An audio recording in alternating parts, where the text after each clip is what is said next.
hand, then leaned closer and lowered his voice. Just deliver the things to my house tomorrow night. After saying that, he quickly wrote an address on a piece of paper, tore it off, and handed it to Ding Jiangguo. He wasn't worried about Ding Jiangguo's meat. His sister and brother-in-law both worked at the factory. Unless his sister and brother-in-law don't want to work at the factory anymore. Besides, there's a reason to arrange housing, and an excuse to take it back. Ding Jiangguo reached out and took it, carefully putting it into his satchel. Seeing that Ding Jiangguo had put the note away, Director Ma knew he had a lot to do later, so he didn't keep him any longer. Jiangguo, go and transfer your household registration first. Just go to the street office and find Director Zhang. He will help you with the arrangements.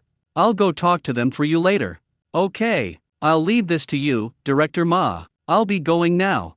Ding Jiangguo got up, thanked him, and walked out. As soon as he left the factory, he saw his brother-in-law, Chen Ziyaki, standing there grinning foolishly, unable to suppress his smile. He could understand his brother-in-law's feelings. In this day and age, working in a factory was a difficult experience. He walked over and greeted the other person, brother-in-law. Let's go. Chen Ziyaki snapped out of his daze. Oh, okay. He didn't know he was unfamiliar with these procedures, nor did he know where he was going next. They followed Ding Jiangguo forward. When Ding Jiangguo arrived at the police station, he saw the old man sitting in the guardroom through the window. He led his brother-in-law straight to the guardhouse inside. Old man, it's your shift again today. Old Feng looked up towards the door and immediately recognized the person. Hey, it's you, kid. Ding Jiangguo left a deep impression on him. The child was only a few years old, but he acted like a little adult. When he asked someone for a favor, he would even bring gifts. He was very sensible and knew how to get things done. That day, my nephew said that the kid was quite sensible. After finishing his business, he even went back to his office to give him a pack of cigarettes as a thank you. Yan's own nephew wasn't particularly short of money, but this matter was handled in a way that made people feel comfortable and also gave him face. Yes, my brother-in-law just started his job today and doesn't know about the household registration transfer process. I brought him here. After Ding Jiangguo finished speaking, he took out a large apple from his bag. The last time the household registration was transferred, it was all thanks to the old man that it went smoothly. This fruit tastes sweet and sour. It's pretty good. Bring it over, Grandpa, you should try it too. When old Feng saw the big, red apple, his eyes lit up, and he quickly stuffed it into his pocket. He knew what Ding Jiangguo meant, but didn't point it out. He simply beckoned to the two of them and said, "You little brat. Let's go." Ding Jiangguo, along with Chen Ziyaki, followed behind old man Feng and headed straight for the director's office. Chen Ziyaki followed behind Ding Jiangguo, full of admiration. This brother-in-law was truly amazing. I didn't expect to know someone at the police station. It seems the two of them have a pretty good relationship. Knock knock knock. Come in. It was the same voice as last time. Old Feng pushed open the door and went in, looking at the people sitting inside. He said casually, "Jianxi, that kid's here again. Today we're handling the transfer of his brother-in-law's household registration. If you have time, find someone to help him with it." Director Feng was also taken aback when he heard this. I just brought a relative over at the beginning of the month to transfer their household registration, and now another one has come. This factory is owned by his family. It's so easy to get into the factory now. If Ding Jiangguo knew what he was thinking, he would definitely say, "It's not my family's business, but getting into the factory isn't too difficult." "Alright, second uncle, I'll take him there now and have someone help them with the paperwork."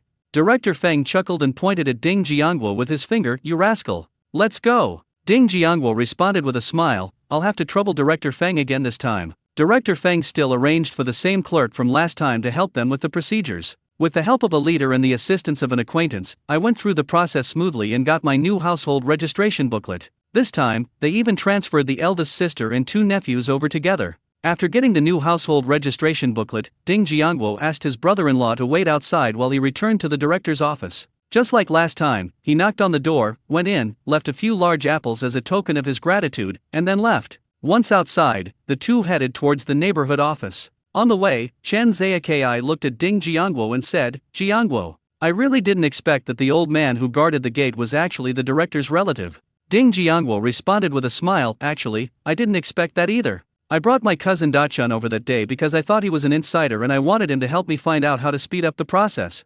I never expected to be so lucky. He turns out to be the director's second uncle. Jiangguo, you're really good at handling things. Otherwise, that old man probably wouldn't have paid any attention to you." Chen Ziyaki felt that Ding Jiangguo was not only lucky, but also knew how to get along with people. Otherwise, why would others help him for no reason? While Chen Ziyaki was still thinking, he heard Ding Jiangguo urging him, "Brother-in-law, We need to hurry, otherwise the street office will close at noon, and we'll have to wait until the afternoon to complete the procedures. We'll try our best to finish the paperwork and allocate the apartments today, so you can move in this afternoon." Upon hearing that he could check in that afternoon, Chen Ziyake felt energized and quickened his pace. Ding Jiangwo led Chen Ziyake into the street office building, and he glanced around the office. "I saw the same woman from last time in the same spot." He strode over and said, "Hello. I'd like to ask which office Director Zhang is in." As he spoke, he took out a few white rabbit milk candies and placed them on the table. The woman looked up at the white rabbit candy that had suddenly appeared on the table with some surprise. "Oh, it's you again, young comrade." The woman only remembered Ding Jiangwo when she saw the newcomer and the white rabbit candy on the table. "Yes. Do you know Director Zhang's office? We made an appointment with him." Ding Jiangwo replied with a smile. "I know. Follow me." The woman put the white rabbit candies from the table into her pocket, got up, and led Ding Jiangwo upstairs. "This is Director Zhang's office. You can just knock and go in," the woman said before leaving. Ding Jiangwo knocked lightly on the door. "Knock, knock, knock. Come in." A voice came from inside. Ding Jiangwo pushed the door open and saw Director Zhang sitting there, looking at documents. He saw someone come in, put down the documents he was holding, and looked at the person with a puzzled expression. "Comrades, is there anything I can help you with?"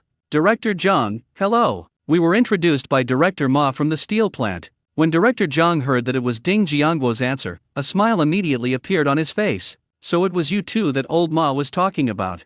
Come in quickly. Old Ma has told me everything about what happened between you. Please sit down for a while and have some water. I'll go arrange someone for you now." Director Zhang led them to their seats, poured them 2 glasses of water, and then went out of his office to make arrangements. Ding Jiangwo and his colleagues hadn't been sitting in the office for long when they saw Director Zhang bring in a young man. "Xiao Wang, in a little while, take these 2 comrades to handle the grain rationing. Once the grain ties are settled, we'll take them to see the houses at number 66 Dongsheng Hutong. Number 66 Dongsheng Hutong is the courtyard where Ding Jiangwo and his family live now." "Okay, Director Zhang." After finishing, Xiao Wang led Ding Jiangwo and the others downstairs to complete the formalities. This Xiao Wang is probably Director Zhang's clerk. Everyone there gives him face, and his documents are always processed with priority. It only took 2/3 of the time last time to complete all the procedures. After completing the formalities, Xiao Wang was about to go back to get the keys when Chen Ziyake secretly slipped him a pack of Dakiaman cigarettes. "These cigarettes were given to my brother-in-law by Ding Jiangwo on the way here. He knew that this matter was urgent and that my brother-in-law hadn't prepared anything. Fearing he might need to entertain guests or make arrangements later, he gave him a few packets of Dakiaman cigarettes as a temporary measure. Surprisingly, it actually came in handy. Actually, with Director Zhang's instructions, even if he didn't give out cigarettes, that clerk Wang probably wouldn't dare to say anything. However, they might just go through the motions and assign them a room randomly. If they are sensible and show some consideration, the other party should give them some preferential treatment." Sure enough, after receiving the gifts, Officer Wang became much more enthusiastic towards them. On the way back, I even chatted with them and gave them a lot of advice. "Brother Chen, there are still 3 rooms left in that courtyard. The 2 rooms are partitioned rooms in the east wing of the backyard, and the 1 room is a side room in the middle courtyard. The area of each room is 12 square meters, and the rent is 2 yuan and 40 cents a month. I suggest you choose that side room." Chen Ziyake had never lived in a courtyard house before and didn't know much about them. In his mind, all rooms are the same size, so what difference does it make which one to choose? As long as he has a place to stay, that's fine. Since Officer Wang suggested choosing the side room, there must be a reason, so he humbly asked, "Officer Wang, is there any explanation for this?" With a smile, Officer Wang said, "Since we've hit it off so well, I'll give you a brief explanation. Don't be fooled by the fact that they look the same size, the differences inside are huge. The east wing was cold in winter and hot in summer, damp and infested with insects all day long. We also had to share a kitchen with others, and because it was a partitioned room, we had to build our own heated con, a traditional heated platform bed, for warmth. That side room is different. Because it's small, it doesn't need to be partitioned. It's a separate unit and doesn't have to share a kitchen with others.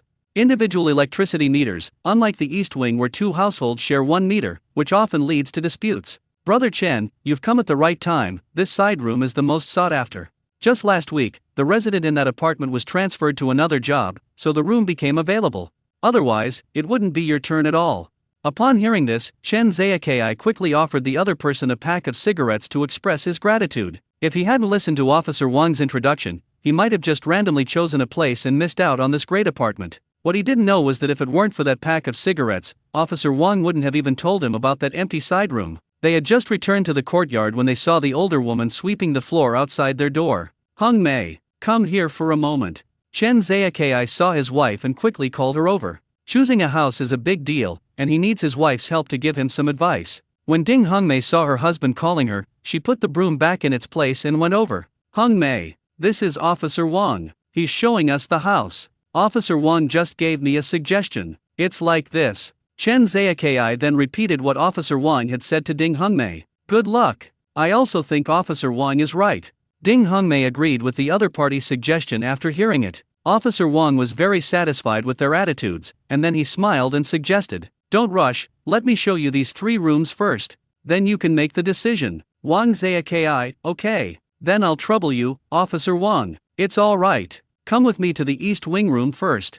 Officer Wang waved his hand and then led them to the backyard. The 3 followed Officer Wang to the East Wing of the backyard. Sure enough, under the window of the East Wing, there was a simple kitchen made of tarpaulin and wooden planks, about a square meter in size. There was only one electricity meter on the wall. When Officer Wang opened the door to one of the rooms, a musty smell wafted out. Once inside, you'll see thin partition walls. You can probably hear coughing, wheezing, or sneezing from either side of the room, let alone the intimate details between husband and wife. Perhaps because there was no furniture inside, the cold and damp feeling was very noticeable after only standing there for a short while. The 3 of them only looked around inside briefly before ruling it out, and didn't even bother looking at the other room. They went directly back to the west wing of the central courtyard. There was also a separate small kitchen in front of the west wing, and there was a very obvious black mark on the ground outside the window, which was probably where coal briquettes were stored. When Officer Wang opened the door, there was no musty smell inside, probably because the people had just moved out not long ago. The temperature inside felt just right, and the surrounding walls were in good condition. The eldest sister came in, looked around, and then looked at Ding Jiangguo and the others with satisfaction.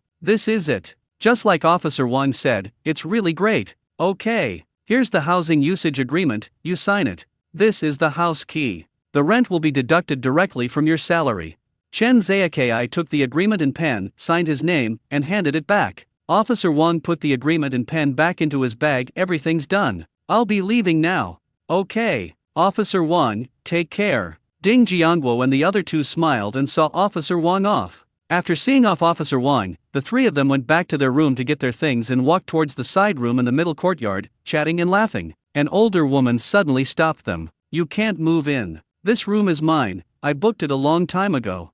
Ding Jiangguo hadn't noticed before, but now he could see who it was. This is Aunt Yao, who lives in the east wing of the central courtyard. This woman is shrewish, unreasonable, and loves to take advantage of others. Her husband is also a steelworker. She had 3 sons, none of whom were married or had formal jobs. They usually did odd jobs. My eldest son is already 22 years old, but because he doesn't own a house, he hasn't been able to find a satisfactory partner. He looked down on people from the countryside, and people from the city looked down on him. The person in the side room had just moved out, and she had already decided that the side room would be hers. She planned to leave this side room to her eldest son as his wedding room. A few days ago, she went to the neighborhood committee to apply for the application, but the staff there did not approve it. Unexpectedly, when I came out just now, I found that the door of the side room I had my eye on was open, and someone was moving things inside. How could that be? She absolutely wouldn't allow anyone else to move into the house she had her eye on. Ding Hungmei had been a young wife for several years, and she had seen many people in the village who wanted to take over other people's things.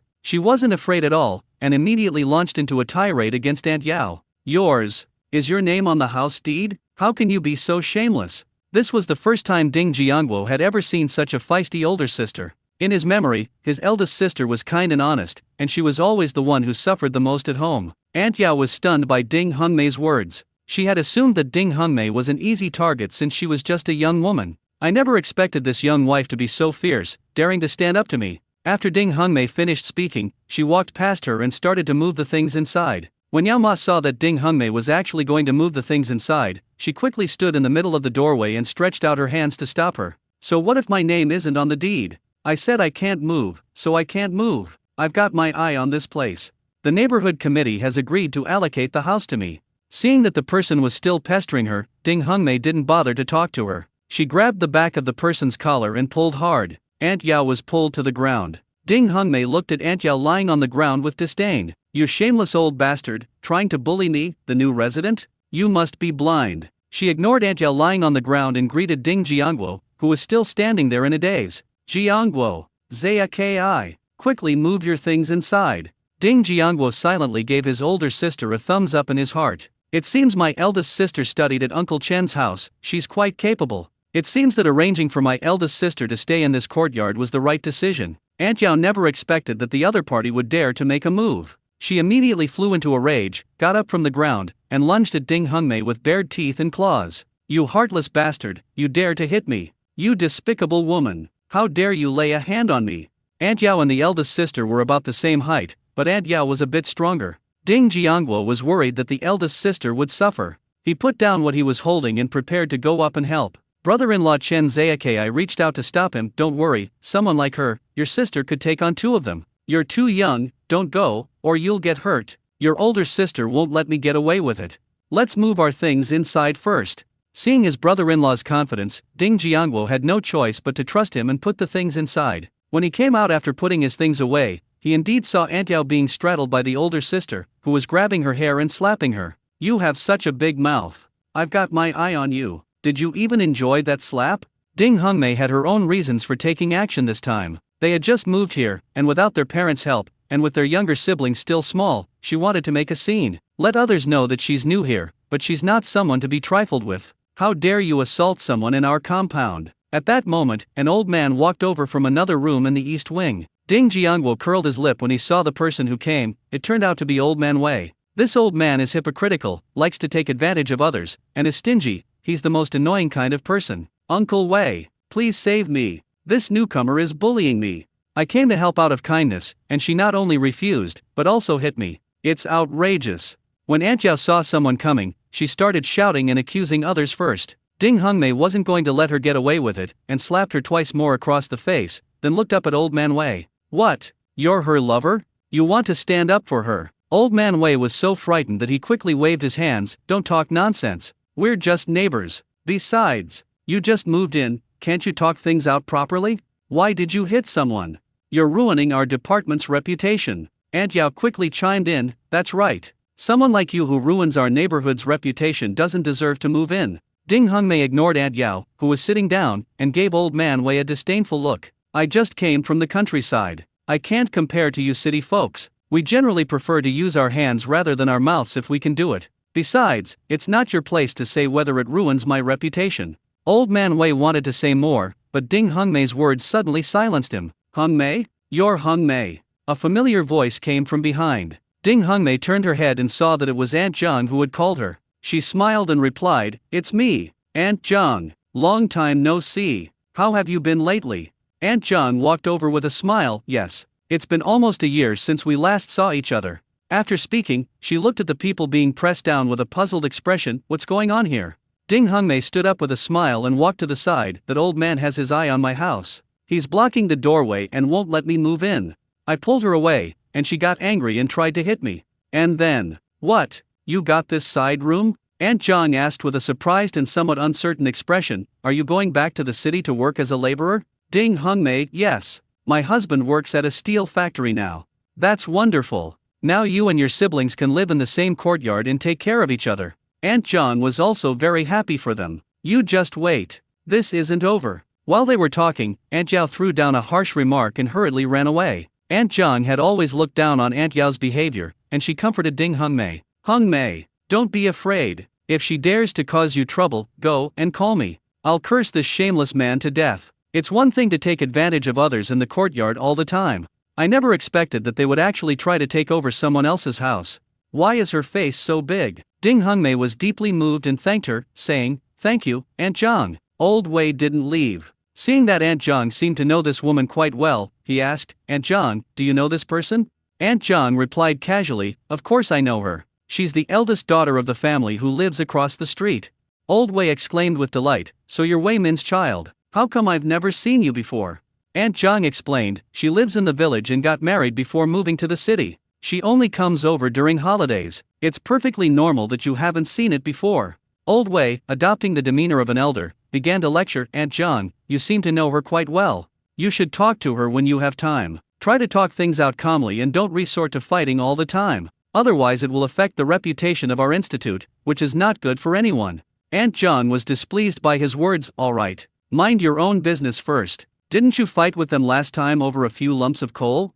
Humph, this is utterly unreasonable. Old Man Wei was shocked by what Aunt John said, and he stormed off after saying that. Aunt John pursed her lips. If the first person she disliked the most in the courtyard was Aunt Yao, then the second was this Old Man Wei. He's such a hypocrite, it's disgusting. I usually don't want to talk to him, but he thinks he's so important and always wants to be the first to speak up for anything. They don't even know what they are. The other onlookers in the courtyard, seeing that there was no more drama to watch, all went back to their own rooms. After this incident, everyone in the compound knew that the new resident was not someone to be trifled with. They should all remind their family members not to try to take advantage of others just because they are new. Ding Hongmei didn't care about any of that. They continued moving their belongings over. Aunt John helped them with the cooking until it was time to go home. Ding Hongmei didn't invite them to stay for dinner because the house was too messy and there were many things to take care of. Looking at the prepared room, Chen Ziyaki still found it hard to believe it was real. It all felt like a dream, and he really didn't want to wake up. Chen Ziyaki looked at Ding Hongmei. Hongmei, do you think this is a dream? Ding Hongmei revealed a sly smile. It's easy to find out if it's a dream. She reached out and pinched Chen Ziyaki's side hard. Ouch! Let go! It hurts so much. Chen Ziyaki stood up abruptly in pain. Ding Hongmei asked with a grin, so? Now you know if it was a dream or not. Chen Ziyaki looked at his wife with a resentful expression. You don't actually need to pinch me, pinching yourself would be just as good. Ding Hongmei didn't respond to him, but changed the subject. I plan to invite Jiangguo and the Zhang family over for dinner tomorrow. What do you think of it as a greenhouse at the time? Chen Ziyaki nodded in agreement. Sure. I'll go find Jiangguo later and see if I can get some more meat. I'll cook them a nice meal tomorrow to thank them. Ding Hongmei suggested. No need to wait, let's go over now. We can also help them cook dinner. Okay, let's go now. With that, they got up, locked the door, and headed towards the front yard. Dad, Mom, Uncle gave us something delicious. You two eat too. When Stone and Dog Egg saw their parents come in, they each grabbed a big apple and ran towards them. Your dad and I won't eat. You two eat. Ding Hongmei affectionately patted the two children's heads. Sister, brother-in-law, there's more, you should try some, it tastes pretty good. Ding Jiangguo handed the washed apples to them. Ding Jianjun held up the apple in his hand. Big sister, this apple is delicious. You should eat it. Okay, let's try it. The two smiled, took the apples, sat down, and began to eat. The two of them took their first bite and their eyes lit up. It was indeed delicious. Ding Hongmei sat down to eat and explained her plan to Ding Jiangguo. Ding Jiangguo readily agreed. Okay, you don't need to prepare any meat. I'll bring it over to you tomorrow afternoon. 1 chicken, 5 pounds of pork belly, and 5 pounds of cured pork. Do you think that's enough? He thought for a moment and then added, I'll bring some candy, cookies, and fruit with me. Aunt John will introduce you to the neighbors in the courtyard, and we'll give each household some candy so they can share in our joy. Ding Hongmei and Chen Ziyaki were both deeply moved. Ding Hongmei's eyes reddened. Jiangguo, thank you so much, sister. Ding Jiangguo looked at the two of them earnestly. Big sister, we're all family. No need for these formalities. Chen Ziyaki turned his head away and wiped the tears from his eyes, then turned back and took Ding Hongmei's hand. Hongmei, Jiangguo is right. We're all one family. No need for these formalities. Chen Ziyaki didn't know how many times he had cried today. Perhaps he had cried more times than he had in his entire life. No one had ever thought of him like this before, except for his brother-in-law's family, who truly treated him like family. He secretly vowed to himself that he would treat Hongmei and her family well from now on. Chen Ziyaki was in charge of cooking dinner, which included pork belly and cured meat, and everyone was very satisfied with the meal. Ding Jiangguo was different from the others. He finished his meal quickly, said goodbye, and left. He was going to deliver the meat to Director Ma tonight, he had promised, and he couldn't go back on his word. Ding Jiangguo arrived at a tenement building at the address given by Director Ma. Knock knock knock. He stood at the door and knocked gently. Who is it? Came a little girl's voice from inside. Squeak! The door opened. A little girl, about the same height as him, asked curiously, Who are you looking for? I'm looking for Director Ma. Is Director Ma home? Ding Jiangguo replied with a smile. I'm home. Come in, she said, then turned and called into the house. Dad, someone's looking for you. Who is it? Dad will come out right now. Director Ma came out of the room. Uncle Ma, it's me. Ding Jiangguo put down the cloth bag in his hand and replied with a smile. Oh, it's Jiangguo. Come and sit down. Director Ma saw that it was Ding Jiangguo and quickly invited him to sit down. Then he said to his daughter, Ziyu, go and pour your brother a glass of water. Old Ma, who's here? A woman came out from another room. This is Jiangguo, the nephew of Old Chen from the Supply and Marketing Cooperative. Director Ma simply introduced the two. This is your Aunt Linear. Ding Jiangguo, hello, Aunt Lin. Director Ma looked at his wife and said, go and get the candy and cookies. Oh, right. Also, bring out the jujube flour cake for Jiangguo to try. Uncle Ma. Aunt Lin. No need to trouble yourself. Ding Jiangguo stood up and waved his hand in refusal. It's quite late now, so I won't sit down. My family will worry if I go home too late. Seeing that Ding Jiangguo wasn't just being polite, Director Ma didn't press him any further. Alright, I won't keep you any longer. Be careful on your way back. Okay, Uncle Ma, I'll be going now. Ding Jiangguo said goodbye and turned to leave. After the door closed, the woman looked at her husband with suspicion. Old Ma, what's the background of that kid? He looks very ordinary dressed, but you seem to treat him quite differently. He even allowed me to bring out the red date cake from the 8 treasures of Beijing to entertain him. Last time Old Chen from the Supply and Marketing Cooperative came, I didn't see you bring it out. Director Ma smiled mysteriously. That kid is no ordinary person. The woman's interest was immediately piqued, and she quickly moved closer. Old Ma, tell me about it. Director Ma looked at his wife and lowered his voice. Do you remember when the technical guidance team came last time? Lin Xian lowered her head. Of course she remembered that her husband had gone to great lengths to ask for enough meat for the meals provided for the guests. Even she went back to her parents' home to ask the team leader for help. Fortunately, Old Chen from the Supply and Marketing Cooperative stepped in and solved the problem. Director Ma then asked, do you know who got those meats last time? Lin Xian was a little confused. I know. Didn't you say that it was Old Chen from the Supply and Marketing Cooperative who helped with it? She remembered that her husband had mentioned it briefly. Isn't that right? Director Ma smiled and said, you could say that. You could also say that it isn't. Lin Xian was even more confused after hearing this. What do you mean? Tell me quickly. Why are you still keeping me in suspense? Director Ma stopped keeping us in suspense. Actually, it wasn't Old Chen who got the meat. It was this kid. What? That can't be. He's only a few years old. We can't even get our hands on meat. How could he? Old Ma, are you kidding me? Lin Xian asked, her face full of disbelief. Director Ma slowly explained to her, I wasn't joking with you. It was Old Chen who introduced him to me back then. I personally negotiated the deal with him. Don't treat him like a child just because he's young. This kid's relationship is quite special. Upon hearing this, Lin Xian immediately leaned close to Director Ma and asked, what do you say? Director Ma, do you know who I met when Director Yang took me to Old Su's house last time? Lin Xian looked confused and instinctively asked, who did you see? She didn't go, so how would she know who he met? Wait, something's not right? Could it be someone? Lin Xian stared wide-eyed at Director Ma. You mean, you saw him at Old Su's house?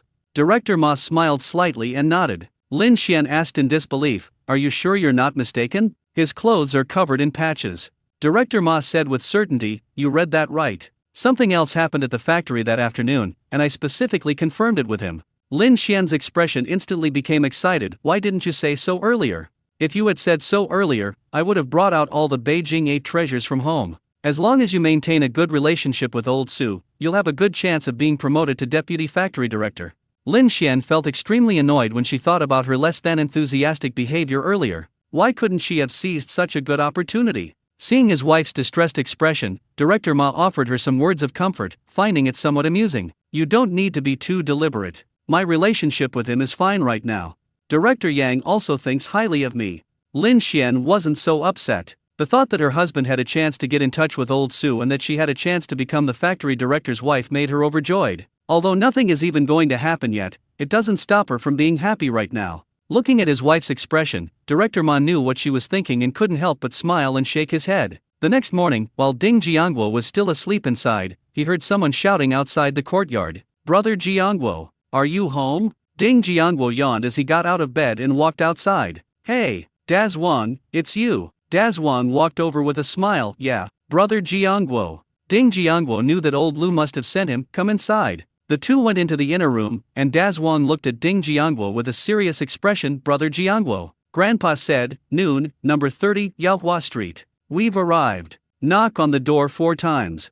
If anyone opens the door, say that Cao Shangfei introduced you to Mr. Xiao. Upon hearing this nickname, Ding Jiangguo's eyes widened in shock. Grasshopper. This name is so familiar. I never expected to hear it again after traveling to this place. Daz Wang explained with a proud look. It is said that when Grandpa was young, he was incredibly fast when he was running errands. That's how he got that nickname. Okay. I understand. You can go back now. Ding Jiangwo took out a few fruit candies from his pocket, stuffed them into the other person's hand, and let him go back. Dazwan took the candy, thanked him, and walked away happily. Ding Jiangwo didn't lie down, he went out to fetch water to wash up and eat breakfast. After finishing breakfast, I took out the things I had mentioned yesterday and headed to my eldest sister's room. Big sister, I've brought everything. Please check if there's anything missing and let me know. Ding Jiangwo placed the items on the wooden table in the main room. Ding Hongmei took the things and put them into the main room, then took out everything from the basket one by one. 1 chicken, 5 pounds of pork belly, 5 pounds of cured pork, 5 pounds of candy, 5 pounds of biscuits, and 10 apples. Ding Hongmei got up and prepared to make cornmeal porridge for Ding Jiangwo. That's enough. That's enough. You didn't have breakfast. I'll go get you a bowl. Sister, no need. I've already eaten before coming. Ding Jiangwo stopped Ding Hongmei and asked her again. By the way, where are Stone and Dog Egg? Ding Hongmei said helplessly, these two little ones didn't sleep until very late last night. She's still sleeping inside. After she finished speaking, she asked Ding Jiangwo for his opinion. By the way, Jiangwo, what do you think about inviting Aunt Zhang and her whole family over? Ding Jiangwo thought it was a good idea, it would be more lively with more people, and besides, the Zhang family had always been good to them. Sure, but we might not have enough bowls, chopsticks, and chairs. We'll have them bring their own bowls, chopsticks, and chairs. Okay, I'll grab some candy, cookies, and 2 apples and come with you to visit some neighbors. And by the way, tell me about dinner tonight. Ding Hongmei was a decisive person. After speaking, she started wrapping some candies and cookies, then took 2 apples and closed the door. They followed Ding Jiangwo to Aunt Zhang's house. Boom boom boom. Boom boom boom. Coming, coming. Aunt Zhang opened the door quickly when she heard someone knocking. The door opened, and seeing Ding Hongmei and her brother, they immediately greeted them with smiles. Oh, it's Hongmei and Jiangwo. Quick, quick, come in and have a seat. The two of them didn't stand on ceremony and went inside with their things. Upon entering the main room and placing the items on the table, Ding Jiangwo asked with a smile, Aunt Zhang, didn't you go dig for wild vegetables today? Speaking of this, Aunt Zhang looked worried. I didn't go. All the wild vegetables in the area have been dug up now. You have to go much further to find the dig. It takes about 2 hours to walk there. It would take a whole day to go there. I'll only have time when my daughter-in-law has a day off to take care of the kids.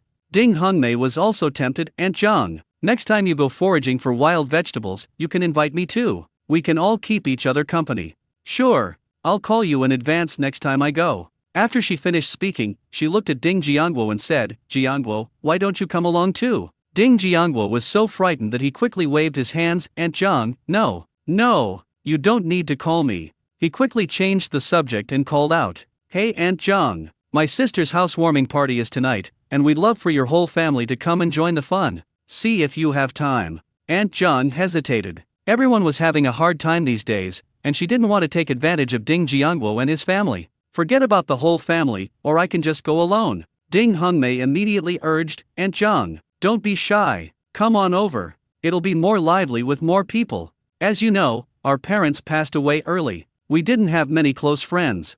Over the years, your family has been the only one we've gotten along with well. You all absolutely must come to this meal.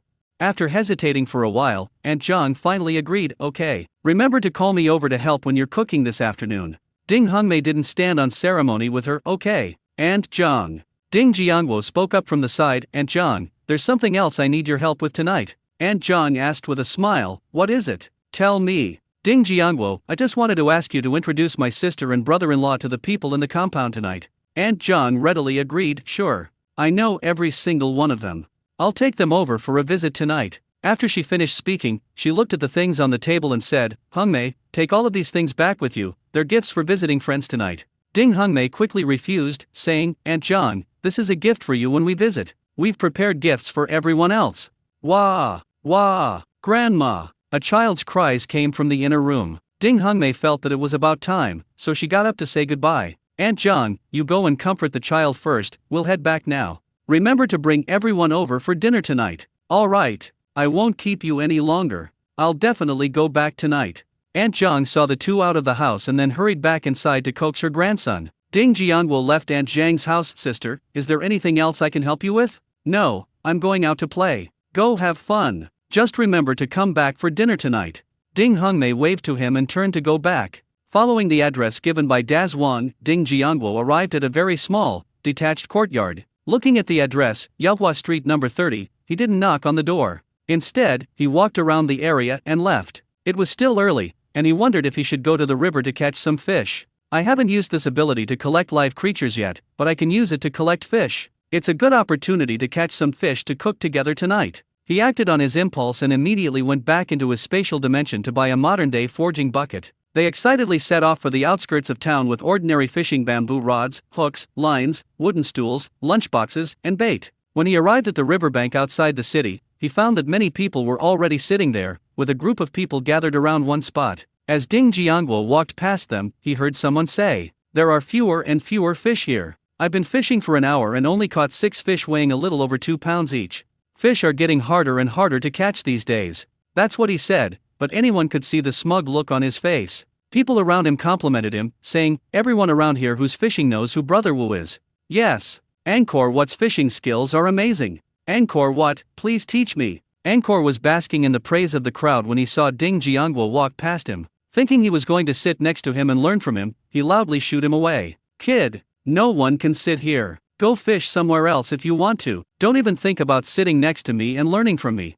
Ding Jiangwo pursed his lips speechlessly. Did he need to learn from others? He has a system, why would he need to learn it from someone else? Isn't that ridiculous? Ding Jiangwo ignored him, figuring it was the same no matter where he sat, so he continued walking forward. When Angkor saw that Ding Jiangwo was ignoring him and that so many people were watching, he immediately felt offended. "What was that you laughing about, kid? What? You think I'm bad at fishing? Say something." Ding Jiangwo originally didn't want to pay attention to him, but he didn't expect this guy to talk like a mad dog. He turned to look at the man and said in a flat tone, "What skills do you need to fish? Isn't it something that can be done with hands?" Wu Ji was stunned for a moment, then laughed in anger. His most prized fishing skills had been belittled to nothing. He put down his fishing rod and walked towards Ding Jiangwo. "Fine. You've got quite the nerve. If you have hands, then let me see them." "Sure." Ding Jiangwo readily agreed. With the spatial ability at his fingertips, fishing would be as easy as drinking water, wouldn't it? He put down his things, took a small stool out of the iron bucket, opened it, and filled the bucket with some water. "I started by baiting the hook, then cast the line out with all my might, and then sat on a small stool to wait for the fish to bite." When the people around heard about the two of them, they stopped fishing and put down their rods to come and watch the excitement. Ding Jiangwo closed his eyes, dispersed his spiritual sense, and began searching for fish in the river. In less than a minute, a fish weighing over 3 pounds was spotted swimming into the range of divine sense. He immediately restrained it and then used the fish hook to hook its mouth. After everything was done, he pretended to pull hard and dragged the fish back and forth, slowly pulling it to the riverbank. Then he casually picked it up and tossed it into the bucket, as if he had done something insignificant. Those around exclaimed in amazement, "That's incredible. From the moment I sat down to the moment the fish took the bait, it only took a little over a minute." "Yes. I just checked my watch, it's definitely a little over a minute." Angkor scoffed, "It's just good luck. A blind cat stumbled upon a dead mouse." No sooner had the sound faded than another fish weighing over 3 pounds was dragged onto the riverbank. Ding Jiangwo casually picked it up and threw it into the bucket. At this moment, everyone around looked at Angkor Wat, their expressions somewhat gloating. Angkor was still stubborn. He was about to say, "Only 2. That doesn't mean." Before he could finish speaking, Ding Jiangwo stood up again and dragged another fish to the riverbank. He casually picked up the fish and tossed it into the bucket, glancing at the other person before spreading his hands and shrugging with a smile. I suddenly remembered I have something to do at home, so I have to go." Wu Ji was too ashamed to stay there any longer, so he quickly made up an excuse and ran away. Everyone burst into laughter when they saw his disheveled appearance. Actually, many people often fish here. I've long disliked his arrogant and smug attitude all the time. Just then, a round-faced old man not far away touched the bald old man next to him. "Old one, how come this kid is so amazing? The fish are like his own home, one after another."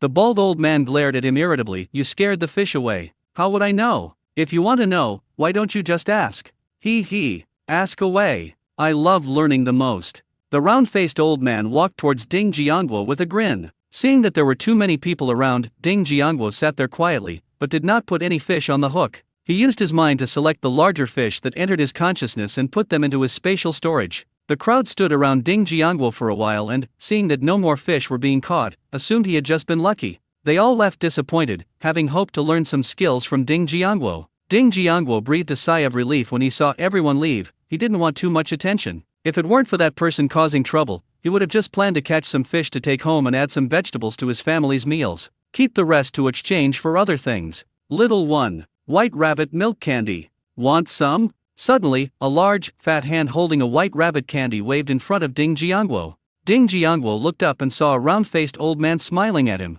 Judging from the old man's attentiveness, it probably isn't anything good. He returned with a smile and pulled a handful of white rabbit milk candies from his pocket. Thank you for your kindness. No need. I have some here. The round-faced old man was stunned. This child's family was really well off. But how do I build rapport and learn techniques if I haven't even delivered the goods? He then pulled out a red shrimp pastry from his pocket and proudly waved it in front of Ding Jiangwo. Red shrimp crisp is a type of crispy candy named for the brown stripes on its surface that resemble shrimp patterns. It was one of the most popular snacks in the 1960s. This type of candy is generally only sold at special supply stations, friendship stores, and export monopolies. It is rarely supplied by supply and marketing cooperatives. Ding Jiangwo looked at the candy and found it amusing. Trying to tempt him with snacks? That was a joke. Ding Jiangwo also pretended to reach into his pocket, but actually used his mind to buy a pound of the same candy in his spatial dimension. He took out the candy and smiled at the round-faced old man. The round-faced old man's eyes widened as he looked at the full bag in Ding Jiangwo's hands, and then he started rummaging through several pockets, clearly not satisfied. He looks just like a stubborn, childlike old man. Soon, he took out a small cloth bundle, carefully opened it, and inside were a few fruit-flavored biscuits. In those days, fruit-flavored biscuits were generally only available to high-ranking officials' families through internal supplies. The round-faced old man took out a fruit-flavored biscuit, waved it in front of Ding Jiangwo, and thought to himself, "You probably don't have this anymore, do you? Kid, do you know what this is? Orange-flavored cookies. The supply and marketing cooperative doesn't even sell them. You've never seen anything like it, have you? It smells amazing. Want to try a piece?" Ding Jiangwo looked at him with a smile, then put his hand into his other pocket and felt around. "Old man, is this what you mean?" Ding Jiangwo took out an oil paper package from his pocket, casually opened it, and found more than 10 pieces inside, which looked to be of quite a variety. The round-faced old man was immediately annoyed. He took out a pack of cigarettes from his pocket, the outer packaging of which was white, and pulled one out to light it. Ding Jiangwo glanced at the cigarette packaging out of the corner of his eye, and his eyes lit up. Good heavens, it's a special supply cigarette. That would be great. I need to find a way to get a pack. I've never smoked one in my past life. He feigned curiosity and asked, "Old man, what kind of cigarettes are these? I've never seen them before." When the round-faced old man saw that Ding Jiangwo had taken the initiative to talk to him, he casually replied, "It's normal that you're just a kid and haven't seen this before." Ding Jiangwo stared at the fish and said to himself, "My grandpa loves to smoke. It would be great if I could get him a pack too." The round-faced old man realized that the kid was after his cigarettes. Thinking about how irritating Ding Jiangwo looked just now makes me angry. He wanted to gauge the situation first, waiting for Ding Jiangwo to continue pleading with him. It's infuriating that Ding Jiangwo attacked him like that. But watching Ding Jiangwo catch one fish after another, he started to get a little anxious as soon as the topic of cigarettes wasn't mentioned. The round-faced old man pondered for a moment, then a wicked smile flashed across his face. He said to Ding Jiangwo, "Kid, I think you're quite filial. I can give you a pack of these cigarettes, it's not a bad idea. But you have to teach me this fishing technique." Ding Jiangwo thought for a moment before reluctantly agreeing, "All right, give me the cigarettes." The round-faced old man casually replied, "Sure, but I only have this half-pack left. Do you want it?" He smoked very little before he transmigrated, so the remaining half-pack was just right. He took it back and gave one to each of his grandfather, eldest uncle, and second uncle so they could all have a taste. "All right." Ding Jiangwo stretched out his hand to the round-faced old man. The round-faced old man pretended to be reluctant as he placed the cigarette in Ding Jiangwo's hand. "Here's a cigarette. You have to teach me the real stuff. Otherwise, I'll take the cigarette back." "Don't worry, I'll teach you until you learn." Ding Jiangwo's face darkened before he could finish speaking. This old man has no sense of martial ethics. The outer packaging is specially made, but the inside contains other loose cigarettes. He happily put the cigarettes into his pocket, but when he used his divine sense to check the quantity, he realized they were just for show. Only then did he notice the sly, fox-like grin on the old man's face. "All right, you old geezer, I'll give you a surprise." Ding Jiangwo patted his chest and said, "Old man, don't worry. I will now pass on my ancestral skills to you. However, let me make it clear beforehand that during the time I'm teaching you how to fish, you have to give me all the fish you catch. Once you've learned how, go fishing yourself, and the fish will be yours." The round-faced old man eagerly agreed, "No problem. Tell me your fishing skills quickly." Ding Jiangwo took a small red and yellow ball out of Lu's lunchbox and waved it in front of the round-faced old man. See? The trick is all in this bait. He hung a small red and yellow ball on the fishing hook, swung it forward with force, and a fish bit the bait as soon as he sat down. The same thing happened several times in a row. As soon as I cast the line, a fish would bite. The round-faced old man's eyes lit up as he watched Ding Jiangwo catch fish one after another. I held back my question and asked, "How is this bait made?" Ding Jiangwo looked at the old man with a serious expression. "This is a family secret recipe passed down through generations. You have to promise not to tell anyone before I can tell you."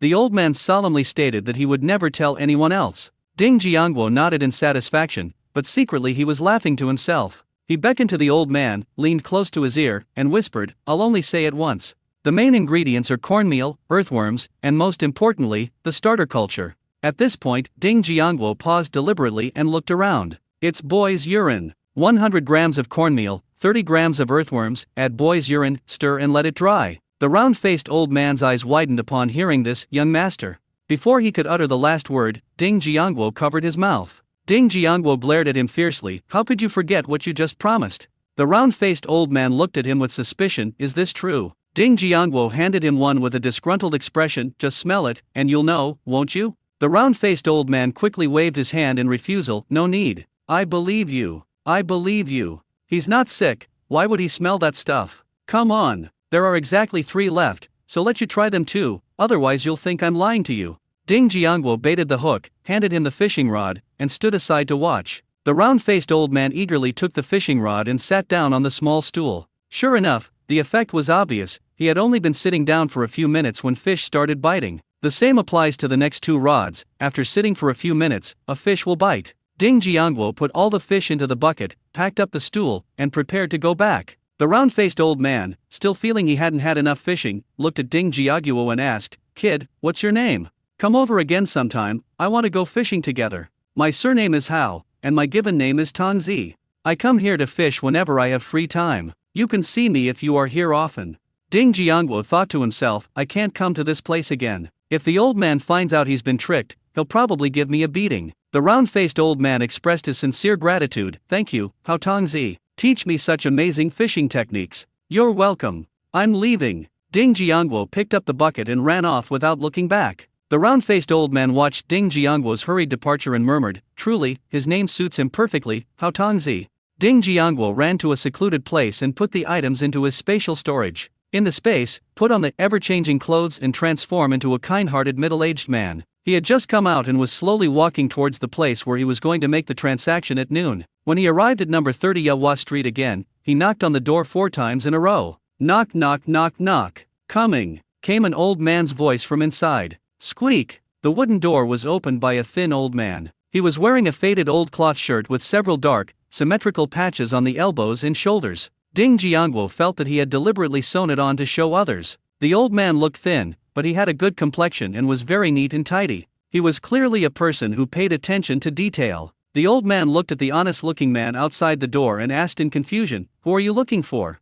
Ding Jiangwo quickly replied, "Cao Shangfei introduced me to Mr. Xiao." The old man smiled and said, "So it was an old friend who introduced us. Please come in and have a seat." As he spoke, he turned to the side and invited Ding Jiangwo inside. Ding Jiangwo stepped into the courtyard, and the old man led him to sit down in the main room, pouring him a cup of tea. "My surname is Xiao. What business does Grasshopper have with me?" Ding Jiangwo knew the other party was testing him, so he directly stated his purpose. "I heard that you are short of food and meat, Mr. Xiao. I happen to have some, so I was thinking of asking if you would like to exchange some." After hearing Ding Jiangwo's words, Mr. Xiao's smile widened. "Yes, I don't know how to change it." Ding Jiangwo leaned slightly closer to Mr. Xiao and lowered his voice to announce the exchange conditions. 1 small yellow croaker can be exchanged for 20 caddies of high-gluten flour, 30 caddies of cornmeal, or 15 caddies of pork.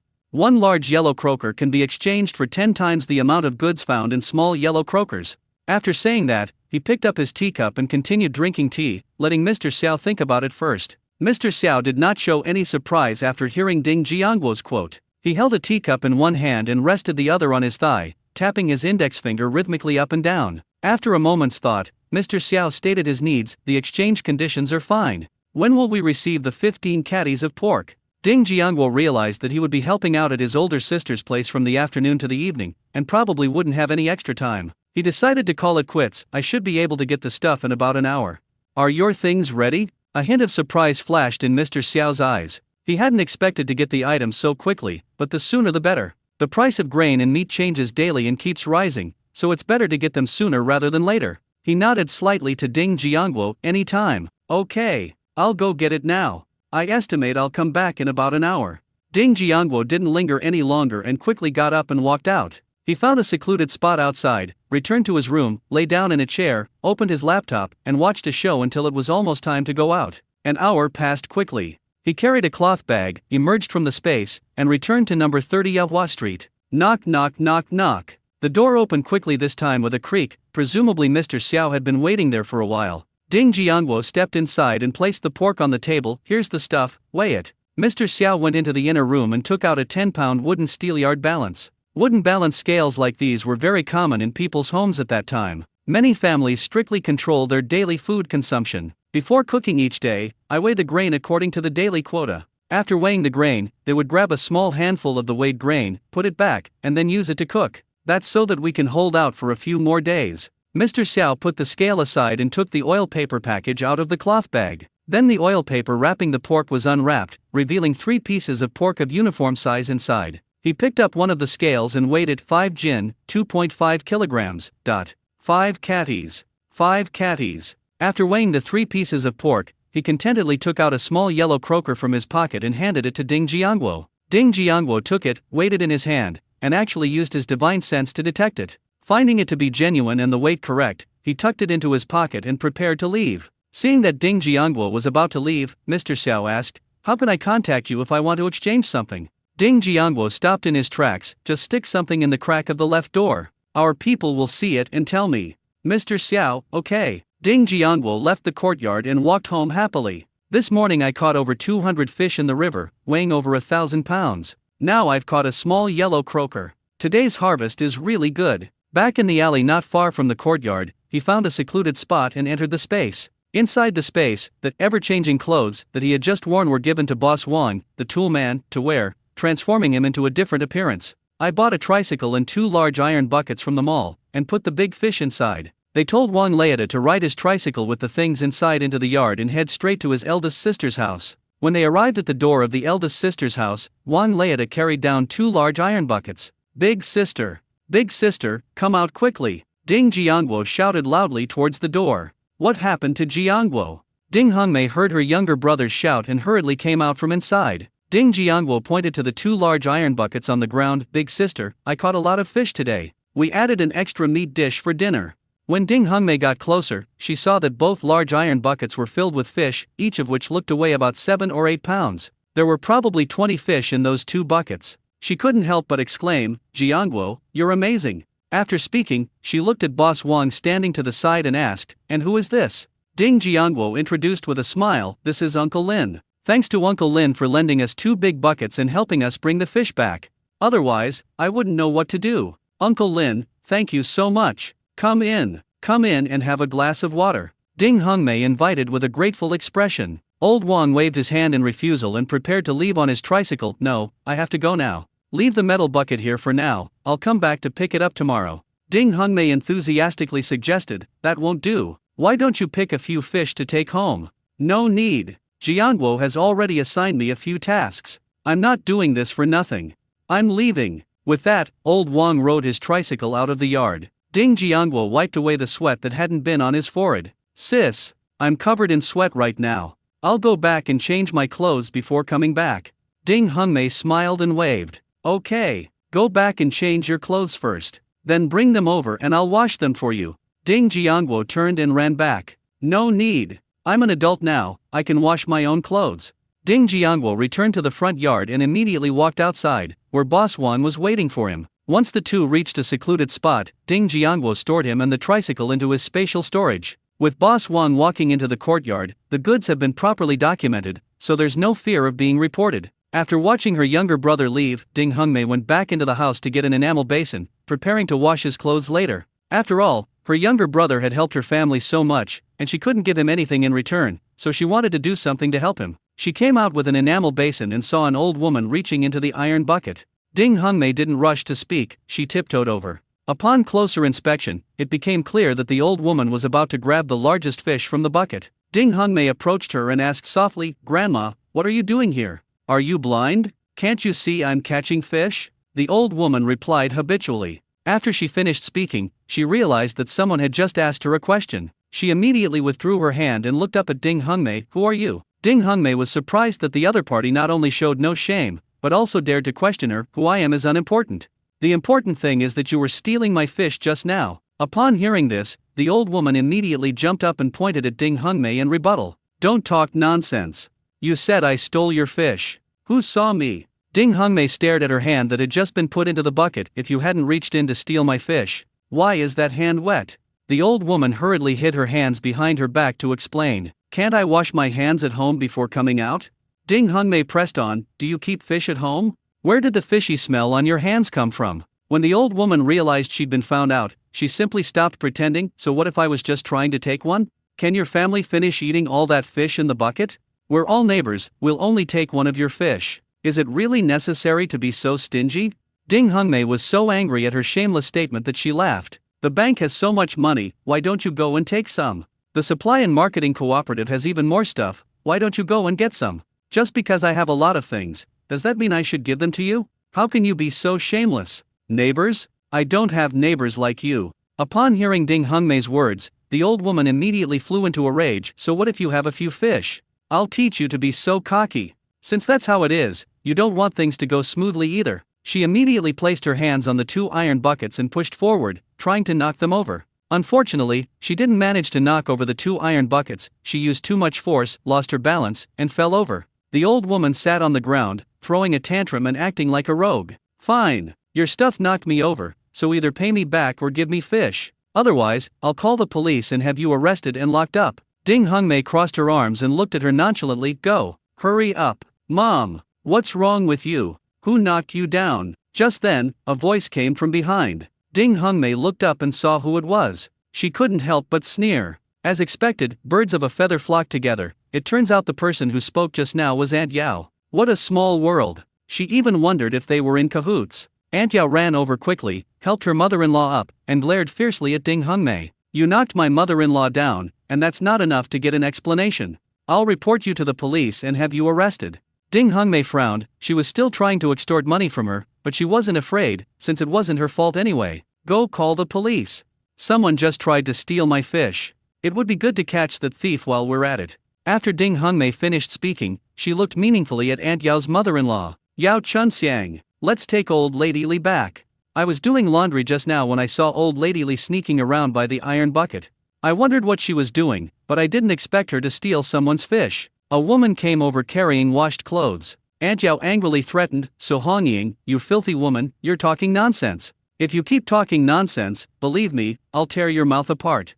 Su Hongying wasn't one to back down either. She looked at Aunt Yao with a defiant expression and said, "I really don't believe it. Others may fear you, Yao Chunxiang, but I don't." At this time, many people who had come to the Intermediate People's Court to watch the commotion stood at a distance and discussed the matter. "Do you know what it is? I heard that the new family that moved in pushed Yao Chunlin's mother-in-law down. How could she do that? Her character is terrible. She pushed an old woman down. What do you know? She stole the fish from the new family. Even so, a warning would have been enough. There's no need to take action." "Let me explain, you haven't explained things clearly. Old Mrs. Li tried to steal fish, but she was caught. At first, she denied it and made up all sorts of excuses. Later, when they found out, he got angry and wanted to knock over their two buckets. As a result, instead of knocking over the bucket, I used too much force and knocked myself over. So what are they arguing about now? Trying to extort money. You know exactly what kind of people those two are." Aunt John was originally planning to come over and help cook dinner. Upon arriving at the entrance of the Intermediate People's Court that day, they saw Ding Hungmei confronting Li's mother-in-law and daughter-in-law. She rushed over. "Hungmei, what's wrong? Are they causing trouble again?" When Ding Hungmei saw Aunt John, she briefly told her what had happened. After hearing this, Aunt John looked at the two of them with disdain and said, "Have you no shame? You stole something and are trying to extort money from me. Didn't you say you were going to call the police? Go now. How about I go for you?" Aunt John said, starting to walk out. The old lady was frightened upon hearing this and quickly grabbed her daughter-in-law, running back home while angrily uttering the following words. "You heartless bastards, you only bully my mother and me. When my son comes back, I'll make you pay. As Yao Chunlin passed by Ding Hongmei, a hint of resentment flashed in her eyes. Watching the two leave, Ding Hongmei thanked So Hongying beside her. I just moved here, my name is Ding Hongmei. Thank you for standing up and testifying for me. Su Hongying waved her hand, no need to be polite. Anyone who saw this would have stood up. As he spoke, he glanced at the two metal buckets full of fish out of the corner of his eye and couldn't help but exclaim in admiration. Wow, there are so many fish. Each one must weigh about 7 or 8 pounds. You're really amazing, you managed to catch so many fish. Ding Hongmei explained with a smile, I don't have that skill. My brother caught them all. Someone just helped him bring it back on a tricycle. Su Hongying asked curiously, who is your brother? Aunt Zhang was about to introduce Ding Hongmei to her. Then Ding Hongmei spoke first, hey, he's here. Su Hongying followed Ding Hongmei's gaze and a look of surprise immediately appeared on her face. So Jian Guo is your brother. Then, as if remembering something, she patted the enamel basin she was holding. I remember now. You are Brother Wyman's eldest daughter. I thought the name sounded so familiar. Su Hongying looked at Ding Jianguo who was almost upon her and reached out to pinch his cheek. You're something else. I used to think you were a bit dull, but I never imagined you were such a good fisherman. Could you please give Auntie a different fish from this bucket? My eldest daughter and second daughter have been constantly pestering me for meat lately, they're driving me crazy. Ding Jianguo quickly took 2 steps back. Aunt Hongying, you can choose whichever one you want. In the original owner's memories, Aunt Hongying loved to pinch his cheeks the most. She lived in the west wing of the backyard. She was straightforward, loved to stand up for the weak, and always got along well with his family. Even after her parents passed away, she treated them the same way she had before. They occasionally come over for a visit, and are willing to lend a hand if needed. Okay, I'll go hang the clothes up first, then come back to pick out the fish. Su Hongying carried the enamel basin and quickened her pace toward home. Ding Jianguo looked at Ding Hongmei and asked in confusion, did something just happen? Why are so many people looking this way? When her younger brother asked, Ding Hongmei told him what had just happened. Ding Jianguo said with a smile, Aunt Hongying still loves to stand up for the weak. I really have to thank her for standing up for you this time. Yes, it's all thanks to her for stepping forward and testifying. Otherwise, who knows how long we'd be stuck arguing with those two. Then, somewhat embarrassed, she discussed with Ding Jianguo, how about we give her a fish? What do you think? Sure, Aunt Hongying and our family have always had a good relationship. Last time she came back from her parents' home, she brought me and Jianjun some wild fruit she picked from the mountains. After saying that, he turned to Aunt Zhang next to him and said, Aunt Zhang, why don't you pick one to take home later? Aunt Zhang hurriedly waved her hand, about to refuse, when Ding Jianguo spoke first. Aunt Zhang, given the relationship between our two families, you don't need to be so polite. Before, whenever your family had something delicious, you would always share a bowl with us. Now that I've caught some fish, it's only right that I share some with you. Aunt Zhang refused again, that's different, those things aren't worth much money.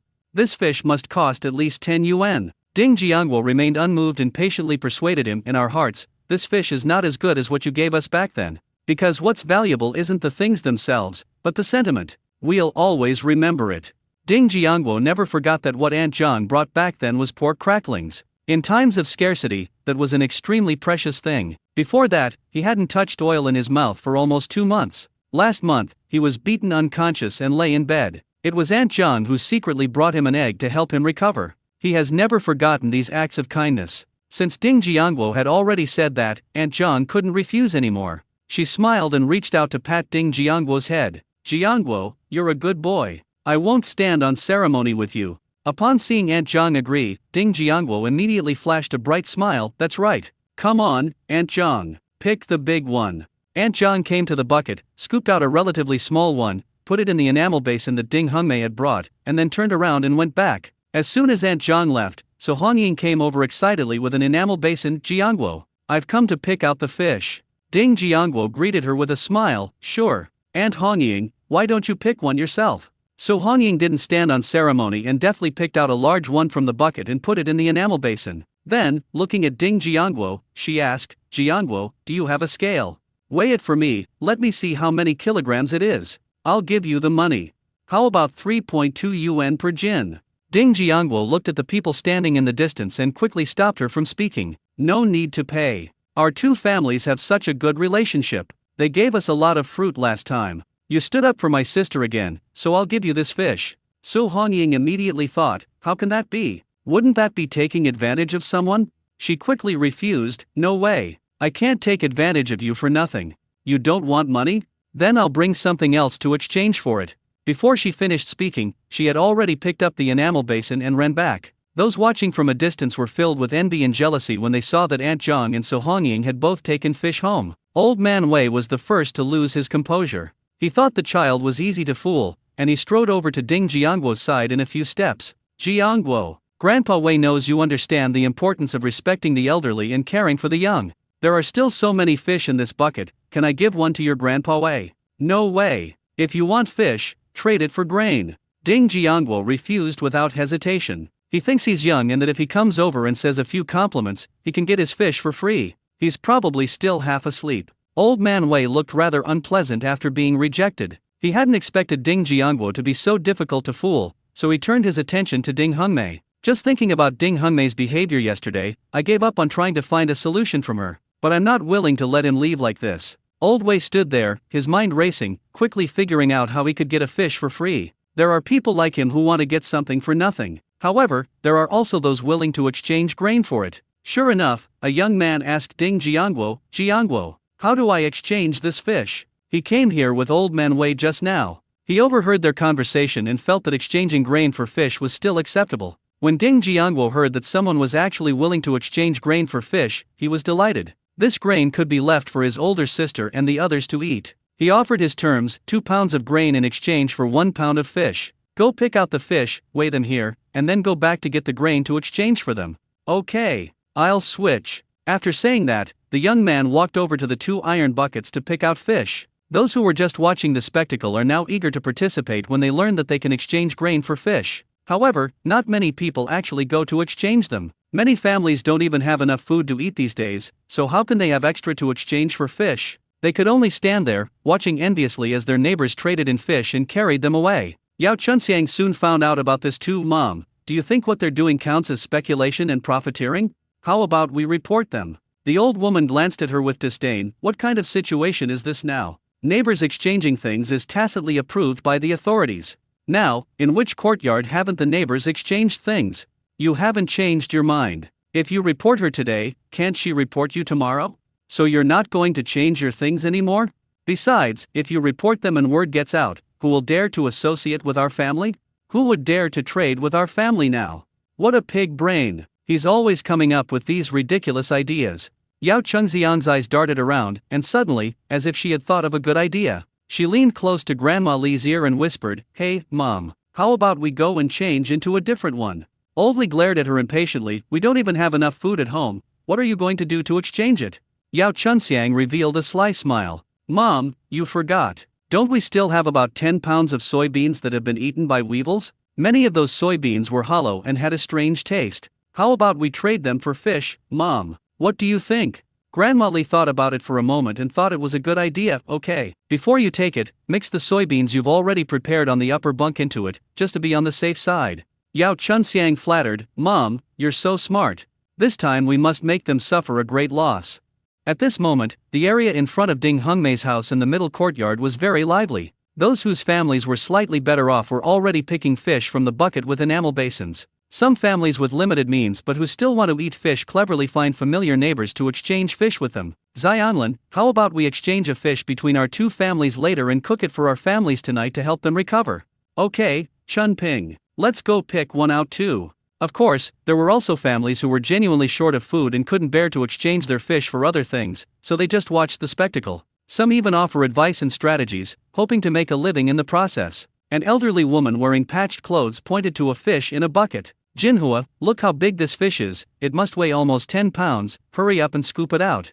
Jinhua hesitated for a moment. Shenying, this is too big, we won't be able to finish it. Shenying immediately suggested to her, you can pickle it with salt and dry it in the sun, then save it to eat slowly later.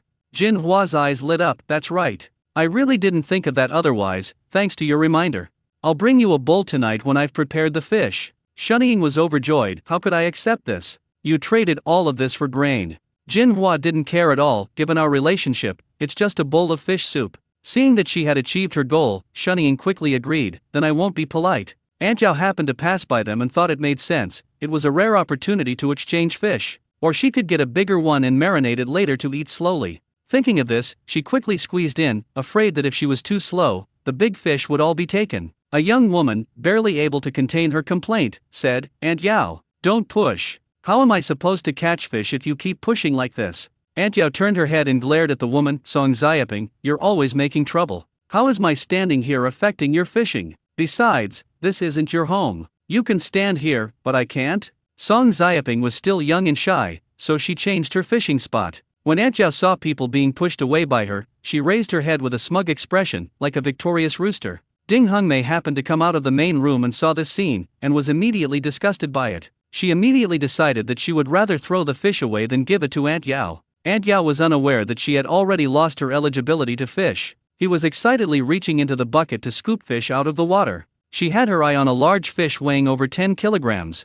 I tried to scoop it out, but the fish's tail slapped me hard, and I lost my grip and fell back down. Having learned from her previous experience, she was much more skilled this time and successfully scooped the fish out. Just as she was about to put the fish into her enamel basin, someone suddenly pushed it with their hand. Splash! The fish fell back into the bucket. Aunt Yao was stunned at first, then turned around angrily and shouted, "Who's the most wicked person here? Did their ancestral graves emit black smoke?" They pushed away the fish I had finally managed to catch. Ding Hongmei stood beside her, looking at her coldly. "I won't give you my fish. You can leave now." Aunt Yao demanded angrily, "Why? Why won't you replace it for our family?" Ding Hongmei looked at her menacing appearance without showing any fear. He even smiled and replied to her, "If you absolutely need a reason. The weather isn't very good today, so I can't give it to you.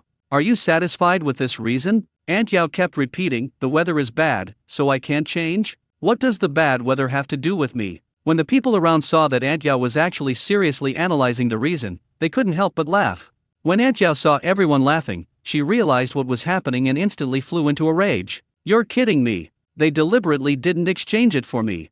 Fine. If you don't change it for me today, nobody else will," Aunt Yao said, and tried to push the people who were catching fish away. Ding Hongmei stood there watching indifferently. Anyway, she wasn't in a hurry. The fish could stay in the bucket for a couple of days without any problems. When Su Hongying and Aunt Zhang saw this, they immediately stepped forward and chased Aunt Yao away. Other people who wanted to buy fish also stepped forward. Aunt Yao saw that there were quite a few people gathering around, and she couldn't stop them. In the end, he could only glare fiercely at Ding Hongmei before turning and leaving. "Have you chosen the fish?" Old Mrs. Li asked casually when she saw Aunt Yao return. Aunt Yao looked at Old Lady Li with a wronged expression. "No. That woman refused to replace it for our family." Old Mrs. Li was furious when she heard this. "What's wrong? Is she determined to make trouble for our family? Not only did they steal the house we wanted, they also refused to give us the fish instead. Let's go settle the score with her." Old Mrs. Li was about to go out and start a fight. Aunt Yao quickly grabbed Old Lady Li. "Mom, don't go. The two of us can't win. That woman is a formidable fighter.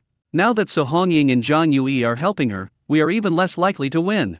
After listening to her daughter-in-law's words, Old Lady Li felt that they made sense and sat back down. But she was unwilling to give up, so she frowned and asked, "Then what do you suggest we do?" Aunt Yao immediately revealed a sinister expression. "Mom, on the way back just now, I thought of an idea." Grandma Li asked curiously, "What idea?" Aunt Yao leaned closer and whispered, "How about we ask old man Wei from next door to help us exchange it? It's changed. Give him a bowl of fish soup." After thinking about it, Grandma Li thought the method was feasible and nodded. "Okay, go and talk to him."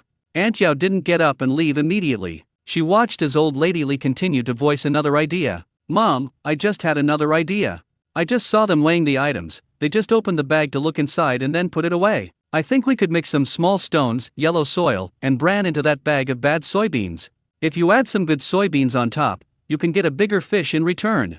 It can also make them suffer in silence, with no way to complain." After hearing this, Grandma Li clapped her hands and praised, "Great, that's a good idea. You've finally shown some intelligence. Let's do it. This time, we must make them suffer in silence, unable to express their pain. Mom, could you help me prepare some things? I reckon I'll need about 20 pounds. I'll go talk to old man Wei right now."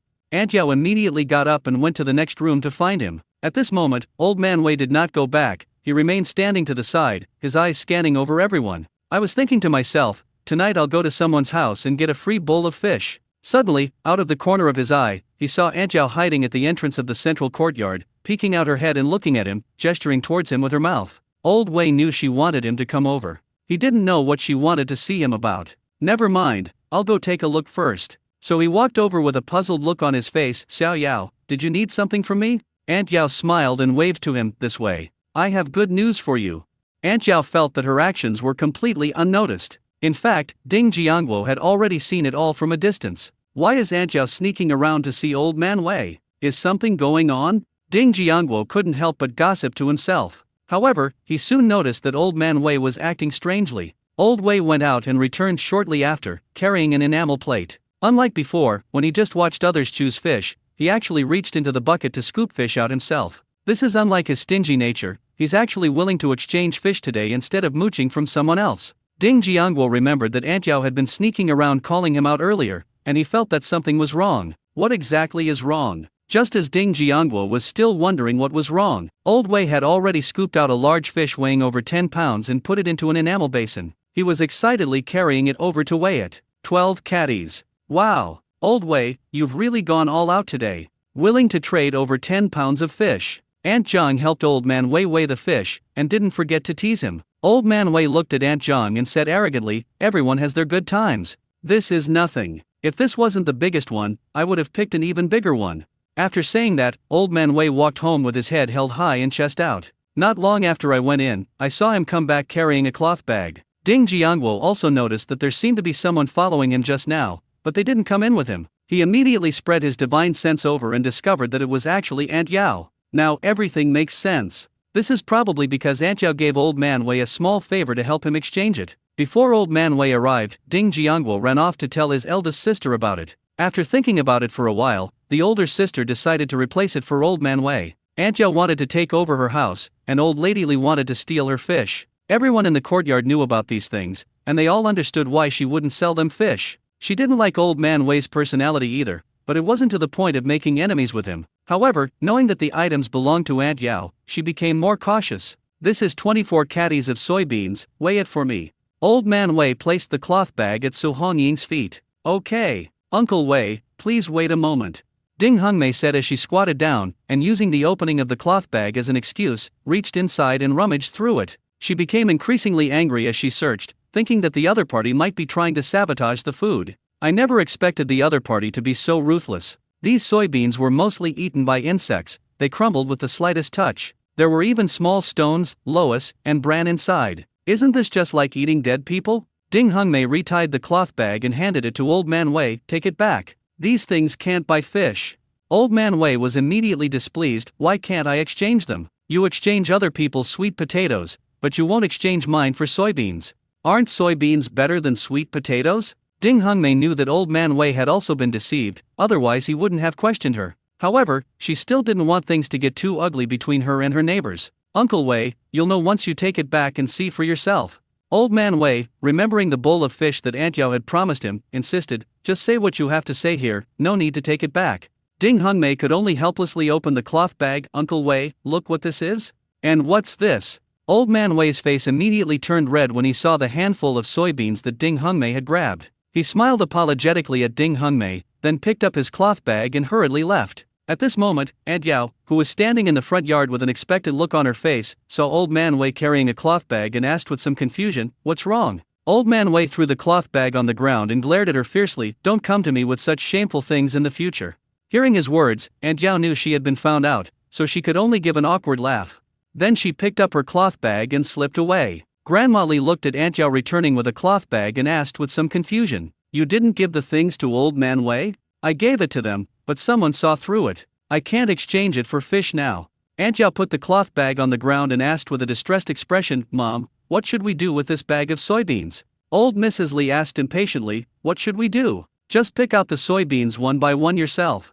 What else can I do?" Aunt Yao's face darkened, and her resentment towards Ding Hongmei intensified. If it weren't for her, she could have gotten the fish too, and wouldn't have had to pick out soybeans again. Yao Chunxiang remembered this grudge. "I will definitely not let that woman have an easy time in the future." The intermediate court returned to calm at this point. After finishing her business, Su Hongying saw that there was nothing else to do, so she prepared to go back. Ding Hongmei stopped her, saying, "Hongying, we're having a housewarming party tonight. Come join us and have some fun." Su Hongying didn't refuse and readily agreed, "Sure. I'll go back and cook for them first. I'll come over and join in the fun later." Ding Hongmei waved her hand dismissively. "Your whole family can come over to my place to eat at the appointed time. Why bother with all that trouble?" After spending half a day with her, she really liked this straightforward and kind neighbor. She thought about how this housewarming party was a rare opportunity, and it would be good to have more people and make it more lively. Hongying people also work at the steel factory, they'll be here soon. It also allows you to learn more about the factory from the other party, which will be beneficial for future work. So Hongying felt it was fine for her to come for a meal. She could just bring some mountain fruits for her next time she went back to her parents' home. But it would be a bit much for the whole family to come. These days, everyone is short of food. Ding Hungmei seemed to know what she was struggling with. So he lifted the cloth bag on the ground. Look at all this grain. Are you afraid I'll go broke from eating one meal? Seeing that Ding Hungmei had said so Hongying stopped being coy and agreed. Time flew by, and the workers who had finished their shifts returned one after another. It's time for dinner again. There are more people eating tonight. Tonight's main dish was made by my eldest sister, Aunt Zhang, and Aunt Hongying together. Of course, the only dish that can be made is by my brother-in-law, Chen Zai. We made 8 dishes for dinner, including fish, meat, and soup even more abundant than during Chinese New Year. 2 tables were set up, one for the men and one for the children and women. Ding Jiangguo was also seated at the men's table because of his special contributions. The room was full of people, chatting and laughing, and the meal lasted a long time, not ending until after 9 o'clock. After everyone else had left, leaving only her younger siblings, Ding Hungmei said to them, Jiangguo, Menzu, when you go back, remember to take the grain you exchanged today with you. Ding Jiangguo spoke first. Big sister, you should keep this grain for yourselves. We have plenty of food at home, and we don't go hungry even if we have 3 meals a day. Seeing that her older sister didn't believe her, Ding Menzu spoke up to prove, Big sister, I'm in charge of cooking every day. What Jiangguo said is true. There's no shortage of food at home right now, so you can keep this for yourself. After they finished speaking, they all got up and went home. Back home, Ding Jiangguo washed up and lay on the bed. He then entered his spatial dimension and sold the small yellow croakers he had acquired that day. Ding! 18,750 yuan has been successfully deposited into your account. Account balance, 25,000 yuan. Seeing his account balance, Ding Jiangguo was in a great mood. He habitually clicked on exclusive new products in the mall. There was only one item available for sale, and it was a limited time offer. Only 2 hours remained before you could purchase it. One day dimension needle being pricked will cause mental retardation for a whole day. 20,000 yuan per box, 10 needles per box, not sold individually. After thinking it over, Ding Jiangguo decided to take it down. Ding! Congratulations on successfully purchasing 1 box of one-day mental illness injection. Account balance, 5,000 yuan. When Ding Jiangguo saw the remaining 5,000 yuan in his account, he wondered if he should add something. He then began to take stock of the existing resources in the space. Cornmeal, 2,000 jin/high gluten flour, 1,820 jin/pork belly, 450 jin/wild boar meat, 3,300 jin. Sweet potatoes, 70 jin/potatoes, 80 jin/eggs, 3/hen, 1. 3 yellow chickens, 50/cured pork, 50 jin/fish, 185, 1,000 jin. Canned fruit, 50 bottles/bulk fructose, 10 caddies/bulk biscuits, 10 caddies. Apples, 160 jin/defective cloth, 32 feet/cigarette and alcohol coupons, 10. Cloth coupons, 45 feet, 9 coupons/hand-torn bread, 50 pieces/white rabbit milk candy, 50 pieces. A stun gun, a wilderness survival kit, and a compound bow. A butcher's knife, a hand cart, a tricycle, and a pistol. A kitchen knife, an iron pot, a thermos, and an alarm clock.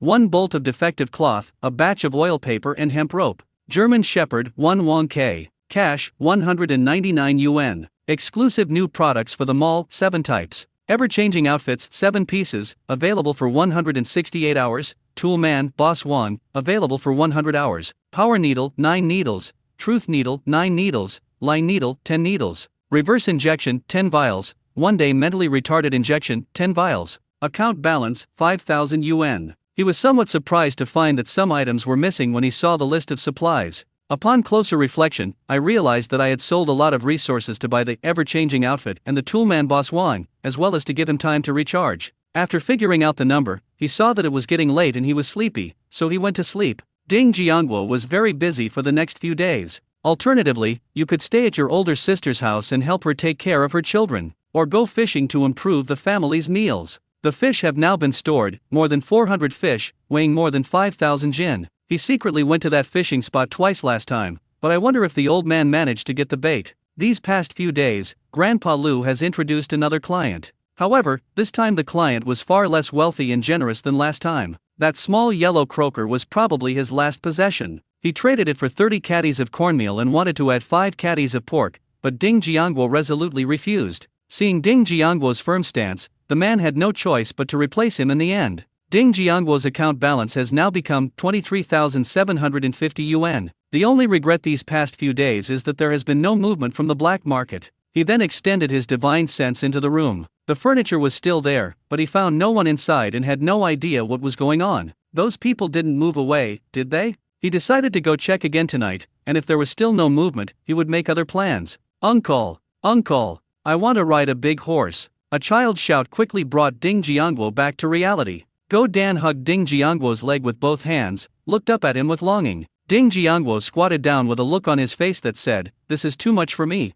Dog Egg skillfully climbed up, straddled his neck, and tugged at his hair with his little hands. Giddy up! Giddy up! Uncle's horse, charge! He carried Go Dan back and forth in the house twice before putting him down. Just as Ding Jiangguo was about to get up, he found 2 more little hands already on his shoulders. Uncle! Uncle! I want to ride a big horse too. Stone looked at him expectantly. Ding Jiangguo's face immediately fell. These past few days, the most tiring work he's done has been taking care of these 2 little ones. Ever since my eldest sister became familiar with Aunt Zhang and Aunt Hongying, these past few days, whenever Ding Jiangguo comes, she goes to dig for wild vegetables with Aunt Zhang and Aunt Hongying. Ding Jiangguo advised her that since they had just exchanged a lot of grain, there was no need to go so far to dig for wild vegetables. But Ding Hongmei disagreed. According to her, we've exchanged a lot of grain, but we can't just sit around and do nothing. We need to save more grain so we won't go hungry. Ding Jiangguo originally wanted to bring some more grain so that she wouldn't have to worry about food, but considering his older sister's personality, he gave up trying to persuade her. Stone, come down quickly. Come here to mommy. Just as Ding Jiangguo was about to continue, a heavenly voice rang out. When his older sister finally returned, Ding Jiangguo quickly put the stone down and carried it to her side. Big sister, I'm a little sleepy, I'll go back and rest first. Come over for dinner tonight. After saying that, he took off running. Uncle! Uncle! Ride a big horse. Upon hearing the sound, Ding Jiangguo, who had just stepped outside, immediately quickened his pace and ran away without looking back. He ran his fingers through his messy hair and silently decided that he could never take on childcare work again. That evening, everyone gathered at the eldest sister's house for dinner. After dinner, we chatted there, and I listened to my brother-in-law talk about his work. Because it was Director Ma who took him to handle the formalities, the people in the kitchen were very perceptive, and no one dared to treat him like an ordinary newcomer and bully him. He gets along well with everyone and his work is going smoothly. Chen Ziyaki was especially grateful to Ding Jiangguo and invited them to come over for dinner every night. However, Ding Jiangguo and his group politely declined. Chen Ziyaki is just their brother-in-law, not their father. What obligation does he have to cook for them every day? They didn't want to end up turning family members into enemies. After finishing dinner, Ding Jiangguo didn't wait for them. He went back to wash up first, and then lay down on the bed to rest. We'll go to the black market after everyone has fallen asleep. The lights in the courtyard were all off, it was late at night. Ding Jiangguo looked at his sleeping younger brother inside and tiptoed off the bed. He went outside through the space, then went back inside and put on the ever-changing clothes, transforming into his previous appearance. Once outside the space, they quickened their pace and headed towards the black market. When he returned to the courtyard, he was pleasantly surprised to find a faint circle drawn next to the entrance. Knock knock, Ding Jiangguo knocked on the door just like last time. Dong dong zoo dong dong zoo. However, after knocking 3 times, no one came to open the door for him. He could only use his divine sense to investigate the situation inside. He had just released his divine sense when he heard a creak. The door opened, and a strange, dark-faced man poked his head out, giving him a curious look. Upon realizing he didn't recognize the person, he impatiently asked, "Who are you looking for?" Ding Jiangguo wasn't angry, assuming the man was new and it was normal for him not to know him. "I'm looking for Brother Jun." It was agreed upon beforehand. Upon hearing the name, the dark-faced man turned to the side expressionlessly and said, "Then come in." After Ding Jiangguo came in, he closed the door and then called out to the main room. "Brother Xiang, this guy is here to see that good-for-nothing Lin Kuo-jun. They said it was arranged. Do you want to meet them?" When Ding Jiangguo heard the name, it sounded familiar, as if he had heard it somewhere before, but he couldn't quite place it. "Oh." As the voices spoke, a long-faced man slowly walked out of the main room. Ding Jiangguo immediately recognized the person upon seeing him. Holy crap! Back when Jianjun was collecting coal nuggets to trade for wild vegetable buns, wasn't that the same guy he traded with? How did he end up here? Looks like he's still the boss here. What about Lin Kuo-jun before? At this moment, Ding Jiangguo was filled with questions. The long-faced man stood under the eaves, looking down at Ding Jiangwo. "You're here to buy something from Lin Kuo-jun?" Ding Jiangwo shook his head. "It's not buying, it's exchanging." The long-faced man sized Ding Jiangwo up and down, then asked in a perfunctory tone, "Do you want to exchange it for meat or grain?" In his view, Ding Jiangwo was just like everyone else, wanting to exchange for some food and meat. Judging from their attire, they probably don't have anything decent to offer. If he hadn't just taken over this position, he wouldn't be in a situation where he needs to perform well, earn more money for the boss, and solidify his own position. He couldn't be bothered with such minor characters. Ding Jiangwo already had a bad impression of this person, and seeing his attitude, he didn't plan to talk to him any longer. He replied directly, "Exchange for some gold bars.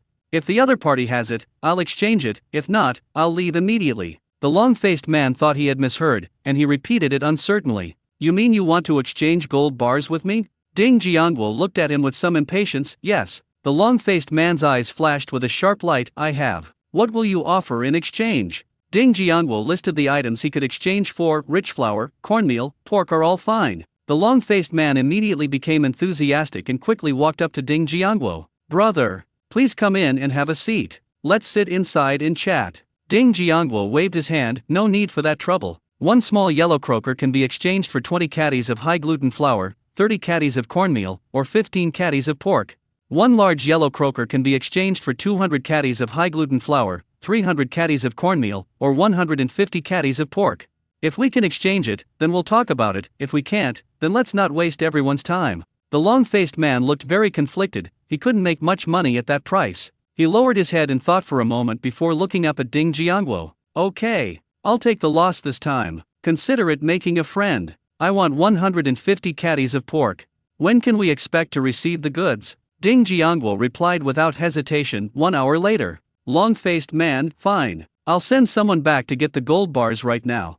After Ding Jiangwo finished speaking, he turned and walked into the yard. Seeing that no one was around, he immediately entered the space and used his divine sense to lock onto the entire courtyard. He wanted to see if the long-faced man would follow the rules and conduct a normal transaction with him. The dark-faced man looked at the long-faced man and asked, "Brother Xiong, do you want me to go back with you to get the gold bars?" The long-faced man waved his hand. "Let's wait until we see what it is before we talk about it. There's no rush now." Then his eyes darted around, a smirk playing on his lips, and he gave the order to the dark-faced man. "Go and call those three-handed guys here first, and wait for my instructions." The dark-faced man asked with some confusion, "Brother Xiong, are you planning to have them steal the gold bars back after the transaction is complete? Isn't this too much trouble?" The dark-faced man paused, a cold glint flashing in his eyes, and made a throat-slitting gesture. "Or maybe I should wait for that guy to bring the goods, and then just..." The long-faced man stared sternly at the dark-faced man. "Old Black, we're merchants now, only interested in making money, understand?" "Understood, Xiong Ge. I'll go get someone right away." Seeing that Xiong Ge seemed unhappy, Lao He immediately left the yard to do what he was told. Ding Jiangwo overheard their conversation. He sneered inwardly, thinking, "Trying to play dirty tricks, double-crossing me. Since he wants to play, I hope he won't regret it, hee." Ding Jiangwo scanned the courtyard with his divine sense and found nothing of value, which left him slightly disappointed. Half an hour later, Lao He returned with 5 people. An 8 or 9-year-old boy, a teenager, a middle-aged man, a middle-aged woman, and an older man. They all greeted the long-faced man with ingratiating expressions as they entered the courtyard. The long-faced man, acting like a big shot, nodded slightly in response to them. Then he told the 5 people the requirements and the reward. Upon hearing this, the 5 realized that all they had to do was steal a box from one of the people later. Each person would receive 2 jin of cornmeal, and they all patted their chests to guarantee that they would complete the task. After hearing their plan, Ding Jiangwo also had an idea pop into his head. Time flies, and another half hour has passed. Ding Jiangwo emerged from the spatial dimension and knocked on the gate of the courtyard. The door was quickly opened, and Lao He opened it, saw Ding Jiangwo empty-handed, and asked with a grim expression, "Where is the stuff?" Ding Jiangwo glanced to the side, and Lao He followed his gaze and saw a large bag on the ground. They quickly went over and carried it into the yard. The long-faced man saw Lao He following behind Ding Jiangwo, carrying a large bag as they entered. He quickly went up, squatted down, and opened the bag to inspect the goods. Upon opening the bag, they found it contained a bag of pork. The pork in the bag was evenly cut into 5 pieces, each weighing about 30 pounds. The long-faced man ordered the black man, "Weigh it." He then looked at Ding Jiangwo and said, "Young man, the stuff is good. Let's go inside and have some tea first." Ding Jiangwo nodded and followed him into the main room. The two had barely sat down when the dark-faced man came over to report. Brother Xiong, the weight is fine, it's exactly 150 jin. After confirming that the quantity was correct, he continued to say to the dark-faced man, Old hey, why don't you entertain this young man first? I'll go see what that kid gunbanging is up to. I asked him to get something, but he's been dragging his feet and hasn't come back yet. After saying that, he looked at Ding Jiangguo apologetically and said, Young man, I'm really sorry. I already sent someone back to get it, but they haven't returned yet. I'll go check what's going on. Have some tea and wait a moment. I'll go check on the situation and be back in 10 minutes at most. After finishing speaking, the long-faced man walked out without waiting for Ding Jiangguo's reply. Ding Jiangguo didn't care, he was just playing along with their act, so it didn't matter. About 8 minutes later, he saw the long-faced man running back, panting, carrying a small wooden box. As soon as he entered the main room, he beckoned Ding Jiangguo to come into the inner room to inspect the goods, while also giving the dark-faced man a wink. After Ding Jiangguo inspected the 10 gold bars and confirmed that there were no problems, he found that they were fine. The long-faced man thoughtfully locked the box and handed the key to Ding Jiangguo as well. The thought of those 10 gold bars soon returning to his hands made the long-faced man grin. With that in mind, he couldn't wait to schedule the next transaction. Young man, come see me again in a couple of days. I'll even trade you gold bars. Ding Jiangguo readily agreed. The long-faced man warmly escorted him to the courtyard, then turned back into the main room to wait for his gold bars to return. At this moment, he was secretly delighted, having unexpectedly gained 150 jin of pork for free tonight. He had just become the head of the black market when someone came to deliver meat to him. His good fortune was unstoppable. Little did he know that the pork had just been taken away by Ding Jiangguo. All that was left for him was a bag filled with withered branches and rotten leaves from the yard. Ding Jiangguo left the courtyard and walked casually forward. The 5-man pickpocket gang secretly followed him, ready to pounce on him at any moment. Doggy, you and your mother will go over there later. He pointed to another intersection. The child and the woman nodded and immediately walked to the other side. Ding Jiangguo sensed with his divine sense that the other party was making arrangements, and it seemed that they were about to take action. He immediately put the gold bars from the box into his storage space. All that remained in his arms was the empty, unlocked box. When he came to a fork in the road, he turned and walked into the less lit section, luring them to make their move quickly. Sure enough, just a few steps after he went inside, 2 people suddenly sped up and crashed into him from behind. Ding Jiangguo cooperated with their act, pretending to be unexpectedly knocked to the ground. The box and the key were stolen by the 2 men at the same time the moment he was hit. When he looked up, he saw that the 2 had already run into 2 other streets. Just then, the old man and the woman with the child came from those 2 streets. The old man was the first to walk over to Ding Jiangguo, and even pretended to be kind by reaching out to help him up. Comrade, what's wrong with you? Ding Jiangguo staggered to his feet, ignoring the old man, and anxiously chased after him. But just as he was about to run forward, he was blocked by a woman walking towards him. He could only bypass her and choose one of the alleys to chase after her. After Ding Jiangguo had run far away, the old man said to the woman, Let's hurry back and meet up with Guzi. He walked into the courtyard as he spoke, with the woman following closely behind him. Just as the 2 were about to reach the courtyard gate, suddenly, a child emerged from the shadows. Dog, you got the stuff? The woman and the old man rushed forward. Master, I got it, Guzi said, handing the box and key to the old man. The old man smiled as he took the box and key, then knocked on the gate. With a creak, Old Hay immediately opened the door from inside and turned to let the person in. The old man, head held high, led the woman and child as he strode inside. When the long-faced man saw them return, he immediately stood up from his chair and went to greet them with a big smile. Did you get the stuff? He walked up to the old man and asked impatiently. The old man proudly took the box and key out of his pocket and handed them to him. The long-faced man quickly reached out and took the box. The moment he took the box, his expression suddenly changed. He hurriedly used the key to open the box and found it empty, with nothing inside. His face immediately turned ugly, and he stared into the old man's eyes, his tone icy. Where are the things inside? Three-handed thief, you're not planning to double-cross me, are you? The old man then realized that something was wrong, but in front of Xiong Ji, he could only insist for the time being that he hadn't taken the item. Brother Xiong, I don't know what's in there. However, whatever we take back is exactly what we give you back. The long-faced man was in a terrible mood. He stared intently at the old man, trying to judge whether he was telling the truth from his expression. The box was only out of the yard for a few minutes, and only you and that person had contact with it the whole time. How could the things inside have disappeared? You'd better hand over the item now, or else. When the long-faced man realized the old man didn't recognize him, he could only resort to threats. The old man could only continue to explain, Brother Xiong, we really didn't take those things. Otherwise, we wouldn't have come back. The long-faced man is now convinced that they took the items, otherwise who will compensate him for his losses? Humph. Where are your two companions? Did they hide something or run away? The old man understood Xiong Ji's meaning, they had to take the blame. Brother Xiong, this isn't fun. Even if the deal falls through, we can still be friendly. We've brought back the box you wanted. Since you are unwilling to pay the reward in advance, we will not force you. Dog egg, swallow, let's go. The long-faced man wasn't about to let them go. He immediately called to Old Black to help stop them. 3 hands. You took the stuff and you think you can just run away without handing it over. What kind of good deal is that? I'm telling you, if you don't hand over the stuff today, you're not going anywhere.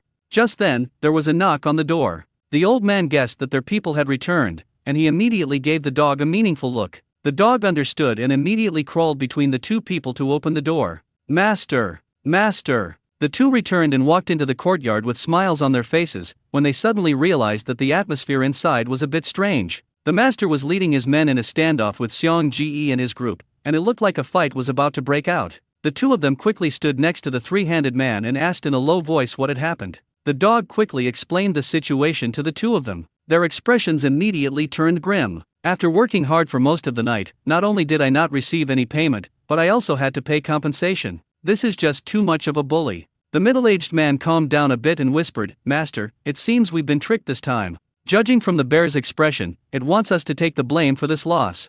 How about we give him some compensation, and we'll just consider ourselves unlucky? After all, we'll still have to make a living here in the future.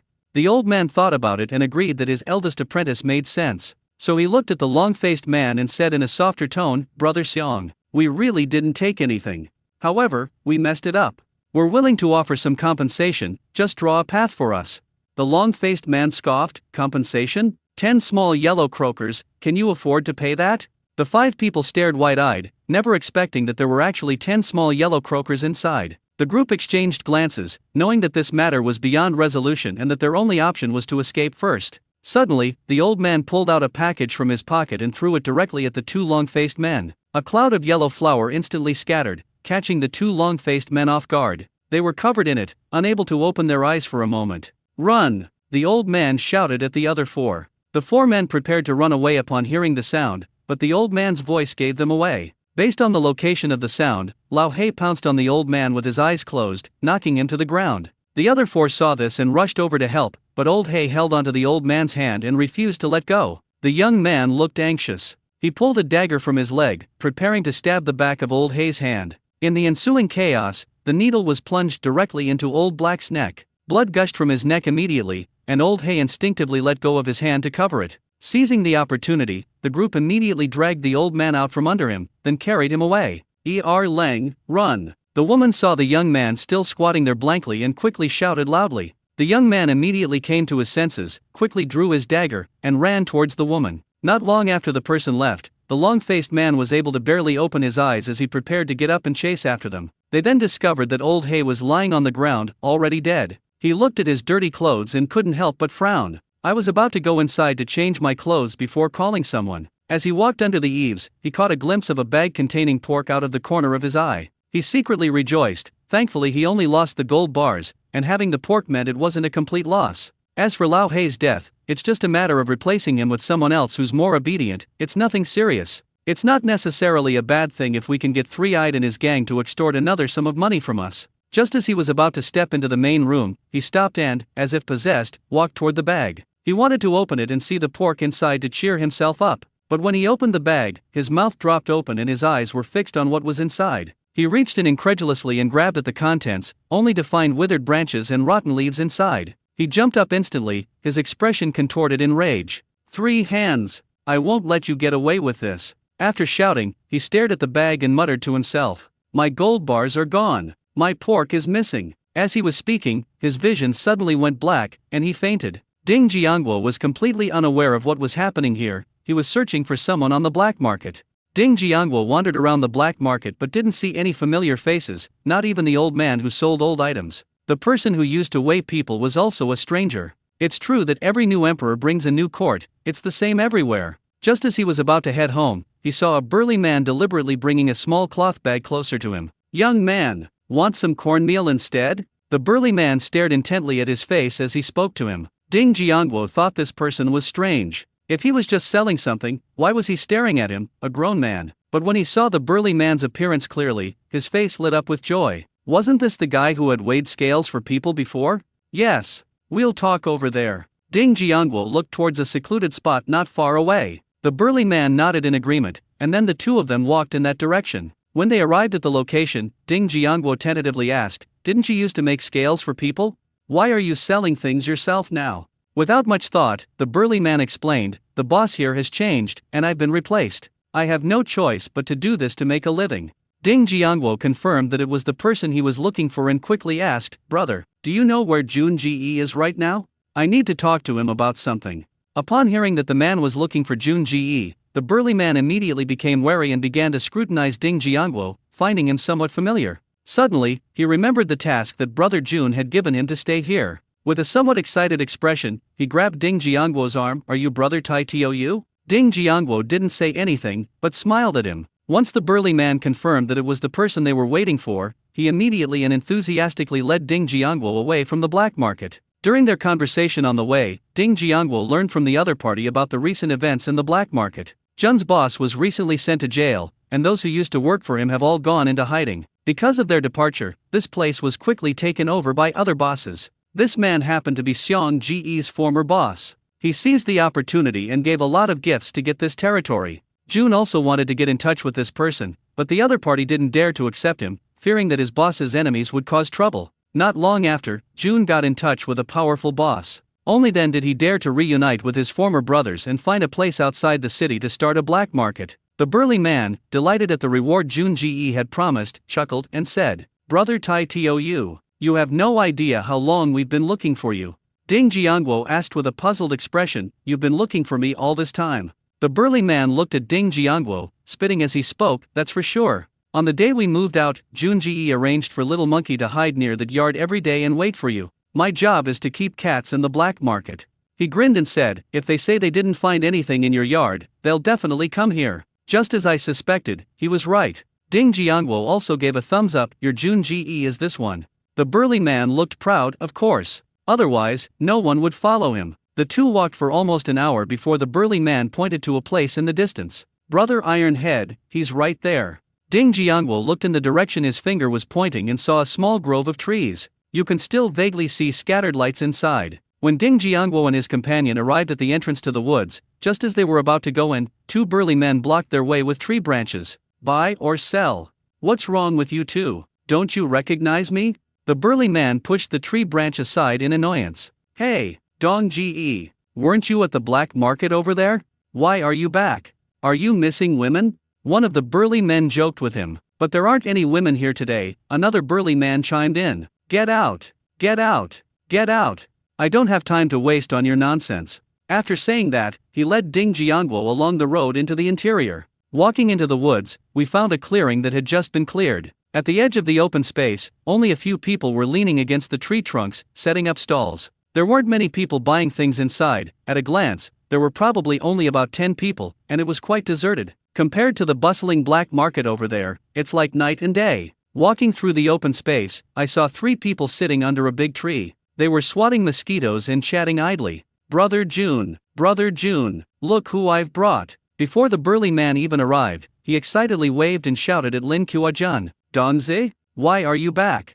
Lin Kuo-jun asked with a puzzled look. He then noticed that there was another person following Dongzi, and upon closer inspection, he realized it was Ding Jiangwo. He immediately stood up and ran over with a look of surprise on his face. "Brother Ironhead, I've been waiting for you forever." Ding Jiangwo smiled and said, "I've been to that courtyard a few times, but I didn't find the code you left." Lin Kuo-jun explained helplessly, "Our previous boss got into trouble, and we left in a hurry and hid for a while. I only dared to come out and work again after recently finding a new leader. They took away our territory before, so now we can only start a black market here to make a living." Ding Jiangwo asked, somewhat puzzled, "Since you have a new backer, why don't you take back the old black market?" Based on what he had just seen, it was unclear when this black market would be established. Lin Kuo-jun explained with a bitter face, "We wanted to, but we can't do that. The black market can be considered as compensation we are giving to the people there. Otherwise, they wouldn't have let us go so quickly." He paused, then looked at Ding Jiangwo with anticipation. "This place is newly opened, and we're short of everything right now. I'll have to rely on Brother Tai Tou for support in the future." Ding Jiangwo believes that food and meat are not a problem. No problem. We have both food and meat. As long as you have gold bars, these things are not a problem. Upon hearing Ding Jiangwo's words, Lin Qiujun's expression first lit up with joy, but then it slumped again. He doesn't have much cash left, let alone gold bars. In order to pull strings, get in touch with this powerful backer, and get through this difficult time, he has almost spent all his savings. Otherwise, they would have to hide and go into hiding just like everyone else. He could only give Ding Jiangwo an awkward smile. We're a bit strapped for cash lately, and it'll be a while before we can get the gold bars. How can I contact you then? Ding Jiangwo thought of the deserted black market he had just seen. It is estimated that they will not have the capital to exchange for gold bars in the short term. Since they have the connections and I have the resources, why don't we cooperate? You can give them some goods on credit first. In this way, they can develop using their own resources. They can also use their connections to exchange for more gold bars, and you don't have to deal with them one by one. After 2 transactions, this person seems to be fairly disciplined and reliable. Otherwise, these people in the black market wouldn't have continued to work for him. Those who came to buy things tonight are probably their regular customers. After some consideration, Ding Jiangwo decided to give them some supplies on credit first. Helping them out won't do us any harm. We might need their help in the future. Brother Jun, let me tell you about the current situation of the black market. If there's nothing appealing, it'll be hard to make it successful in a short time. Lin Qiujun looked worried as he listened. There's nothing we can do about it. We have neither goods nor money right now. We can only work slowly. Ding Jiangwo pretended to think for a moment before looking at him and said, how about this? I'll give you some goods on credit first. Give me the gold bars after you've sold them. Real. Lin Qiujun looked surprised but also unsure, and asked, Brother Tai Tou, you're not kidding? Ding Jiangwo looked at him irritably. I'm not just bored. Why would I come here in the middle of the night to tease you? Lin Qiujun was very excited. What is the most needed right now? Grain and meat. With enough food and meat, how could this newly opened black market not take off? However, there needs to be collateral. Otherwise, I won't be able to explain it to others when I get back. Once the goods are sold, we'll exchange them for gold bars. Ding Jiangwo then outlined the conditions for him. Okay, I'll go get the stuff right away. Lin Qiujun immediately agreed and turned to discuss it with a few of his good brothers. A short while later, he returned. Brother Tai Tou, wait here for a moment. I'll go back and get something, and I'll be right back.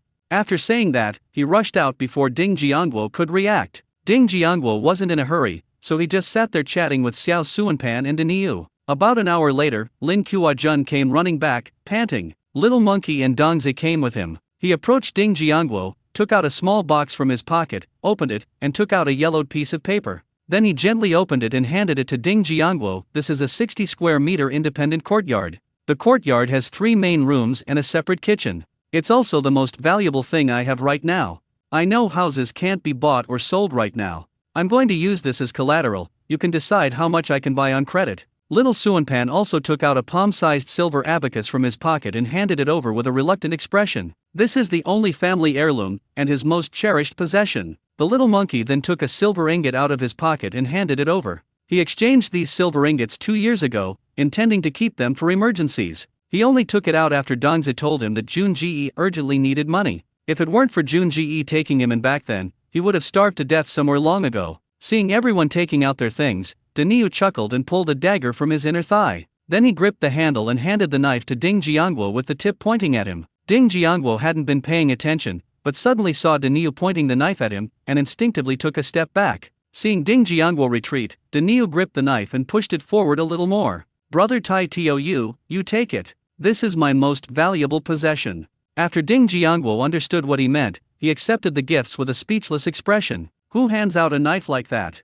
That's some genius. Seeing that Dongzi hadn't moved, Jun Ji assumed he didn't have anything valuable on him and didn't want to embarrass him, so he prepared to send him away. Before he could even speak, he saw Dongzi strangely put 2 fingers into his mouth, pinch a tooth, and shake it repeatedly. After a while, he pulled out a tooth, wiped it on his clothes, and then handed it to Ding Jiangwo. Ding Jiangwo did not immediately reach out to take it, but curiously examined the item in his hand. The little monkey was also curious and wanted to know what it was. He then picked up the kerosene lamp from the ground. With the help of the dim light, everyone could see that it was a gold tooth. The little monkey looked surprised. Dongzi, you're amazing. I never knew you were a wealthy person hiding among us.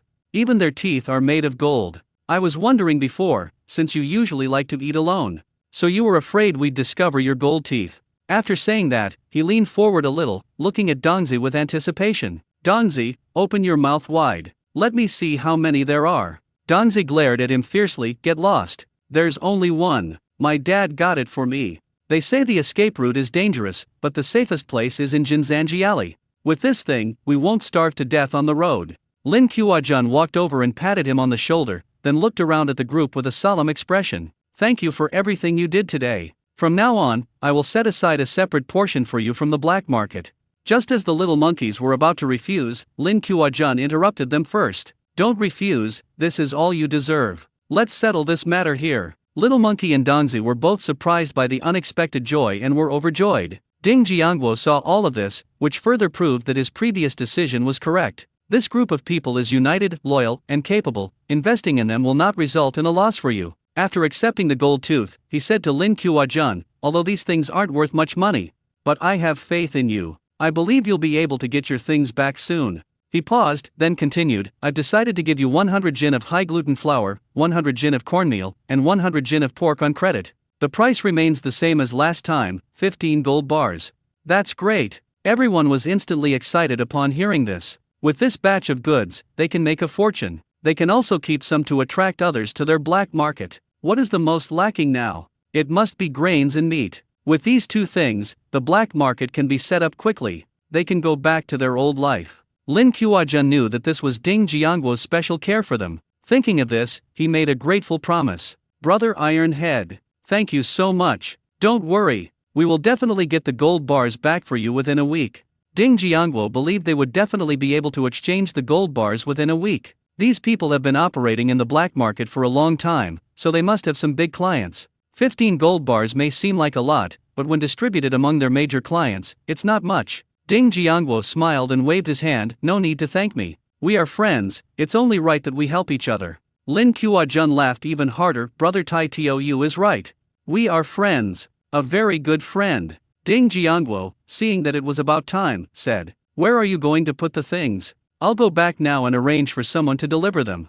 It should arrive before dawn. Lin Kuo-jun pointed to a piece of paper and said, Brother Titu, have someone deliver this to this courtyard. I'll go back and pick up the goods right now. Ding Jiangguo nodded and placed the collateral in his hand. Keep the items safe for now, and give them back to me when I receive the goods. I'll arrange for someone to deliver the goods to you right now. Lin Kuo-jun packed up all the collateral, then turned to Daniu and said, Daniu, come back with me first. Knock knock knock. Ding Jiangguo gently knocked on the door outside the courtyard. The door creaked open, revealing Lin Kuo-jun and Daniu standing inside. When they saw the 3 bags next to Ding Jiangguo, he came out smiling to help move things. After the 3 of them moved their things into the house, Lin Kuo-jun was about to invite Ding Jiangguo to sit down and have some tea. Ding Jiangguo smiled and declined, saying that it would be dawn soon and he was very sleepy. Lin Kuo-jun realized that Ding Jiangguo really had no intention of staying for tea. The collateral was then returned to Ding Jiangguo. Ding Jiangguo took the items, checked them in person to make sure they were correct, put them away, said goodbye, and left. He didn't get home until almost dawn this morning. He was so tired that he slept until almost dinner time in the afternoon before getting up. During dinner that evening, his 4th sister told him that someone from the village had come that morning, saying that his grandparents missed him and asked when he would be free to go back. Ding Jiangguo knew what it was all about as soon as he heard it. He calculated that there were only 2 days left until the agreed date for exchanging the Remenya route. Anyway, there's nothing much to do in the city, so I'll go back tomorrow to find out what's going on and avoid any trouble later. After thinking it over, he told his 4th sister about his decision to go back the next day. Ding Menzu didn't object, and even suggested that they take some food back to them. Recently, because Ding Jiangguo has been bringing food home from time to time, the family now has plenty of food. Ding Jiangguo waved his hand and said no need, he had already arranged for his grandparents' food. The next day, Ding Jiangguo went to the outskirts of the city early as usual and took Niu Seini's donkey cart back. As soon as he got off the donkey cart, he noticed that besides a few old men and women, there were 2 more young men by the old locust tree at the village entrance. As the donkey cart approached the village entrance, he noticed that although the 2 men were talking, their eyes never left the donkey cart. Ding Jiangguo guessed that this must be the militiamen that the captain arranged to keep watch. Once the donkey cart was parked, he jumped off and headed home. Seeing him head towards the village, the 2 young men also started to move. The 2 people came over with smiles and greeted us. Kid, whose child are you? My grandfather is Ding Dasan. Ding Jiangguo replied with a smile. One of the young men seemed to recognize Ding Jiangguo,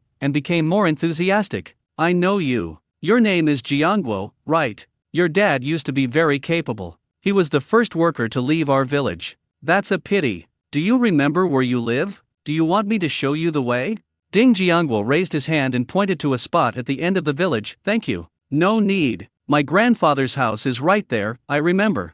Okay. It's good that you know the way. The two returned to their previous position to continue their surveillance. Ding Jiangguo walked along the village toward his home and found that the village was much quieter than usual. It looks like the captain has already sent everyone out to dig up Remenya glutinosa. He returned to the gate of the courtyard and found it locked. He guessed that they were all working at the brigade headquarters. He then changed direction and headed towards the brigade headquarters. As he approached the fork in the road, he saw a house with its gate open in the distance. A woman sat at the gate of her yard, coaxing her child. However, he kept glancing in the direction of the approaching person. Ding Jiangguo could tell at a glance that he was also keeping watch. It seemed the captain was indeed quite cautious. But this is good, more caution means more safety. The woman seemed to recognize him and greeted him with a smile. Jiangguo, you've come back to see your grandparents again. Is it because you went back and couldn't find them? They're all busy at the brigade headquarters. You'd better hurry. Ding Jiangguo responded with a smile. All right, Auntie. When you reach the fork in the road, turn in and you'll see the courtyard of the brigade headquarters. There were 2 militiamen guarding the entrance, but Ding Jiangguo didn't really recognize them because he rarely came back. Ding Jiangguo walked over, gave his grandfather's name, and went inside. Grandfather, grandmother. When Ding Jiangguo entered the courtyard, he saw that most of the family members were working there. Only my second uncle wasn't there. Jiangguo, you're back.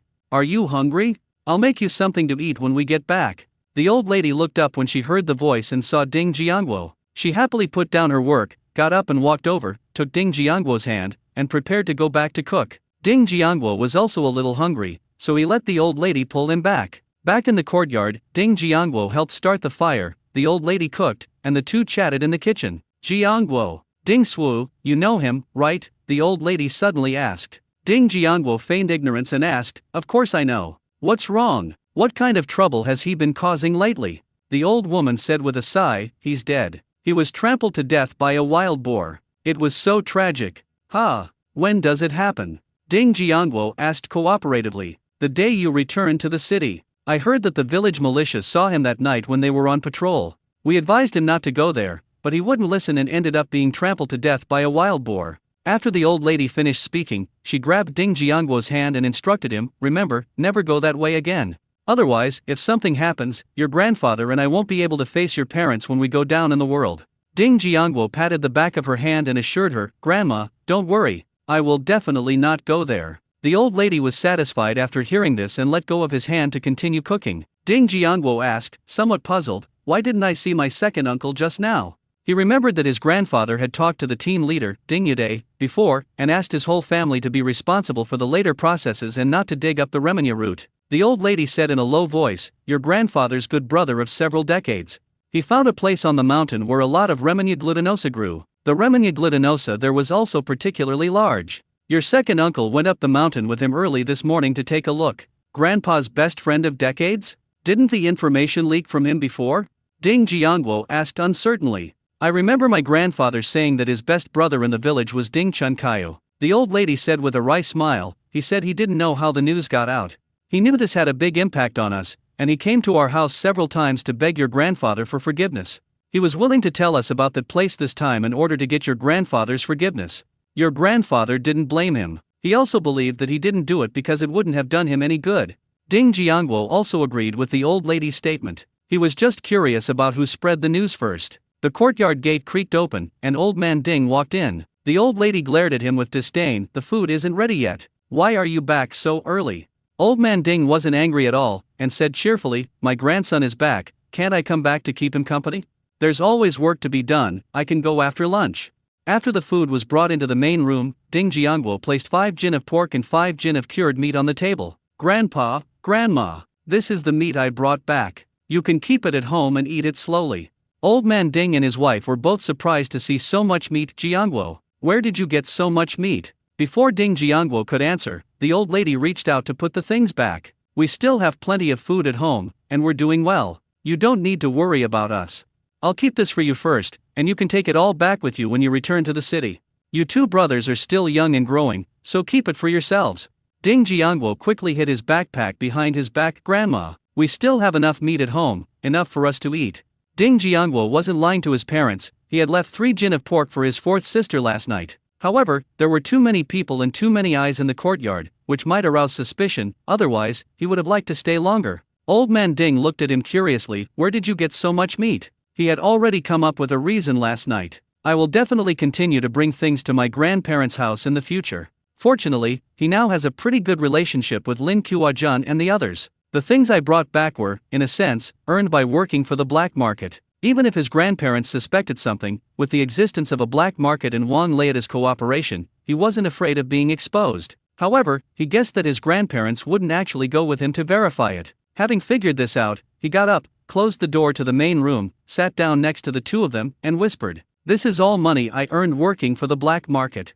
Upon hearing this, Old Man Ding's expression changed, and he immediately stood up. How could you do that kind of work? What if someone finds out and arrests you? When did this start? Ding Jiangwo quickly reassured him, Grandpa, don't worry too much. Listen to me first. I just run errands for people. I deliver messages, and I don't even carry anything with me.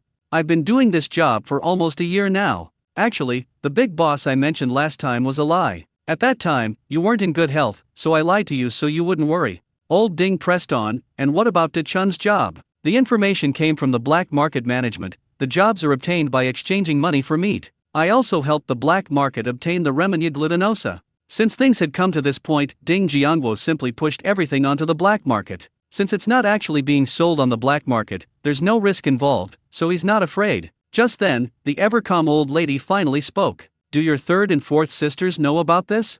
Ding Jiangwo thought for a moment. They all know about this, and they didn't object. The old lady nodded. The 2 girls are good. Since they both agree, then that's fine. After saying that, she looked at Old Man Ding with disdain. Old man, how old are you? What kind of behavior is this, all jumpy and startled like this? Sit down right now. Ding Jiangwo was curious about the old lady's calmness. Grandma, what does this mean? You don't seem surprised at all that I work for the black market? The old woman smiled bitterly and said, You think you could fool me with all those stories you made up before? Besides those people in the black market, I really can't think of anyone else who can produce such a large quantity of grain and still dare to trade it. I just know that if there were other options at home, you wouldn't have taken that job. If I were still young, I would definitely stop you, but I'm old now and can't help you much. If I stop you, what will you eat? We don't know when this famine will end. People need to survive first before they can think about anything else. The old lady paused, looked at Ding Jiangwo, and asked, Do you know why your 2 older sisters didn't stop you? Ding Jiangwo shook his head in confusion. I don't know. The old lady looked somewhat helpless. Firstly, they know they can't dissuade you. At most, you'll agree on the surface, but you'll still secretly do it behind their backs. Secondly, if something really happens to you, they will take the blame for you. Ding Jiangwo had mixed feelings after hearing this. He had thought that his sisters had given in to him because they couldn't persuade him otherwise. Unexpectedly, they had already planned out an escape route for him. The old lady patted his little head tenderly. You don't need to worry about them. If something really happens, it won't be their turn to step in. You're still a child. If anything happens, we 2 old folks will take care of you. You must remember, if anything really happens, just say that we 2 old folks forced you to do it. Ding Jiangwo knew he had so many trump cards up his sleeve and was sure nothing would happen, but he was still moved by the old man's words. Grandma, The old lady smiled and waved her hand. We 2 old folks can't help you brothers and sisters much. It's just that it's hard on you at such a young age to have to help support this family. Hey, it's all because we 2 old folks are useless. As the old lady spoke, tears streamed down her face. She raised her hand to wipe away the tears from the corners of her eyes. Jiangwo, always be careful, no matter what. Come back if anything happens, we'll take care of you. Ding Jiangwo earnestly assured her. Grandma, don't worry. I'll be careful. The old lady smiled and nodded, then picked up a piece of fatty meat from the dish and placed it in Ding Jiangwo's bowl. Eat up. Eat more so you can grow taller and bigger faster.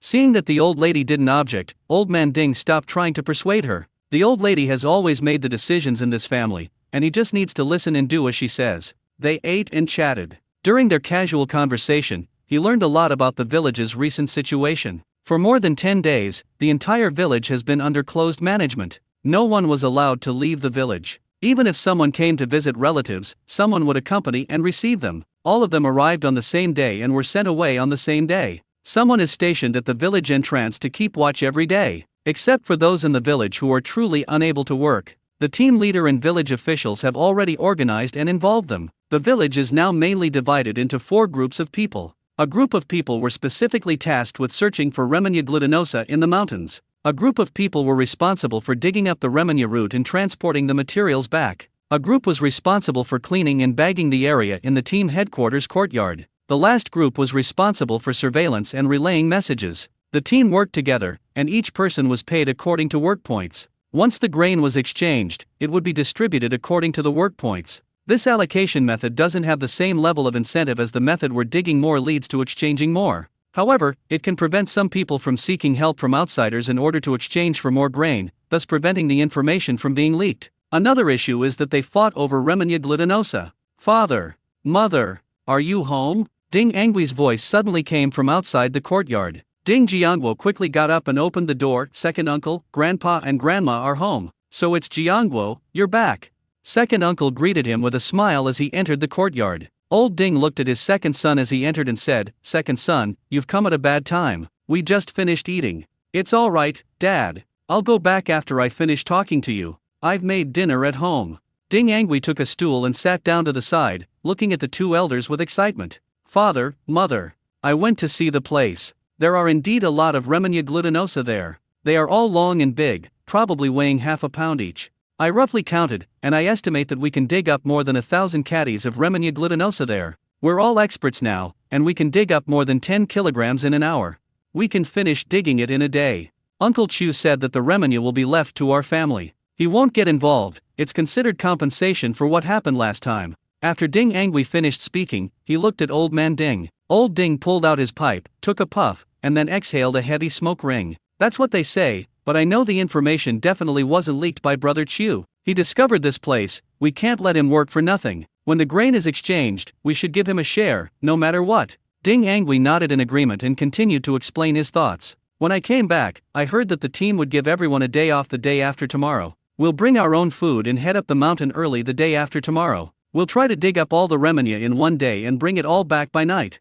Old Man Ding and Old Lady Ding exchanged a glance and both agreed, "Okay, that's how it's arranged. Then, father and mother, I'll go back for dinner now." With that, Ding Angwi got up and went home. After everyone left the courtyard, Old Man Ding looked at Ding Jiangwo and asked, "Jiangwo, finish collecting the goods from the village tomorrow night. Could you ask them to come back in a couple of days and pick up our goods separately?"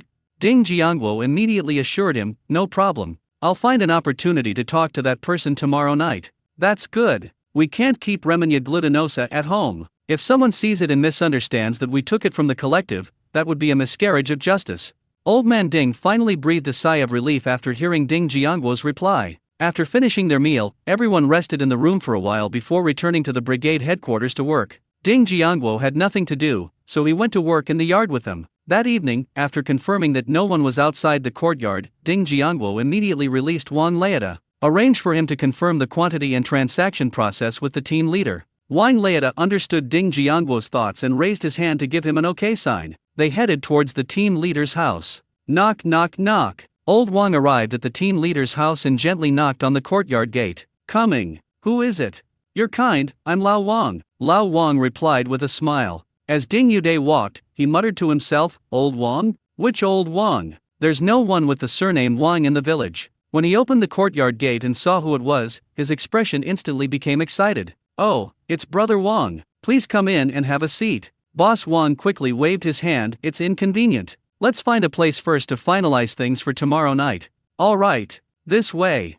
Ding Yude led Boss Wang directly towards the brigade headquarters. When Ding Yude entered the brigade headquarters, he didn't forget to instruct the two militiamen at the door not to let anyone in. The two entered the office. Ding Yude poured water for Boss Wang, who was sitting in a chair, before asking, "Brother Wang, what brings you here today?" Boss Wang didn't waste any words. "Come over tonight to check the actual quantity first. That way we can go back and arrange for the grain to be loaded. In addition, the delivery time is set for midnight tomorrow night. Bring the stuff to the old elm tree tomorrow night and wait for me there."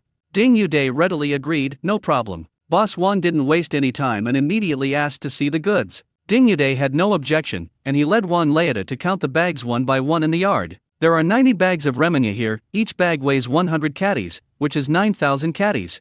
3 caddies of Remenya glutinosa can be exchanged for 1 caddy of cornmeal. We only need to pay 3,000 caddies of cornmeal tomorrow night. Is this the number?" Boss Wang looked at Ding Yude and did a verbal calculation. "Brother Wang, that's right."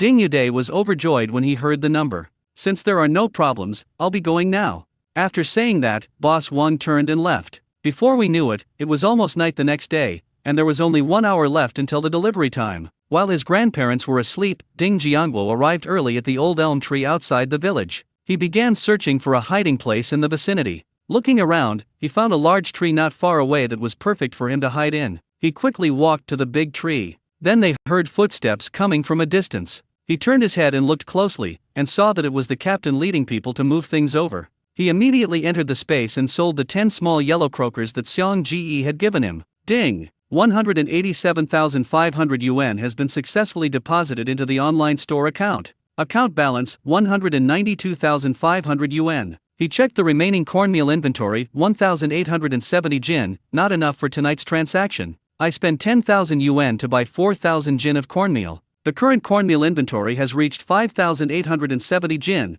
which should be enough to last for a while. Seeing that it was almost time, they released Boss Wang as well. Once the commotion at the old elm tree stopped, Ding Jiangguo sent Boss Wang over with his men to inspect the goods. Watching Wang Leida walk towards the old elm tree, "Uncle De, why haven't they arrived yet? Could they be playing a trick on us?" one of the young men asked, somewhat uncertainly. Ding Yude said firmly, "Definitely not. Someone even came over last night to inspect the goods. If they were just messing with us, why would they go through all this trouble? Are you as bored as I am?" A villager pointed to a figure in the distance. "Captain, look, someone's coming over there."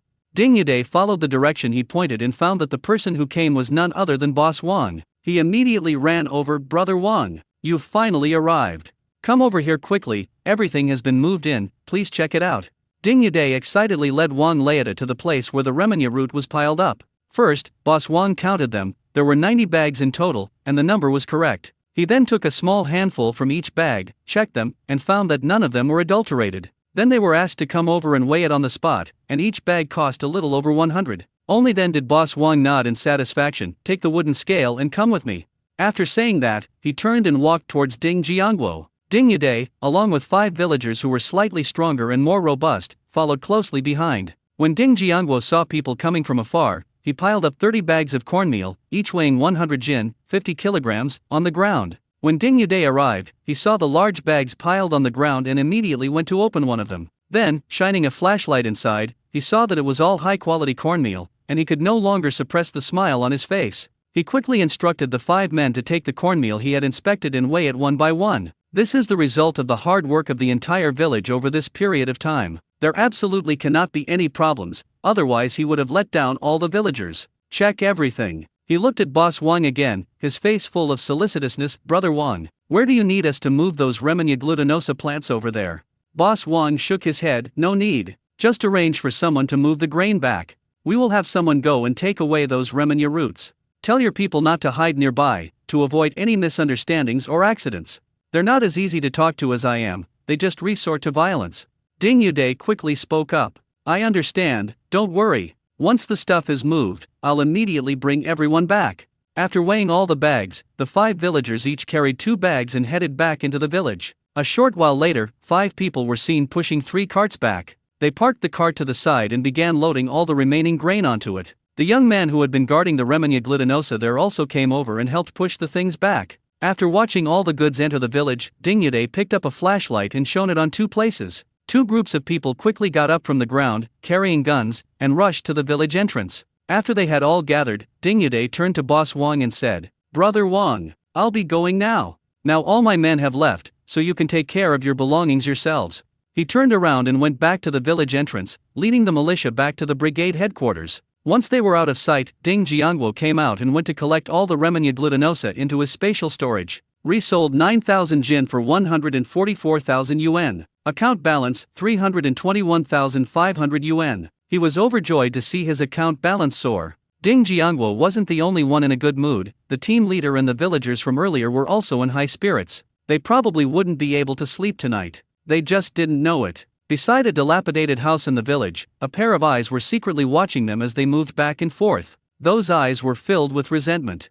The next morning at 5 o'clock, Grandpa and Grandma had already prepared the dry food and were ready to set off with their tools. Upon hearing the noise, Ding Jiangguo, sporting dark circles under his eyes, got up, washed up, and followed them. When they arrived at the agreed-upon spot at the foot of the mountain, they found that everyone else was already waiting there. Seeing that everyone had arrived, second Uncle Ding Angui walked ahead to lead the way. After their figures disappeared at the foot of the mountain, a person slowly emerged from the distance. He looked at the spot he had just been standing in, a smirk playing on his lips. "Dad, how much further? We've been walking for over 2 hours. We're starving." Ding Xiaoqian complained behind his father, wiping the sweat from his face. Ding Angui turned around and glared at him. "You're such a troublemaker. Look, even Jiangguo hasn't said he's tired yet. Hold on a little longer, and that mountain ahead is it." Second aunt stepped forward and patted Ding Xiaoqiang's arm. "All right. Stop complaining to your dad. When we get there, I'll get you 2 steamed buns to tide you over." The group followed the second uncle for another 10 minutes before discovering a very shady spot behind the mountain. Looking up, the ground was covered in purplish red, bell-shaped flowers, one after another. When everyone saw the wild remania covering the mountains and fields, all their fatigue vanished instantly. Instead, there was excitement and exhilaration. This was all food. Everyone put their belongings under the tree that Uncle Er had cleaned up yesterday. He picked up his tools and went to dig up remania glutinosa. Ding Jiangguo went out to prepare lunch for everyone as usual. He greeted his grandparents and then began to walk deeper into the jungle. Once inside, he released Wang Ke, whom he hadn't seen for a long time. Wang Ke, who had just been released, was taken aback at first. Then, upon seeing Ding Jiangguo, it immediately pounced over and used its 2 front paws to tightly hug Ding Jiangguo's leg. She tilted her head back, her eyes brimming with tears as she looked at him. "Boss, you finally remembered that your most loyal Xiao Wang has arrived. I miss you so much, it hurts my heart to think about you. Please, send me 1,000 or 800 bones to comfort my wounded heart." Ding Jiangguo was speechless and slapped his forehead. "How could I forget that this guy is a drama queen and a chatterbox? Let go quickly, your saliva is soaking my pants."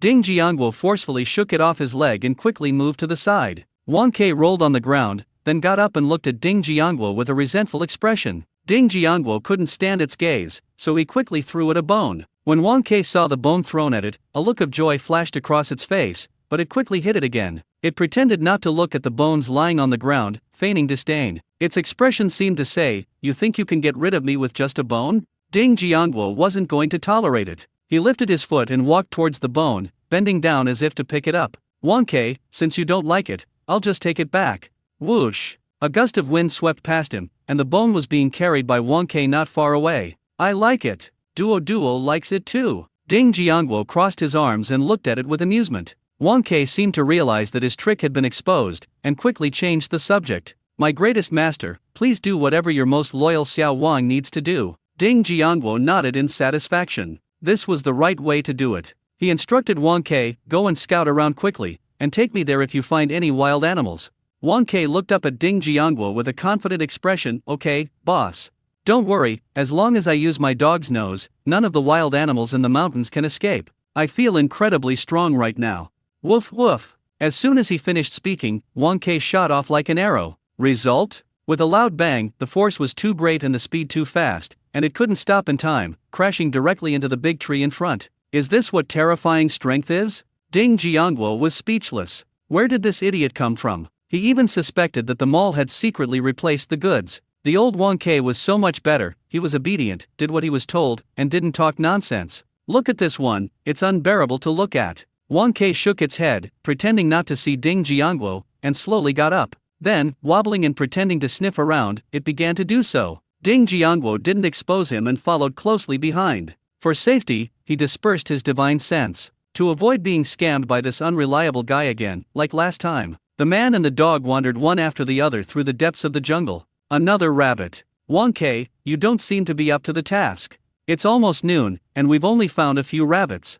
Ding Jiangguo put the rabbits on the ground into his spatial storage. Boss, it's almost done. Good things come to those who wait, there's always a surprise in store. Wang Ke pretended to be very serious as he searched for prey ahead. Ding Jiangguo followed Wang Ke for more than 10 minutes before seeing him return. Boss, I've detected the scent of 2 big guys. It's just ahead, let's hurry over there. Wang Ke excitedly circled around Ding Jiangguo. Ding Jiangguo was also very happy, he had finally encountered a large truck that morning. Following the scent, Wang Ke quickly found a cave. The cave entrance is only about half a meter high. Ding Jiangguo frowned as he looked at the cave entrance. Going in rashly like this would definitely be dangerous. He should first use his divine sense to probe the situation inside. He extended his divine sense inward and was shocked to discover that there was a hidden world inside. Passing through the opening by 1 meter, you'll find a hollow space that's over 2 meters high and 3 meters wide. 2 men are currently talking, and one of them, an injured man, is loudly complaining. Field mouse, why are you only bringing me food now?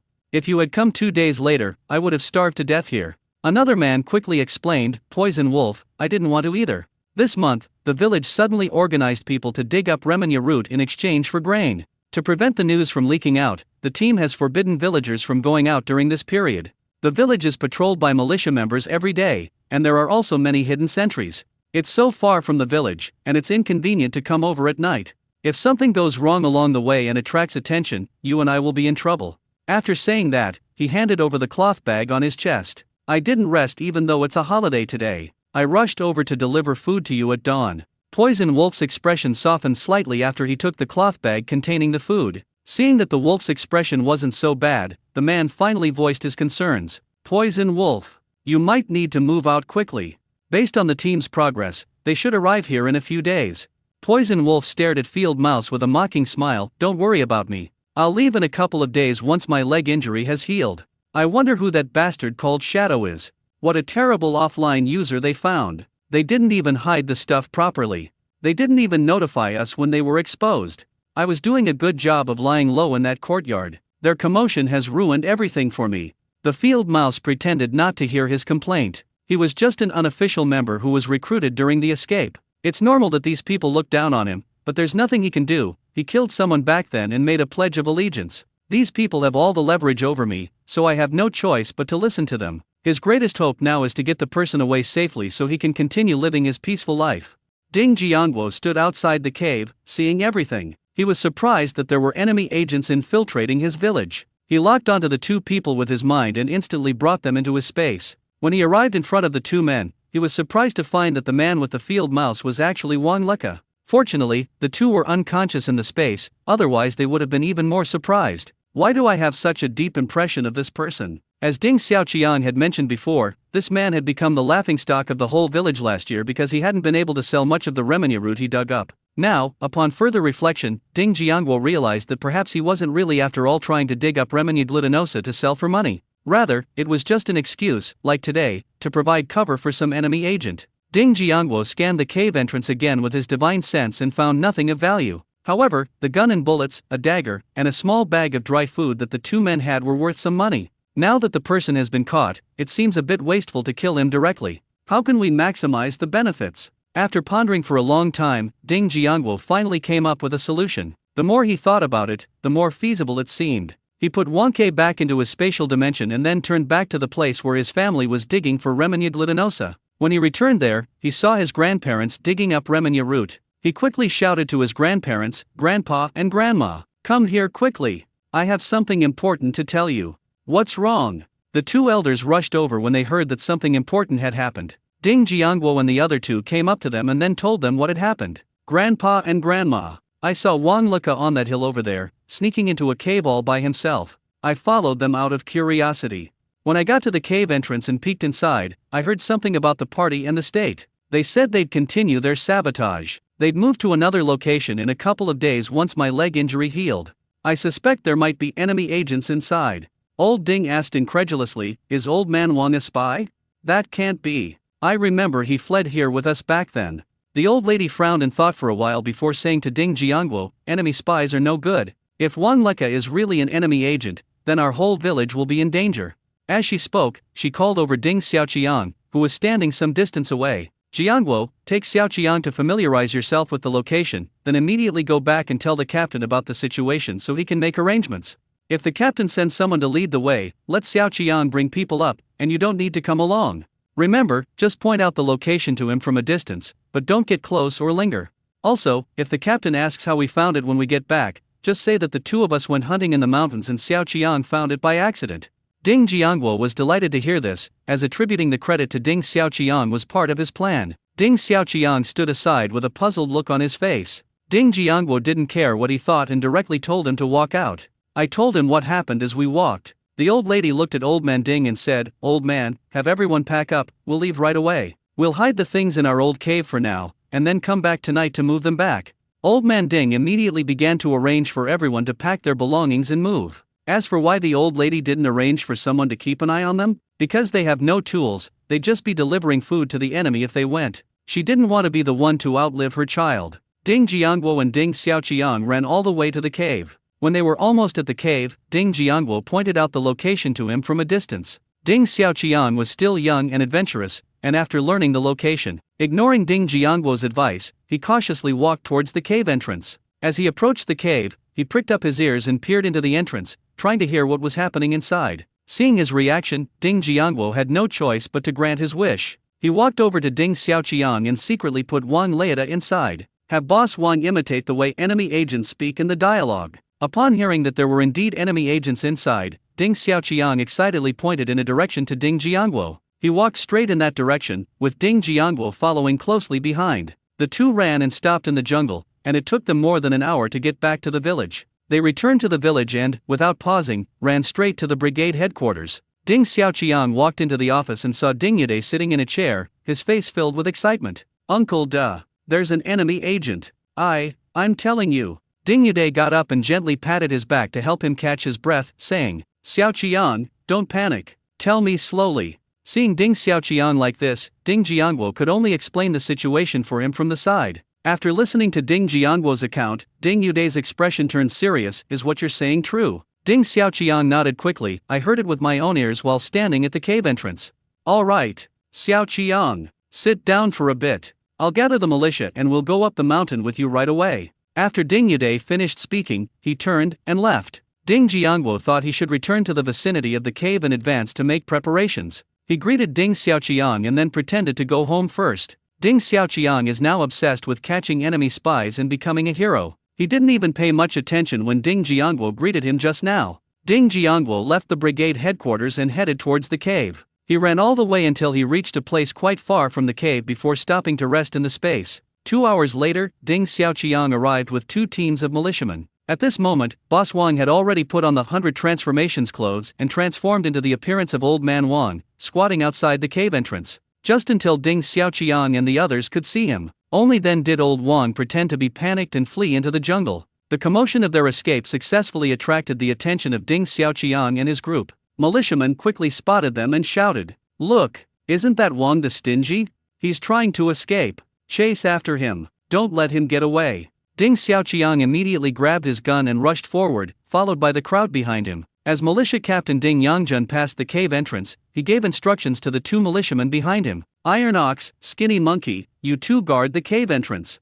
Someone pointed to several militiamen. You all follow Ding Xiaoqiang and go after them. The rest of you, follow me, and we'll flank them from the other side. By this time, Boss Wang had already been taken into his spatial dimension. The militia chased for a while without finding anyone, so they started to disperse and expand the search area. Ding Jiangguo had been waiting for this opportunity. As soon as Ding Xiaoqiang left everyone's sight, he was immediately taken into his spatial dimension. Inside the space, Ding Jiangguo used Ding Xiaoqiang's gun to shoot each of the 2 men in the legs. After doing all that, release the 2 people out of the space and throw them into the bushes. The 2 enemy agents left the space and fell to the ground, but quickly regained their senses. When they saw someone pointing a gun at them, both of them instinctively reached for their guns. To their utter bewilderment, where was the gun? How did it disappear? Ding Xiaoqiang emerged from the space and, having just regained his senses, saw the 2 men preparing to draw their guns, so he immediately pulled the trigger. With a loud bang, one of the men's arms was pierced through. All of this was part of Ding Jiangguo's plan. The gunshots quickly attracted everyone's attention, and they saw that Ding Xiaoqiang had already subdued the 2 spies.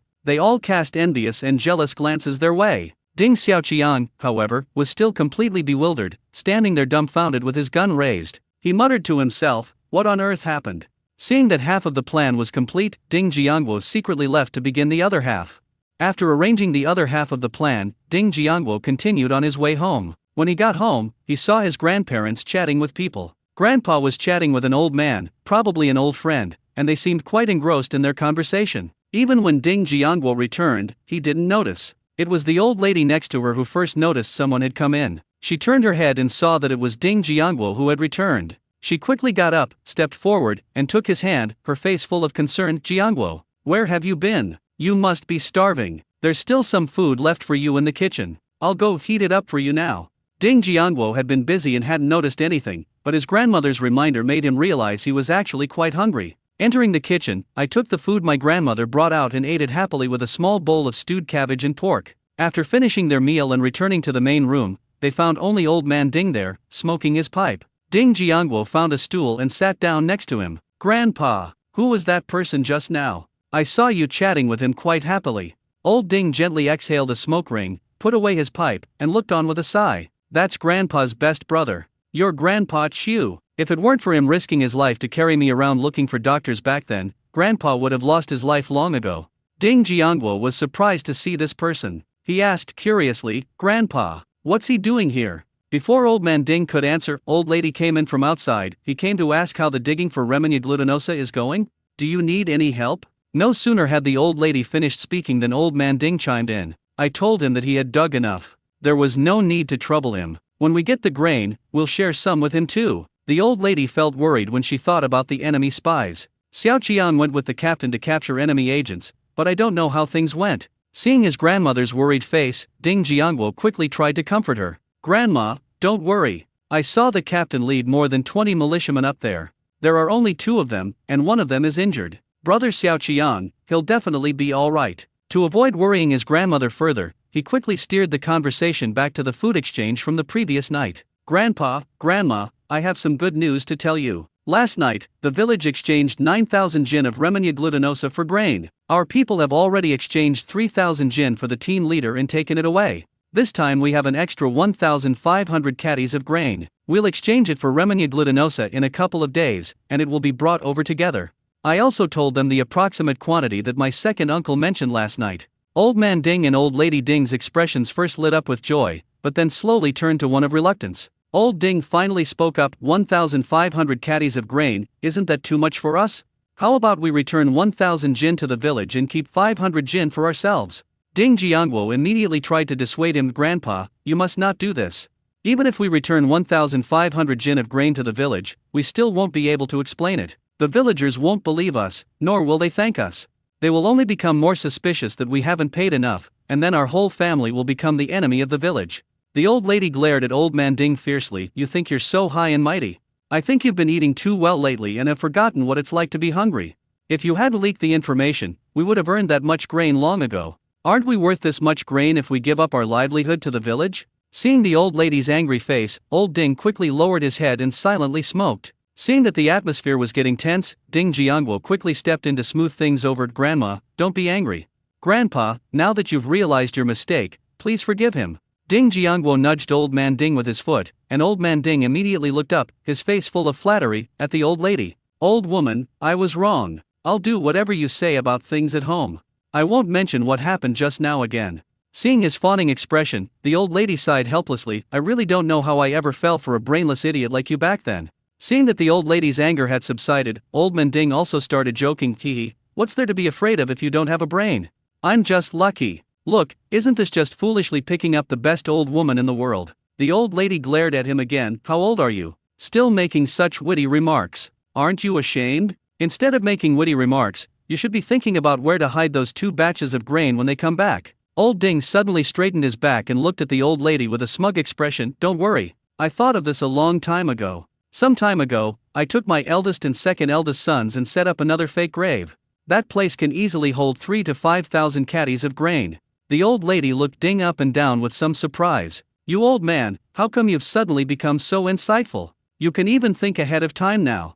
Old Man Ding grinned and said, "That's all thanks to your excellent teaching. Hee hee." The old lady raised her hand and slapped him on the back of the head. "Speak properly. You're not behaving like a grandfather." Old Ding scratched the back of his head and quietly moved the stool a little. Ding Jiangguo couldn't help but chuckle to himself when he saw this action. He was so tired from working so late last night that he got up and went back to his room to rest. He had only been asleep for a short while when he heard a commotion outside the courtyard. He immediately got up and walked outside, while his grandparents prepared to get up and go out to take a look. As I stepped outside the courtyard, I noticed that the villagers were all heading towards the brigade headquarters. The 3 exchanged a glance, already guessing what had happened, and quickly followed. Looking at the crowd ahead, Ding Jiangguo thought to himself, Boss Wang should have called his men by now. 2 hours ago. Wearing the ever-changing clothes, Wang Leida, looking completely different, rode his tricycle straight into the city. When the tricycle was almost smoking from his pedaling, he finally arrived in the city. After entering the city, Wang Leida went straight to the police station and told the gatekeeper, Old Feng, what had happened.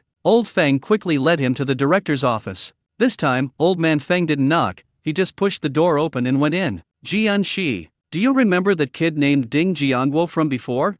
Feng Jianxi asked with some confusion. I remember. What's wrong, second uncle? That kid sent someone to report that 2 spies had been arrested in their village. Let him explain the specifics, Old Feng said, pointing to Old Wang standing next to him. A child named Ding Jiangwo said that 2 spies had been captured in the mountains by their village. One of them even escaped from the city. I think his name was Poison Wolf. What? Poison Wolf? Upon hearing this name, Director Feng immediately stood up excitedly. He's on their radar. I heard he's a minor spy chief. But ever since he was injured last time, he has vanished as if he has disappeared from the face of the earth, and we have never seen him again. Everyone searched inside and outside the city for almost a month, but they still couldn't find him. Some say he might be dead, while others say he has probably escaped to another city. The higher UPS are now paying special attention to this enemy agent, especially if he can capture him. It's not impossible for me to take another step forward. He secretly rejoiced that he had helped the child out of respect for his second uncle. I never expected to receive such a great reward today.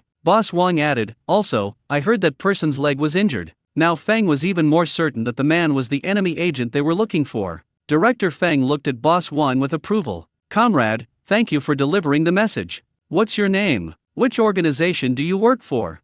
Once we arrest the person, we'll write a letter of commendation to your unit. Wang Leida quickly waved his hand, indicating that this was something every Chinese person should do. Then, making an excuse that he had work to do, he left in a hurry. Director Feng had no suspicions. He asked Old Man Feng to see him out, while he gathered his men and drove straight to Dingjia village in a jeep. Look, isn't that Wang the Stingy? Why was he carried back too? Was he injured in a fight with enemy agents? Pa, what do you mean, fighting enemy agents? He is an enemy agent. What? No way. How could he be an enemy agent? You won't believe me. You'll see when we get to the brigade headquarters.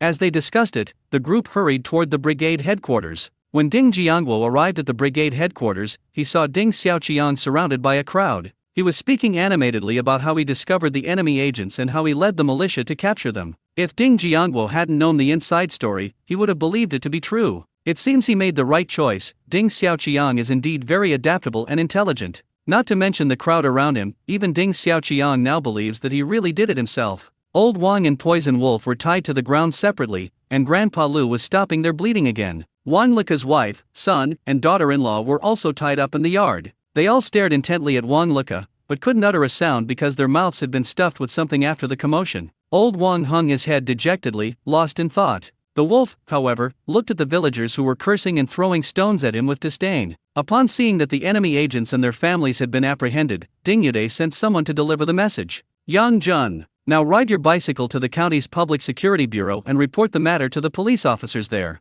Ding Jiangwo saw Ding Yangjun preparing to ride his bicycle out. He quickly contacted Boss Wang through the space to find out the progress over there. He was relieved to learn that Director Feng and his group had been gone for more than 40 minutes. Diddy. The car horn blared. Ding Jiangwo knew that it was Director Feng who had arrived. He hurriedly squeezed through the crowd and pulled Ding Xiaoqiang, saying, Brother Xiaoqiang, come with me quickly.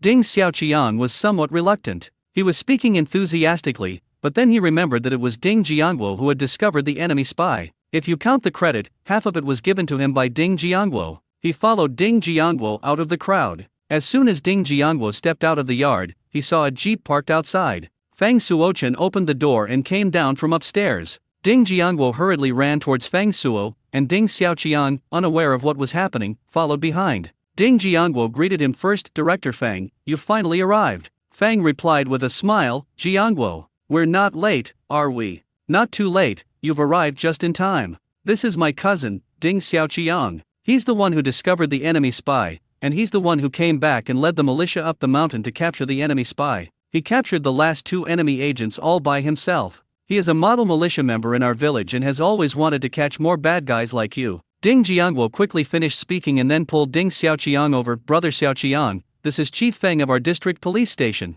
Ding Xiaoqiang is clever and quick-witted. He immediately straightened his back, stood at attention, and saluted. Hello, Director Feng. Feng looked Ding Xiaoqiang up and down, then nodded. He's a good comrade. Come on, take me to see the enemy agents.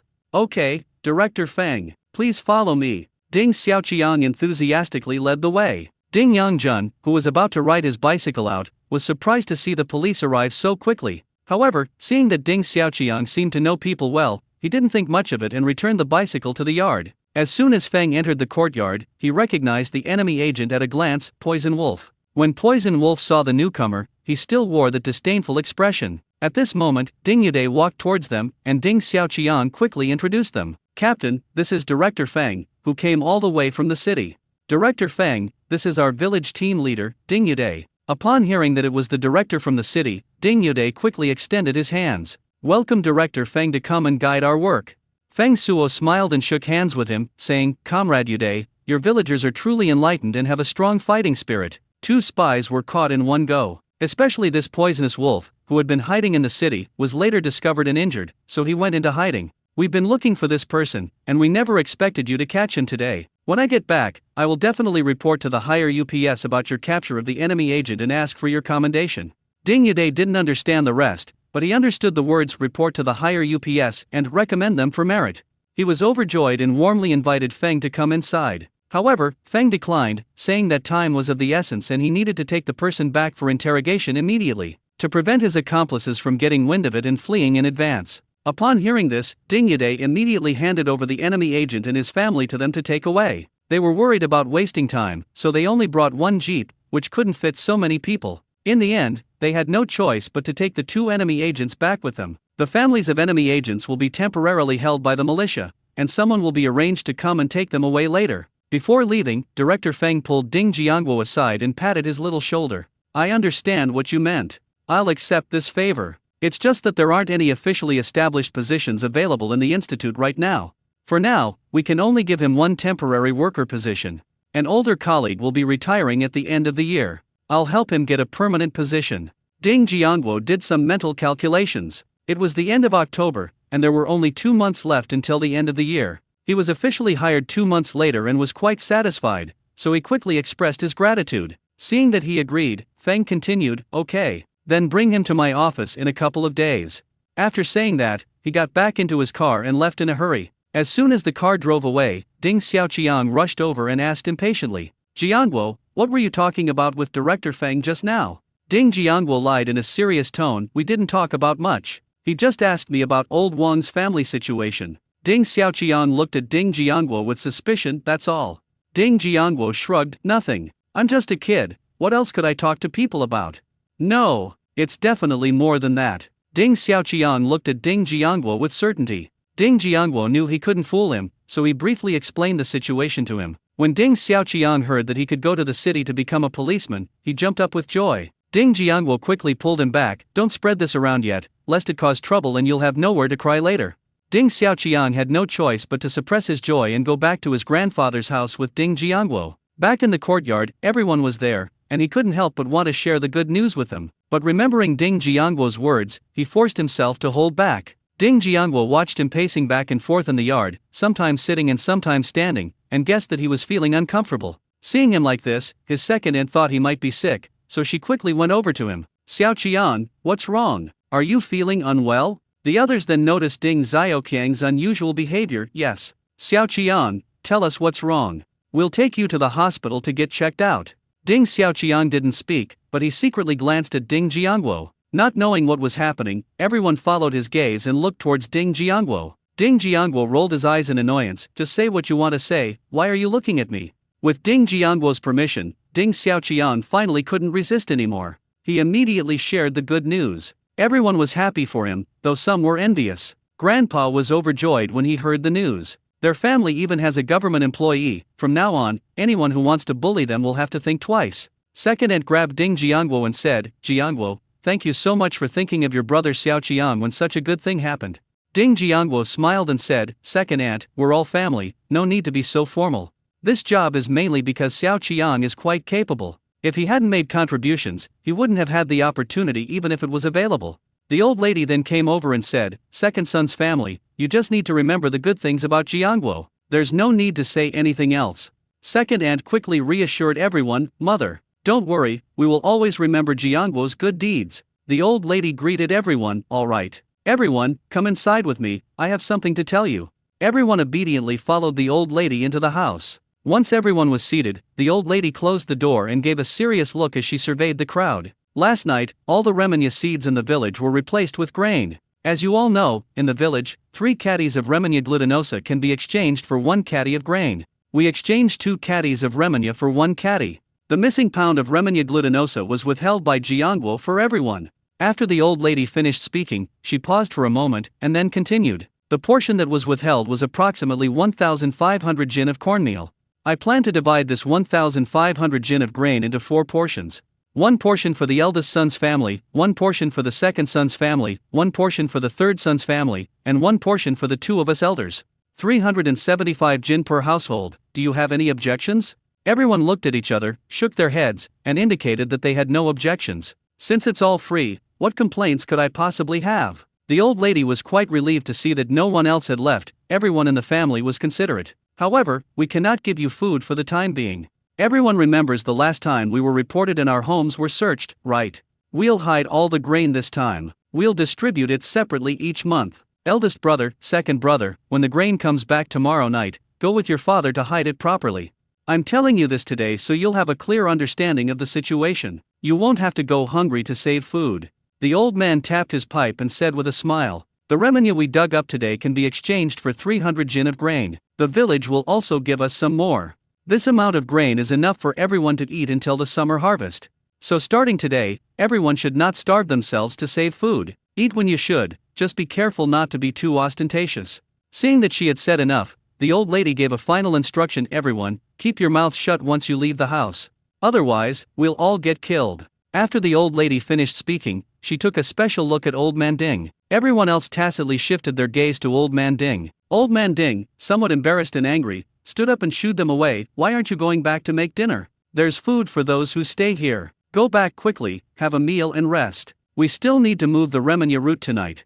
Everyone suppressed their laughter as they walked out of the courtyard, only to burst into laughter once they did. Old Ding glanced at the old lady with a resentful look on his face. The old woman glared at him and said, "What are you looking at? Did I say something wrong? Hurry up and cook. Do you want to act like a king?" Seeing that the 2 elders could still joke around, Ding Jiangguo felt that everything he had done was worthwhile. Next year will be June 1st, which is the last year of the difficult period. He was going to leave the portion he had just allocated to his family for them. De Chun and Xiao Qiang both have quotas in the city. In this way, the grain they obtained in these exchanges will be enough to feed them until June of next year. We'll implement another food exchange program next June to help them get through the last 6 months. Everyone's lives will get better and better from now on. It was late at night, and the villagers were all asleep. Old Man Ding carried a kerosene lamp and led his 5 strong men, Ding, into the mountains in the dark. It wasn't until 3 a.m. that Ding Jiangguo saw the door open, and his uncle and the others brought in 3 bags of remenya glutinosa before leaving. At the same time, a dark figure hiding in the distance also left.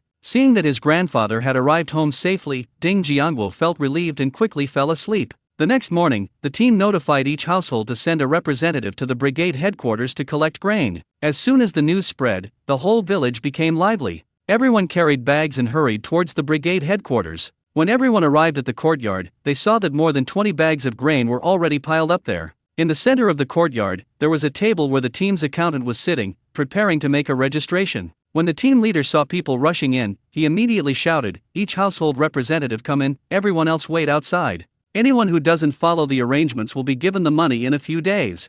Upon hearing this, everyone retreated outside the courtyard, leaving only more than 80 people inside. Seeing that almost everyone had arrived, team leader Ding Yude said to them, "When your name is called, come up here, check your work points, sign, and collect your grain. If your name hasn't been called yet, calculate your work points first. Don't come up here and waste everyone's time. Did you understand?" Everyone replied, "We understand. Captain, hurry up and distribute the rations." "Yes, hurry up and distribute the rations." The team leader looked at the villager holding the roster beside him. "Skinny monkey, start reading the names." "Ding Songai I, here you are." A villager ran over with a cloth bag and a big smile on his face. He picked up the notebook, checked his work points, confirmed there were no problems, signed it, and went to collect his grain. "Ding Dakshin, here I am. Captain, something bad has happened." Just then, a villager rushed in from outside. Ding Jiangguo recognized this man. He was responsible for keeping watch at the village entrance. Why was he here at this time?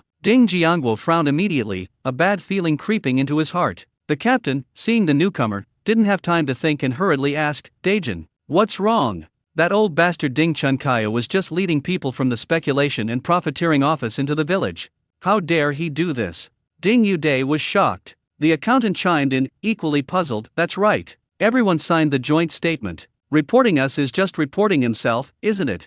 Ding Yuday was even more confused when he heard what the accountant said, and he also signed the document. He had also revealed to me the news that Remenya glutinosa was being exchanged for grain, saying it was to find a way for the whole village to make a living. Ding Yuday also thought he was a person who understood the bigger picture and considered the overall situation. Little did I know that this was actually a conspiracy. Ding Yuday didn't have time to think about anything else at that moment. He quickly organized 30 villagers to carry the grain out through the back door and hide it in other villagers' homes. Then they gathered all the villagers into the courtyard and pretended to hold a political education meeting. Ding Yuday was sitting behind the table, about to speak, when he heard a voice coming from outside the courtyard. They're probably distributing the food supplies now. There are 30 bags inside, estimated to contain 3,000 caddies of grain. Ding Jiangwo looked in the direction of the sound and saw Ding Chunkaya leading 5 people from the speculation and profiteering office. He still vaguely remembered 3 of them. They were the same 3 who had come to search their house before. When Ding Dasan saw that his good brother of more than 10 years had actually brought people to arrest them, he looked completely bewildered. He simply couldn't understand why Ding Chunkaya would do this, or what the benefits would be.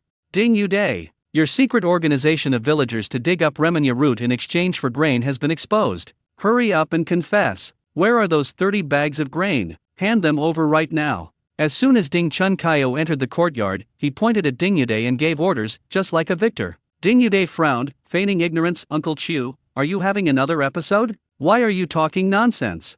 That's right. Uncle Chu, why are you talking nonsense as soon as you get up? Some villagers chimed in. The villagers already knew he had betrayed them and had no intention of giving him any face. Ding Chunkaya cursed at the man directly. Bullshit. You're the one talking nonsense. A middle-aged man who appeared to be a leader looked at Ding Chunkaya and asked, Comrade, what did you report? Ding Chunkaya smiled broadly at Officer Lu. Director Huang, someone must have tipped them off earlier. They hid the grain. 30 bags, each weighing 100 pounds. In such a short time, they can only be hiding nearby at most. A quick search will reveal their location. Director Huang casually waved to the 6 people behind him. Go search them. Ding Yuday immediately stood up and stopped them. You're searching without any evidence. Isn't that inappropriate?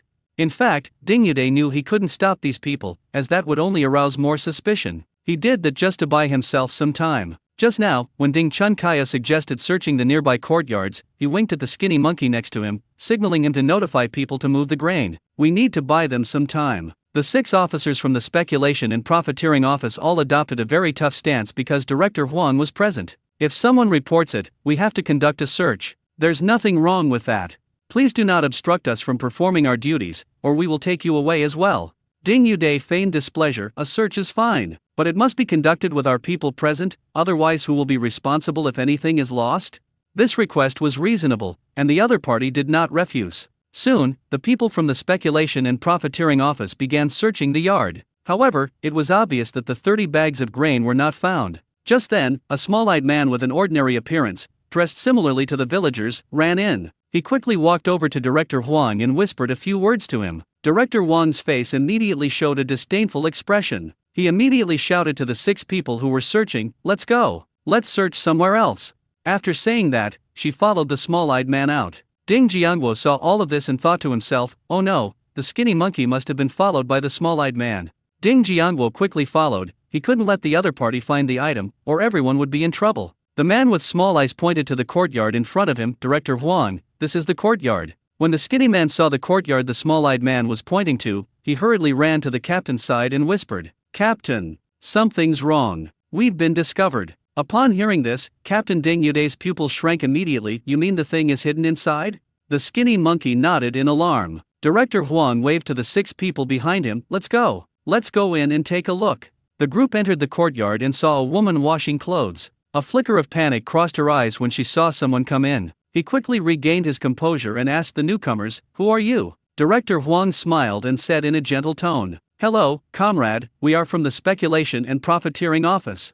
Did someone hide something in the yard just now? The woman said firmly, No. Director Huang slowly wiped the smile off his face, his expression turning serious as he issued a warning. I'll give you one more chance. Think it over carefully before you speak. Otherwise, once they find something, even if you're an accomplice to a speculator, you'll be taken away too. When the woman heard that she was to be arrested as well, she panicked and looked anxiously at the captain in the crowd. The captain was preoccupied with figuring out how to resolve the crisis and didn't even notice the woman's gaze upon him. The woman became even more frightened when she saw that the captain did not react. What would happen to my child if I were really arrested? No, she can't be arrested, just as she was about to confess. Suddenly I felt a mosquito bite on my arm, and then I heard her say, "No." Ding Jiangguo secretly breathed a sigh of relief upon hearing her answer. Fortunately, he had come up with a quick thinking idea and used the irony technique on the woman. As a result, the woman meant to say yes, but what came out of her mouth was no. Seeing that the woman was stubborn and unyielding, Director Huang decided not to waste any more time. "Then please cooperate and let our men search the premises." The woman stood there in a panic, constantly looking at the captain. Seeing that she didn't move, the speculators ignored her and went straight into the house. A short while later, the people from the speculation and profiteering office came out looking disappointed. Director Huang frowned as he looked at them and asked, "Didn't you find anything?" The three of them shook their heads in unison, "No." Director Huang looked at the small-eyed man with a stern face. The man with small eyes quickly explained, "I just saw someone carrying things into this yard." Director Huang didn't reply, but just looked at him quietly. The small-eyed man could only bite the bullet and ask, "How about we go to the next courtyard?" Director Huang nodded, "Okay, let's go to the next courtyard." The next few attempts all ended up yielding nothing. Seeing their dejected expressions, Ding Jiangguo smiled slightly and put all the items into his spatial storage. They put the animals back after they came out, perfectly avoiding their search. How could they possibly find them? Although Captain Dingyade didn't know why they couldn't find it, he was secretly delighted. He even walked over to Director Huang and asked, "Director Huang, which hospital is the next one? Tell me, and I'll show you the way." Director Huang was so angry at his words that his face turned black, but he knew that if things continued like this, they would definitely not find anything. They were preparing to take their people back to avoid further embarrassment here. Just then, Ding Chunkaya spoke up, "Director Huang, I know there's another place where there's definitely something. But it wasn't grain, it was 6 large bags of Remania glutinosa." Director Huang looked at him suspiciously, and Ding Chunkaya knew that his chances were running out, so he quickly assured him, "If nothing is found there, you can punish me as you see fit." He was taking a desperate gamble. If they couldn't find anything today, these people wouldn't let him go. Soon everyone arrived at the courtyard, and Ding Dasan opened the door without hesitation, letting them in to search. In the end, I still couldn't find what I was looking for. Ding Jiangguo also felt strange. He had just wanted to put the Remania glutinosa into his space in advance, but when he locked his divine sense into the inner room, the Remania root was nowhere to be found. He looked at Old Man Ding and saw a smug smile on his face, but he quickly suppressed it. Ding Jiangguo guessed that someone must have just come back and moved it away. Unexpectedly, Grandpa was quite clever. He even guessed that they would come to search our house. When Director Huang saw that he hadn't found anything at the last place, he knew that today's work had been in vain. He had no desire to stay there any longer, and turned away with a dark expression. The small-eyed man quickly followed, pointing at Ding Chunkayu, who looked dejected. "Director, this old man gave us false information.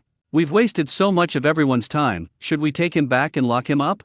Why was the man with small eyes so eager to say that? That's because the operation failed, and someone had to be blamed. At present, it seems that only he and this old man are the most suitable to take the blame. He can't take the blame, the old man is the one who should. Upon hearing this, Director Huang flew into a rage. "Take him back and feed him with your own food rations." The small-eyed man quickly waved his hand. "No way. I don't even have enough food for myself." Director Huang glared at him and yelled, "Then you'll take responsibility if he starves to death inside. Can't you use your brain at all?" After Director Huang left the village, Ding Dasan quickly walked to the opposite side of Ding Chunkayu. "Brother Chu, why did you do this?"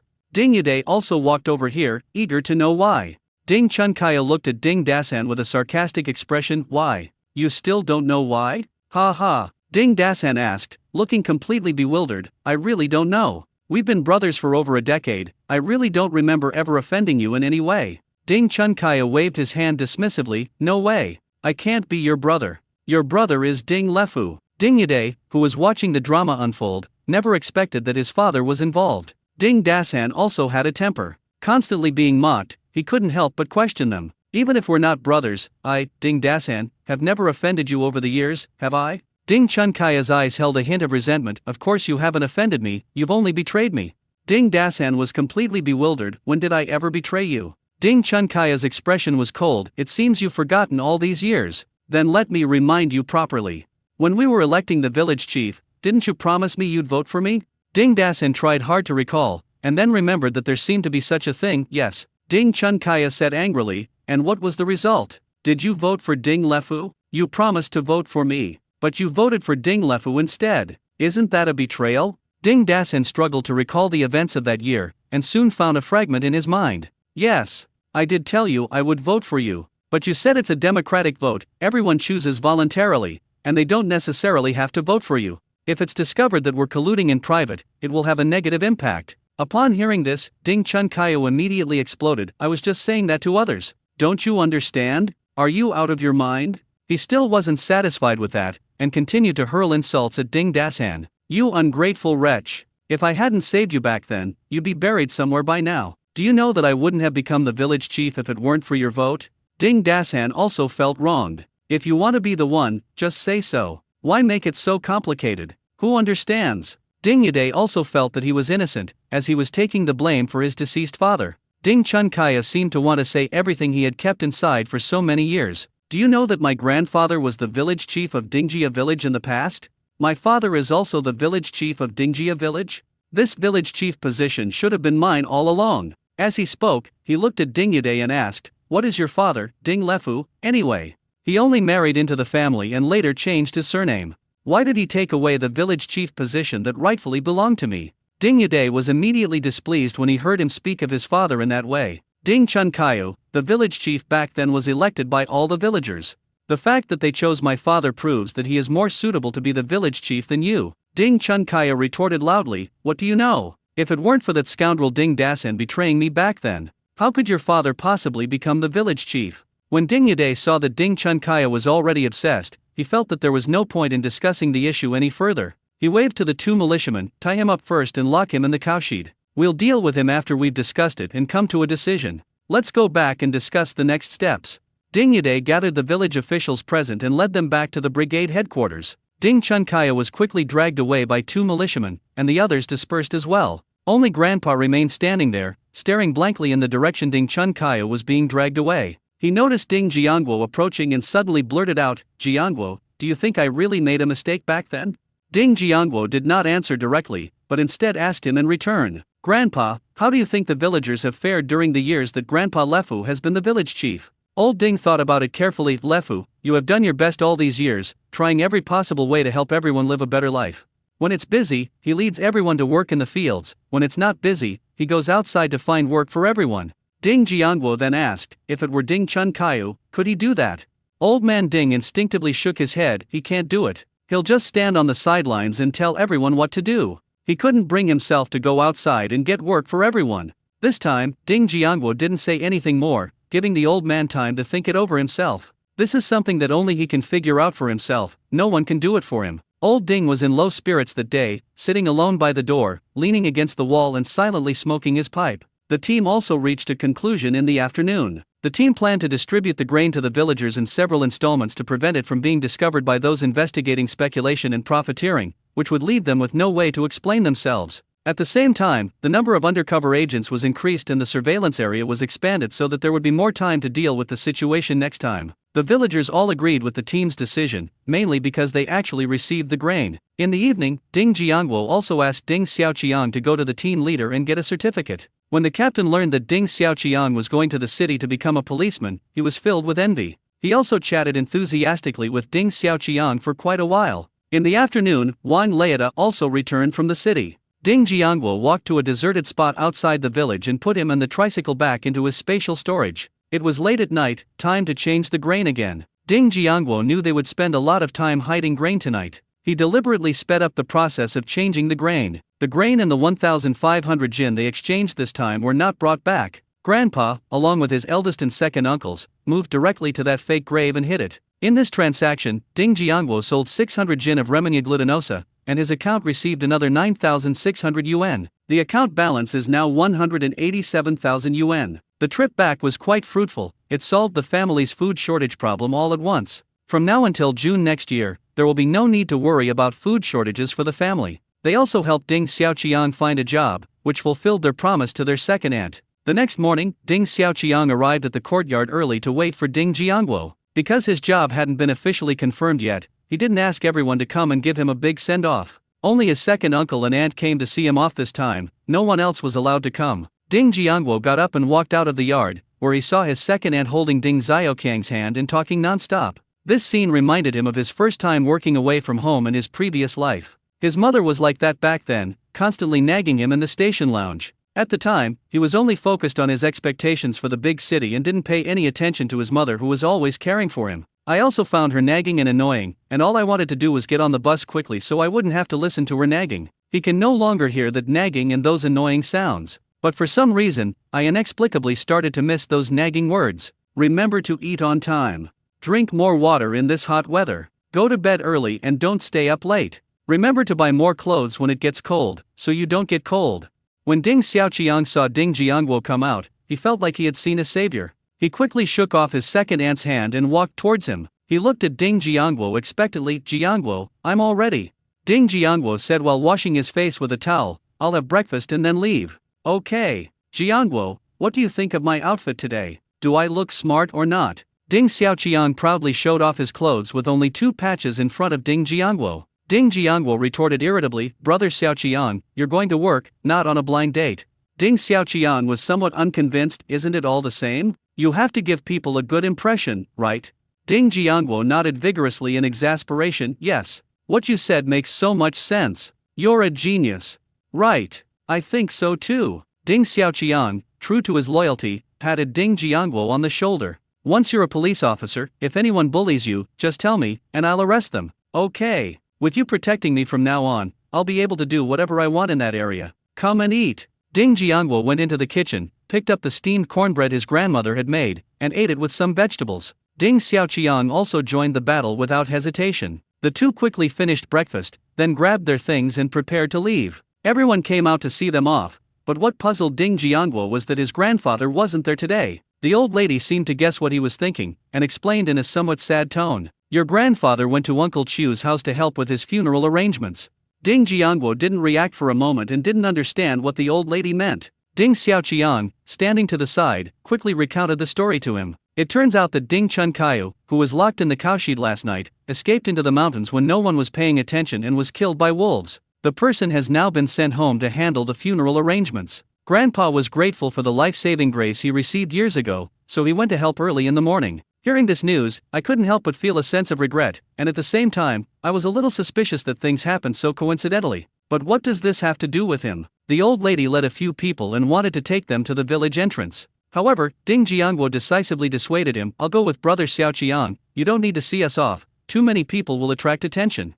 Second uncle nodded, all right. Then we'll stay here. We'll have to trouble you to take care of Xiaoqiang from now on. Ding Jiangguo felt something was off about what he was hearing. Ding Xiaoqiang seemed much older than him. Everyone else had an expression of taking it for granted. It seemed that everyone completely ignored his age. Xiaoqiang, remember what your mother told you after you get out, understand? Auntie was still a little worried, so she went to Ding Xiaoqiang's side and continued to give him instructions. I know, Mom. I'm all grown up now, I can take care of myself, you don't need to worry. Ding Xiaoqiang turned around and walked a few steps away, somewhat impatiently. Ding Jiangguo waved to everyone again, then led Ding Xiaoqiang toward the village entrance. After they had gone far away, second aunt's reddened eyes couldn't help but let tears slide down her cheeks. The second uncle patted his wife on the back to comfort her, saying, all right, your son has grown up and will leave sooner or later. No need for that, it's not like he's not coming back. Let's go back to the brigade headquarters and get to work. Second aunt gently wiped away the tears from the corners of her eyes and followed behind her towards the brigade headquarters, but she couldn't help but look towards the village entrance. When Ding Jiangguo and Ding Xiaoqiang arrived at the village entrance, they found that Uncle Niu was already there. Together they packed 2 small bunks for Uncle Niu and then got on the donkey cart. After waiting in the cart for a while, Uncle Niu-san saw that it was almost time, so he started to drive the donkey cart slowly forward. About a kilometer from the village entrance, Ding Jiangguo unexpectedly discovered an acquaintance in the woods on the other side of the road. This was the young man who had approached him and struck up a conversation when he first entered the village that day. Unexpectedly, even the village chief sent people here to keep watch. It seems yesterday's events had quite an impact. 2 hours later, the donkey cart arrived safely outside the city. The two got out of the car and quickly headed home. Back home, Ding Jiangguo put Ding Xiaoqiang's bundle in the inner room and then took him to his older sister's house for a meal. Before he even entered the house, he heard his 2 nephews shouting, Mom, Uncle's here. Uncle, I want to ride a big horse. Ding Jiangguo was completely bewildered when he heard this. Looking at Ding Xiaoqiang beside him, he suddenly had a flash of inspiration and pulled him directly in front of the 2 little guys. come quickly and call him uncle. Your uncle loves to ride horses with people. Ding Xiaoqiang's lips twitched involuntarily, and he forced out an awkward smile. Who wants to ride a big horse? The two little ones' eyes lit up at the mention of riding horses, and they eagerly rushed over. Uncle, I want to ride a big horse. Uncle, I want to ride too. Hey, Xiaoqiang, what brings you here? Ding Hongmei looked at Ding Xiaoqiang with a delighted expression. Ding Xiaoqiang said with a smile, I'm going to complete the onboarding process tomorrow, so I came here today to prepare. Ding Hongmei looked at the two little ones. Shitu, go Dan, let go of your uncle. Let him in and sit down. Ding Xiaoqiang chuckled and picked up the stone, lifting it high in the air. Sister Hongmei, it's all right. I'll play with the two little ones for a while first. Okay, you play with them first. I'll go cook for you, you can stay here for lunch. Ding Hongmei turned around and went back into the house to get some things to cook. Big sister, I'll go back and get something before I come back. Ding Jiangguo hurried home and soon returned carrying a long strip of oil paper wrapped around his neck. Big sister, cut some meat, we'll cook it for lunch. He unwrapped the oil paper and handed 3 caddies of cured meat to Ding Hongmei. Ding Hongmei glared at him, take it back and keep it for you to eat. There's still the meat you gave me last time. Big sister, I still have some at home. Otherwise, I wouldn't have been able to bring it. Ding Jiangguo put the meat in the vegetable basin and left. When fourth sister and Jianjun returned at noon, eldest sister invited them to have lunch together. During the meal, everyone learned that Ding Xiaoqiang was going to join the local police station, and they were all happy for him. His older sister told him to work hard, get promoted as soon as possible, move to the city, marry a city girl, and settle down here. Ding Xiaoqiang blushed immediately and said that he only wanted to do his job well right now, and he would talk about the rest later. Everyone enjoyed the meal. After lunch, fourth sister went back to work at the supply and marketing cooperative. Jianjun also went outside and went crazy. Ding Xiaoqiang was kept outside by the two little ones playing horseback riding. Ding Jiangguo was pulled into the main room by his older sister to talk. The questions she asked most often were about her grandparents. Are the elderly couple in good health? Is there enough food at home? Are their clothes warm enough? Ding Jiangguo patiently explained everything to her in detail. Just then, a woman suddenly walked in from outside. She walked up to Ding Hongmei, tilted her chin up, and said arrogantly, "Hey, have you decided when you're moving out?" Ding Jiangguo was puzzled. His older sister had just moved in, why was she moving out already? Let's go back to the night before. In a room of a tenement building, a young man was speaking to a woman with an ingratiating expression. "Mom, Xylee said that the side room is the most suitable for us to be our new home after we get married. It used to be where her colleague lived. I've been there a few times and that's the house I like the most." Seeing that the woman did not agree, the young man continued to persuade her. "The house is still very well maintained. We can move the furniture in and use it as our wedding room right away, which will save us a lot of trouble. I've also gone to see it. It has a separate kitchen, and the courtyard and well are close by. Most importantly, it's a detached house, so I don't have to worry about being disturbed by other people at night." The woman looked at her youngest son with some reluctance. "Isn't there room at home? Why are you moving out?" The young man immediately shook his head like a rattledrum. "No, Xylee said we need to have our own little home." The woman still wanted to see her youngest son more often, so she suggested, "How about I find you a courtyard house closer to home? That way you can come home for dinner when you have time." The young man put the comic book away and looked at the woman, explaining, "We've looked at all the courtyard houses in the area. Now they're just partitioned rooms, and some of the side rooms have been occupied by people for many years. Xylee and I just got married, and it's often inconvenient for us to live in a partitioned room." Seeing that the woman was still hesitant, the young man continued to plead and persuade her. "Mother, I know you love me the most. Could you please help me find Director Zhang from the neighborhood committee and ask him to help coordinate this?"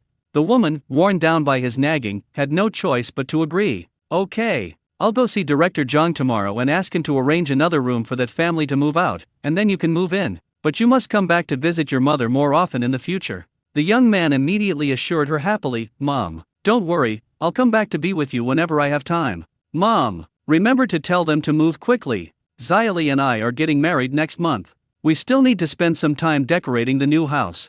The woman rolled her eyes at him. Fine, I'll take care of it for you tomorrow, okay?" The next day, the woman went to the neighborhood committee to find Director Zhang and told him what had happened. Director Zhang looked extremely troubled. "Yinhua, this is against the rules. Besides, Director Ma had already given instructions and arranged for this person. Actually, he had accepted gifts from others, but this couldn't be said openly." Li Yinhua hadn't expected that Director Ma was involved, so she inquired about the family's background from Director Zhang. "I learned from Director Li that this family were just farmers who had just started working at the steel plant. There was only my father-in-law and mother-in-law living in the city, but they both passed away last year due to work injuries. There are only 2 sisters-in-law and 2 brothers-in-law here now. My 2 sisters-in-law, one worked at a supply and marketing cooperative and the other at a steel factory, and they had no other relationship. Hearing this, she felt relieved and her attitude changed. They come from the countryside and are used to hardship, so they probably don't have any requirements for houses. Aren't there 2 separate rooms in the east wing of that courtyard? Just give them one of those rooms.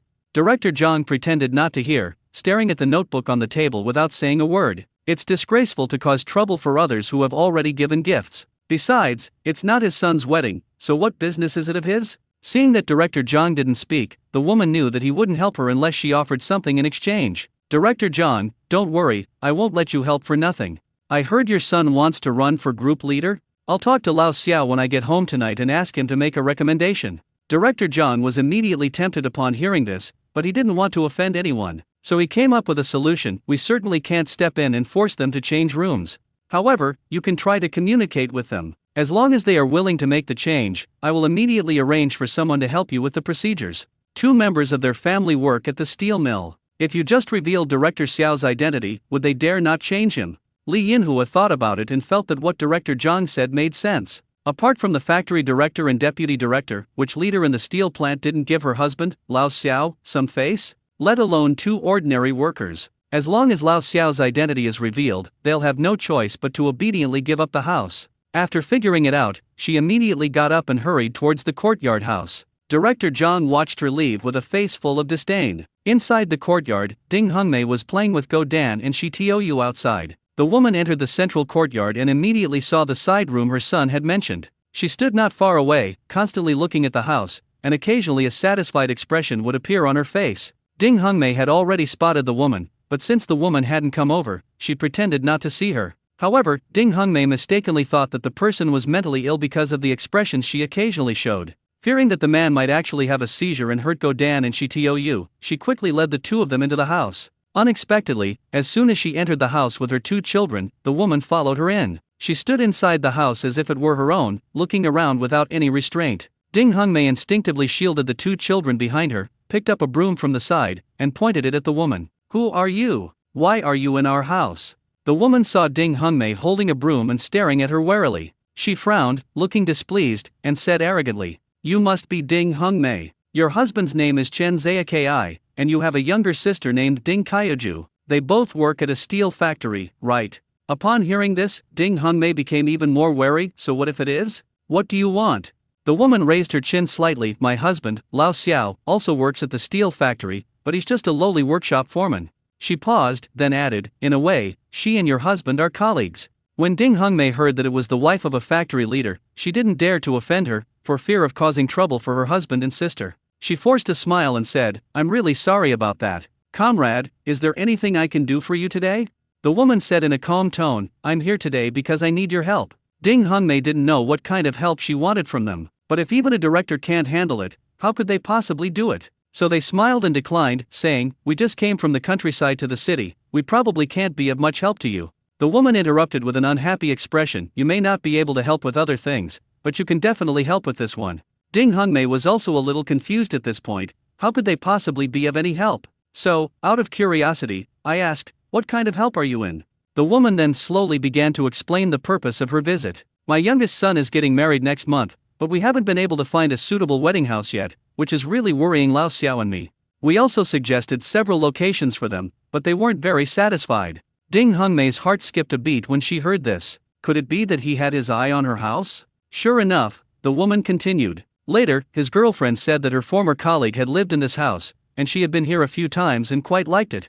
She hopes this house can become their wedding home.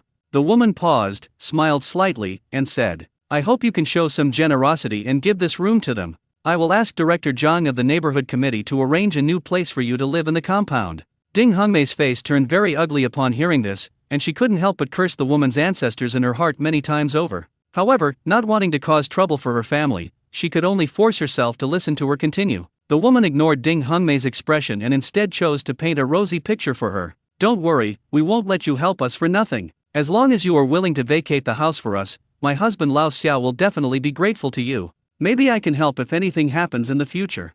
Ding Hongmei stared blankly outside and did not respond to her. When the woman saw that the other party did not immediately agree, she resorted to threats. My husband, Lao Xiao, is just a small workshop director. It's difficult to fire someone, but it's easy to give someone a special position. The woman emphasized the word especially. Ding Hongmei understood what she meant, and could only suppress her emotions and calmly reply, I have to ask the head of the household about this tonight. Okay, I'll come again tomorrow. Hopefully, it will be good news then. The woman did not forget to exert pressure even as she was leaving. When Chen Zaikai learned of this that evening, he told Ding Hongmei not to rush and to wait for Jiangguo to return so she could hear his opinion. Today, when Ding Hongmei saw Ding Jiangguo return, she wanted to tell him what had happened. However, there were many people eating lunch, so I didn't mention it to avoid worrying others. She had intended to tell Ding Jiangguo about it later, but the woman had already barged in. Ding Hongmei ignored the woman and whispered the story to Ding Jiangguo. Ding Jiangguo turned green with anger after hearing this, but before he could even speak, seeing that Ding Hongmei ignored her, the woman understood that Ding Hongmei disagreed, and began to chatter on and on. What?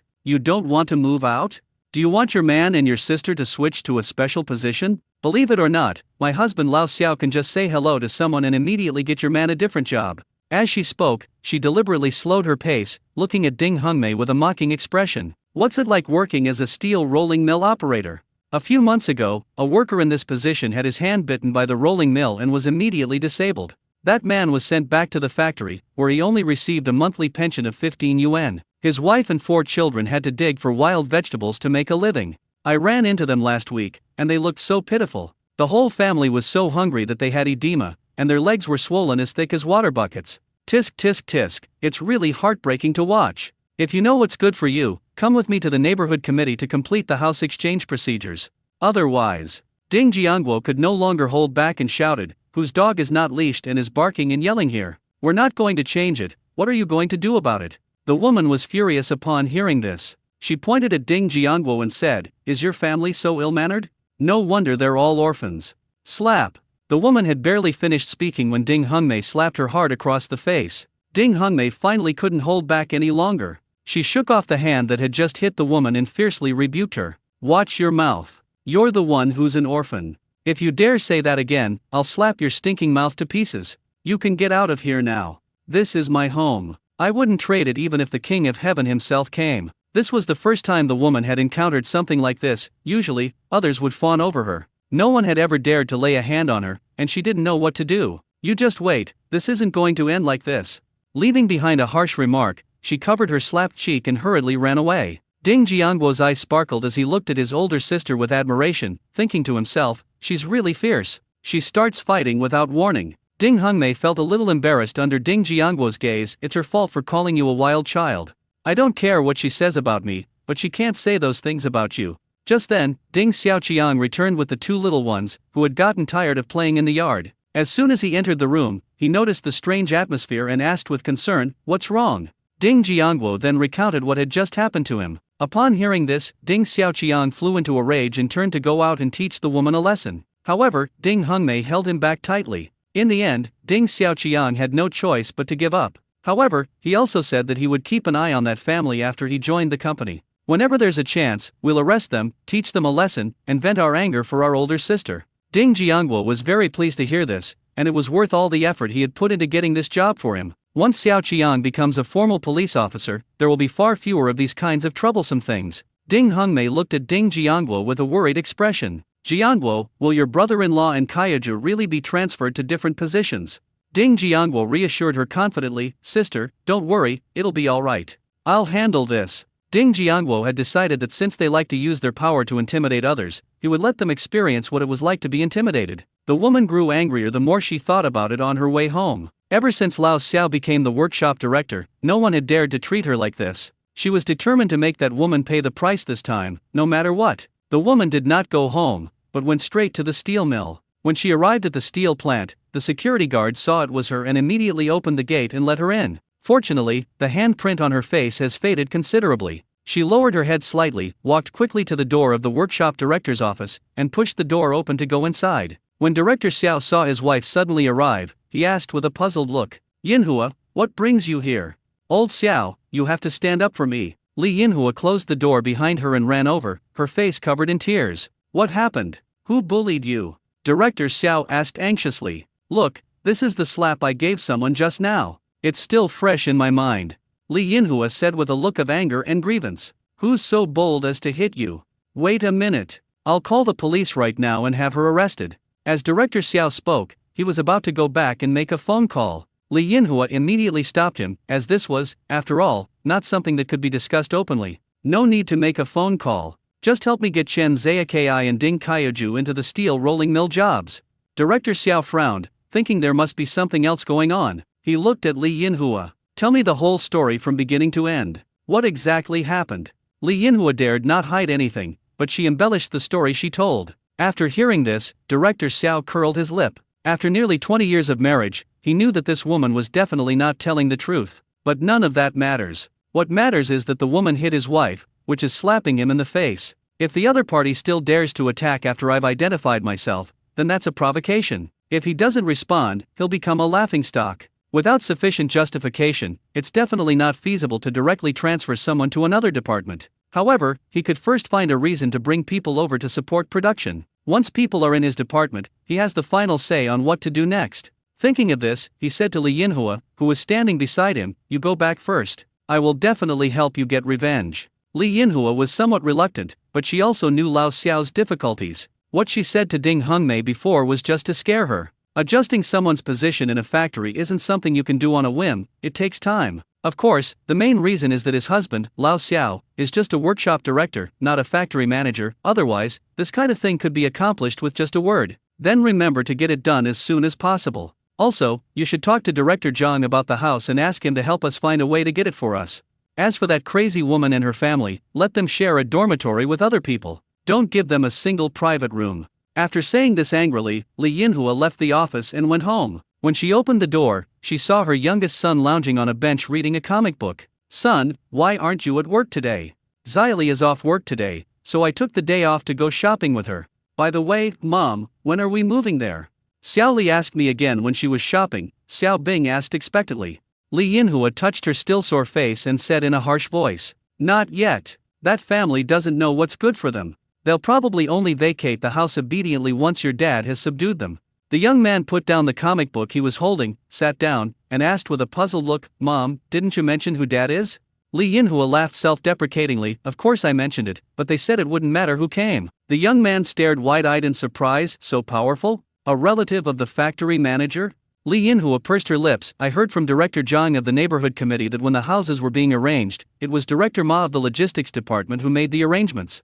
The young man asked, puzzled, "That shouldn't be the case. Even Director Ma himself would have to give Dad some face." The young man was a bit confused. Apart from the factory director and deputy director, everyone in the steel plant had to give his father some face. Li Yinhua said with disdain, "I guess he just came from the countryside and thinks he can look down on everyone just because he knows the factory leaders. Don't worry, once your dad gives them a good talking to, they'll all grow up to be more sensible." The young man nodded in agreement and prepared to pick up the comic book again. Out of the corner of my eye, I noticed a faint red mark on Li Yinhua's cheek. "Mom, what happened to your face?" He took a closer look and realized it was a handprint, and he immediately became furious. "Mother, who hit you? Tell me, and I'll kill her." Fearing he might act impulsively and cause trouble, Li Yinhua immediately reassured him. "Your father already knows about this. He'll handle it, so you don't need to worry about it. I'll focus on preparing for the wedding during this time." After saying that, she quickly changed the subject. "You must be hungry after a long day of shopping. Mom will go and cook for you now." As soon as Li Yinhua went into the room to get things to make dinner, the young man immediately walked outside. "Mom, I'm going out to play for a while, I'll be back for dinner later."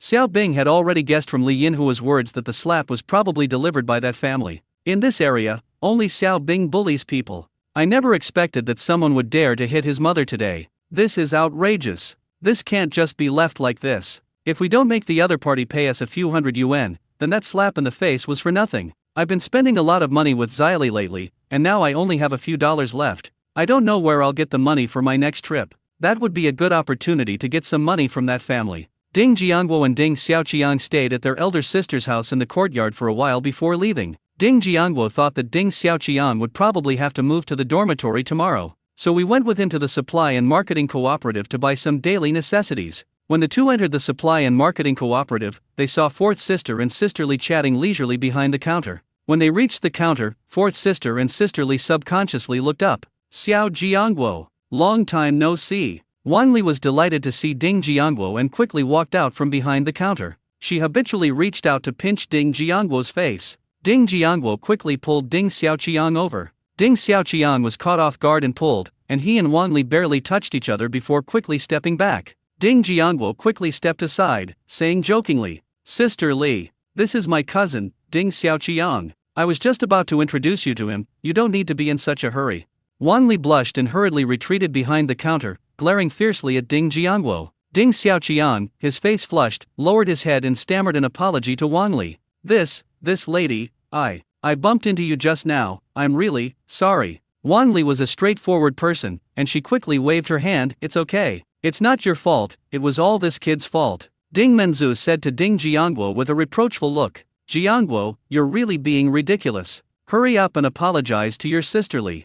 Ding Jiangguo strode to Wang Li's counter, feigning a guilty expression. When Wang Li saw him walking over, she assumed he was coming to apologize, so she turned her face away. He put on an expression that said, "I'm very angry, and you want to coax me back, but it won't be that easy." Unexpectedly, Ding Jiangguo then brought Ding Xiaoqiang over as well. "Sister Li, I was wrong just now. If you're still angry, then beat up my cousin to calm down." Wang Li turned to Ding Jiangguo, speechless. "Why did you hit him?" Ding Jiangguo replied seriously, "Because I'm smaller, and I can't take a beating like him." Wang Li finally couldn't help but burst out laughing. Ding Xiaoqiang stood to the side, looking at him with a resentful expression. "Jiangguo, stop fooling around. If you have nothing else to do, hurry back." Ding Menzo glared at him, annoyed. "Something's wrong. Something's wrong." Ding Jiangguo looked at Wang Li again. "Sister Li, my cousin is starting work at the local police station tomorrow. We will arrange a dormitory for him then.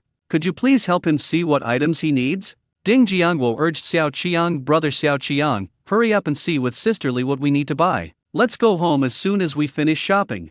As Ding Jiangguo spoke, he secretly stuffed some money and tickets into his trouser pocket and then patted it with his hand. Ding Xiaoqiang glanced down at him, then followed Wang Li to pick out things. After everyone left, Ding Menzo stared at Ding Jiangguo with a playful expression. Ding Jiangguo pretended to look around, but avoided looking at Ding Menzu. Suddenly, I felt a light tap on the back of my head. "You little rascal, you're really something else for your age. However, if this can be done, it would be a good thing." Ding Menzu looked at the two people in the distance and muttered to herself with a smile. Ding Jiangguo thought to himself, "If this works out, Xiaoqiang will have to work much less hard for many years. He wouldn't bother with this if they weren't close relatives. Anyway, he created the opportunity, whether it works out or not depends on fate." Ding Jiangguo didn't wait long before he saw the two people in the distance walking back, chatting and laughing. But as soon as they met his gaze, the two quickly stopped smiling and walked back, pretending to be calm. Ding Jiangguo thought to himself, "Brother Xiaoqiang really has some skills. He's already started chatting with people. Impressive." Soon, everything Ding Xiaoqiang bought was thoughtfully packed up by Sister Li. The two men picked up their things and turned to leave the supply and marketing cooperative. When Ding Jiangguo noticed Ding Xiaoqiang leaving, he secretly glanced back at Sister Li. On the way back, Ding Xiaoqiang kept grinning foolishly, and Ding Jiangguo couldn't help but tease him. "Is Sister Li pretty?"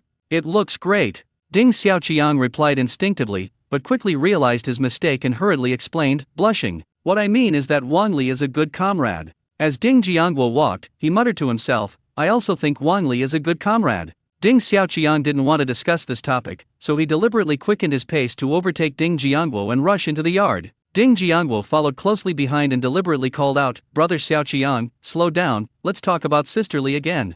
Upon hearing this, Ding Xiaoqiang walked even faster. The two people walking home were unaware that a huge brawl was taking place in the yard. Xiao Bing, who had left home, met up with two of his friends whom he often hung out with. The three of them headed aggressively toward the courtyard house. When the three arrived at the intermediate people's court, they were spotted by Aunt Yao, who was returning from outside. When Aunt Yao saw the three carefree young men enter, she knew there was going to be a good show. She stared at the three of them curiously, wondering whose house they were going to, so she could go over there later to see what was going on. When the three people arrived at Ding Hungmei's door, Aunt Yao was first taken aback, then became very excited. Aunt Yao immediately turned around and ran back into the house, eager to share the good news with her mother. "Mother, come out quickly. There's a good show to watch." Aunt Yao rushed into the inner room and excitedly shouted to Old Lady Li. Grandma Li was carefully sorting through the soybeans that had been mixed with various other things last time. Seeing Aunt Yao's anxious yet happy expression, he said in a somewhat annoyed tone, "You found a gold ingot? You're so happy."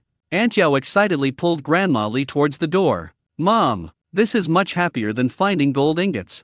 Let's hurry, it should be over soon. Old Mrs. Lee shook off her hand and said impatiently, what is it?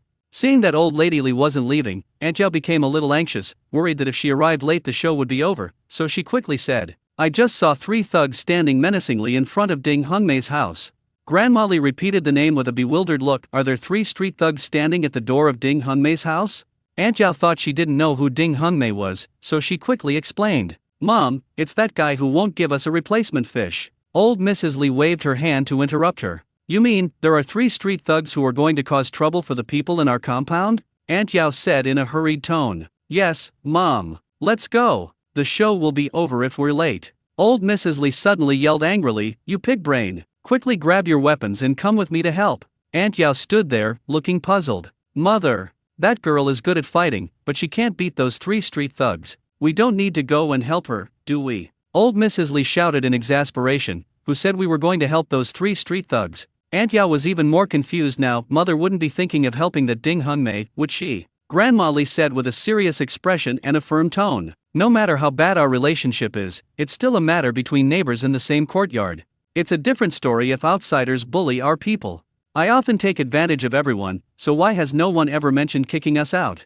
Because they don't hold it against me. Because these old neighbors all know that I've always considered myself a part of the neighborhood. Now that people in the compound are being bullied, can I, as a member of this compound, just sit idly by? Grandma Lee skillfully pulled a long stick from under the bed, held it in her hand, and strode forward with her head held high. Aunt Yao suddenly felt that old lady Lee seemed like a completely different person. Grandma Lee noticed that she was still standing there blankly, so she turned around and shouted loudly, what are you standing there for, you idiot? Hurry up and grab your weapon. Ding Hungmei has 2 children at home. I'm afraid something might happen if I go too late, so I'll go first.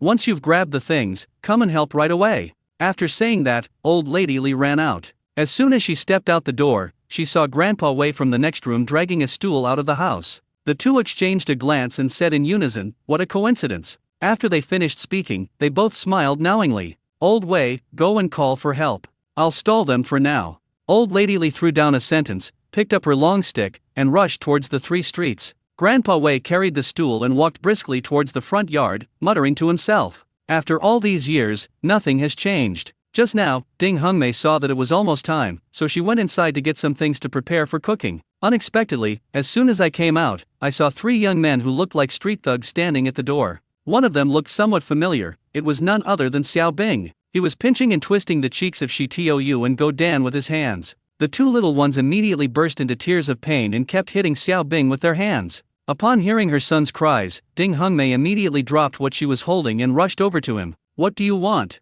Let go of my child. 2 street thugs saw Ding Hungmei rushing over and stepped forward to block her. Xiao Bing released the 2 children and looked at Ding Hungmei with a smile. You're the one who slapped my mother today? After being released, the 2 little ones ran to Ding Hungmei with frightened expressions, but Xiao Bing immediately grabbed them by the collar and dragged them back. The 2 little ones were so frightened that they burst into tears. Ding Hungmei tried to rush over, but was pushed to the ground by 2 street thugs. Xiao Bing pointed at Ding Hungmei lying on the ground and said arrogantly, I'm here today just to tell you that the house must be vacated by tomorrow, and the slap he gave my mother, he must pay for it. I don't need much, just 500 yuan. I'll come pick it up tomorrow. He looked at the 2 little ones in front of him. If you agree, everything is fine, otherwise. Xiao Bing raised his hands high, ready to slap the 2 little ones on the head. Suddenly, the back of his hand was struck heavily by a long stick. Then a stern shout rang out, where did this street thug come from, daring to cause trouble in our yard? Xiao Bing's hand was suddenly tapped, and he quickly pulled it back in pain. He looked in the direction of the sound and saw an old woman pointing at him with a long stick. He glanced at his slightly reddened hand and instantly flew into a rage. You old geezer, how dare you hit me? Do you have a death wish? As he spoke, he reached out to grab the long stick, thinking that as long as he took the stick, the old woman could just slap her twice until she was unconscious. Just then, Aunt Zhang arrived with a broom, shouting, Grandma Lee, don't be afraid, I'm here. She swung the broom and hit Xiao Bing on the head. Xiao Bing didn't react for a moment and was swept in the face. When he came to his senses and was about to grab the broom off his head, the long stick hit his leg again. He was in so much pain that he jumped around, gasping for breath. 2 street thugs saw their brother being beaten and rushed over to help. Aunt Yao appeared out of nowhere. She secretly picked up the 2 little ones and ran home as fast as she could, then slammed the door shut. With the arrival of the 2 young men, the pressure suddenly increased, and Grandma Lee and Grandma Zhang were forced to retreat repeatedly. Just then, a voice came from the backyard. Grandma Li, Aunt Yao, don't be afraid, we're here. So Hongying took the lead and rushed over with a carrying pole in hand. Then Grandpa Wei arrived with 7 or 8 middle-aged women, old men, and old ladies. They carried all sorts of weapons, rolling pins, clotheslines, stools, and belts. A dozen or so men were wielding their weapons and relentlessly attacking the 3 street thugs. The 3 were immediately beaten and fled in panic, eventually escaping in disarray. After the 3 were chased away, Aunt John quickly went over and helped Ding Hungmei up. Ding Hungmei was suddenly pushed down, her head hit the ground, and she was dizzy. She has only just regained some consciousness. As soon as she regained consciousness, she anxiously looked around, shouting repeatedly, "Dog egg, Stone, where are you? Mother, we're here." Looking in the direction of the sound, we saw Aunt Yao leading 2 little ones toward us. At this moment, the 2 little ones had bulging cheeks, each holding a piece of dried sweet potato, and were happily munching on it. As soon as Ding Hungmei saw the 2 little ones, she excitedly ran over and hugged them tightly. She suddenly seemed to remember something and immediately loosened her grip on the 2 little ones. "Stone, does Dog Egg feel any pain anywhere?" Then he quickly squatted down, grabbed the 2 little ones with one hand each, turned them around, and carefully checked them inside and out, top to bottom. It was confirmed that, apart from a few lingering red finger marks on their faces, the 2 little ones had no other injuries. Only then did she feel relieved. Ding Hungmei pulled the 2 little ones back to her side, then looked at Aunt Yao with gratitude. "Aunt Yao, thank you." Aunt Yao waved her hand expressionlessly. "Don't flatter yourself. I'm not helping you. It's all my mother's orders. I'm leaving the person to you now. I need to go back and cook." After saying that, she turned around and walked quickly home. As she turned around, a faint smile suddenly appeared on her lips, but she quickly suppressed it. When Ding Hungmei heard her mention Old Lady Li, she remembered that Old Lady Li was the first person to rush over to help. But when she looked up and looked around, she found that besides Aunt Zhang and So Hongying beside her, she was alone. The others had already left. At that moment, a strange feeling of emotion quietly welled up in her heart. This incident also made her re-evaluate her neighbors in the courtyard. They may have various minor flaws, but they are very united. When she was at her most helpless, it was actually Grandma Li who was the first to rush out and help her. She was also surprised by Grandpa Wei, who eventually gathered everyone to help her. The more I thought about her, the more mixed my feelings became. Aunt Zhang came over, ready to help take the 2 little ones back into the house. Seeing Ding Hungmei's expression, she spoke up to comfort her. "Don't worry too much. No matter who in the courtyard is bullied by outsiders, everyone will come out to help. I'll just bring some gifts to thank everyone when I have some free time tonight." Su Hongying also came over at this moment, looking at Aunt Zhang with a puzzled expression. "Aunt Zhang, what happened today really surprised me. I never expected that Uncle Wei would be willing to come all the way to the backyard and knock on everyone's doors just for Hungmei's sake. And even Old Lady Li came out to help. She wielded her long stick with real skill and power."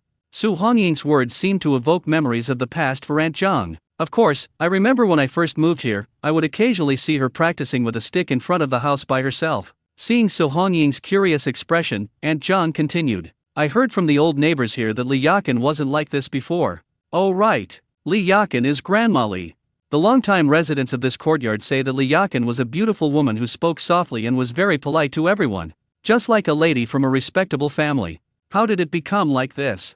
Su Hongying was even more curious now. Aunt Zhang sighed heavily. "Oh, I heard it's because her husband had an accident and passed away. She was a widow raising 3 children, and life was already difficult for her. Back then, she was good-looking, and she usually gave off a weak and easy-to-bully vibe. There was some scoundrel who had designs on her. I heard that one night, for some reason, that scoundrel probably had a few drinks and broke into her room in the dark. Fortunately, her eldest son heard the screams coming from inside the room and rushed in to help, which saved her from a terrible ordeal. But his eldest son had his hand broken by hooligans while trying to save her. Finally, everyone heard the commotion and came out to help subdue the person and take him to the police station." Upon hearing this, So Honying clenched her fists and pressed, "What happened to that good-for-nothing? The impact was terrible, a single peanut was all that was lost." After finishing her sentence, Aunt Zhang clicked her tongue and said with a sigh, "From that day on, Li Yakin completely changed. She's become the notorious Aunt Li in our neighborhood, the one who loves to take advantage and beat people up, now known as Old Lady Li. She would go and grab some of whatever good stuff anyone had, but every time she brought it back, she would give it all to her 3 children and keep nothing for herself." Su Hongying continued, "And what about the part about hitting people?" Aunt Zhang explained to her somewhat angrily. "It's all a rumor, because every time someone comes into our yard and bullies someone, she will rush up with a long stick to help beat them up. Some of the people who were beaten didn't dare to retaliate in person, so they spread rumors about her." After listening, So Hongying couldn't help but sigh. "It seems I misunderstood her a bit before. She is a good mother and a good neighbor. Su Hongying continued, and what about Grandpa Wei? Aunt Zhang said with a mysterious look. Don't underestimate Uncle Wei. Years ago, if you wanted to enter this courtyard, you had to get his permission. Su Hongying looked puzzled. What do you mean? Aunt Zhang suddenly dropped a bombshell. This courtyard house originally belonged to his family. No way. Ding Hongmei, sitting to the side, stared wide-eyed in disbelief. Aunt Zhang stated definitively, his former tenants still live in this courtyard. He donated it to the neighborhood committee back then, keeping only a small room for himself. You moved in later, so you didn't know. Su Hongying still didn't believe it. He's so rich, why would he like to take advantage of others? Aunt Zhang wasn't quite sure either. I guess he's almost out of money. He's unemployed and living off his savings every day. Su Hongying seemed to have thought of something and continued to ask, that's right. I've lived here for several years, and I don't think I've ever seen any of his relatives come to visit. Aunt Zhang replied, it's said that he never got married. His relatives either died or fled during the war. I never imagined there were so many stories in our courtyard, Ding Hongmei remarked. Mom, the police are here. Just then, Zhang Dama's daughter-in-law came over with 2 police officers. The police officer looked at the group and asked, can anyone tell us what happened? Ding Hongmei quickly stepped forward and led the 2 police officers into the house. Then he recounted what had just happened in detail and clearly. Aunt Zhang and Su Hongmei, who were standing nearby, also testified on her behalf. One of the police officers finished taking notes, closed his notebook, and said, okay, we've recorded everything. We will arrange for someone to contact you when there are results or when your cooperation is needed. Ding Hongmei quickly thanked them. Okay, thank you. You're welcome. It's what we should do. After saying that, the 2 police officers got up and left. Seeing that she didn't look well, Aunt Zhang asked with concern, Hongmei, how are you feeling? Should we go to the hospital to get it checked out? Ding Hongmei smiled casually, I'm fine. I was just pushed and fell. I'm not hurt. He then thanked the 2 of them, saying, thank you so much for today, otherwise I wouldn't know what to do. Aunt Zhang and Su Hongying both waved their hands, saying, it's alright, we're all neighbors. Seeing that it was getting late, the 2 got up to leave. Since you're all settled here, I'll head back and cook for them. It's getting late, I'm going back too. Ding Hongmei also got up and saw the 3 of them out of the house. After everyone left, she turned to look at the 2 little ones and found that they had fallen asleep sometime earlier. Dog Egg was still muttering Grandma Yao, the dried sweet potatoes are delicious. Ding Hongmei smiled irritably, then carried the 2 little ones back to the bed in the inner room and covered them with a small blanket. He then picked up the things on the ground and went back to get things to cook dinner. Sister, where are my 2 little nephews? Ding Jiangguo carried 2 oil paper packages and walked directly into the house. He put the things on the table and saw Ding Hongmei come out from the inner room. Ding Hongmei looked at the things on the table and scolded, why are you wasting money again? Ding Jiangguo didn't care at all, it's just some candy and cookies, it won't cost much. Fine, I know you have money. Ding Hongmei instructed Ding Jiangguo. When we get back, I'll invite my 3rd and 4th sisters over for dinner. It's rare for Xiao Qiang to come to our house. Let your brother-in-law cook a few dishes tonight so we can all have some fun. Sister Hongmei, don't go to so much trouble, just have something simple for dinner. Ding Xiaoqian quickly refused, as he didn't want to trouble others like that. Ding Hongmei smiled and said, it's no trouble at all. You can just wait to eat tonight. After saying that, he took his things and went outside to cook. Ding Jiangguo and Ding Xiaoqiang stood by and assisted. Before long, people in the compound began to leave work and return home one after another. Upon seeing this, Ding Jiangguo quickly ran home. As soon as I got home, I saw Ding Menzu coming out with some things to prepare a meal. 4th sister, no need to cook. Eldest sister told us to all eat at her place tonight. When 3rd sister and Ji and Jun come back later, remember to invite them along too. Okay, I understand. Ding Menzu took the things and went back into the house. After Ding Jiangguo saw that the notification had been delivered, he returned to his eldest sister's side. It was 7 o'clock in the evening, and they still hadn't seen anyone return, so they guessed that they were working overtime. Ding Hongmei decided not to wait any longer, and she asked Ding Menzu to cook for everyone together. In order to let everyone eat dinner quickly, Ding Menzu took 2 dishes to her own stove to cook. After dinner was prepared and everyone finished eating, they chatted in the house until after 8 p.m. before Chen Zayaki and Ding Kaiuji returned.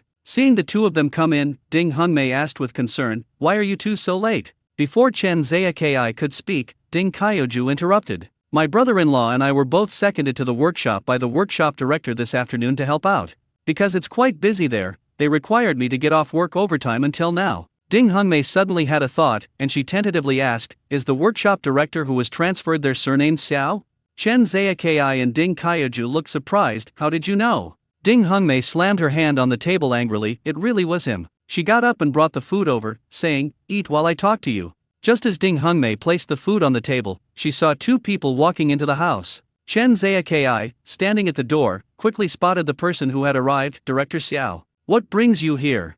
Director Xiao nodded slightly, maintaining his composure, and said in a calm tone, "Let's go inside and talk." Ding Hongmei recognized the woman who followed her in at a glance. "Isn't this the woman who got slapped by her this afternoon? What do they want to do so late at night?" Chen Ziyaki was about to pour Director Xiao a glass of water when he was refused by Director Xiao's hand. "No need to waste time. I've come so late to tell you 3 things. First, have your wife go to the police station to cancel the report filed this afternoon, saying it was a misunderstanding. Second, vacate the house tomorrow. Third, your wife hit my wife this afternoon. Make her apologize and pay 200 yuan in compensation." Chen Ziyaki and Ding Kaiju didn't quite understand what Director Xiao was saying. Ding Hongmei was immediately amused by his shameless words. "This is outrageous. They robbed them of their house, bullied their son, and now they want them to pay compensation." Ding Hongmei suppressed her anger and recounted everything that had happened that day to the puzzled group of people. Upon hearing this, everyone's faces darkened immediately. Ding Xiaoqiang stood up instantly, ready to rush forward and teach the two a lesson. Chen Ziyaki reacted quickly and immediately pulled him back. Director Xiao and his wife were so frightened by Ding Xiaoqiang's actions that they took a few steps back. "If you dare to lay a hand on me, believe me, I'll have you arrested right now." With her husband's support, Li Yinhua felt confident again. She pointed at Ding Hongmei. "Don't think you're so great just because you know Director Ma. Let me tell you, it would be very easy for my husband, Lao Xiao, to arrange things for you. How was your work this afternoon?" Chen Ziyaki saw Director Xiao and asked, "Did you deliberately second us to the workshop to help out?" Director Xiao nodded in agreement. "That's right. This is just the beginning. We'll reassign you to different positions tomorrow. I hope you will like your new positions tomorrow." Chen Ziyaki clenched his fists angrily, his anger burning fiercely within him. He really wanted to rush up and give Director Xiao and his wife a good beating right away, but considering that Ding Jiangguo had gone to great lengths to get him this job, he forced himself to endure it. Seeing that his family members were about to take action, Ding Jiangguo immediately moved closer to Ding Hongmei and whispered a few words to her. Ding Hongmei looked at him with resentment, while Ding Jiangguo nodded seriously. Only then did she reluctantly say to Director Xiao and his wife, 1. We are willing to change houses, but it will be in 3 days. 2. We only have $100. 3. I can issue a letter of understanding, and I believe you have a way to resolve the subsequent issues. If that doesn't work, we'll go to the factory tomorrow to demand justice. If the factory doesn't give us an explanation, we'll go to the government." Director Xiao and his wife whispered to each other for a while. He then looked up at Ding Hongmei and agreed, "Okay." Ding Hongmei turned and went into the inner room. Everyone waited outside for a while before they saw her come out with a piece of paper and 10 large black bills. She handed the money and the letter of understanding to the other party. Director Xiao took them, looked at them, and nodded in satisfaction. He looked up at Chen Ziyaki and praised him. "You married a good wife. As soon as we move to a new house in 3 days, I will transfer you two back." Having gotten what he wanted, Director Xiao turned and left with his wife. Before leaving, the woman gave Ding Hongmei a smug look. Ding Jiangguo watched their departing figures with a cold gaze. At first, he thought he would live off a woman, ask her for help, and use her influence to bully her. Now I realize I've complicated things. This garbage should be sent to where it belongs. With everyone facing such a food shortage, keeping them in this world would be a waste of food. It would be better to let them return to nature. After Ding Jiangguo made this decision, he instructed Ding Hongmei to agree to the other party's demands and delay the process. They happened to be at the police station picking up their son, making it easier to catch them all at once. As soon as Director Xiao stepped out of the courtyard, Ding Jiangguo released Boss Wang and told him to secretly follow the two men. After Director Xiao left, Ding Hongmei recounted in detail how the people in the hospital had helped her that afternoon. He added that he would bring some candy to thank everyone later. Chen Ziyaki nodded in agreement. "Hongmei, you did the right thing. I'll go with you in a bit." Ding Hongmei suggested to Chen Ziyaki, "Let's go thank Grandpa Wei first, and ask him to show us the way." He organized all the neighbors who helped this afternoon. "Okay, let's get ready now and head over right away, otherwise everyone might be asleep."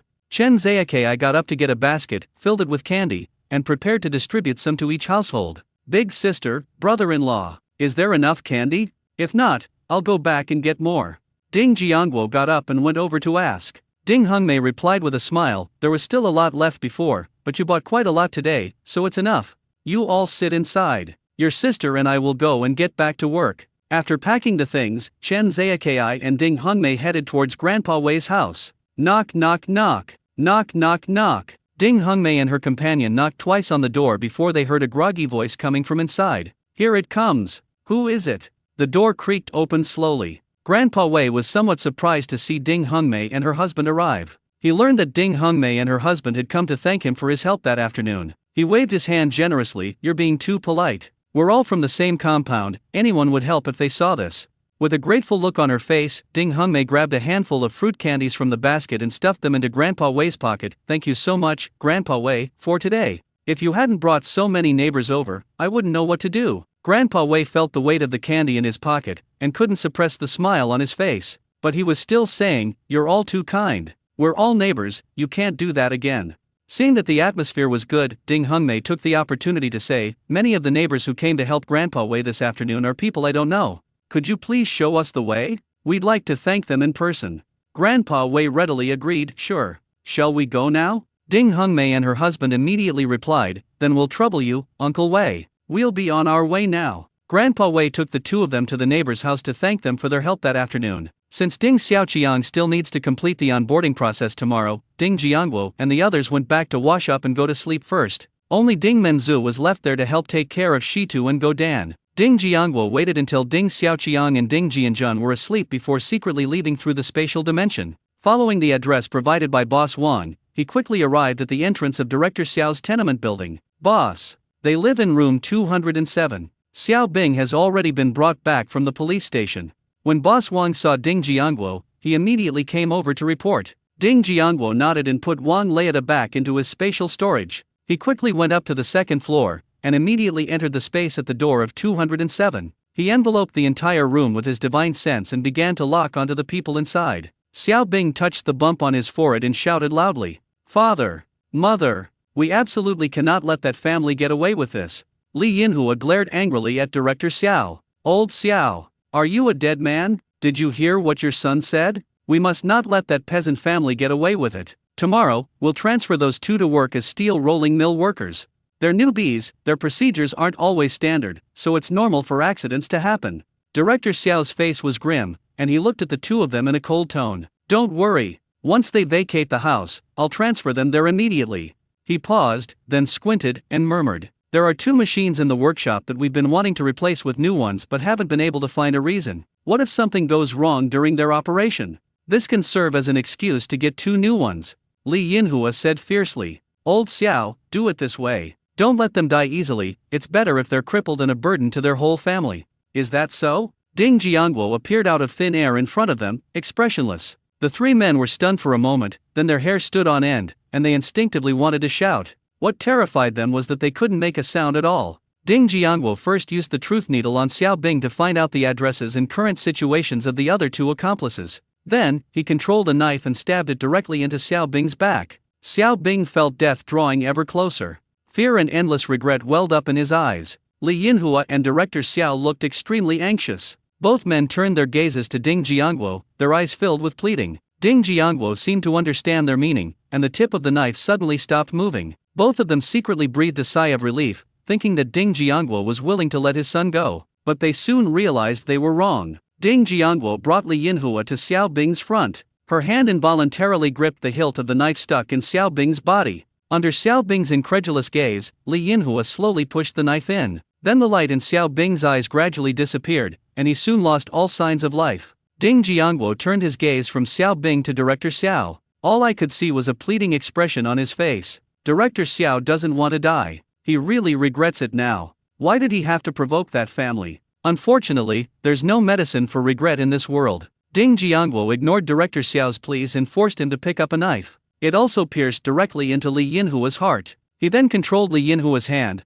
pulled out the knife he had just used, and stabbed it at Director Xiao's neck. Only after both of them had fallen to the ground and the light in their eyes had disappeared did he release them from their restraints. He used his divine sense to check on the three people and found that they were already dead. As soon as I started searching the room with my divine sense, I found two small yellow croakers and $1,000. Ding Jiangguo immediately put them into his spatial storage and continued searching, taking all the valuables from their bodies as well. He remembered that there were still two people to deal with, so he left through the spatial dimension. Based on the address provided by Xiao Bing, Ding Jiangwo quickly found the two people who had just been released. They were eating together when someone said, "Xiao Bing, that kid's pretty generous, he gave each of us 5 yuan this time."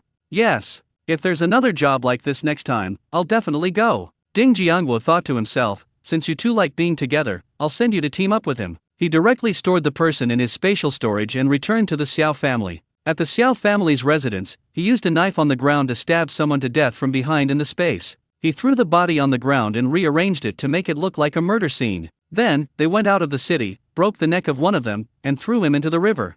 Ding Jiangwo returned home but didn't go to sleep. He entered his spatial dimension and opened the online store. Product included small yellow croaker, 2 pieces, 62.5 grams, suggested selling price, 37,500 yuan. Will it sell out instantly? Yes. Ding. 37,500 yuan has been successfully deposited into your account. Account balance, 215,000 yuan. Ding Jiangwo habitually opened the exclusive new products in the mall. Wang Leita's upgrade package. 1. After upgrading, Boss Wang can become anyone according to customer requirements. 2. A 1-year trial period is included with the upgrade. The trial period starts from the day of the upgrade and expires on the last day. Limited time special offer, 200,000 yuan. Ding Jiangwo's eyes lit up when he saw it. It was such a great deal, he immediately bought the package. Ding! Congratulations to Boss Wang on successfully leveling up.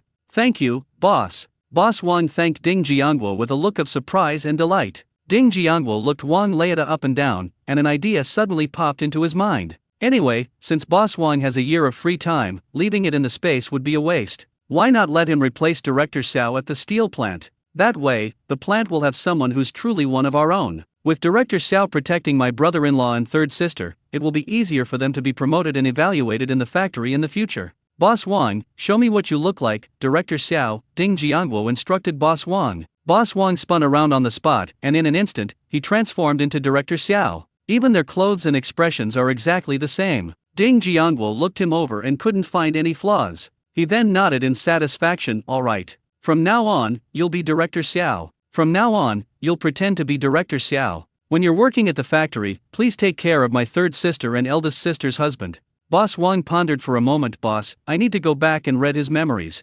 Ding Jiangwo suddenly slapped his forehead. Right. There's also Director Xiao over there. Let's go back and take Director Xiao away, then we'll recreate the scene. Soon the two returned to 207, where Ding Jiangwo and Director Xiao took over the space and rearranged the scene again. Then inflict some injuries on Boss Wang, making him appear to have fainted from excessive blood loss. Boss Wang lay on the ground looking at Ding Jiangwo. Boss, how's my position? Ding Jiangwo looked him over and then nodded. Not bad, very professional. That's it, just remember to block out your own consciousness. Boss Wang replied, okay, boss. I'll see how it goes and wake up. You have all his memories, right?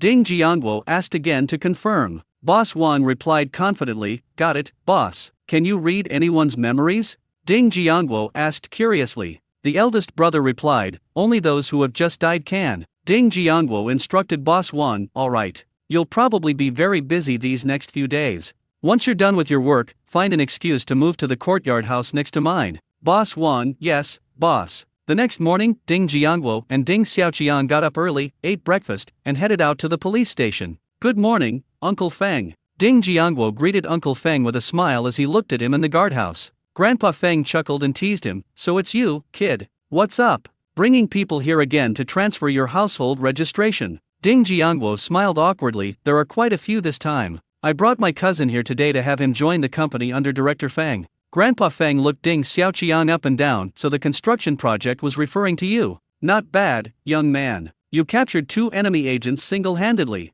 Ding Xiaoqian repeatedly said modestly, it's all luck. Just good luck. Grandpa Feng said with admiration, luck is also a part of ability. I think you're cut out for this. The construction is inside. Let Jiangwo take you in directly.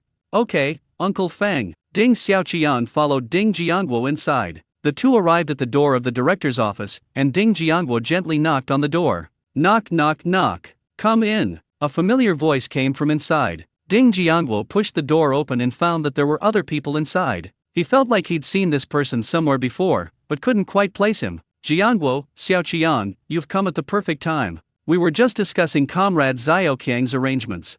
Feng looked at Chen Kuohua beside him, pointed at Ding Xiaoqian and said, Hua, this is Comrade Ding Xiaoqiang, who captured 2 spies alive. Upon hearing the name, Ding Jiangguo suddenly remembered that this was the man who led the team that went to arrest Wang Mei's family. No wonder I seemed to recognize it, what a coincidence. Comrade Xiaoqiang, come here quickly. This is your future leader, Director Chen. You will be under his command from now on. Fang smiled and beckoned Ding Xiaoqiang over. Ding Xiaoqiang immediately jogged over and stood at attention to salute Chief Chen. Good morning, Chief Chen. Chen Hua smiled and looked Ding Xiaoqiang up and down. Not bad. He's a pretty spirited young man. Then he looked at Chief Fang and asked for instructions. Chief, since the person is here, I'll take him away. Fang nodded and instructed, all right. I'm entrusting the person to you. You'd better take good care of him. Don't worry, Director, I'll make sure you take good care of it. After saying that, he took Ding Xiaoqiang out. Director Fang, thank you so much this time. Ding Jiangguo said sincerely. All right, you little brat. Fang smiled and suggested to Ding Jiangguo, you can go back first, he won't be able to finish so quickly. Okay, then I'll be going now. If he comes looking for me, just say I've gone back. Ding Jiangguo said, then got up and left. Ding Jiangguo had just returned home when he received a message from Boss Wang via his spatial dimension. The general meaning is that this incident has been classified as a case of burglary and murder for financial gain. He has been cleared of suspicion and will be going back to handle his family's funeral arrangements in the next couple of days. Ding Jiangguo can handle other matters himself, but he needs to find someone tomorrow to explain to his third sister and eldest sister's husband that they should be transferred back to their original positions. Boss Wang said he would instruct someone to make arrangements. After resolving the issues with his third sister and eldest brother-in-law, Ding Jiangguo could finally get a good night's sleep. Jiangguo, get up and eat. At noon, Ding Xiaoqiang came to the bedside and shook Ding Jiangguo's shoulder. Ding Jiangguo opened his eyes. Brother Xiaoqiang, you're back. Ding Xiaoqiang beamed. I just got back not long ago, and I bought some big steamed buns at the state-run restaurant. I took a few to Sister Hungmei's place, and I've saved a few for you too. Get up and eat. When Ding Jiangguo got up and walked to the dining table, he saw 4 large steamed buns, which were obviously for his 4 siblings. Ding Jiangguo didn't stand on ceremony and picked one up to eat. Brother Xiaoqiang, have you been assigned a dormitory yet? Ding Xiaoqiang said excitedly, I got assigned. Director Chen arranged for me to be in a 15-person dormitory. I'll move my things over this afternoon. Jiangguo, thank you so much. When I get my salary, I'll definitely treat you all to a meal at the state-run restaurant. Ding Xiaoqiang looked at Ding Jiangguo with a serious expression. If anyone dares to bully you next time, go to the police station and find me. I'll take care of him for you. Ding Jiangguo stood on tiptoe and patted him on the shoulder with satisfaction. Good. Brother Jiangguo, are you there? Just then, De Zhuang's voice came from outside the door. Ding Jiangguo turned his head and noticed that Dazhuang's expression was off today, probably because something had happened. Ding Jiangguo strode outside and saw Dazhuang running over anxiously. Brother Jiangguo, Grandpa asked me to tell you that someone has been watching him recently, so that matter needs to be put on hold for now. De Zhuang ran off without waiting for Ding Jiangguo's reaction after he finished speaking. Ding Jiangguo thought to himself that now that Lin Qiujun and the others were helping him exchange the gold bars, it wouldn't matter if things stopped at Grandpa Liu's place. I happen to have some free time tonight, so I can go to the black market and see how the gold bar exchange went. After Ding Jiangguo finished lunch, Ding Xiaoqiang went to say goodbye to his older sister and then carried his things to the dormitory. Ding Jiangguo wanted to help, but Ding Xiaoqiang stopped him. He didn't insist anymore and went back to sleep. He had been busy until after 5 a.m. last night. Ding Jiangguo didn't get up until almost lunchtime in the afternoon. He got up and went straight to his older sister's house for a free meal. Actually, he wanted to wait for his brother-in-law and the others to come back so he could hear about Director Xiao. As expected, my eldest brother-in-law and third sister were again scheduled to work overtime until after 8 p.m. before returning home. However, the two seemed unusually happy today. As soon as Ding Qiuju entered the house, she couldn't wait to share with everyone. Big sister, I have good news for you. Ding Hungmei asked with a puzzled look, what good news is there that makes you two so happy? The man who tried to steal your house to get married is dead, and the woman who came here that night is dead too. Director Xiao also fainted and was taken to the hospital. Ding Hungmei stared at her with wide eyes, somewhat incredulous. Weren't they both fine last night? Chen Zaikai followed him into the house with a smile. I heard from my co-workers at the factory today that Director Xiao's son and wife were murdered last night. The people who killed them were Xiao Bing's 2 friends. It is said that the 2 men were taken home from the police station and then went to Director Xiao's house to rob and kill him. However, one of those 2 was unlucky and also died there. The other one seems to have escaped. They haven't caught him yet. After listening, Ding Hungmei glanced at Ding Jiangguo, who was playing with the stones. I wondered if it was this kid who did it. However, she quickly dismissed this absurd idea. Ding Menzu, holding Godan, turned to look at the two of them and said, they deserved what they got for being wicked. The group chatted in the main room for a while longer before getting up to go home. At night, Ding Jiangwo looked at his sleeping younger brother and skillfully used his spatial ability to exit the courtyard. Then, after changing into the ever-changing outfit to resemble the person who went to the black market before, I headed towards the black market. As he approached the grove, he saw many people walking in, each covering half of their face. When Ding Jiangwo reached the entrance, two burly men blocked his way with tree branches. Buy or sell? Ding Jiangwo replied directly, sell. One of the burly men said, 5 cents. Ding Jiangwo handed the money to the man and went inside, thinking that this place was half the price of the previous one, so it seemed that the lower the price was due to the better location. When he went inside again, he found it was completely different from last time. It wasn't exactly packed with people. The number of people is several times greater than the last time I came. He glanced around and roughly counted, estimating there were more than 20 stalls. And more people came, setting up their things to sell. He also saw a woman holding a quilt and holding a child who looked to be 3 or 4 years old, standing in a corner. Ding Jiangwo had heard before that some families were really struggling to make ends meet. The woman would then take her quilt to the black market to earn food for her family. He thought it was a joke, but he never expected to actually encounter it today. Ding Jiangwo forced himself not to look in that direction and walked directly towards the place where Lin Kuo-jun and the others had gathered last time. Stop! That's not a place you can go in. At that moment, a burly man walked over and blocked his way. Ding Jiangwo glanced at the burly man, not recognizing him, and said directly, I'm going to see Brother Jun. We made an appointment before. The burly man looked Ding Jiangwo up and down a few times, and finding nothing unusual about him, waved him in. Ding Jiangwo wasn't angry. The place was essentially the command center for someone else's black market, so anyone who went there would definitely have to ask questions. Xiao Suanpan, who was squatting under the big tree swatting mosquitoes, had better eyesight. He said to Lin Kuo-jun, Brother Jun, do you think that guy is Iron Head brother? Lin Kuo-jun stared at the newcomer and immediately stood up, Brother Tai Tou, you've arrived. He's been in an incredibly good mood lately. At first, many people were skeptical of his ability to operate a black market in such a remote corner. Some black market leaders laughed at him for messing around, believing that he wouldn't be able to build up his black market in 2 or 3 years. Who would have thought that last week he would take out 100 jin of high-gluten flour, 100 jin of cornmeal, and 100 jin of pork? This immediately brought back many of their old customers. They've also built up a reputation, and the number of people coming here to buy and sell is increasing day by day. This black market is already 1/10 the size of the previous one. If there are enough goods, it won't take more than a few months.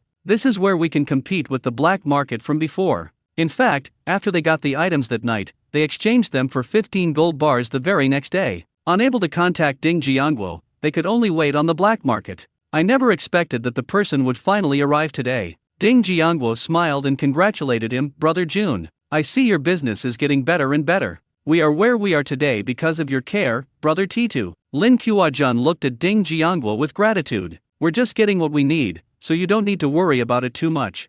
Seeing that he wanted to say something more, Ding Jiangwo quickly changed the subject to gold bars. By the way, how's the replacement of everything going? Lin Kuo-jun looked smug when he heard Ding Jiangwo's question. It's all changed, just waiting for you to come, Brother Titu. Then, he made a suggestion to Ding Jiangwo. As for the other items, we will not redeem them for the time being. Please help us exchange them all for grain and meat, Brother Titu. Ding Jiangwo couldn't help but glance at him a few more times. Judging from Lin Kuo-jun's tone, he probably had already exchanged those 15 gold bars. It seems I wasn't wrong before, they do indeed have many long-term, high-net-worth clients. Since they dare to continue extending credit, what do I have to be afraid of? Ding Jiangwo nodded at him and said, okay, alright, Brother Titu. The things are in the same yard as last time. We'll go get them now. Lin Kuo-jun was overjoyed and eagerly led Ding Jiangwo outside. Ding Jiangwo waved his hand in refusal and explained, go back to that courtyard and wait for me. I'll go arrange for people to prepare the things, and we'll take them all over in a bit. Okay, see you in a bit, Lin Kuo-jun said, then immediately turned around and went back. Ding Jiangwo and others walked away from Lin Kuo-jun before slowly heading out of the black market. Just as he was passing a stall, a young man blocked his way. Ding Jiangwo didn't pay any attention and prepared to walk around him and leave. Unexpectedly, the young man blocked his way again, which made Ding Jiangwo a little angry, and he was about to curse at the other party. Then they heard the young man say in a low voice, Brother, my uncle has been looking for you for a long time. Could you please wait here for a moment? Ding Jiangwo looked at him with a puzzled expression, your uncle. The young man didn't know how to explain, so he pulled Ding Jiangwo aside and pointed to the stall next to him. Ding Jiangwo saw the three old items displayed on the table: a pocket watch, a snuff bottle, and a Western clock. He suddenly realized that it was the old man. Since they knew each other, Ding Jiangwo stood aside and waited with him. The two waited there for a short while before they saw the familiar old man walking towards them. He tied his belt as he walked, wiping his hands on his clothes. Damn! Ding Jiangwo subconsciously took 2 steps back. As the old man approached, he saw Ding Jiangwo standing there. A bright smile immediately appeared on his face. Young man, you've really kept me waiting. He sidled up to Ding Jiangwo with an expectant look on his face. Young man, do you have any meat over there? Ding Jiangwo figured that he didn't want much, and it wouldn't affect the black market price much, so he quoted him the price Lin Kuo-jun was offering. Yes. 1 small yellow croaker can be exchanged for 15 catties of pork. The old man's eyes lit up when he heard this. The meat on the black market was at least 30% more expensive than this price. This time, the old man didn't waste any time and asked directly, I want 30 catties. Do you have any in stock right now? Ding Jiangwo replied directly to him, yes. What about you? Did you bring anything? The old man reached into a sleeve and pulled out 2 small yellow croakers. Upon seeing that there was indeed something there, Ding Jiangwo immediately said to him, wait here for a moment, I'll go out and get it now. After saying that, he walked out of the woods. After walking for a few minutes, he squatted down next to a big tree. When he got up, he had an extra bag on his body. He spent another 5 cents carrying the bag and went back into the black market. When the old man saw him coming, he immediately waved to him and led him to a darker place. Ding Jiangwo put the cloth bag on the ground. Everything is here. The old man immediately opened the bag and shone a flashlight inside. Upon discovering that the pork was all white and clean, I tied the bag shut with satisfaction. He handed 2 small yellow croakers to Ding Jiangwo. Come on, let's go over there and weigh them. Ding Jiangwo took the small yellow croaker and followed him to the weighing area. When Ding Jiangwo was almost at the weighing station, he found that Dongzi had already seen him and was about to greet him. Ding Jiangwo quickly shook his head, indicating that he should not greet him. Dongzi understood, so he pretended not to know them, took the money, and started weighing them, 30 catties. After confirming the weight was correct, the old man said goodbye to Ding Jiangwo and told the young man to pack up and leave. After everyone had walked away, Dongzi handed the scale to the person next to him and walked towards Ding Jiangwo. Brother Ironhead, when did you get here? It's been a while. I just met with Brother June, and we're about to leave after we finish talking. I didn't expect to run into an old customer. Ding Jiangwo explained with a smile. After saying this, he was about to say goodbye to Dongzi and leave when he saw the woman who had been holding the quilt grabbing a man and preventing him from leaving. She kept pleading, you can't do this. You promised to give me half a pound of cornmeal. The man impatiently pushed the woman down forcefully, offering a roguish explanation. Get lost. I offered you money and you didn't want it? Whose fault is that? What, you're trying to blame me? The woman got up and clung tightly to the man's leg, pleading desperately. My family is waiting for this grain to be cooked. Please pay me back the grain. You only gave me 2 cents. 2 cents can't even buy an ounce of cornmeal these days. The man kicked the woman away with a displeased look. The cornmeal at the Supply and Marketing Cooperative is only a little over 1 cent per pound. Isn't giving you 2 cents more than half a pound of cornmeal? Get out of my way, don't try to extort me, or I'll hit you. With that, the man kicked the woman away again and prepared to leave. Just then, the 3 or 4-year-old child charged forward, swinging his fist. Don't hit my mother. Don't hit my mother. The man was also annoyed when he saw the child hitting his leg hard, so he raised his other foot to kick him. Ding Jiangwo couldn't hold back any longer. He rushed over and kicked the man hard in the side. The man fell to the ground instantly, rolled twice before stopping. At this moment, large drops of sweat appeared on the man's forehead from the pain. He glared fiercely at Ding Jiangwo, then used his hands to push himself up with difficulty. You son of a bitch. How dare you touch me? I'll kill you. He brandished his fist and charged toward Ding Jiangwo. As a result, Dongzi and his men pinned him to the ground and beat him severely. Dongzi searched him again, but only found 5 cents. Throw him out. Remember to throw him far away. Tell him not to come to our black market again. We don't welcome him here.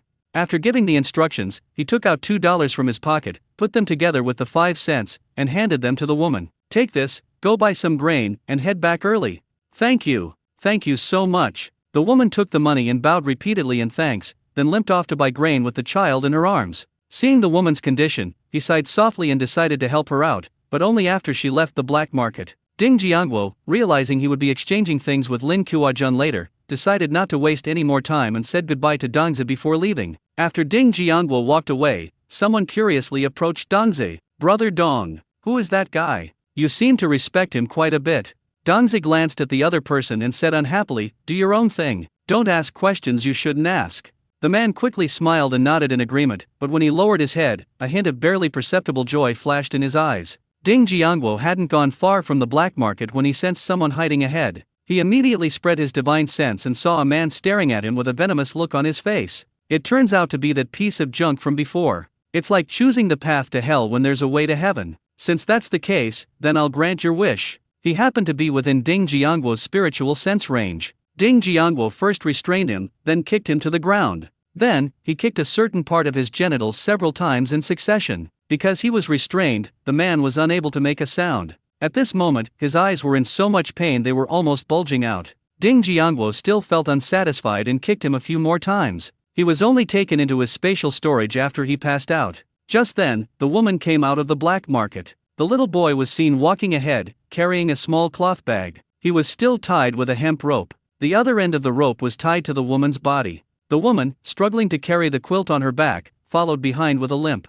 The woman was clearly exhausted. She began to pant after walking for only a short while. However, she dared not linger, fearing that the last of her food would be stolen. They walked slowly like this for almost an hour before they saw her stop in front of a dilapidated courtyard gate. After Ding Jiangwo and the other women entered the house, they came out of the space. He had been following behind her the whole time, and was almost discovered by the woman several times, but luckily he was quick-witted enough to hide in his spatial dimension. Ding Jiangwo dispersed his divine sense and discovered that besides the woman and the child, there were 2 other children and a man in the room. The man lay half reclined on the bed, his eyes glazed over, and kept grinning foolishly when he saw the woman return. The woman laboriously untied the quilt and rope, and carried the child to another bed. She dragged her tired body to sit down in front of the man's bed. She reached out a hand and stroked the man's face with a look of reluctance. "Brother Zhu, you have to get better soon. I really can't hold on much longer."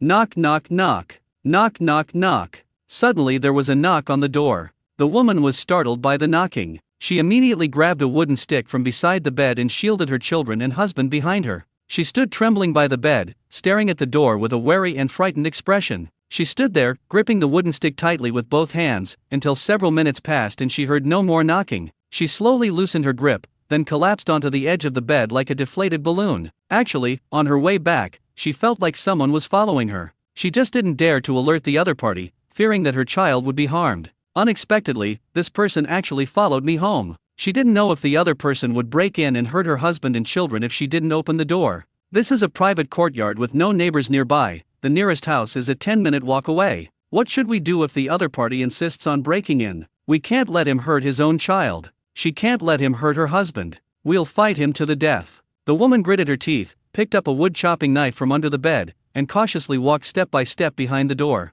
She first peeked through the crack in the door, and after looking for a while and not seeing anyone, she took a step back. She gripped the wood-chopping knife tightly with one hand and rested the other on the door bolt. Then, gritting his teeth, the door creaked open. The woman, with her eyes closed and hands gripping a wood-chopping knife, wildly slashed at the doorway. "I'll kill you! I'll kill you!" Ding Jiangwo, who was in the distance, was also frightened by her fierceness. Luckily, he wasn't standing at the door, or she might have accidentally sent him away. After hacking away wildly, the woman realized there was no sound outside the door and then opened her eyes. She looked around, panting, and found no one there. Just as she was relieved and about to close the door, she suddenly noticed a bag at the doorway. She gripped the wood-chopping knife tightly again, her expression tense as she scanned her surroundings. After confirming that no one was around, he carefully walked to the bag. The woman squatted down and curiously opened the bag. When she saw that the bag was full of cornmeal, her expression froze for a moment, then she couldn't hold back her tears any longer and they streamed down her face.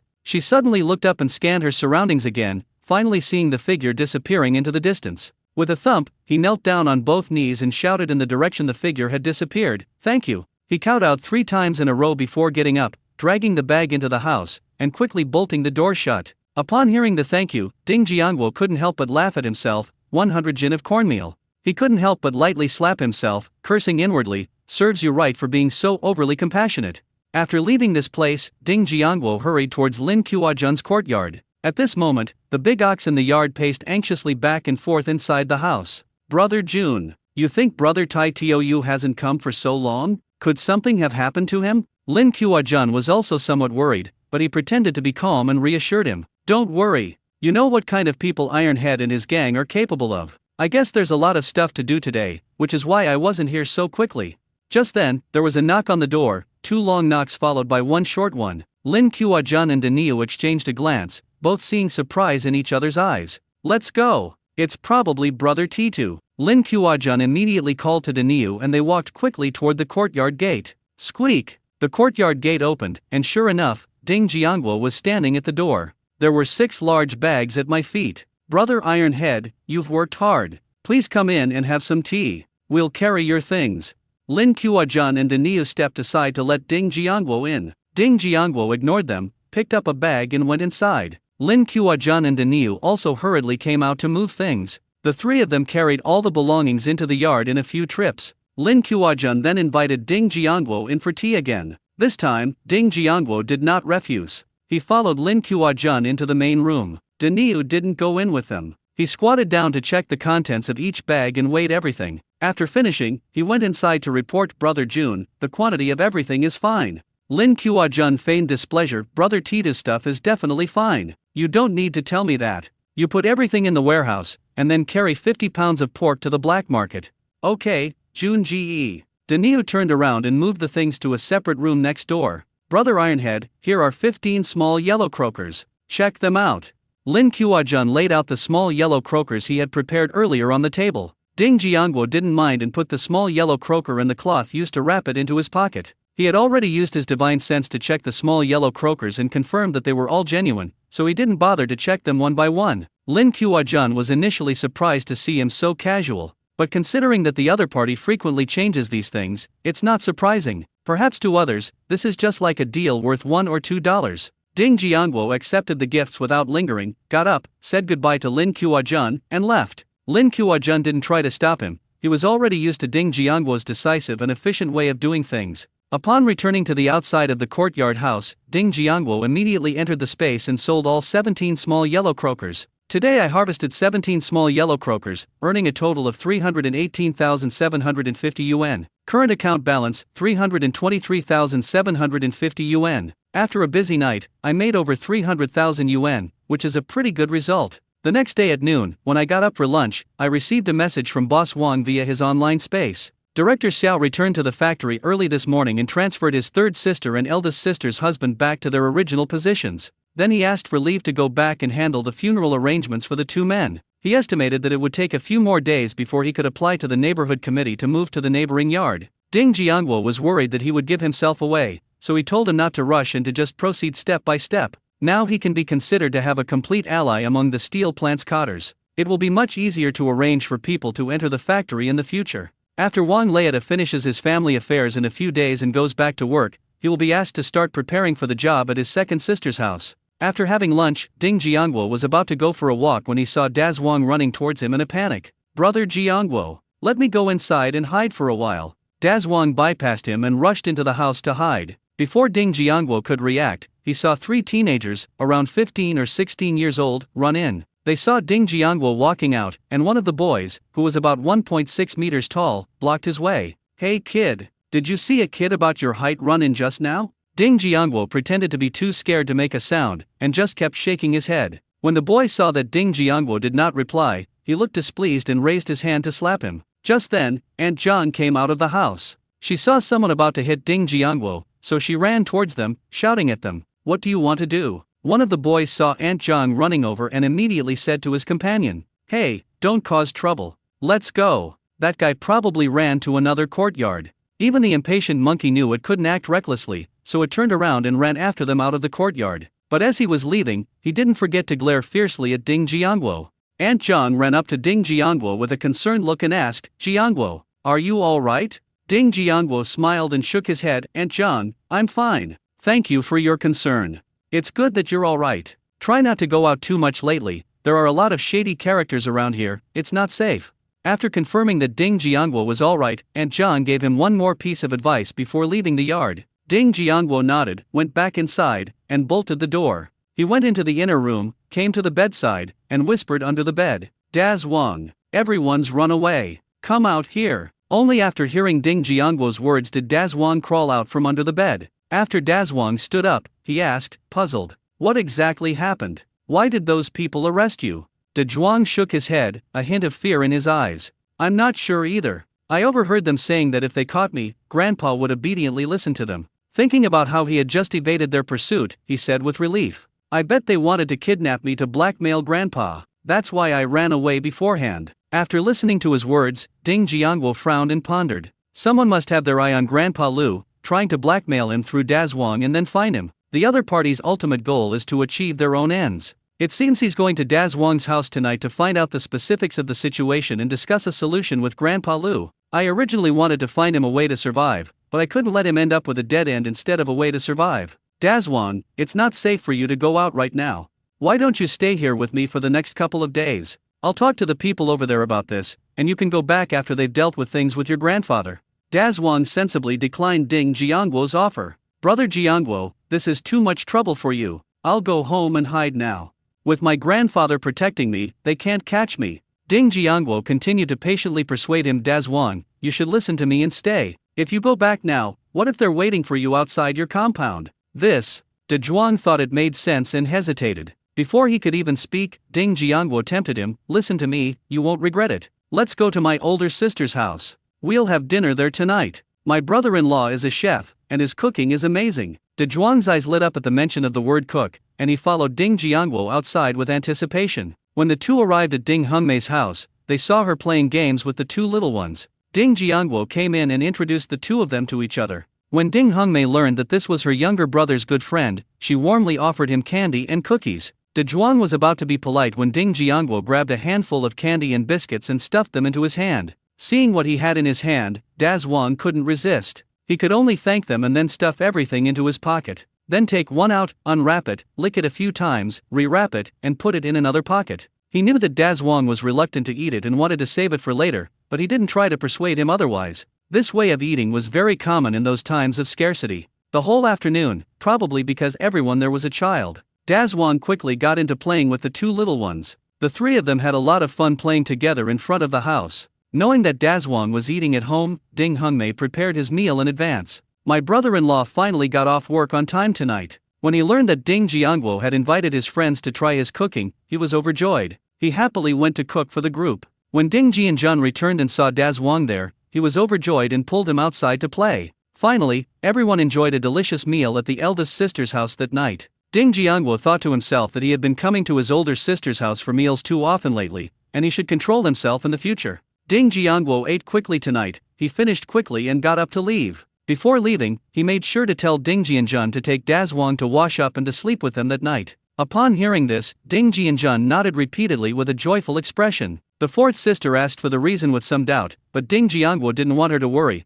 so he just made up a reason to brush it off. Ding Jiangwo left the courtyard and headed towards Dazwang's house. When he was almost there, he found a secluded spot, put on the ever-changing clothes, and transformed into the appearance that Grandpa Lu had seen before. As he approached the courtyard house where Dazwang lived, he noticed three teenagers hiding not far away, watching the gate. As Ding Jiangwo entered the courtyard, he quickly glanced over there out of the corner of his eye. It really was those three boys. Luckily, he didn't let Dazwang come back today, or they would have really caught him. Ding Jiangwo ignored them because he knew that the key to resolving this trouble was to deal with the people behind them. He walked quickly towards Dazwang's house. Knock knock knock, Ding Jiangwo gently knocked on the door. Dazwang, is that you back? An anxious voice came from inside the house. Squeak. But when the door opened, he was disappointed to find that it was someone who looked somewhat familiar. Uncle Lu, let's talk inside. Ding Jiangwo walked into the house without waiting for his reaction. When Grandpa Lu heard the voice, he suddenly remembered who it was. He quickly closed the door and asked nervously, "Why are you here? Are we taking the grain back?" After Ding Jiangwo entered the room, he waved his hand at him to reassure him, "No, don't worry. And you don't need to worry about Dazwang, he's already had dinner at Jiangwo's place. For his safety, I asked Jiangwo to let him stay there and rest for 2 days." After hearing Ding Jiangwo's words, Grandpa Lu finally felt relieved. "Thank you. This arrangement is great. I felt like someone was watching me a few days ago." So they stopped that matter and sent Dazwang to inform Jiangwo. Ding Jiangwo nodded and said with a smile, "Jiangwo has already informed us. I've come here to discuss with you how to solve this problem." Grandpa Lu frowned and thought for a moment, then said seriously, "I'll listen to you on this matter. Whatever you say, I'll do." Ding Jiangwo didn't keep anyone in suspense and directly stated his thoughts. "They're doing this simply to try and contact us. Then they'll get the goods from us." He paused and then continued, actually, for us, as long as the price is right, it doesn't matter who we trade with. Just then, with a bang, the door was pushed open. Two burly men stood at the entrance, with 5 teenagers beside them. Ding Jiangwo recognized 4 of the boys at a glance. Isn't this Wang Dahai's unlucky quartet? Wang Dahai said to one of the burly men, Brother Tiger. I wasn't lying to you, was I? This man is the contact over there. We saw him last time. Tiger nodded at Wang Dahai with satisfaction. Good. You did a good job this time. Once we confirm that he is the person we are looking for, we will take you to see Brother Xiong in a bit. One of the men, with a scarred face, looked at Ding Jiangwo with a broad smile and an unquestionable tone. Brother Xiong has been looking for you for a long time. Come with us. Ding Jiangwo said calmly, lead the way. Brother. That's great. Let's go. The 2 burly men turned around and led him out of the courtyard. Grandpa Lu originally wanted to go along, but Ding Jiangwo refused. Ding Jiangwo followed the group for more than half an hour and arrived at the same courtyard as before. Knock knock knock, Scarface knocked hard on the door. The door was quickly opened by a burly man with thick eyebrows, and after they all went inside, the burly man with thick eyebrows closed the door and shouted into the house, Brother Xiong. The man is here. Hearing what was said outside, Xiong Ji was overjoyed and quickly came out of the main room. He's been incredibly unlucky lately. I recently lost 10 small yellow croakers. Those 10 small yellow croakers weren't his. If he couldn't cover the shortfall when he handed over the accounts next month, he would be in serious trouble. Recently, a new black market has taken away a lot of business from this area. It's said that it was Lin Kuajun who set up that remote black market. Many customers and vendors from this area have gone over there. The eldest brother even sent someone to tell him yesterday, if business here doesn't go well, we'll find someone else to run it. He felt like the sky was falling when he heard the news. He finally escaped from the coal mine and almost spent all his savings to get this position. Being replaced before even starting to make money is a huge loss. How could he be willing to be replaced like this? But he doesn't have enough food and meat right now, so he can't compete with Lin Kuajun's black market. Last night, the people he had planted there sent him even worse news. Lin Kuajun had managed to acquire another large quantity of grain and meat last night. Upon hearing this news, he felt like an ant on a hot pan, extremely anxious. Fortunately, one of his underlings told him today that someone could trade for a large amount of grain and meat. He immediately arranged for someone to investigate and demanded that the person be brought back. At first I thought it would take a long time, but to my surprise, I got the person back that very evening. It seems that heaven is still looking out for me, Yan Xiong. Once he secures this deal, he won't be afraid of competing with Lin Kuajun's side anymore. You can quickly earn back the money for 10 small yellow croakers. Yan Xiong snapped out of his thoughts, put on a big smile, and went out to greet him. Brother, please come in and have a seat. Ding Jiangwo said coldly, no need for that. Tell them what they need me for. Yan Xiong felt somewhat angry when he saw Ding Jiangwo's attitude. However, considering his current situation, he suppressed his anger. Yan Xiong first winked at the burly man who brought the others in, signaling him to bring the others into the house first. Only when he and Ding Jiangwo were left in the courtyard did he manage to force a smile. Brother, you really speak your mind. Then I won't beat around the bush with you. I know you have grain and meat. I want to buy from you, name your price. Ding Jiangwo quoted a price without even thinking. 1 small yellow croaker can be exchanged for 20 caddies of high gluten flour, 30 caddies of cornmeal, or 15 caddies of pork. The proportion of large yellow croaker will be increased tenfold. Upon hearing the conditions offered by Ding Jiangwo, Yan Xiong gave him a strange look and scrutinized him. Has anyone here exchanged something before? Upon hearing his question, Ding Jiangwo looked at him with a mocking tone. Yes. Still a hapless fellow. It said that they exchanged it for 10 gold bars here. As a result, the person left the yard for only a few minutes, and their belongings were stolen. Isn't that strange? He paused, then asked meaningfully. Could that unlucky guy have traded the gold bars with you? Yan Xiong's expression froze upon hearing this, but he quickly recovered and hurriedly denied it. No, we just moved here. He finally understood why this person had such a bad attitude. That unlucky guy who lost his stuff last time probably suffered a terrible fate afterward. But where did those 100+ pounds of pork go? Could it have been done by the three-handed gang? Yan Xiong thought back carefully and realized that while they were drinking tea in the main room, it seemed that only the three-handed men were alone outside. Thinking about it more closely, it really might be true. Damn it, I never thought I'd actually been fooled by those bastards. They think they can just take my gold bars and pork for free? Not so easy. Once I find them, I'll make them pay. Seeing that he hadn't replied for a long time, Ding Jiangwo impatiently pressed him. Do you want to change it or not? Don't waste my time if you're not going to change it, he said, making a move to turn and leave. Yan Xiong panicked immediately and shouted, change it. I have a large yellow croaker and I want to exchange it for 100 jin of cornmeal and 75 jin of pork. Ding Jiangguo nodded at him. Okay, let's split up and get the things. Come back here to make the deal in an hour, he said, and then walked out first. Ding Jiangguo entered the space as soon as he stepped outside. After Ding Jiangguo left, Yan Xiang went inside and praised one of the men. Little Ma, you did a great job today. Xiao Ma replied respectfully, it's all thanks to you, Brother Xiang, that we were able to find the person so quickly. He paused, then looked at the 4 boys beside him. Brother Xiang. The 4 of them, Dahai and Dahai, also contributed a lot to finding the person so quickly today. Yan Xiang looked at the 4 boys with feigned appreciation. You 4 are pretty good. Work hard under your brother Ma. Xiao Ma, give each of the 4 brothers 2 jin of cornmeal as a reward for this. Thank you, Brother Xiang. Wang Dahai and the other 3 were overjoyed. They hadn't expected to not only meet Brother Xiang, but also get 2 jin of cornmeal. You're welcome. Work hard from now on, Yan Xiang said before going back to get his things. When Ding Jiangguo saw the person come out, he secretly hid behind him. About half an hour later, he was seen walking into a large courtyard house. He entered the courtyard and politely greeted the neighbors he met. Ding Jiangguo was also somewhat surprised to see this scene in the space. The neighbors who greeted him probably never imagined that he was actually a black market boss. Ding Jiangguo waited in the space for a while, and then saw Yan Xiang come out. Ding Jiangguo immediately covered the room with his divine sense and began searching the contents. After searching, he found an account book, a stack of bills, and several $100s, but unfortunately, he didn't find any gold bars. Ding Jiangguo put everything into his spatial storage and then ran towards Ding Xiaoqiang's dormitory. He planned to wipe out the gang in one fell swoop, which would also give Xiaoqiang some credit. It also reduces one competitor for Lin Kuo-jun and his team, truly killing 3 birds with 1 stone. Ding Jiangguo quickly found the place based on the address left by Ding Xiaoqiang. Seeing so many rooms, he was about to use his divine sense to search them all. Just then, Ding Xiaoqiang came over, carrying an enamel basin, having just finished showering. Ding Jiangguo rushed to Ding Xiaoqiang's side. Brother Xiaoqiang. When Ding Xiaoqiang saw Ding Jiangguo suddenly come to see him so late, he thought something had happened at home, so he hurriedly asked, Jiangguo, why are you so late? Did something happen at home?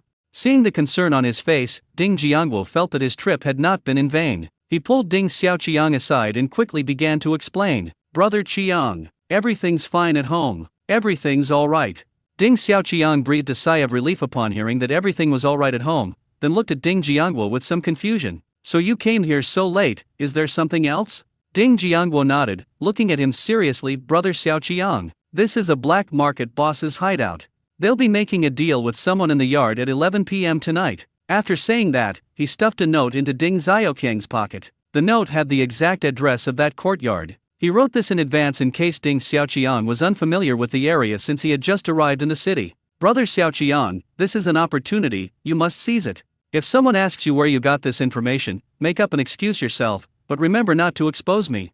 Ding Xiaoqiang nodded, his face full of emotion. Jiangguo, don't worry, I know what to say. I have to talk to you now. I'm going to report the situation to Brother Chen right now. Making up a reason is too easy for Ding Xiaoqiang. There are still many enthusiastic people around. As for whether it was fake, he had never considered that. He had complete faith in Ding Jiangguo. Ding Jiangguo nodded and, without lingering any longer, quickly returned to the courtyard in the black market. When he returned to the courtyard, he used his divine sense to explore inside and found that there were 3 more teenagers there. Aren't these the 3 teenagers who stopped him in the yard today? What a coincidence. We can clean them all at once. The 3 teenagers looked at Wang Dahai and his companions with envy and jealousy. They didn't expect to have worked outside all day and come up with nothing. These 4 people simply waited in the yard and got the job done. Xiao Ma was speaking at length to a group of teenagers, recounting Xiang Ji's glorious history. He also said that as long as they worked diligently for Brother Xiang, they would be able to eat and drink well every day. Yan Xiang was very satisfied with Xiao Ma's performance today,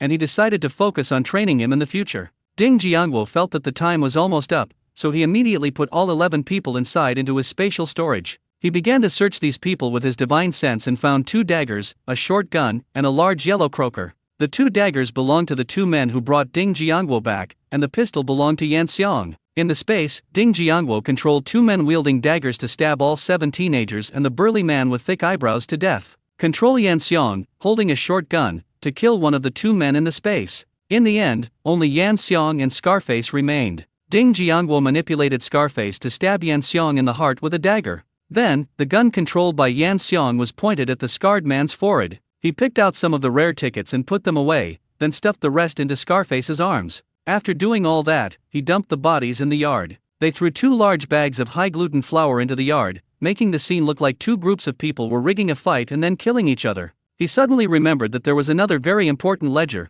which he would have to wait for Ding Xiaoqiang to find by chance. Ding Jiangguo had just finished his work when he heard footsteps coming from afar. He immediately spread his divine sense and discovered that it was Ding Xiaoqiang and the others who had arrived. When they were 3 meters away from the gate, Ding Jiangguo immediately released Yan Xiang and Scarface. Scarface regained his senses as soon as he left the space, but before he could react, with a bang, the scarred man's forehead was pierced by Yan Xiang, who was controlled by Ding Jiangguo. Quick! There's something going on inside. Everyone be careful! Chen Kuo shouted to the people who had followed him. The others also heard the gunshots, and they all drew their guns, took cover in safe positions, and then advanced. Xiaoqiang, stay behind me and be careful. Chen Kuo instructed Ding Xiaoqiang beside him. Yes, Chief Chen. Ding Xiaoqiang, gun in hand, followed Chen Kuo excitedly. When the team arrived at the gate, they automatically parted to the sides and awaited orders. The door will open in a moment. Keep cover, Chen Kuo said, signaling one of the men to open the door.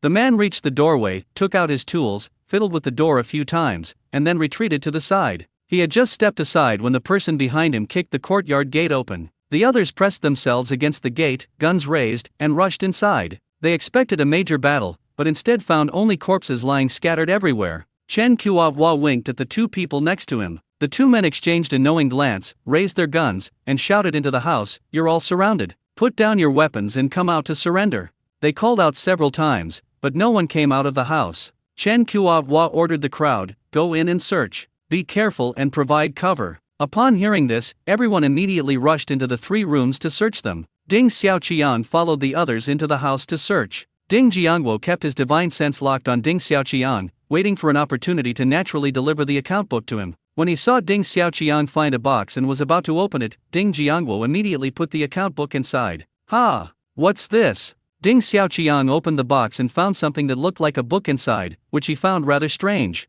He took out the book, opened it, and found that it contained a record of all the money transactions in the black market. "Chief Chen, look, I've found something." Ding Xiaoqiang excitedly held up the account book and ran towards Chen Kuo. Chen Kuo didn't seem to care much about Ding Xiaoqiang's excited expression. In his view, it was normal for Ding Xiaoqiang to be excited about discovering things he had never seen before, as it was his first time participating in such an operation. Then he saw Ding Xiaoqiang approaching, his tone lecturing. "Xiaoqiang, don't get agitated. You need to learn to stay calm and collected in the face of adversity. That's how you discover more valuable clues." Chen Kuo looked at Ding Xiaoqiang calmly. "Let me see what you found that made you so excited." Ding Xiaoqiang agreed with Chen Kuo's words. He slowed his pace and walked up to Chen Kuo, handing him the account book. Chen's ledger. Black market ledger.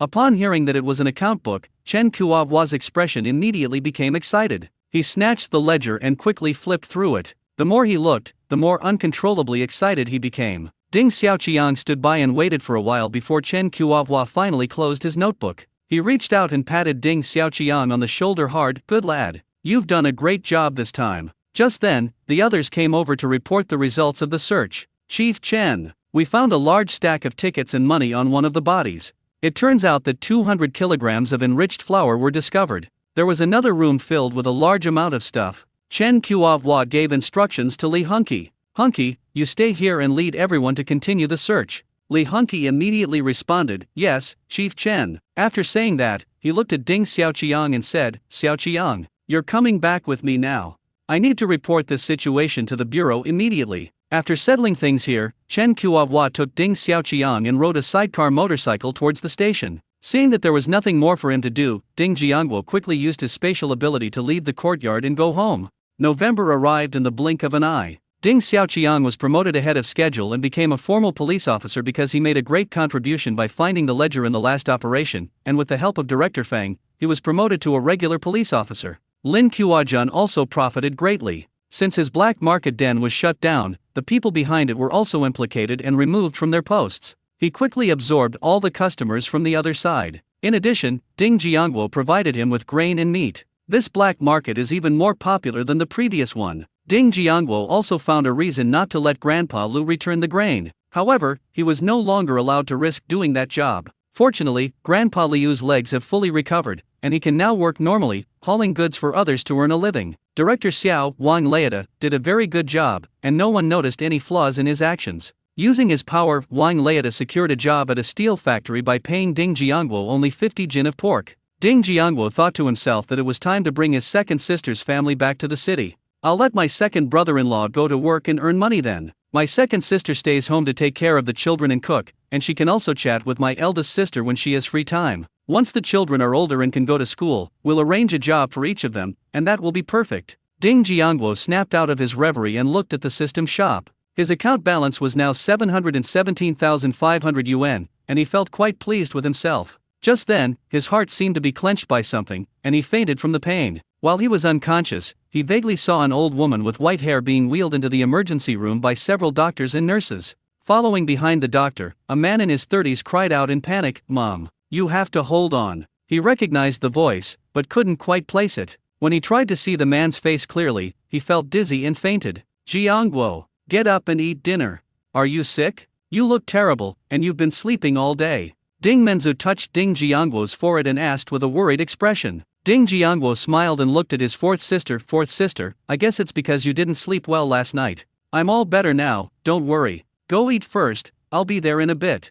Ding Menzu only got up and went out to eat after confirming that Ding Jiangguo was in good health. After everyone left, he struggled to sit up, tears streaming down his face. He felt terrible, but he didn't know why. Perhaps it's related to that dream. He shook his head to clear his head, then got up and walked towards the house. At this time, at Aunt Zhang's house. While eating, John Dama's son, Fang Dali, said to John Dama, "Mom, how much money do we have left at home? Give me 100 yuan later." Upon hearing this, Aunt Zhang's face immediately paled in surprise. "Dali, what do you need so much money for? Has something happened?" In her opinion, the fact that so much money could be used meant that something serious must have happened. "My son only earns 38 yuan a month now. 100 yuan is equivalent to more than 2 months' salary." Seeing that his mother had misunderstood, Fang Dali quickly explained, "Mom, don't worry, it's a good thing." As he spoke, he leaned closer to Aunt Zhang and whispered, "A good friend of mine who works in an office told me that the workshop I work in is going to promote a new team leader. I want to give it a try." Aunt Zhang was relieved when her son told her it was about this matter, but then asked with some confusion, "What does this have to do with 100 yuan? Mom, I want to go to the black market tonight to buy some things and send them to our workshop foreman. As long as he approves, his position as team leader is basically secure." Aunt Zhang looked very hesitant. Seeing that his mother didn't immediately agree, Fang Dali continued to persuade her. "Mom, now that I've been promoted to team leader, your son is considered an official too. My salary will even increase to 45 yuan. The holiday benefits will be much more generous." Aunt Zhang was really pained to see that she only had 200 yuan in savings, and now half of it was going to be spent. This 100 yuan is too much. Besides, what if we send something and it's not selected? Wouldn't that be a huge loss? Fang Dali said to Aunt Zhang with a confident expression. "Mom, don't worry about that. Director Xiao has a very good reputation. He never accepts anything he can't do. What I'm worried about now is that people won't accept my things."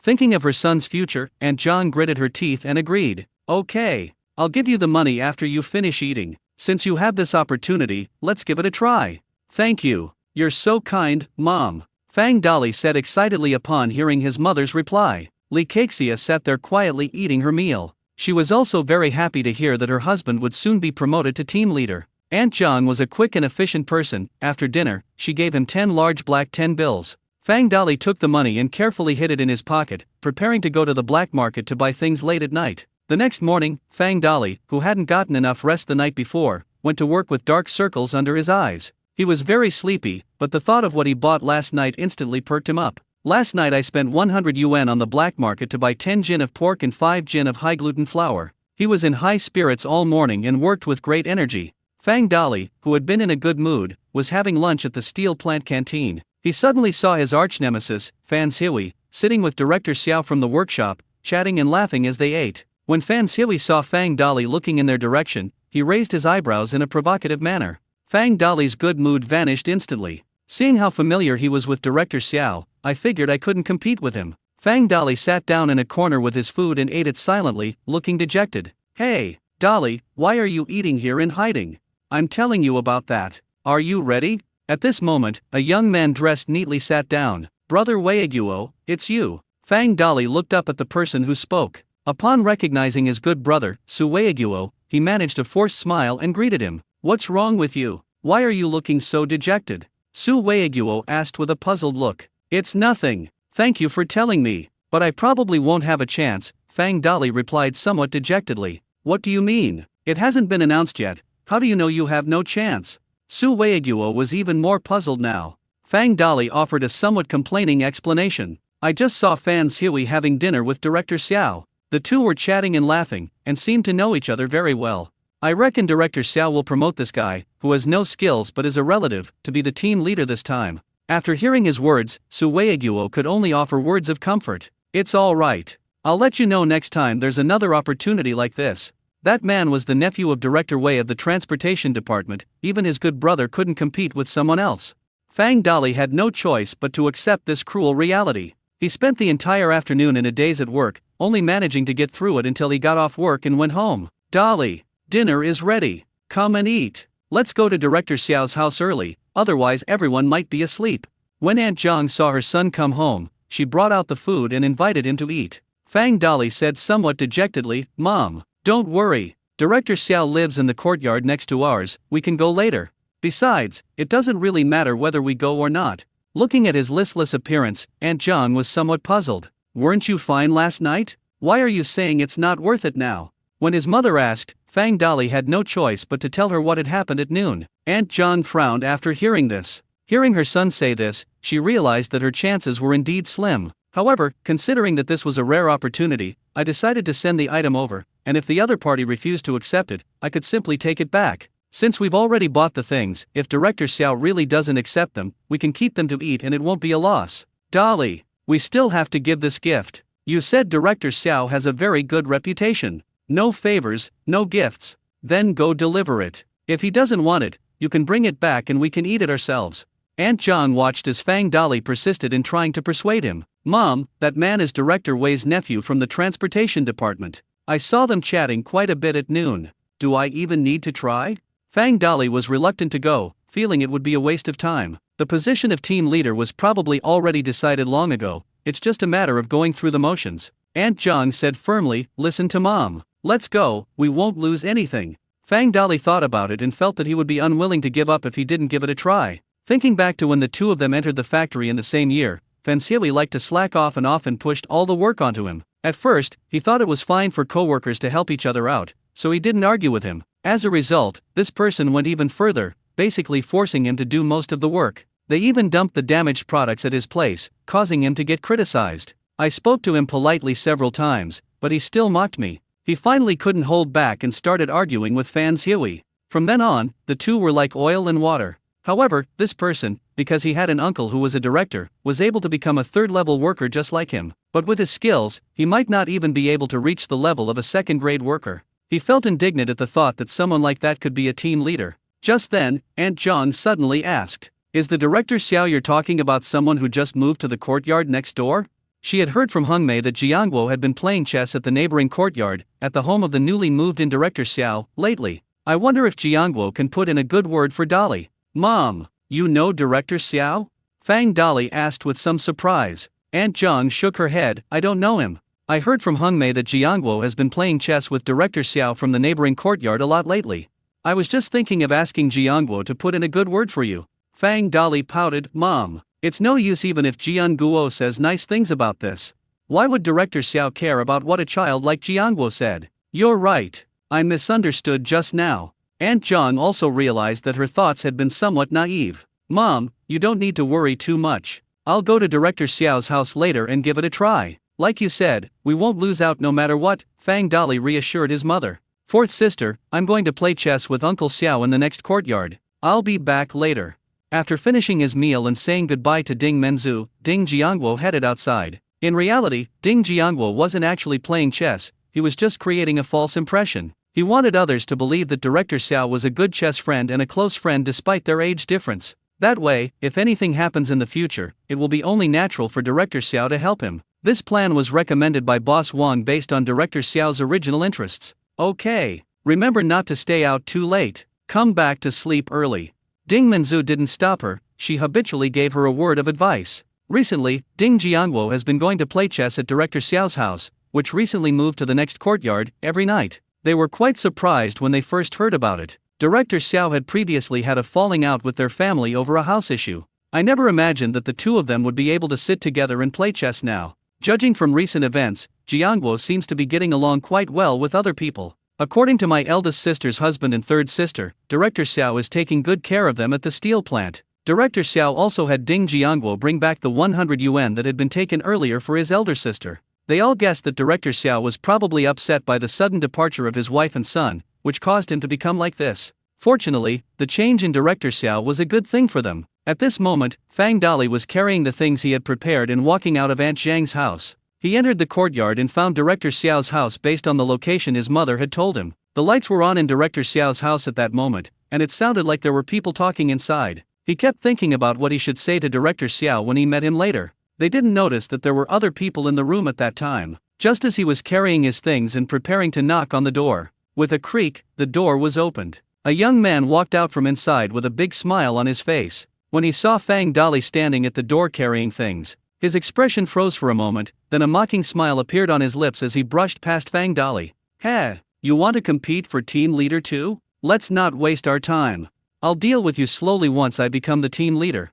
After saying that, Fan Xihui left with a smug look on his face. Fang Dali stood there blankly, unsure whether he should knock on the door and go in. They've already reached an agreement, so what's the point of me going in? Well, since we're already here, let's give it a shot. At least we tried, right? Knock knock knock, Fang Dali gently knocked on the door. With a creak, the door opened again. "Ha, brother Dali, it's you." Ding Jiangwo looked at the newcomer with some curiosity. "Are you here to see Director Xiao too?" He thought of the young man who had just left, and then remembered that brother Dali also seemed to work at the steel factory. Judging from what he was carrying, it was probably for the same reason that the young man had come. "Yes, Jiangwo, is Director Xiao home?" Fang Dali was taken aback when he saw that it was Ding Jiangwo who opened the door, and then asked happily, "He's inside. Come in." Ding Jiangwo stepped aside to let Fang Dali in. After everyone entered the room, Ding Jiangwo closed the door before introducing the person to Director Xiao. "Uncle Xiao, this is my old neighbor, brother Dali."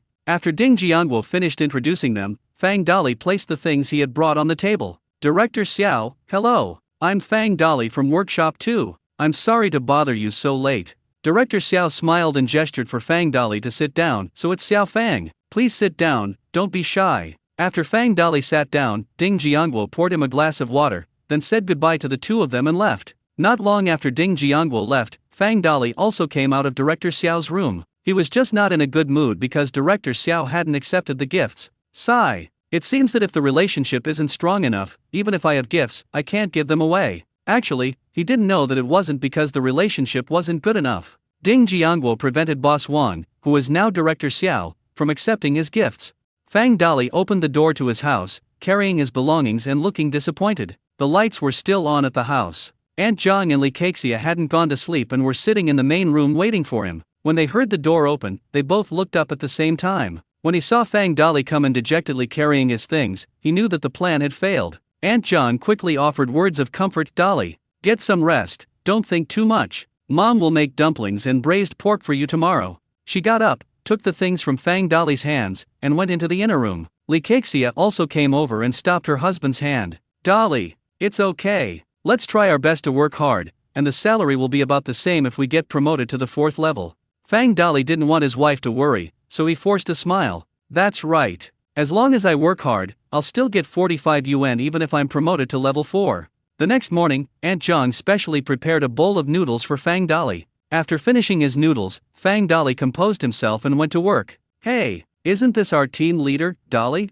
You're here really early today." Fan Xihui stood in front of Fang Dali in the workshop, looking quite smug. Fang Dali didn't want to pay attention to him, so he lowered his head and walked around him. Fan Xihui wasn't going to let him off the hook, and continued to follow Fang Dali, whispering incessantly. "Fang Dali, did Director Xiao ask you to take all your things back last night? You think you can be a team leader just because you brought some things to our door? That's really overestimating yourself." Fang Dali acted as if he hadn't heard anything and went straight back to his workstation to start working. What a coward! Seeing that Fang Dali had no reaction at all, Fan Xihui also felt bored, cursed, and went back to work. Fang Dali loosened his grip on the tool slightly. He almost struck back, but he held back because he thought of his mother, wife, and children. But the thought that if this guy really becomes the team leader, he will definitely make things difficult for me all the time comes. Will I still be able to resist the urge then? Days passed by, and soon a week had gone by. The news about adding a team leader to this workshop was officially announced a few days ago. The results will be announced this afternoon. Fan Xihui has been very pleased with himself these past 2 days, walking with a swagger. He would even make a point of coming to Fang Dali's place every day. Sometimes he would even act like a leader and boss him around. Fang Dali pretended not to see or hear anything each time, but in reality, he was almost unable to hold back his anger. As the end of get-off-work bell rang, Fang Dali, as usual, put down his tools and prepared to wash his hands and leave work. As he washed his hands and walked out of the steel mill gate, someone slapped him hard on the shoulder. "Dali, congratulations! When are you going to treat me to a meal?" Fang Dali felt a bit of pain on his shoulder from being patted, and immediately turned to look at the person who had approached him. He discovered it was his good brother, Su Weiguo. He looked at Su Weiguo's smiling face and said irritably, "Brother Weiguo, that slap hurt like hell. What's up? Why are you so happy?" Su Weiguo looked at him with some confusion. "What? Didn't you see the notice board?" Fang Dali replied nonchalantly, "I didn't see it. What's wrong? Fan Xihui as the team leader? Didn't I already expect that?"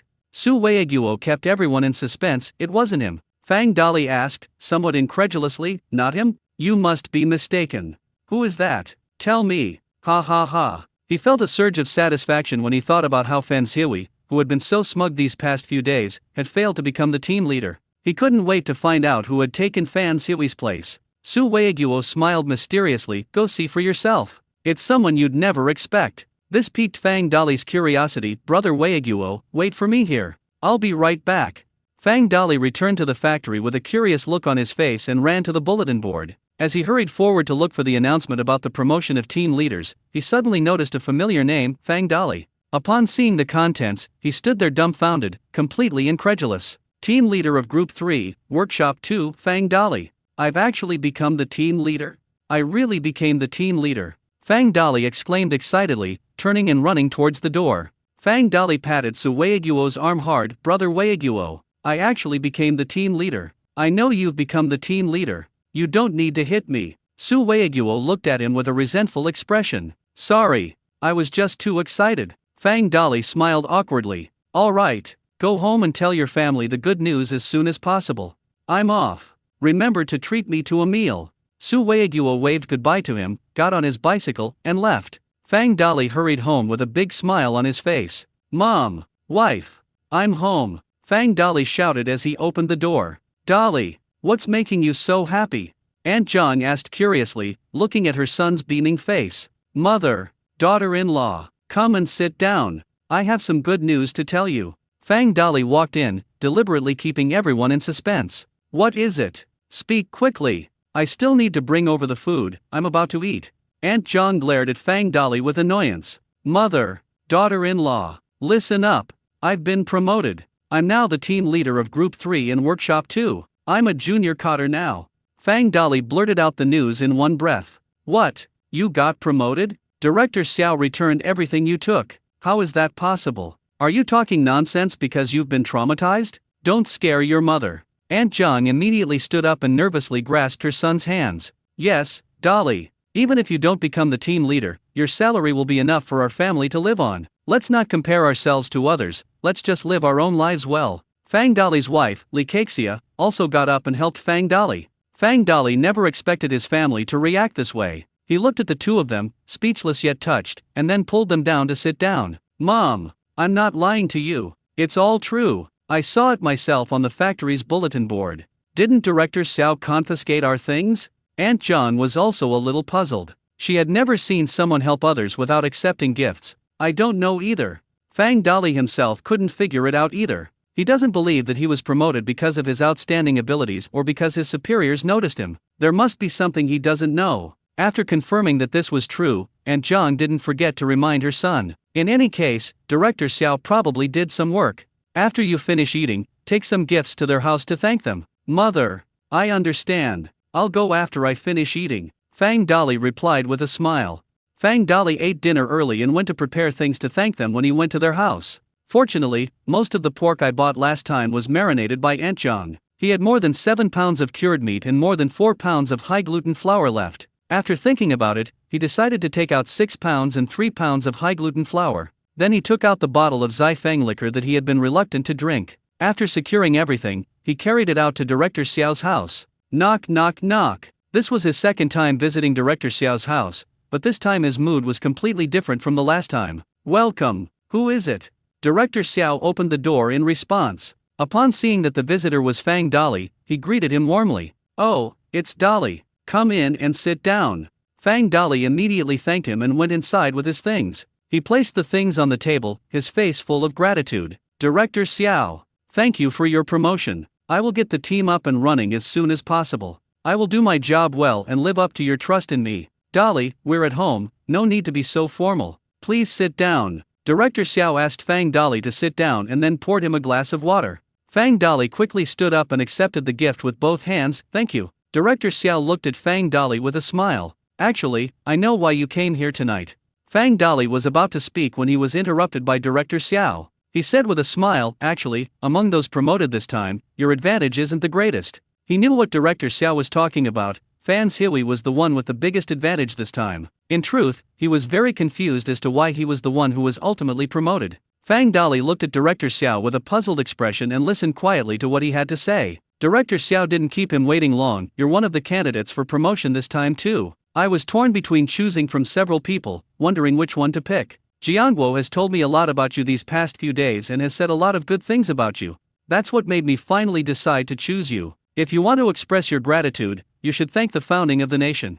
After Director Xiao finished speaking, he picked up his enamel mug and started drinking tea. Fang Dali considered all sorts of possibilities, but he never expected that it was Jiangguo who was helping him behind the scenes. He used to think that as a kid, what face could he possibly have with Director Xiao? It seems I underestimated people. I should go and thank you properly tomorrow night. Fang Dali and Director Xiao chatted in the room for a while longer before getting up to leave. Just like last time, they left carrying things back, but this time Director Xiao accepted the wine. Before leaving, I encouraged him to do a good job. When Fang Dali returned, he walked with great energy. Squeak! The door opened. Aunt Zhang and Li Kexia were puzzled when they saw Fang Dali return with things again. Why did you bring the things back again? Fang Dali handed the items to Aunt Zhang. Director Xiao only kept that bottle of Zifeng liquor, he let me bring the rest back. Seeing that her husband was in a good mood, Li Kexia asked, how did your talk with Director Xiao go? Fang Dali didn't reply to her, but instead looked at Aunt Zhang mysteriously.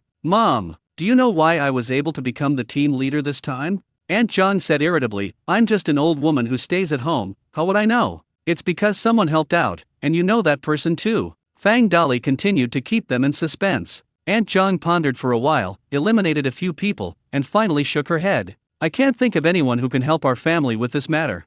Fang Dali pretended to cough before announcing his name. Ahem, this man is Jiangguo. Aunt Zhang and Li Kexia exchanged a glance, both finding it hard to believe. You mean that Ding family kid across the street from our house, Ding Jiangguo? Li Kexia asked first. Fang Dali nodded with certainty, that's right, it's him. That's unlikely. He only has one child, what influence does he have with Director Xiao? Li Kexia shook her head, indicating her disbelief. Fang Dali looked at Li Kexia and shrugged, don't talk about you. Actually, I didn't believe it at first either. But that's the truth. Director Xiao said it himself. Then Fang Dali repeated what Director Xiao had said. Aunt Zhang and Li Kexia were both deeply moved after hearing this. Especially Aunt Zhang, who used to help Ding Menzu take care of Ding Jiangguo and his brother. Sometimes, when there's something good to eat at home, we'll share some with Ding Jiangguo's family. Many people in the courtyard thought she was stupid for working for others for free. Unexpectedly, this time, regarding his son's matter, the other party didn't say anything but quietly provided a lot of help to his family behind the scenes.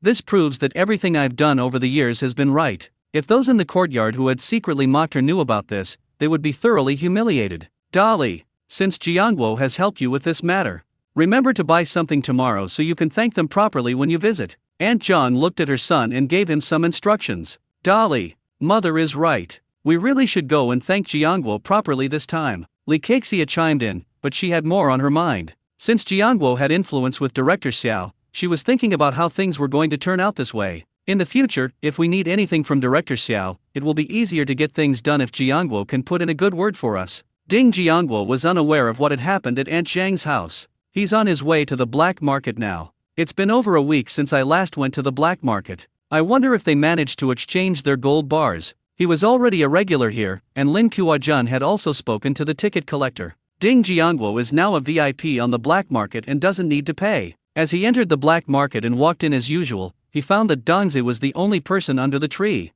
Brother Tai Tou, you're here. Danzi saw Ding Jiangwo approaching from afar and immediately stood up to greet him warmly. Yeah, why are you all alone today? Where are June and the others?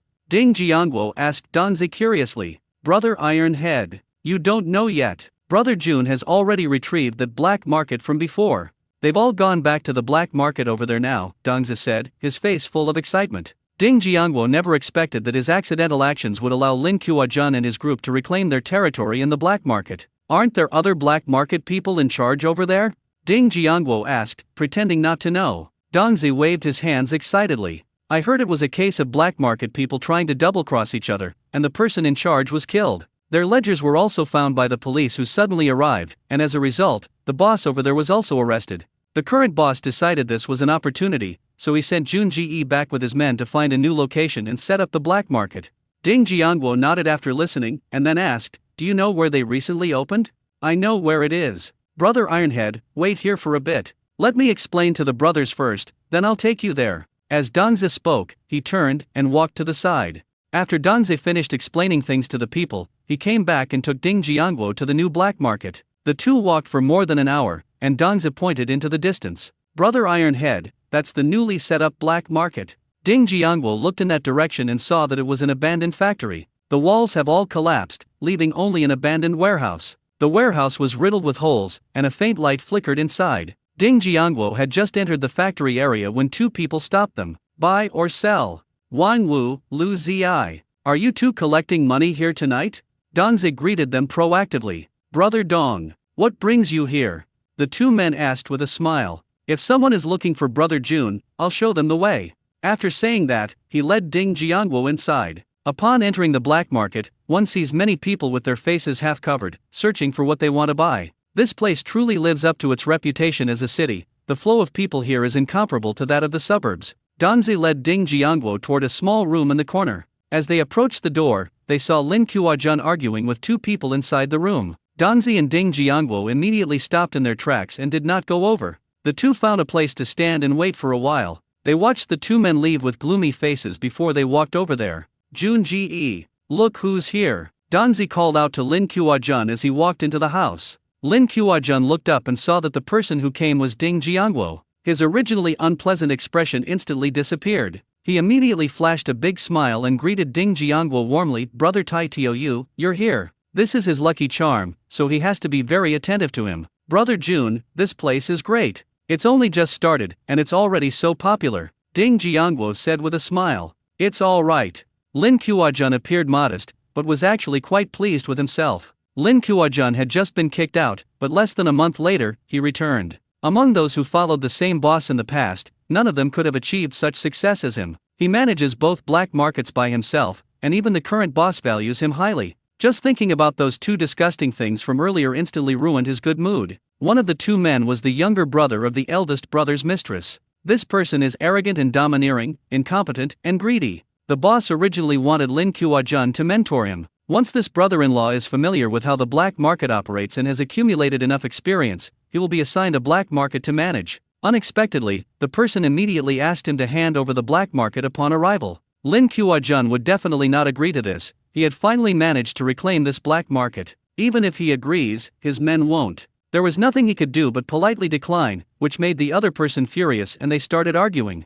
Seeing that there were many of them, the man had no choice but to leave temporarily. Lin Kuo-jun knew this matter wouldn't end there. Never mind, I'll explain it to the boss later. I'm sure he'll support me. He quickly snapped out of his reverie and continued to smile as he invited Ding Jiangwo inside. Then, after everyone else had left, he took out two large yellow croakers and placed them on the table. Brother Tai Tou, all 600 jin of fish from last time have been sold.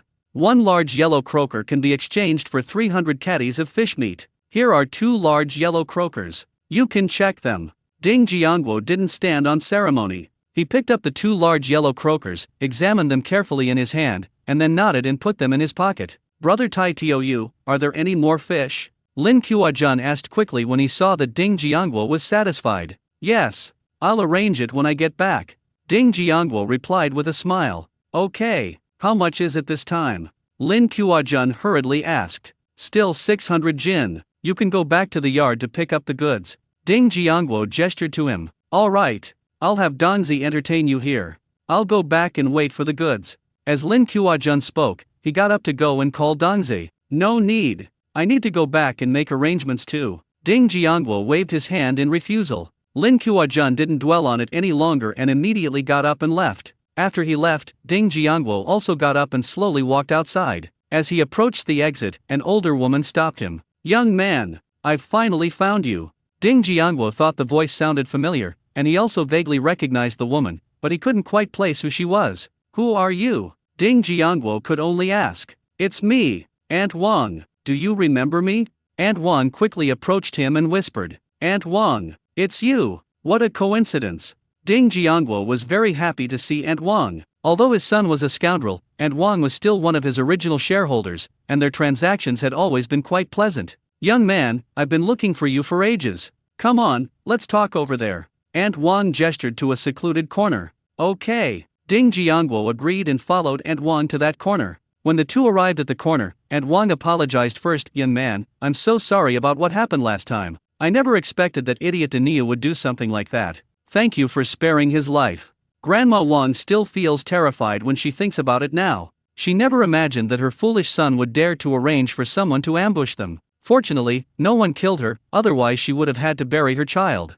Moreover, they were very particular about their actions. They only punished Aniu, but didn't take the replacement items and left them with her. This is one of the reasons why she sought them out and wanted to continue the transaction. He got what he deserved. This matter is over, Ding Jiangwo said in a calm tone. He didn't care about Zhang Dania's matter, and besides, he had broken both his legs and probably couldn't get out of bed yet. Young man, I'd like to trade something with you, is that all right? Aunt Wang asked somewhat embarrassedly. Given this situation, she doesn't know if the other party is still willing to exchange items with her. However, she had already received gold bars from several of her close friends and didn't want to waste this opportunity to make a profit. Only then did I bite the bullet and ask. Sure, the price is the same as before. How much do you want to exchange? Ding Jiangwo asked with a smile. I have 4 small yellow croakers and I want to exchange them for 20 jin of high gluten flour, 60 jin of cornmeal, and 15 jin of pork. Aunt Wang hurriedly told her what she wanted to exchange. She was afraid that if she spoke too slowly, Ding Jiangwo would change his mind. Sure. Should we deliver the things to the same courtyard as last time? Ding Jiangwo continued to ask. After thinking for a moment, Aunt Wang gave Ding Jiangwo a new address. Just bring it here to me at midnight tomorrow. She seemed afraid that Ding Jiangwo might have other ideas, so she quickly added. The old courtyard was too far from where I lived. It's not easy for me to transport the things back by myself. Ding Jiangwo nodded indifferently. Okay. The two finalized the deal and then went their separate ways. After leaving the black market, Ding Jiangwo went straight to Lin Kuo-jun's courtyard. Upon arriving at the gate, he released the 6 large bags of fish. Knock, knock, knock on the door. The door opened as soon as the knocking was finished. Lin Kuo-jun greeted Ding Jiangwo and the things on the ground, then called Danio to help carry the things inside. After everything was moved into the yard, Ding Jiangwo followed Lin Kuo-jun into the house to get the gold bars. Ding Jiangwo went in but didn't sit down. He took 2 large yellow croakers, said goodbye to Lin Kuo-jun, and left. He returned home, entered the space, and sold all 4 large yellow croakers. Account balance received 750,000 yuan. Current account balance 146,750 yuan. Ding Jiangwo was delighted to see that the number of stores had reached 1 million so quickly. At this rate, the system store would soon be able to upgrade again. The next morning, Fang Dali arrived at the workshop early and even went to Fan Xiui's workstation. He was eager to see Fan Xiui's expression when he learned that he had been promoted to team leader.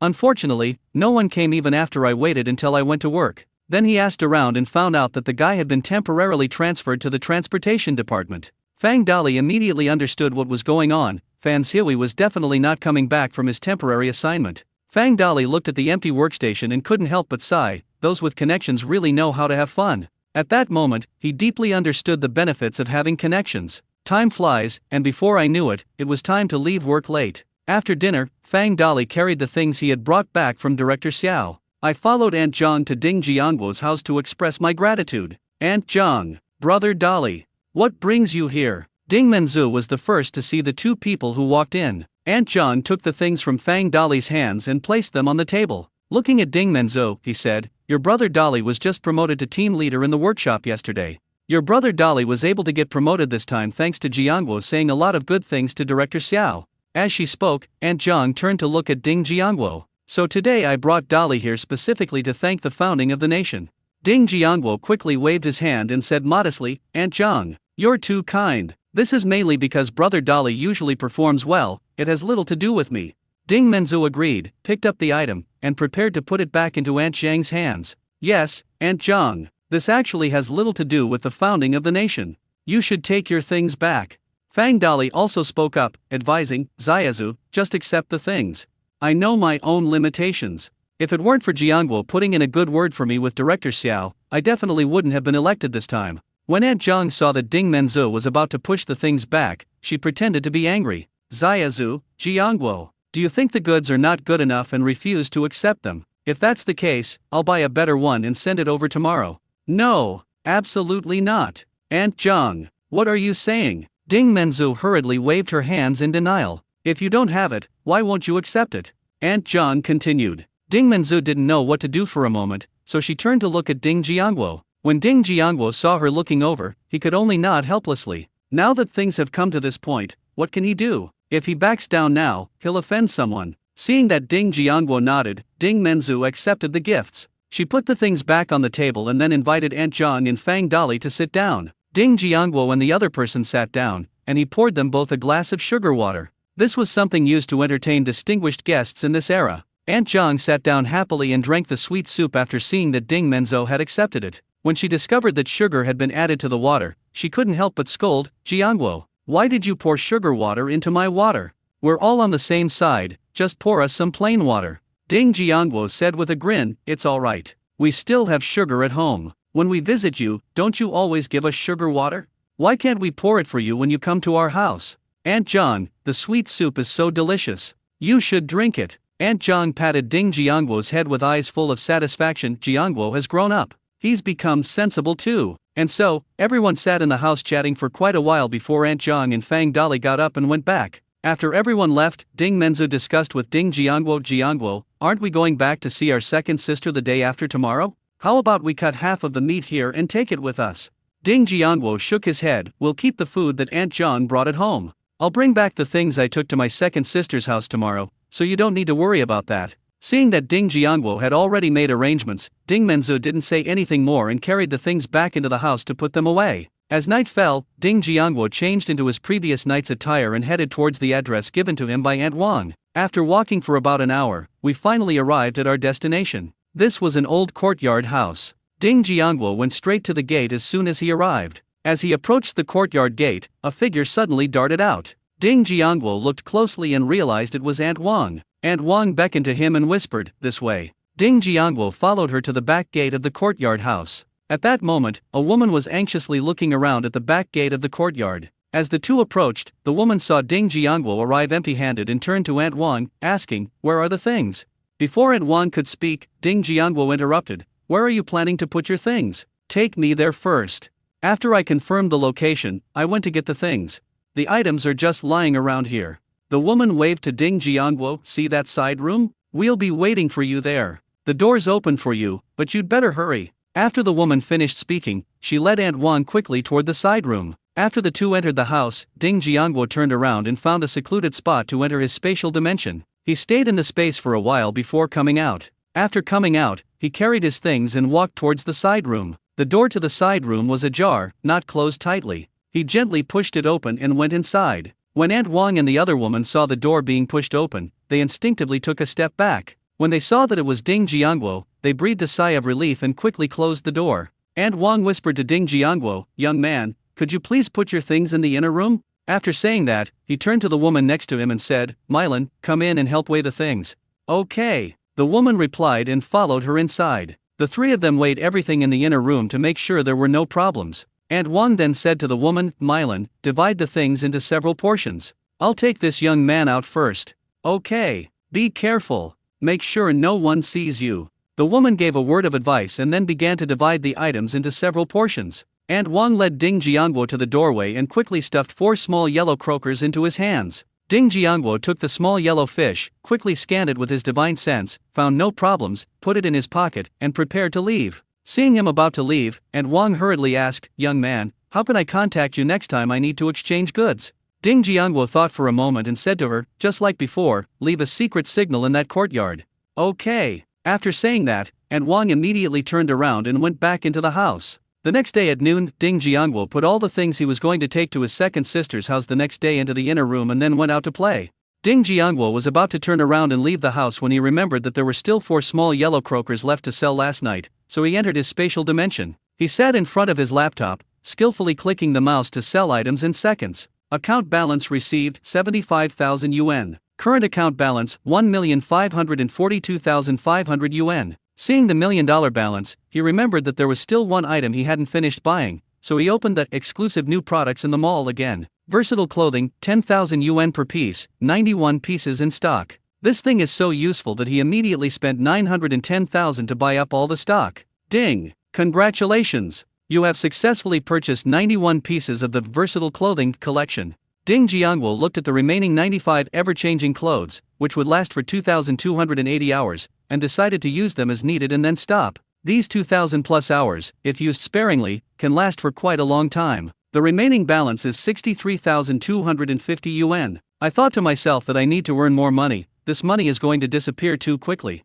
After finishing his business, he logged out of the space and prepared to go play. But just then, just like last time, that inexplicable dizziness struck again, and he fainted and sat down on a chair in the main room. In his dazed state, he saw a man grabbing the doctor's hand, his face pleading, "Doctor, please, you must save my mother." The doctor shook his head helplessly. "Sir, I know it's hard for you to accept this fact, but I have to tell you, it's already in the late stages. We are truly powerless. The patient has at most 2 more months to live. Let her eat and drink as she pleases, see if she has any unfulfilled wishes, and help her fulfill them as much as possible." Upon hearing this, Ding Jiangguo felt as if a heavy stone was pressing down on his heart, making it hard to breathe. He felt truly miserable. Tears kept streaming down my face. He tried his best to see the man's face clearly, but he quickly fainted again. The nation has been established. Ding Menzhou had returned home from get off work some time earlier. She gently rocked Ding Jiangguo, who was sleeping in the chair. Ding Jiangguo forced his eyes open and saw that it was Ding Menzhou. He asked with some confusion, "Fourth sister, why are you back?" Ding Menzhou gently patted his little head. "Are you still half asleep? What time is it?" Ding Jiangguo looked up and saw that it was already dark outside. "It's already evening. Fourth sister, I think I'm really still half asleep today." Ding Jiangguo shook his head and said to Ding Menzhou, "I've put all the things I'm going to my second sister's house for tomorrow in your room. Take a look, is there anything else we need?" Ding Menzhou looked at Ding Jiangguo and said with a smile, "I just put my bicycle inside and I saw it. The items are the same as when I visited my older sister's house last time. This much is enough." "That's good. I'll go back to my room and lie down for a while. Fourth sister, call me when you've finished cooking." After Ding Jiangguo finished speaking, he walked into the house. He lay in bed, wondering who this man was, since this was the second time. Ding Jiangguo lay in bed thinking for a while and then fell asleep again. Ding Menzhou woke him up again at dinner time. He got up in a daze, ate dinner, and went back to his room to sleep. The next morning, Ding Menzhou pulled him out of bed and wiped his face with a towel. He barely regained his senses, and after the two of them ate breakfast, they set off together for his second sister's house. My second sister married Zhang Yigi, a man from Hushan village, at the age of 18, through a relative's introduction. My second sister's husband has 2 older sisters and 3 older brothers. He is the youngest and is therefore quite favored. In addition, hunting was quite good, and the family lived a decent life. Previously, the two would often secretly bring them dried wild game. The second sister was also quite capable, giving him 3 sons, which made her parents-in-law like her more. I never suffered any mistreatment in that family. Since I returned from my bicycle visit to my older sister's house last time, fourth sister often practiced with Fang Fang in her family's car. This time, the two of them rode steadily the whole way, unlike last time when they had to push their bikes every now and then, which was exhausting. My second sister's home is in Hushan village, more than 40 miles away. It normally takes more than 3 hours to get there by bicycle. Fourth sister performed quite well today, arriving at the entrance of Hushan village within the normal time frame. As soon as they entered the village, several nosy older women came over. "What are you doing here?" Ding Menzhou took out some fruit candies and gave one to each of the older women who came over. "We've come to see my sister." My sister is Ding Chunlin, and my brother-in-law is Zhangyi." The woman who had just received the candy pointed to a large courtyard in the distance, her tone grave. "You are Chunlin's family. Their home is over there, you should go there quickly, your brother-in-law is in trouble." Ding Jiangguo and Ding Menzu were shocked when they heard this, and they didn't even bother to greet the others. I rode my bicycle straight to that compound. Inside the Zhang family's house, smoke filled the entire room, creating a very oppressive atmosphere. Grandma Zhang murmured anxiously, "What are we going to do?" "My husband." Old Zhang kept smoking without saying a word. What could he do? The people had been arrested by the anti-speculation and profiteering authorities. As a farmer, the highest-ranking officials he knew were the village head and the village party secretary, but even they had no influence over him. At this moment, a young woman stood up from her chair, her tone firm. "Father, mother, I want to go to the county to see a Gui right now. No matter what, let's see the person first." The elderly woman from the Zhang family stopped the young woman from sitting down. "Chunlin, don't worry, you're just a woman, you can't be of much help if you go. Let his 3 older brothers go and take a look later." The other sisters-in-law in the room also spoke up to persuade them. Although they were sometimes jealous and the 2 elders favored the 6th brother's family, they were still family no matter what. Nobody wanted anything to happen to Lao Liu's family. Knock knock knock. "Second sister, are you home?" Ding Menzu knocked on the door and shouted into the yard. Old Mrs. Zhang instructed her eldest daughter-in-law, who was sitting near the outside, "Go and see who's knocking on the door." "Yes, mother. I'll go right away." Zhang's eldest daughter-in-law got up and went to open the door. Squeak! When the door opened, she saw 2 strangers standing at the gate pushing bicycles. "Who are you looking for?"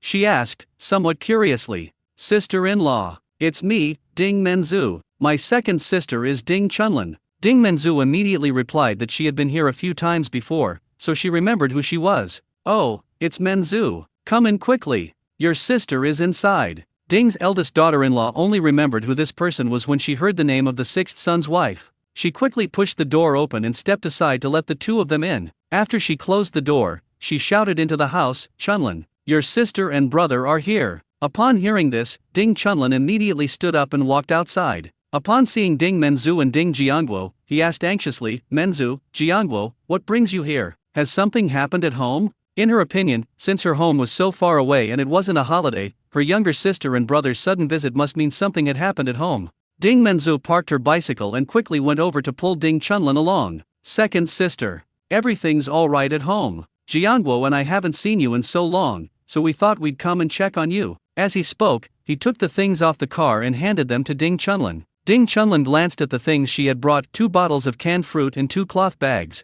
One of the bags looks like it contains grain, and the other bag also looks like it contains quite a lot of food. She quickly pushed the things back. "Fourth sister, I'm so happy that you came to see your second sister. Put those things back quickly, and take them with you when you leave. Your family must be having a tough time right now." At this moment, old Mrs. Zhang also came over. "Yes, Ziazu, we know about your family's current situation. Listen to your sister, take all the things back later." Speaking of which, she and Ding Jiangguo's family are distant relatives, although the relationship is somewhat distant. But she also knew that Ding Jiangguo's family was not doing well these days. "Second sister, great aunt. I'm a saleswoman at the supply and marketing cooperative now. Things at home are getting better now, so please accept these things without worry." Ding Menzu offered some advice to the 2 of them. "What? Fourth sister, you're working at the supply and marketing cooperative now. When did this happen?" Ding Chunlin asked excitedly, holding Ding Menzu's hand. "This is a sales clerk at the Supply and Marketing Cooperative, one of the 8 key personnel. It's a job that so many people envy. I never imagined that my 4th sister would have such a job. It's really wonderful." Ding Menzu didn't hide it from her either. "It happened 2 months ago. I've been so busy I haven't had a chance to tell you." "Oh, right. My brother-in-law is also working at the steel factory now, and my sister's family has moved to the city and been assigned to our compound." Ding Chunlin was amazed by the series of good news. She stood there stunned for a while before she came to her senses, repeatedly exclaiming, "Great, great, great. This is really wonderful." She was genuinely happy for her older sister, and younger brother, whose lives had all improved. Since that was the case, she didn't refuse any longer and handed the things to old Mrs. Zhang, who was standing to the side. "Mom, keep all the things with you. You can make arrangements later." Because the family hadn't separated, all belongings had to be handed over to the household. These things are usually kept and distributed by old Mrs. Zhang. "Okay, you take good care of them first. I'll go put the things away. I'll cook for everyone in a bit." Grandma John carried dozens of kilograms of things and hurried into the house. Second sister. I just heard someone at the village entrance say that your husband had an accident. What exactly happened? Ding Menzu then remembered what the old woman at the village entrance had said. When Ding Chunlin heard Ding Menzu mention this, her face immediately fell with worry. This month, we are facing a severe food shortage at home. We only eat 2 meals of thin porridge a day, and we are so hungry at night that we can't sleep and have to get up to drink water. Your brother-in-law hunted a roe deer on the mountain yesterday, and he's going to the black market to trade it for grain. I never expected to be arrested by those involved in grain speculation when we were exchanging grain. As she spoke, her voice choked up, her eyes reddened, and tears welled up in her eyes. She is really scared right now. I heard from the villagers that those caught by the speculation and profiteering office would be sent to labor camps. She regrets it now. If she had been a little more selfish and stopped her husband from going, this wouldn't have happened. Thinking of this, she couldn't help but raise her hand, ready to slap herself. Second sister, don't worry. Tell us where my brother-in-law is being held. Then we'll figure out a way to get him out. Ding Menzu quickly grabbed her. After she finished speaking, she looked at Ding Jiangguo with anticipation. For some reason, she now feels that as long as Jiangguo is there, this problem can be solved. Ding Jiangguo understood what she meant and gave her a reassuring look. Second sister, time is of the essence. Tell us what you know quickly. We need to go back and try to pull some strings to see if we can get my second brother-in-law out. Ding Jiangguo spoke directly to Ding Chunlin. Ding Jiangguo was also getting anxious. If this matter wasn't dealt with soon, it would be too late once the person was sent to a labor camp. If my second sister's husband really becomes a convict, my second sister's family will have a hard time in the future. Ding Chunlin knew the situation was urgent, so she quickly told the two of them all the information about the matter. All right, second sister. You just stay home and wait for news. Fourth sister, let's go to the county now, or we'll be too late, Ding Jiangguo said, pulling Latin Menzu along. Upon hearing his words, Ding Menzu immediately got up and rode away on her bicycle. The two moved too fast. Before Ding Chunlin could react, they had already left the courtyard and were heading towards the village entrance. On the way, Ding Menzu asked with a worried expression, Jiangguo, are you really confident you can rescue my brother-in-law? Sis, no problem. Just follow my instructions when you get there. To reassure her, Ding Jiangguo patted his chest and assured her. Actually, he wasn't sure either, so he could only take it one step at a time. Fortunately, Hushan village wasn't as far from the county as their city, and the two entered the county an hour later. However, since they were unfamiliar with the area, they had to ask around for directions to the speculation and profiteering office. Fortunately, they ran into a kind-hearted older woman who gave them directions. After finding out the location, Ding Jiangguo asked Ding Menzu to wait for him at the intersection in the county town. Ding Menzu was a little worried and wanted to go with them. Jiangguo, let me go with you. I'm worried about you going alone. Ding Jiangguo immediately refused. Sister, I can't take you. We have rules. I'll go find someone to get some information. I'll be right back. After saying that, he turned around and ran quickly toward the speculation office. At this time, the detention room of the speculation and profiteering office was full of people. Zhang Yigi sat inside expressionlessly. However, he wasn't afraid, he just felt it was a pity. 20 pounds of meat were confiscated just like that. If he hadn't been caught, he could have brought back at least 60 kilograms of sweet potatoes, which would have alleviated the food shortage at home. But all of that is impossible now. Upon arriving at the location, Ding Jiangguo dared not waste any time and immediately covered the entire office area with his divine sense. He quickly found his second brother-in-law, Zhang Yigi, in the detention cell. He dared not take the person away rashly, as that would be tantamount to taking a fugitive. If they are caught and taken back, they will definitely be severely punished. The best solution is to have someone on the inside remove the second brother-in-law from the situation. They also demanded proof from the other party that her brother-in-law had not engaged in speculation or profiteering. This is an impossible task for outsiders, but it's still manageable for insiders.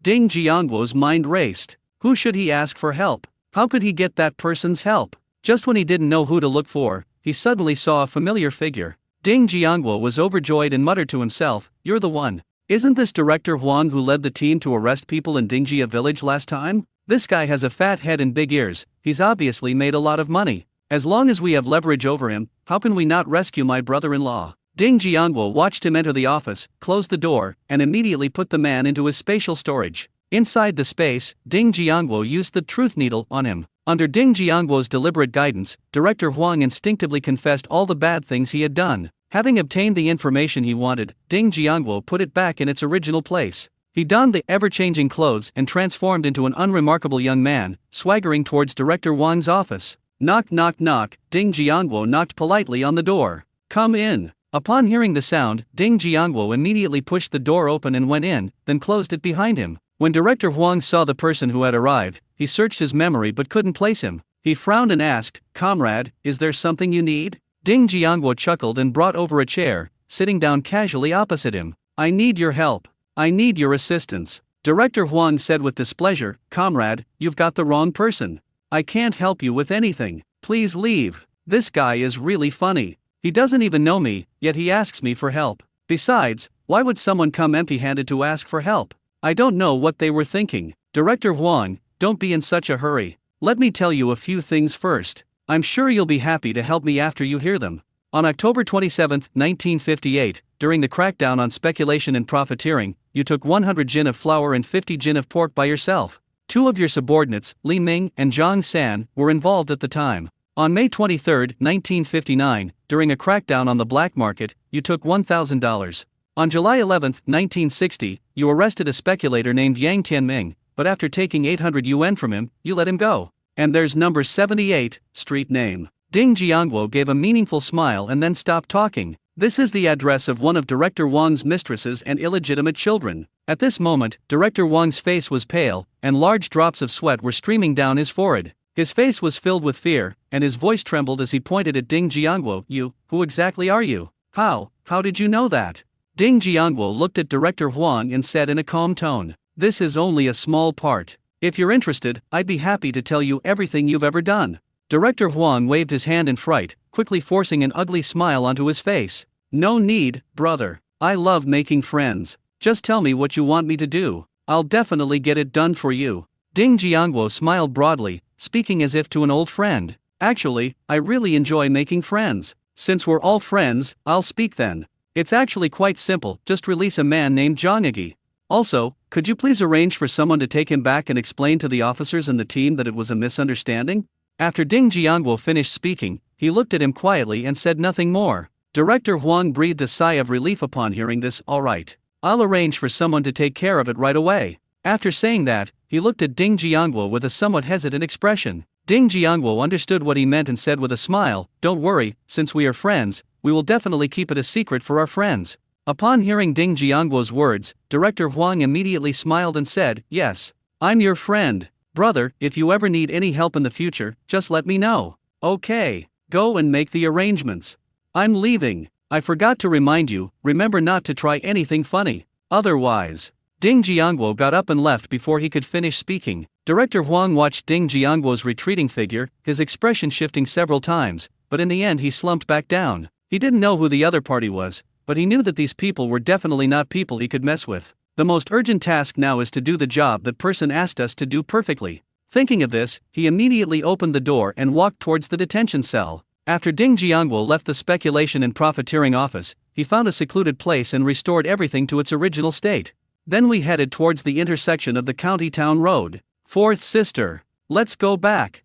Ding Jiangwo waved to Ding Menzu. When Ding Menzu saw Ding Jiangwo return, she immediately pushed her bicycle over. "Jiangwo, how is the situation?" she asked anxiously. Ding Jiangwo reached out and put his hand on the back seat. "It's all settled. The people from the speculation and profiteering office will take my brother-in-law back in a bit. Let's go back and tell our second sister the good news first, so she won't worry anymore."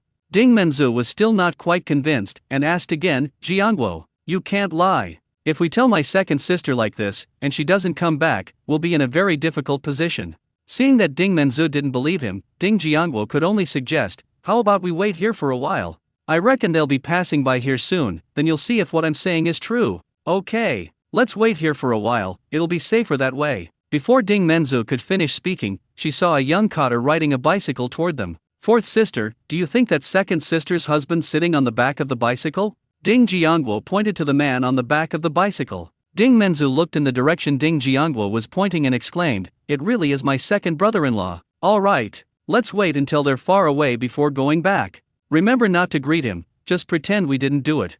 After thinking for a moment, Ding Jiangwo gave Ding Menzu a word of advice. Ding Menzu knew that the people Ding Jiangwo had found were probably shady characters, so she nodded in agreement. Ding Jiangwo and the others waited until they could no longer see the two men's backs before slowly riding their bicycles back. Because they weren't in a hurry, it took them more than an hour to get back to the village. As soon as the two passed the village entrance, they saw the group of middle-aged women walking over again. This time they didn't stop, they pretended not to see and quickly rode away on their bikes. When they returned to the courtyard, they saw the young cotter pushing his bicycle out with a smile on his face. Following him were his second sister's family and village officials. "All right, you don't need to see me off. Go back now." After the young cotter finished speaking, he rode his bicycle towards the county. "Ah, gooey. Since you're all right, you should go back and get some rest. We'll head back now." A middle-aged man led a few others and turned to leave. Seeing that only her own people remained, Ding Menzu pushed her bicycle toward them. "Second brother-in-law,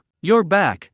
Menzu, Jiangguo, you're here." Zhang Yi thought they had just arrived and wanted to greet them as well. "They've been here for a while. Come on, let's talk inside." Old Mrs. Zhang hurriedly invited Ding Menzu and her companion into the courtyard. After Ding Menzu entered the house, old Mrs. Zhang gratefully grasped her hand. "Xiao Meng, thank you so much this time. If it weren't for your help, Egui would probably have been sent to a labor camp. Our family will never be able to hold our heads up in the village again."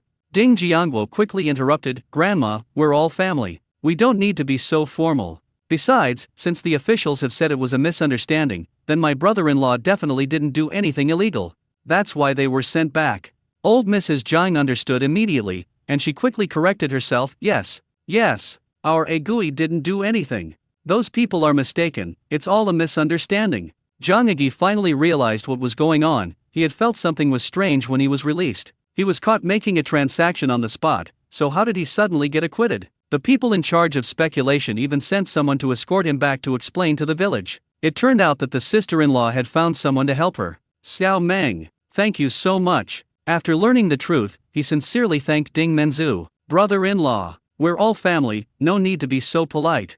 Ding Menzu waved her hand somewhat guiltily. She wasn't the one who saved him in the first place, so how could she accept her brother-in-law's thanks? Everyone knew that this matter was not suitable for further discussion, so they all changed the subject. At noon, Grandma Zhang cut off half of the meat that Ding Jiangguo had brought and cooked it for everyone. After lunch, everyone went back to their rooms to rest. Ding Jiangguo and Ding Menzu also followed them back to their second sister's room. After everyone sat down, Ding Menzu asked curiously, "Sister, where are the 3 children?" Ding Chunlin smiled and pointed to another room. "They're all playing in their grandma's room." Ding Menzu knew what it meant. She guessed that old Mrs. Zhang wanted to secretly give her grandson something delicious. Ding Chunlin had been worried about her husband all morning, but now everything is fine. She then remembered to inquire about her family's situation. "Fourth sister, what's been going on at home lately?" Ding Menzu replied with a smile, "Everything is fine at home." After she finished speaking, she thought that since her second sister and brother-in-law were both there and there were no other outsiders, she told them the purpose of her visit. "Second sister, second brother-in-law. Actually, we came here this time not only to see you. There's one more thing I need to discuss with you." Ding Chunlin looked at Ding Menzu curiously and asked, "Fourth sister, what's wrong?" "There's a job opening at the steel plant right now, and we came here to ask my brother-in-law if he wants to take it." Ding Chunlin and Zhang Yi exchanged a glance, both of them beaming with joy. Ding Chunlin grabbed Ding Menzu's hand in disbelief. "Fourth sister, is this true? You didn't lie to second sister?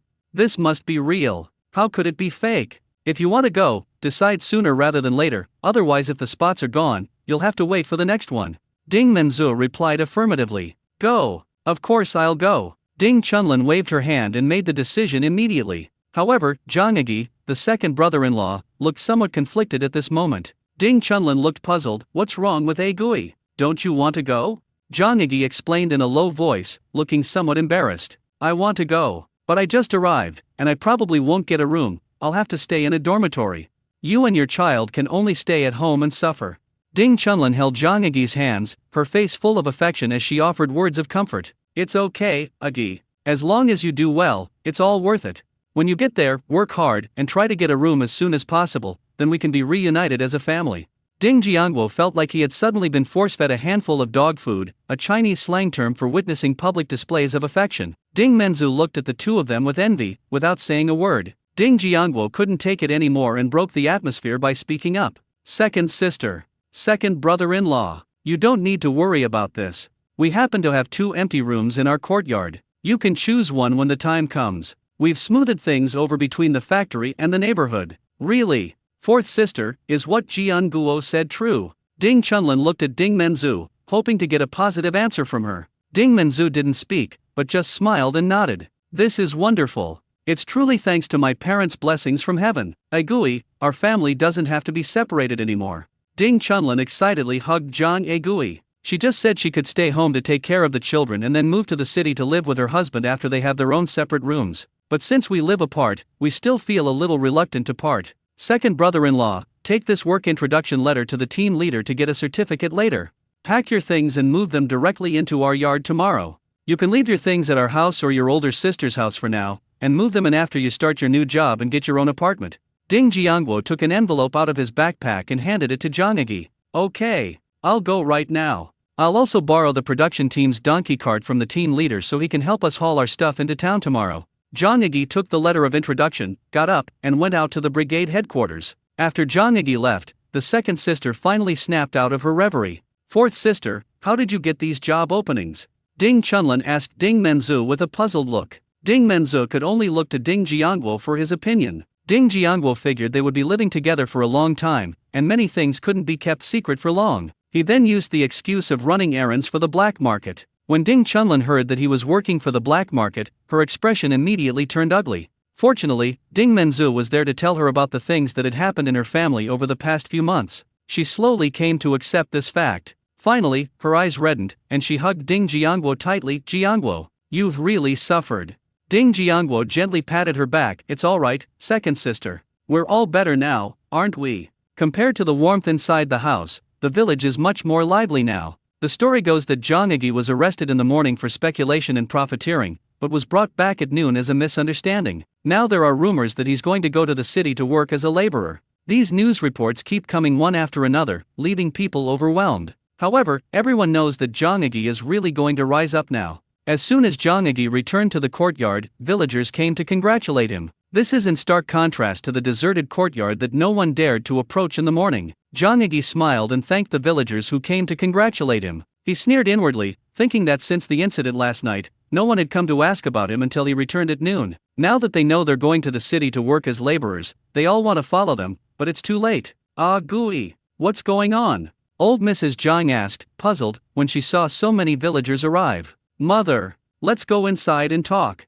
Zhang Agi helped the old lady of the Zhang family into the house. After she was seated, he told her that he was going to the city to work as a laborer the next day. Is this true? Old Mrs. Zhang excitedly grasped Zhang Agi's hand. Zhang Agi opened the job introduction letter and showed it to her. Although Grandma Zhang wasn't very literate, she could roughly understand what was written on it. She carefully placed the letter back into Zhang Agi's hand. Then he put his hands together and murmured, "It's truly the ancestors' blessing." At this moment, old Zhang also came out of the inner room. Seeing the two of them looking happy, he was also a little curious. Upon learning that his youngest son was going to work in a factory, he grinned widely and stood there with a silly smile. Ding Menzu glanced at the sky and got up to go back. I was worried it would be too late and the streets would be dark and unsafe. When the Zhang family learned that they were going back, they all tried to persuade them to stay, but Ding Menzu politely declined. After everyone learned that Ding Menzu had to go to work the next day, they didn't insist on keeping her. However, they still escorted Ding Menzu and Ding Jiangwo to the village entrance together,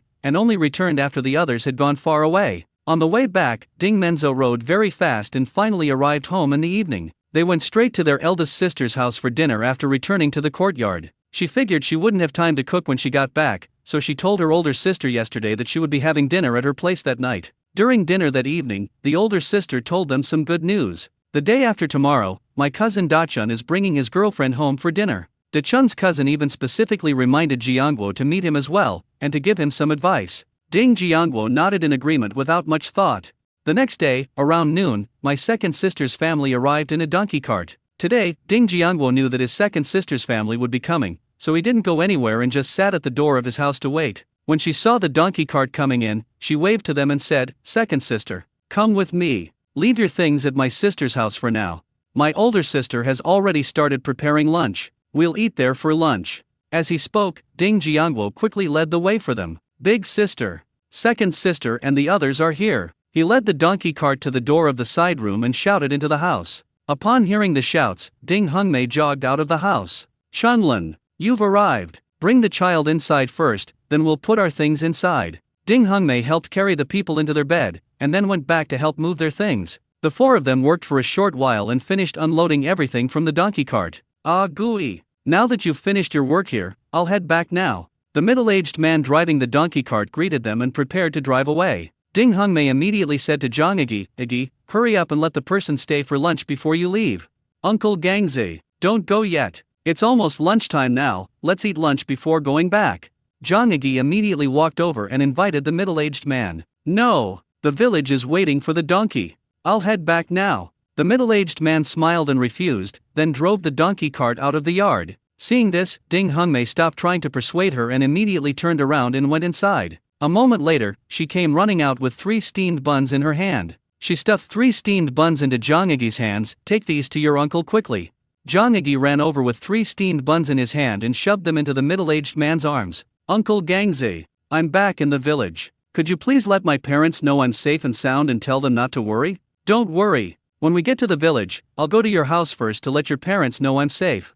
The middle-aged man agreed with a smile. Okay. Thank you, Uncle Gangzi, Zhang Igi said, watching the middle-aged man leave before returning. Chunlin and I will go make lunch now. Agi, Jiangguo, you two help watch the kids. When Ding Hongmei saw Zhang Igi come in, she began to make arrangements for everyone. Ding Jiangguo and his second brother-in-law went inside together to play with the little ones. Both older sisters are hard-working, and they quickly prepared and served lunch. Because they had to complete some paperwork in the afternoon, the group finished their meal early and didn't go anywhere. I just sat and rested inside, waiting to go to the factory to complete the formalities when it was time to go back to work. Ding Jiangguo hadn't been lying in the room for long when Ding Chunlin shook him awake. Jiangguo, wake up. It's almost time. He felt a little dizzy and opened his eyes. He only remembered that he needed to take his second sister's husband to his new job later when he realized it was his second sister calling him. He quickly got up, went to the yard, splashed water on his face, and once he felt refreshed, he took his second brother-in-law directly to the steel factory.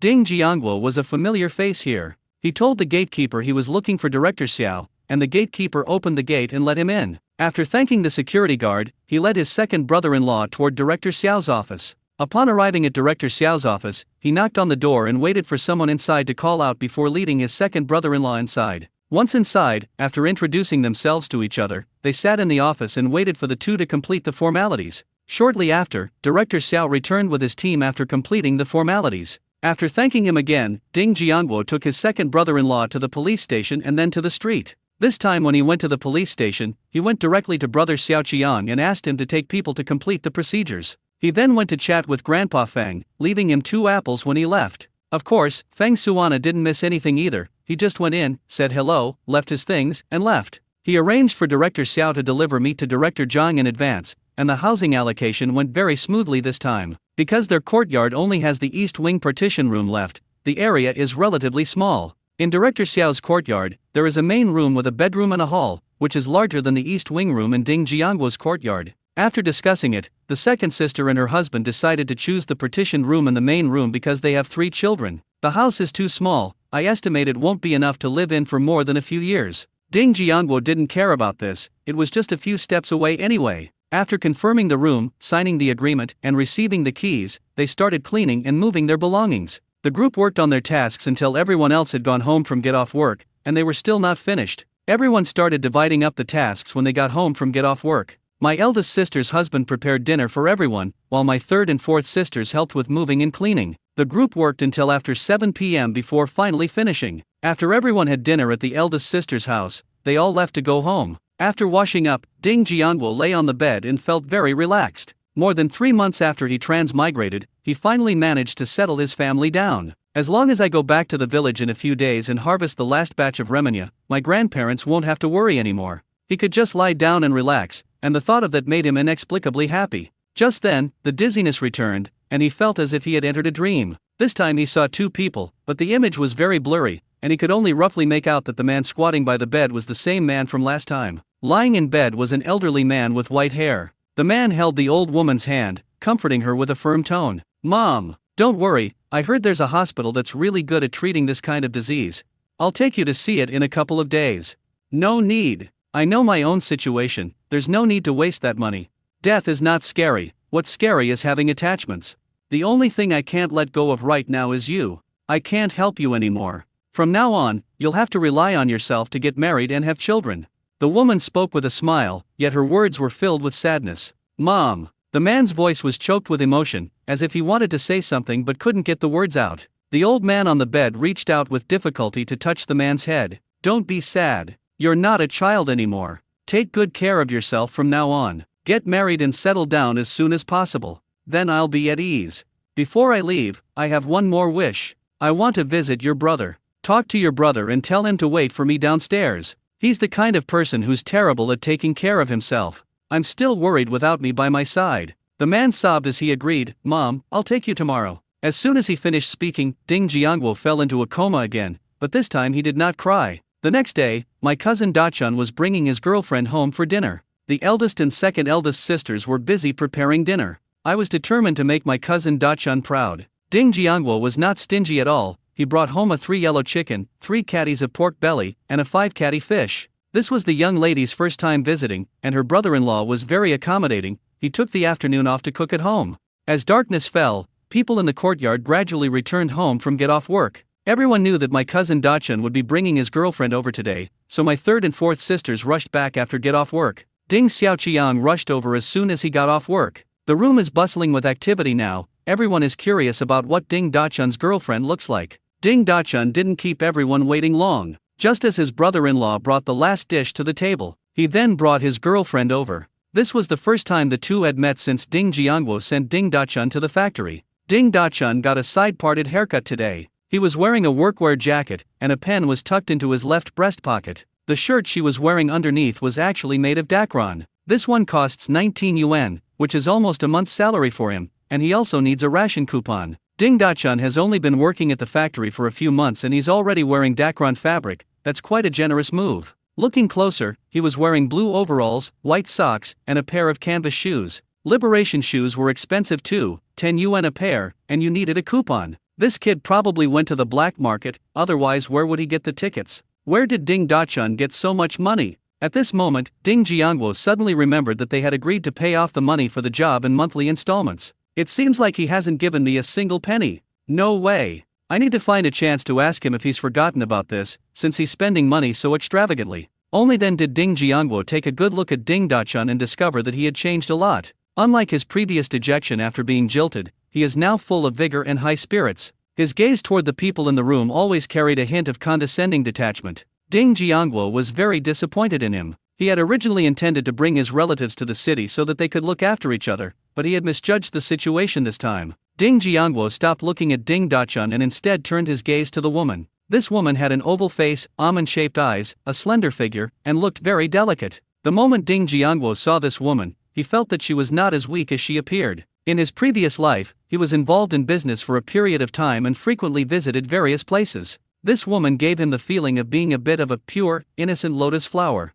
Ding Jiangwo never expected that such a product would exist in this era. Ding Dachun saw that everyone in the room was waiting for him. He greeted everyone with a smile, then led the woman into the house with a smug look on his face. She's the most beautiful girl in their workshop. Ding Dachun never dreamed that Zhong Ziyulian would be willing to date him. She was also willing to visit his relatives' homes with him. In fact, Ding Dachun had no idea why Zhong Ziyulian paid attention to him, this country boy. It was purely because her family forced her to give up her job for her younger brother. In addition, she overheard that Ding Dachun had relatives who could arrange for people to work as sales clerks in the supply and marketing cooperative. That's why I was willing to date him. Ding Dachun led the group into the house with a big smile, placed 2 bottles of canned fruit on the table, and then began to introduce them to everyone. This is my new girlfriend, Zhong Ziyulian. She's also a cotton mill worker.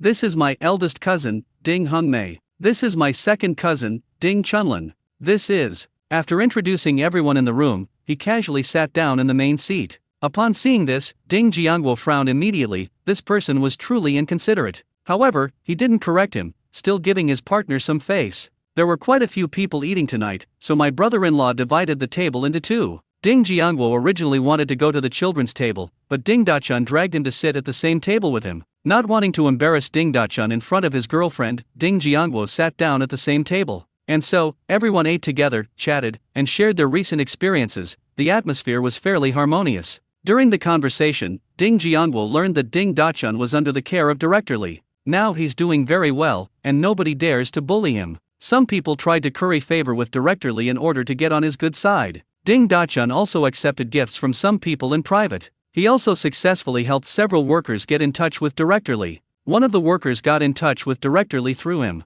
I successfully got my nephew from the countryside into the kitchen. The pen in my pocket was the thank you gift from that person. From then on, even more people in the workshop tried to curry favor with him. In addition, Director Lee will soon be promoted to Deputy Factory Director. Out of respect for Director Lee, the workshop management would occasionally give Ding Dachun some favors. This made him even more arrogant. Seeing him boasting triumphantly to everyone, Ding Jiangwo secretly shook his head. If Director Lee hadn't been thinking about continuing to buy meat from Ding Jiangwo, he probably wouldn't have paid any attention to Ding Dachun at all. The way Director Lee treated Ding Dachun was all for show, to put on a show for Ding Jiangwo. The purpose was to make Ding Jiangwo feel embarrassed to refuse when they needed to buy meat from him. Ding Dachun really thought he had a lot of influence with Director Lee. Forget it. I don't care anymore. Ding Jiangwo isn't Ding Dachun's father, why should he care so much? After figuring it out, he sat there quietly and ate his meal. Ding Jiangwo thought he wouldn't be involved tonight. Unexpectedly, just as they were finishing their meal, Ding Dachun looked at Ding Jiangwo and suddenly blurted out,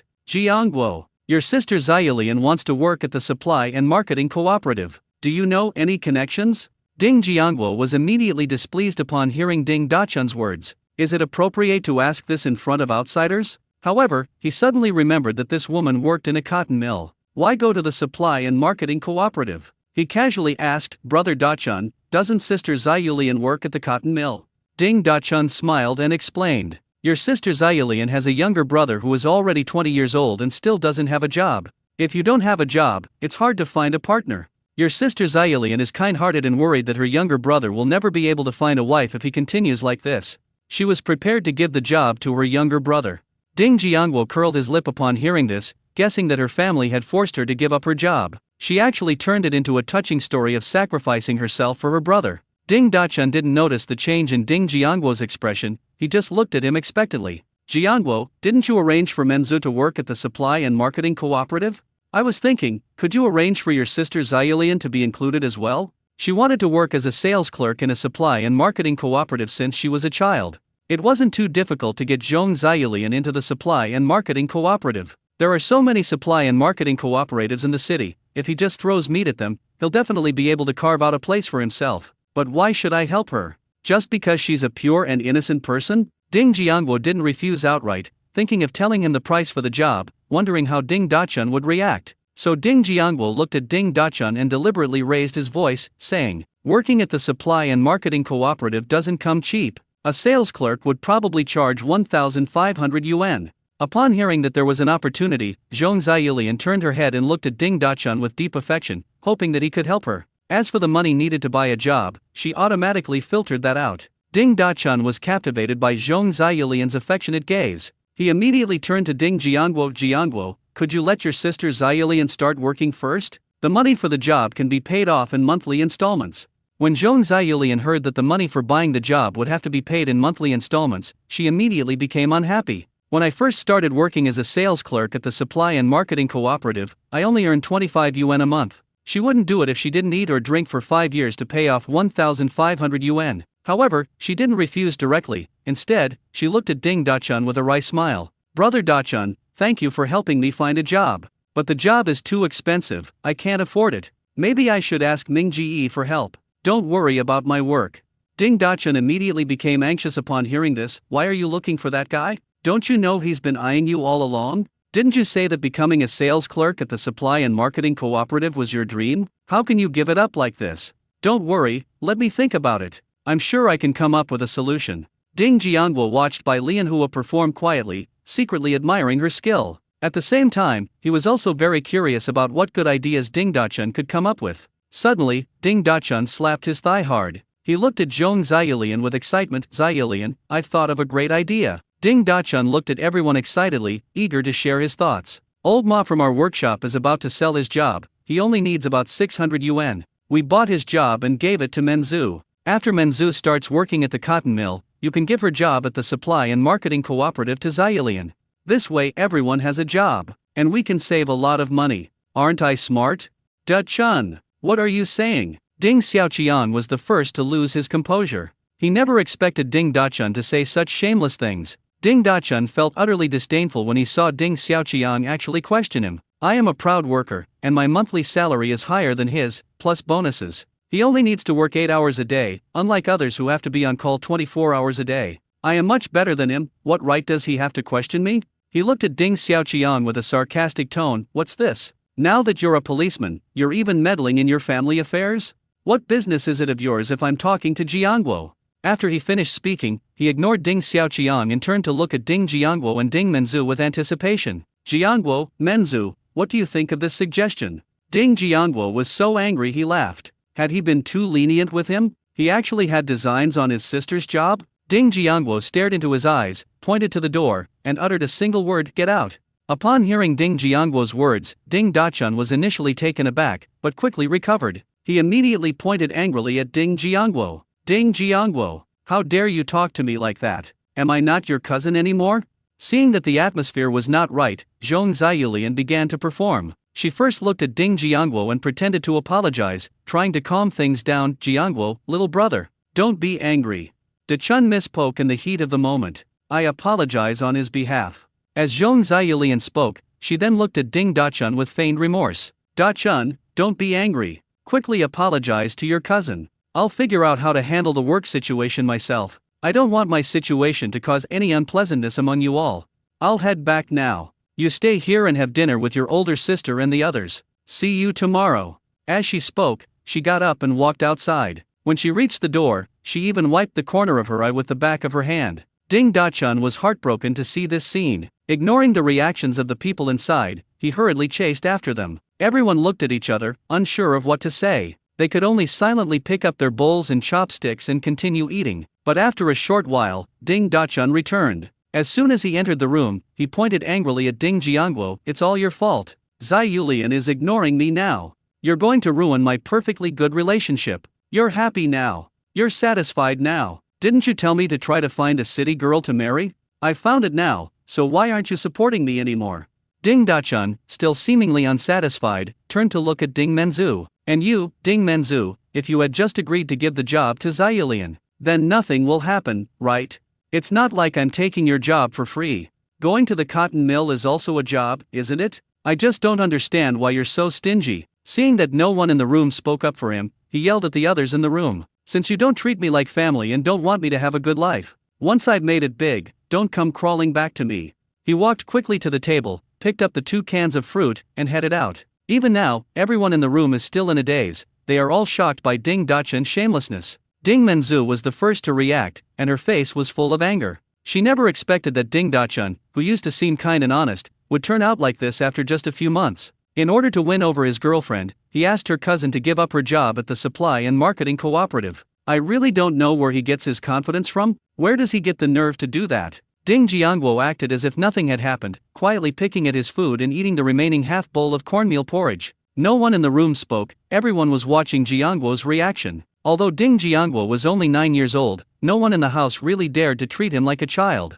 Everyone in the house was able to go to the city, find jobs, and get housing, all thanks to Ding Jiangguo. They all know who gave them the good life they have today. Ding Jiangguo is now undoubtedly their backer and their core. Seeing that no one spoke, Ding Xiaoqiang preemptively spoke to Ding Jiangguo. Jiangguo, Ding Dachun was in the wrong. No matter what you do, I will stand by your side. Seeing that Xiaoqiang had already expressed his opinion, the others also followed suit and firmly stood on Ding Jiangguo's side. After finishing the porridge in his bowl, Ding Jiangguo gently put down his chopsticks. He picked out a relatively thin and long bone from his pile of bones and used it to slowly pick his teeth. He didn't speak, but was reflecting on whether his efforts over the past few months to bring his family to the city had really been the right thing to do. Ding Dachun will definitely be exposed for what he truly is. He's not that magnanimous as to forgive this person or that one. Although it was Ding Dachun's fault, if his uncle's family knew that Ding Dachun had been sent back, there would definitely be a rift between the two families in the future. I never expected that my good intentions would backfire.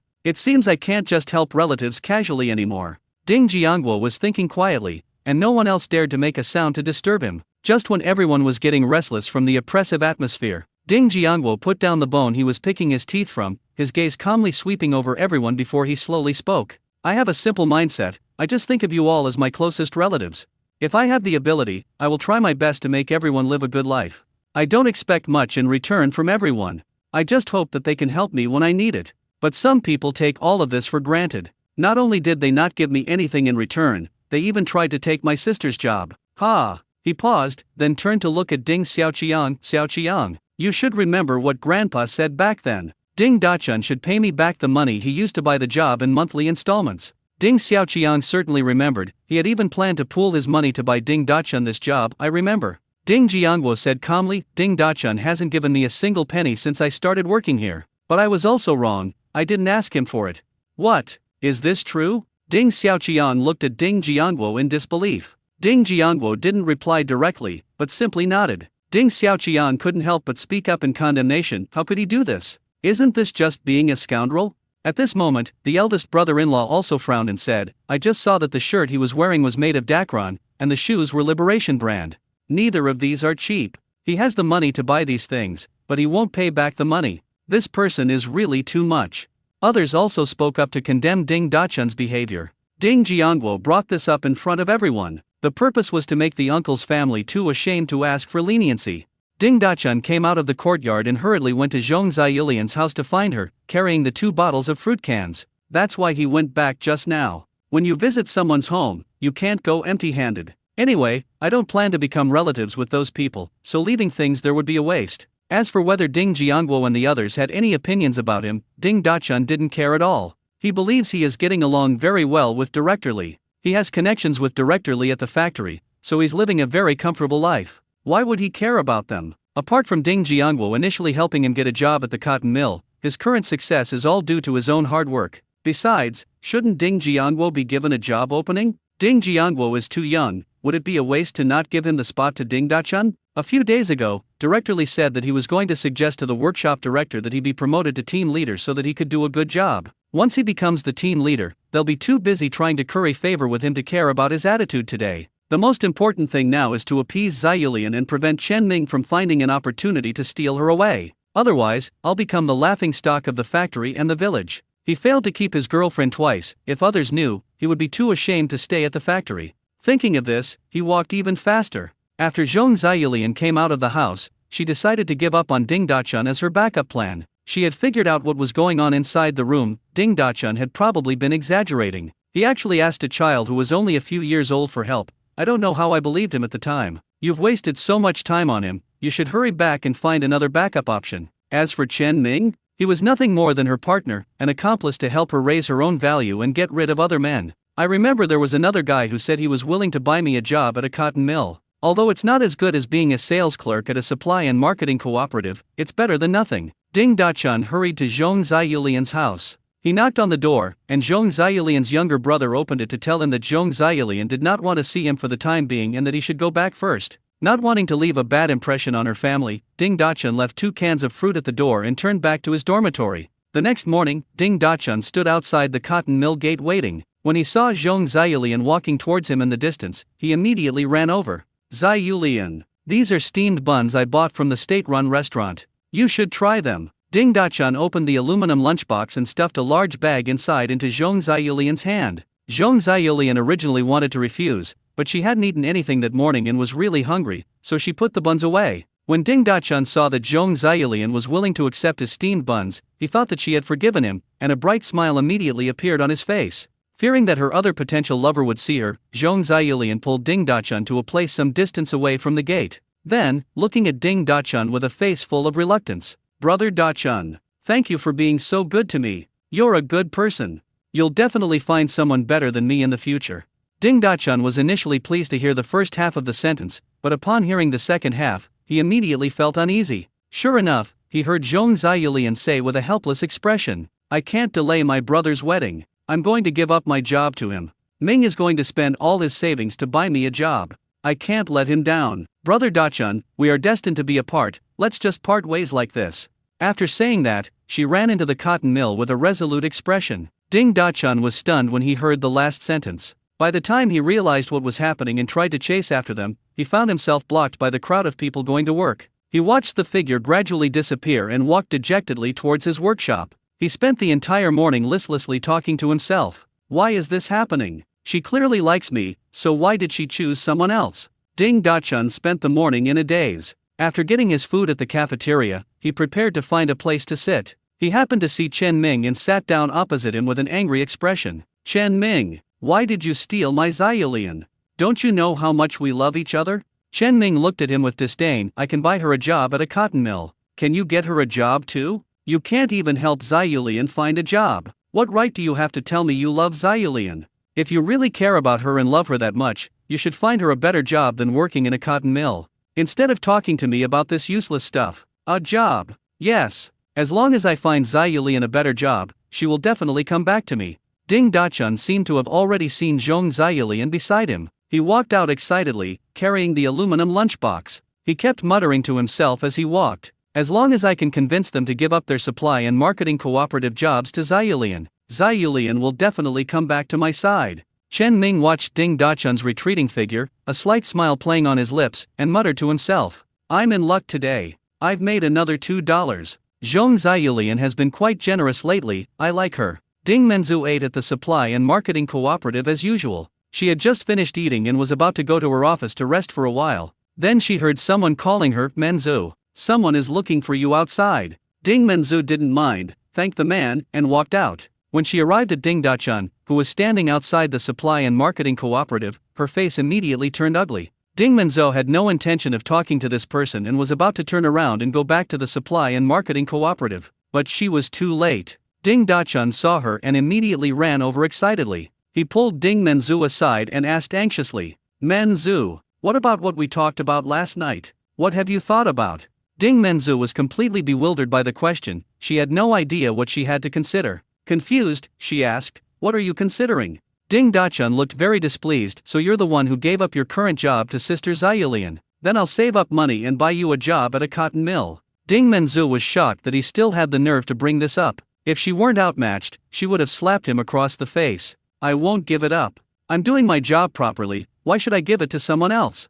I need to go back and rest. Please don't bother me again. Ding Menzu wasn't going to give him any face and directly refused to kick him out. But when she tried to leave, Ding Dachun grabbed her hand and wouldn't let go. Menzu, how could you be so stingy? Are you really going to just stand by and watch your cousin stay single forever? Please, I'm begging you. Just give the job to Xiaolian and let us be together, okay? I'll be promoted to workshop foreman soon, and I'll definitely repay you all then. Ding Menzu shouted angrily, I don't care about your reward. Let go right now. Otherwise, I'll call for help. Wanli had just finished eating when she came out and saw a young man grabbing Ding Menzu and refusing to let go. She rushed over with a broom in hand, looking at Ding Menzu with concern. Menzu, what's wrong? Did he bully you? When Ding Dachun saw Wanli approaching with a broom, he quickly let go of her hands and explained, it's all a misunderstanding. I'm her cousin. I just wanted to talk to her about something. He saw several more people from the supply and marketing cooperative come out, so he quickly turned around and left.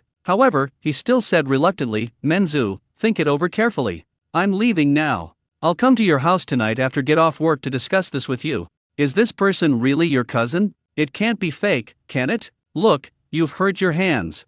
Wanli came to Ding Menzu's side and looked at the red mark on her wrist, unable to believe that she had such a relative. Ding Menzu nodded with a wry smile. He is indeed my cousin. Then why is he so fixated on you? Wanli asked curiously. Ding Menzu didn't hide anything. If she didn't explain clearly, it would be easy for people to misunderstand. He briefly recounted how Ding Dachun forced his girlfriend to give up her job in order to find her one. How could there be such a shameless person? Wanli couldn't help but curse after hearing Ding Menzu's story. Forget it. Let's not let this kind of person ruin our good mood today. Ding Menzu has come to terms with it now. She definitely won't give up her job. She pulled an angry-looking Wanli back to the supply and marketing cooperative. Ding Menzu stayed at the supply and marketing cooperative for a while, then thought of her two younger brothers at home. She was worried that Ding Dachun might suddenly go crazy and hurt them because of her refusal. It's not time for work yet, she needs to go back and tell her older sister and second sister about it. We need them to help look after Jian Guo and Jian Jun. When she got home, she found the door locked, but she wasn't surprised and went straight to her older sister's house. She didn't see her two younger brothers at her older sister's house, so she told her older sister about what happened at noon. I reminded her to keep an eye on her two younger brothers, and then rushed to my second sister's house. As soon as she arrived at her second sister's house, she saw Jiangguo playing with the three little ones inside. Fourth sister, why are you back? Ding Jiangguo asked, somewhat puzzled, when he saw Ding Menzu return. Ever since my eldest sister started helping with lunch, my fourth sister has been staying at the supply and marketing cooperative to rest during lunchtime and rarely comes back. Why did you suddenly come back today? Ding Menzu didn't hide anything and told the whole story of Ding Dachun coming to the supply and marketing cooperative to find her at noon today. Hearing this, Ding Chunlin was furious. What an ingrate! How dare he say such a thing? Go to work with peace of mind. I will take good care of Jian Guo and Jian Jun. Upon hearing Ding Menzu's words, Ding Jianguo's face immediately darkened. He originally planned to wait until the last batch of remenya root was harvested in the village before sending the man back, to avoid any trouble or setbacks in his life. I didn't expect him to be in such a hurry to go back, so I'll grant his wish. Ding Jianguo sent a message to Boss Wang through the system space, telling him to come back immediately and visit Director Li at the cotton mill together. Why bring Boss Wang along? Because this is no small matter. Because he is young, Director Li might not take what he says seriously, thinking it's just a child joking. If it were Boss Wang who said it, that would be different. Director Li would definitely take it seriously. Old Wang will arrive at the courtyard house soon. Ding Jianguo received Wang Leita's reply, said goodbye to his second sister, and left. When Ding Jianguo arrived at the door of Director Xiao's house, Boss Wang had already returned to his original form and was waiting there. He called out to Boss Wang, and the two of them headed to the cotton mill together. On the way, Ding Jianguo told Boss Wang about the purpose of his trip. The goal is to expose Ding Dachun's true colors and force him to return to Dingjia village. Wang nodded to indicate that he understood, and that he would be in charge of talking to Director Li later. The two arrived at the cotton mill. Boss Wang stepped forward, introduced himself, and said he was looking for Director Li. Hearing that he was looking for Director Li, the security guard immediately opened the door. After thanking the gatekeeper, Wang Leita led Ding Jianguo toward Director Li's office. When they arrived at the office door, Ding Jianguo took a bag of apples out of his satchel. Old Wang knocked gently on the door. Knock knock knock. Come in. A voice quickly came from inside. Wang Leita pushed open the door and went in, with Ding Jianguo following behind. After he went in, he closed the door behind him. Director Li didn't recognize the person at first glance, but when his gaze fell on Ding Jianguo, he immediately stood up with a smile. So it's brother Wang and Jianguo. He learned Wang Leita's name from Director Chen of the Supply and Marketing Cooperative. What brings you all here today? Seeing that Director Li's attitude seemed quite good, Ding Jianguo spoke first. We just got some apples.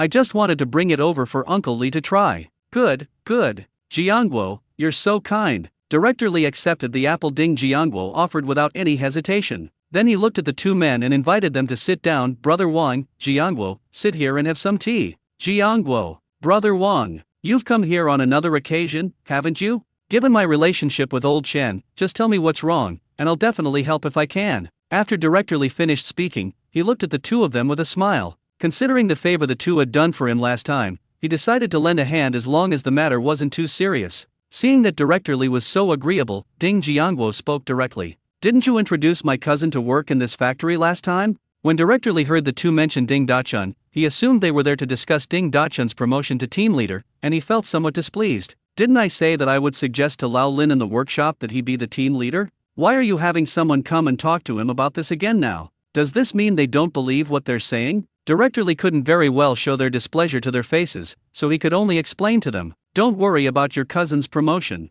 I'll talk to Director Lin in their workshop in the next few days. Ding Jianguo and Wang Leita exchanged a glance, both knowing that Director Li had misunderstood them. Boss Wang quickly explained, Director Li, you've misunderstood. That's not what we wanted to say. Director Li was a little confused, so what are you trying to say? Wang Leita didn't waste any more time. We want to ask if there's any quick way to get Ding Dachun fired. Director Li was momentarily stunned by what Boss Wang had said. He looked at Ding Jianguo with some uncertainty. Your purpose in coming here is to get me to fire Ding Dachun. Ding Jianguo and the other man nodded seriously. Director Li did not reply to the two immediately. He took out a cigarette and handed it to Boss Wang, and lit one for himself as well. Then he looked at the two of them with a curious expression. Can you tell me why this is? This job cost 280 jin of pork. What exactly did Ding Dachun do to make the two of them so eager to get rid of him? Boss Wang didn't hide anything and told the whole story. Ding Jianguo, looking equally indignant, testified for him from the side. Director Li's expression turned somewhat angry after hearing this. He usually thought Ding Dachun was a pretty good guy, good at handling things. I never expected him to be such an ungrateful wretch, forcing his cousin to give up her job to his boyfriend. I really don't know what he is thinking. Ding Dachun's job at the cotton mill was arranged by this relative. Is this how he repays others? After learning the details of the matter, Director Li stated his position directly in front of the two individuals. Brother Wang, Jianguo, don't worry. I definitely can't let someone with such poor character stay in the factory. However, you can't get a refund for the pork you spent on the job.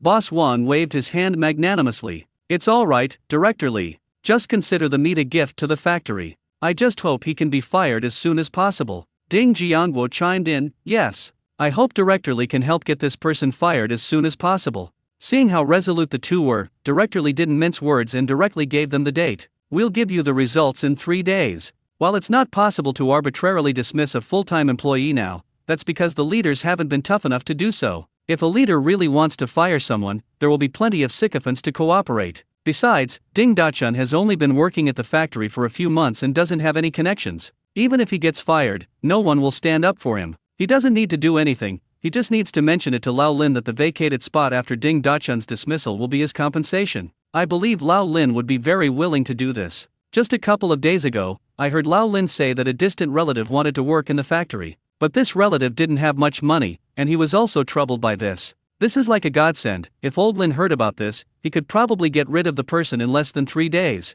Seeing that the matter had been settled, Ding Jiangguo decided not to waste any more time. The two got up to say goodbye to Director Lee and then left the cotton mill. On their way back, the two found a secluded spot and entered the space. When he came out again, Boss Wang had transformed back into Director Xiao. As the two were about to part ways and go back, Ding Jiangguo suddenly remembered someone, Zhong Ziyulian. Ding Dachun did do many things wrong, but Zhong Ziyulian wasn't a good person either. Since she dared to covet fourth sister's job, she should be punished. But we need to find out where she lives first before we can have a chance to deal with her. Several options flashed through Ding Jiangguo's mind. In the end, they decided to have Boss Wang transform into a woman to follow her. As for why it wasn't transformed into a man who stalks a woman is easily mistaken for a pervert and arrested. Actually, they could have asked Director Lee for Zhong Ziyulian's address earlier. If that's the case, if anything happens to Zhong Ziyulian in the future, it will be easy for people to suspect them. Ding Jiangguo told Wang Leida his idea. Wang said he had already taken the afternoon off and would just go to the cotton mill to keep watch.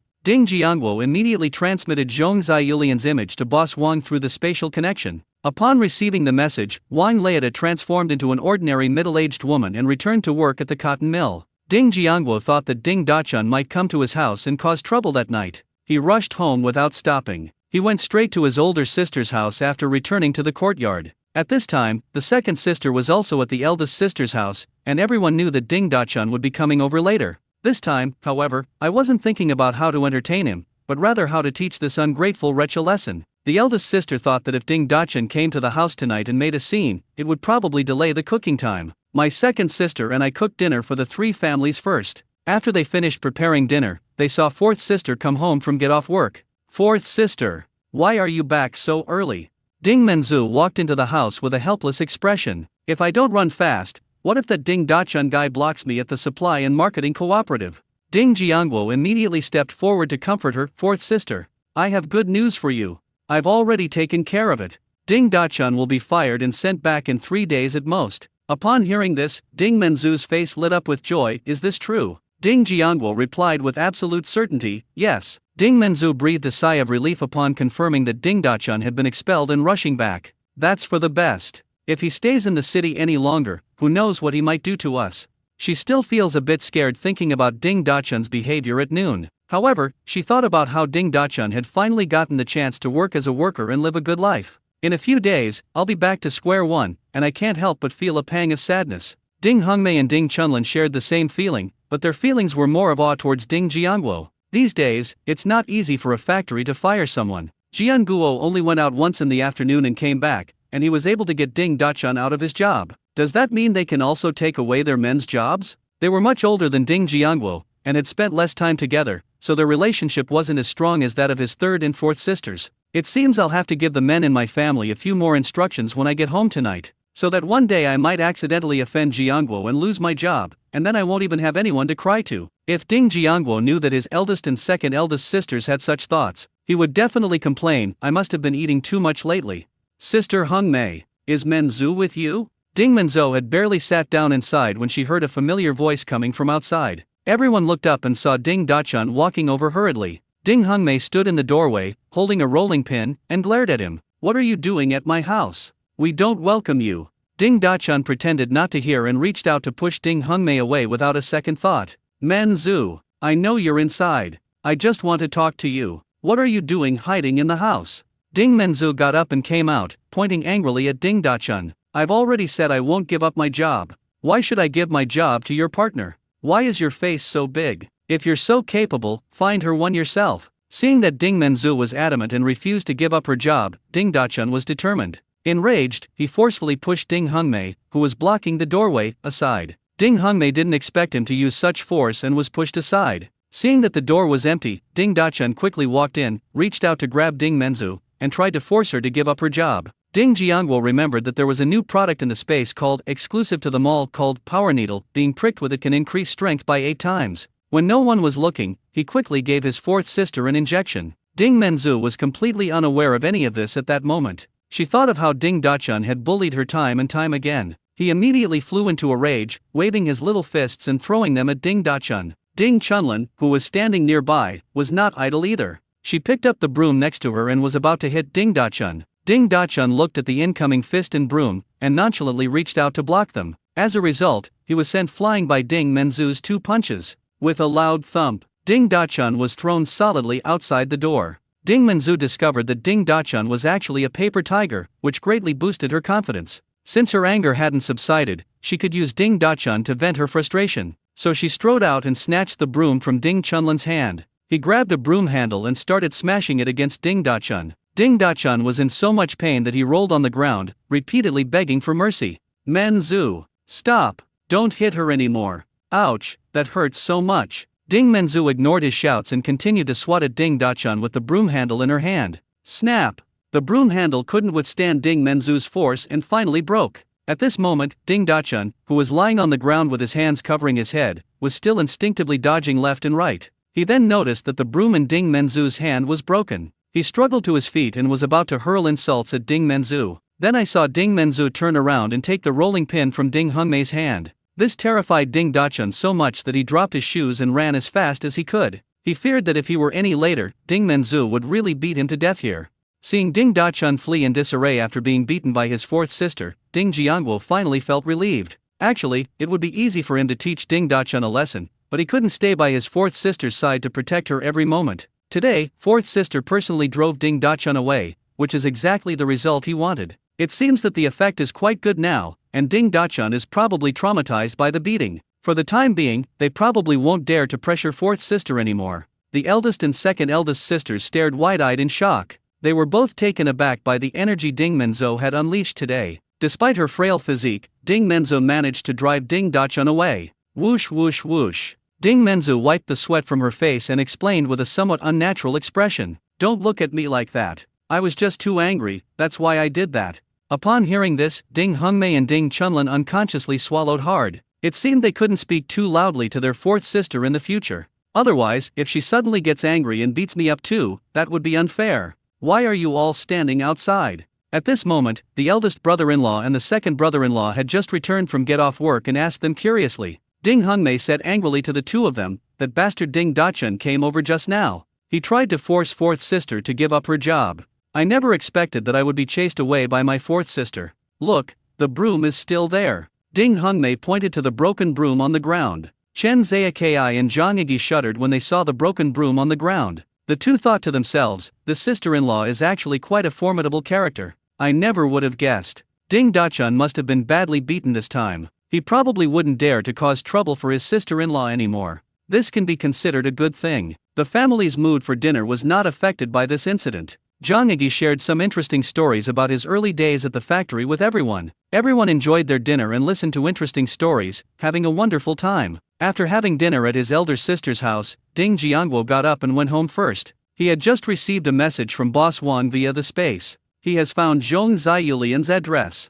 Ding Jiangwo checked the location. It was still quite far from their home, more than an hour's walk away. But it doesn't matter, I have plenty of time to deal with it tonight. As night fell, it was time for Ding Jiangwo to begin his activities again. As usual, put on your ever-changing outfit and head to your destination. Ding Jiangwo arrived at the address given by Boss Wang. He stood outside the west wing of the front courtyard of a traditional courtyard house, spreading his divine sense to scan the people inside. He quickly found Zhong Ziyulian, and Ding Jiangwo immediately put her into his spatial storage, then used the truth needle on her in the space. Ding Jiangwo learned through questioning that Ding Dachun had been on the job for less than a month when Zhong Ziyulian had set her sights on him. She learned from others that Ding Dachun and Director Lee had a good relationship. She was thinking of targeting him and getting him to help her younger brother get a job at a cotton mill. Later, she heard that he could get a job at the Supply and Marketing Cooperative, and that's when she agreed to pretend to date him. I was thinking of asking him to help me get a job at a Supply and Marketing Cooperative. However, she never thought about being with Ding Dachun, who was from the countryside and was not good enough for her.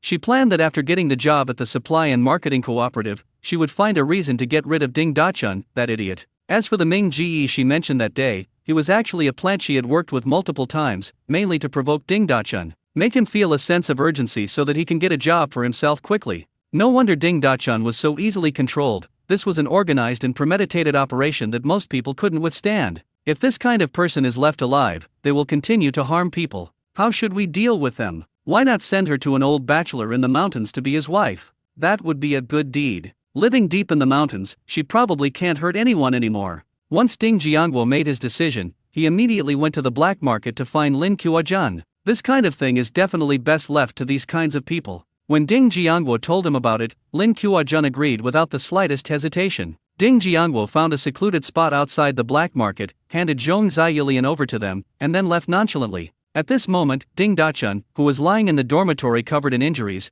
was still thinking about how to win back Zhong Ziyulian, but he will never have that chance. The next morning, Ding Dachun went to work in the workshop as usual. Director Lin spoke to him with a gentle expression and arranged a new position and a new mentor for him. Ding Dachun didn't pay much attention, thinking it was to familiarize him with his new position so he could be promoted to team leader. Before noon, the machine he was operating suddenly broke down. After inspection by the technician, it was found to be beyond repair. At this point, he still thought it was a minor matter and planned to take a break while the machine was malfunctioning. Unexpectedly, Director Lin caught him red-handed. Ding Dachun, is this how you work? Slacking off during work hours. Ding Dachun was somewhat embarrassed after being criticized by Director Lin for the first time, so he retorted, "Isn't this machine broken and under repair? What's wrong with me coming out to rest for a bit?" After hearing this, Director Lin gave Ding Dachun a severe dressing down. "You've already broken the machine in just one morning? Did you deliberately break the machine to be lazy?"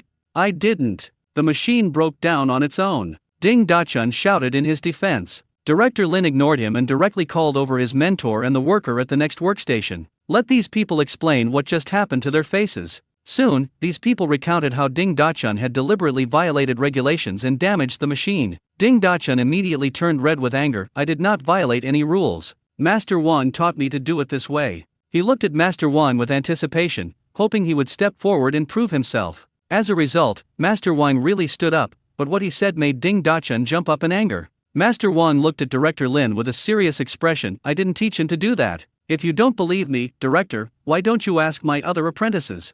Master Wang's apprentices would definitely speak up for their master. Ding Dachun wasn't stupid, he knew perfectly well that these people were trying to frame him. He angrily pointed at the crowd and roared, "Don't think you can make me take the blame for this. It's not like I don't have connections. You all just wait." After saying that, he immediately walked towards the office building. Director Lin watched his departing figure and sneered inwardly. What a pathetic wretch. He doesn't even know who's trying to get him. He's incredibly stupid, haha. Ding Dachun quickly arrived at the door of Director Lee's office. He was so angry that he barged in without even knocking. Director Lee, seeing that Ding Dachun lacked even the slightest sense of manners, immediately reprimanded him. "Who do you think you are? Don't you know you should knock before coming in?"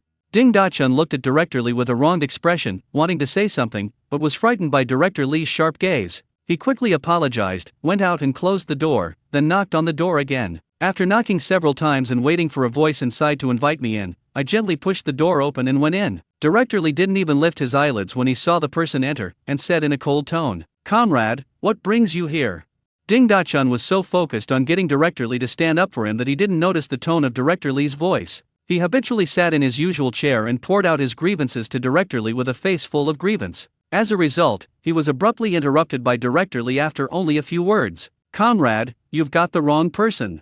You're not from our logistics department. If you have any grievances or complaints, please go to the production department leaders. I'm very busy right now. Please leave immediately." Ding Dachun looked at Director Lee in disbelief. "Director Lee, are you sure you're not mistaken? I am Ding Dachun. I am your man." Director Lee immediately reprimanded with a stern face. "What do you mean you're one of my people? Are you out of your mind, comrade? If you're feeling unwell, you can go to the infirmary and have someone take a look. Don't interfere with my work here, or I'll call the security department." Ding Dachun wondered if he had done something to anger Director Lee, which was why he was treating him this way. Director Lee, did I do something wrong? Tell me, and I'll correct it immediately. Director Lee had no intention of saying another word to this kind of person. He picked up the phone on the table and cranked the handle on the side of the phone. Please connect to the security department. When Ding Dachun saw that Director Lee was really going to send the security department up, he hurriedly got up, said goodbye, and left. Director Lee watched Ding Dachun's flustered figure, a mocking smile appearing on his lips.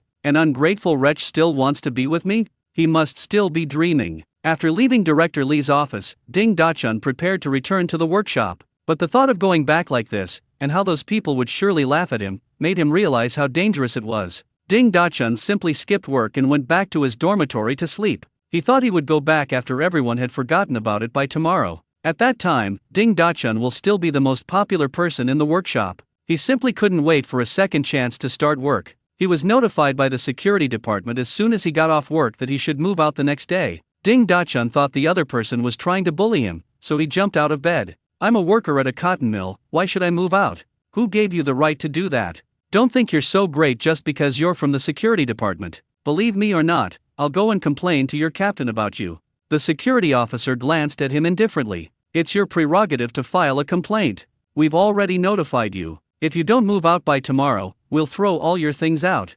The security officer turned and walked towards the door, but he paused deliberately at the doorway and looked back at Ding Dachun. You've already been fired from the factory this afternoon. I suggest you take a look at the bulletin board when you have time. Upon hearing his words, Ding Dachun instinctively wanted to refute them, but then he thought that since the other party had no grudge against him, there was no need for him to run away and deceive him. That means what he said might be true. Thinking of this, Ding Dachun immediately ran towards the factory's bulletin board. Along the way, he saw many of his fellow workers coming out of the workshop after get off work. When they saw Ding Dachun, they either turned their faces to the side or lowered their heads, pretending not to see him. In particular, a few people who often hung out with him would avoid him whenever they saw him. Seeing these people's reactions, Ding Dachun had a bad feeling. Sure enough, when he arrived at the factory's bulletin board, he saw a dismissal notice. On the morning of November 7, 1960, Ding Dachun, a worker in Workshop 3, used the factory's production equipment in violation of operating procedures. This caused damage to the factory's production equipment and resulted in certain economic losses for the factory. Such behavior was egregious.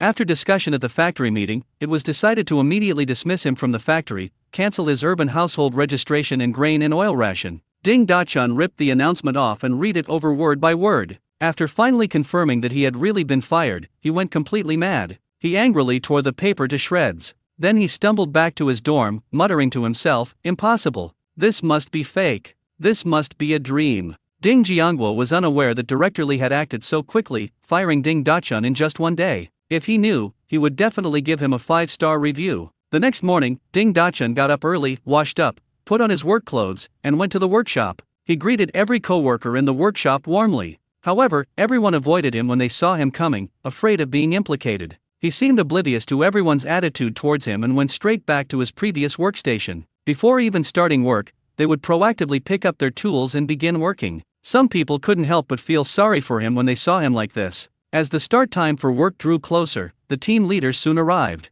He never liked Ding Dachun, and before, relying on his relationship with the leader, he often disregarded him. Now that Ding Dachun was no longer a worker at the factory, he didn't hold back and simply snatched the tools away. "You are no longer a worker in our factory. Please leave. Otherwise I'll call security." Ding Dachun pretended not to hear, picked up another tool, and continued working. Seeing that Ding Dachun refused to leave, the group leader had no choice but to send someone to find someone from the security department. A short while later, 2 security officers walked in. They surrounded Ding Dachun and said, "Ding Dachun, please go back to your dormitory immediately, pack your things, and leave our factory.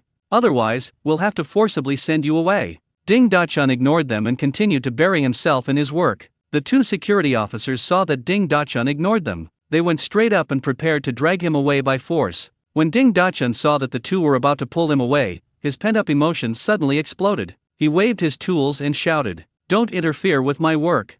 I'm a factory worker. I'm not going anywhere." The 2 security officers were afraid that they would anger him and accidentally injure the workers in the workshop. She could only gently comfort him as she backed away. After the security personnel left, Ding Dachun continued with his work. But as soon as he turned his head back, the 2 security officers rushed over and pinned him down. One of the security officers pulled out his belt and tied Ding Dachun's hands tightly behind his back. The two of them held him down like that, pressing him all the way to the door before kicking him to the ground. The way he fell down was exactly the same as when Ding Suo fell down. One of the security officers abruptly pulled back his belt and shouted sternly at Ding Dachun, who was lying on the ground. "You're no longer a worker in our factory. If you dare to sneak into the factory again, we'll tie you up and take you to the police station." Just then, the security officer from last night also came over. He threw all of Ding Dachun's belongings to the side of the dormitory. "These are your things that you left in the dorm. Take them away right now." Seeing the mess on the ground, Ding Dachun finally couldn't hold back and burst into tears. Only now has he had to face the reality of being fired from the factory. No one paid any attention to him, and he cried there by himself for a long time. "I finally stopped because I was tired." Once his emotions calmed down, his mind cleared up. He began to reflect on why he had been suddenly fired. Why did Director Lee also abandon him? "I haven't done anything to offend them recently. Why is this happening? Why? Wrong. Recently. That's right. Ding Menzu. I recently forced Ding Menzu to give up her job to Zayulian." Then he angered Ding Jiangguo, who must have hired someone to get rid of his job. No way. He absolutely has to pay for his job. Thinking of this, Ding Dachun ignored the things on the ground and ran towards Ding Jian's house like a madman. "Auntie, please, let me go. If you let me go, I will definitely repay you." Zhong Zayulian knelt on the ground, pleading incessantly with the squinty-eyed old woman in front of her. "Girl, I won't make things difficult for you. I'll let you go as long as you give birth to a son for our family." The old lady with the slanted eyes looked at Zhong Zayulian with a gentle expression. "No, you can't do that. What you're doing is a crime. I'm going to report you to the police. I'll have you arrested." Zhong Zayulian tried desperately to get out of bed. Unfortunately, her limbs were tightly bound, and no matter how much she struggled, she could not break free. The old woman glanced at her disdainfully. He picked up a shoe and slapped it hard across Zhong Zayulian's face. Before long, Zhong Zayulian's face was slapped until it was red and swollen. The pain made her quickly shut her mouth. After seeing the cross-eyed old lady stop, she quickly offered a suggestion. "Grandma, you want a grandson to carry on the family line? I can help you. Look at my body, I might not be able to have a boy. We have a few women in our factory who are capable of having babies across majors. I can help you lure them here." The old woman with a slanted eye looked at her with a sneer. "It's all right. If you can't have a boy in a year, you might not be able to have one in 10 years? You'd better give us a son, or we'll sell you to that old scoundrel. That old scoundrel has a bad temper and is lazy and gluttonous."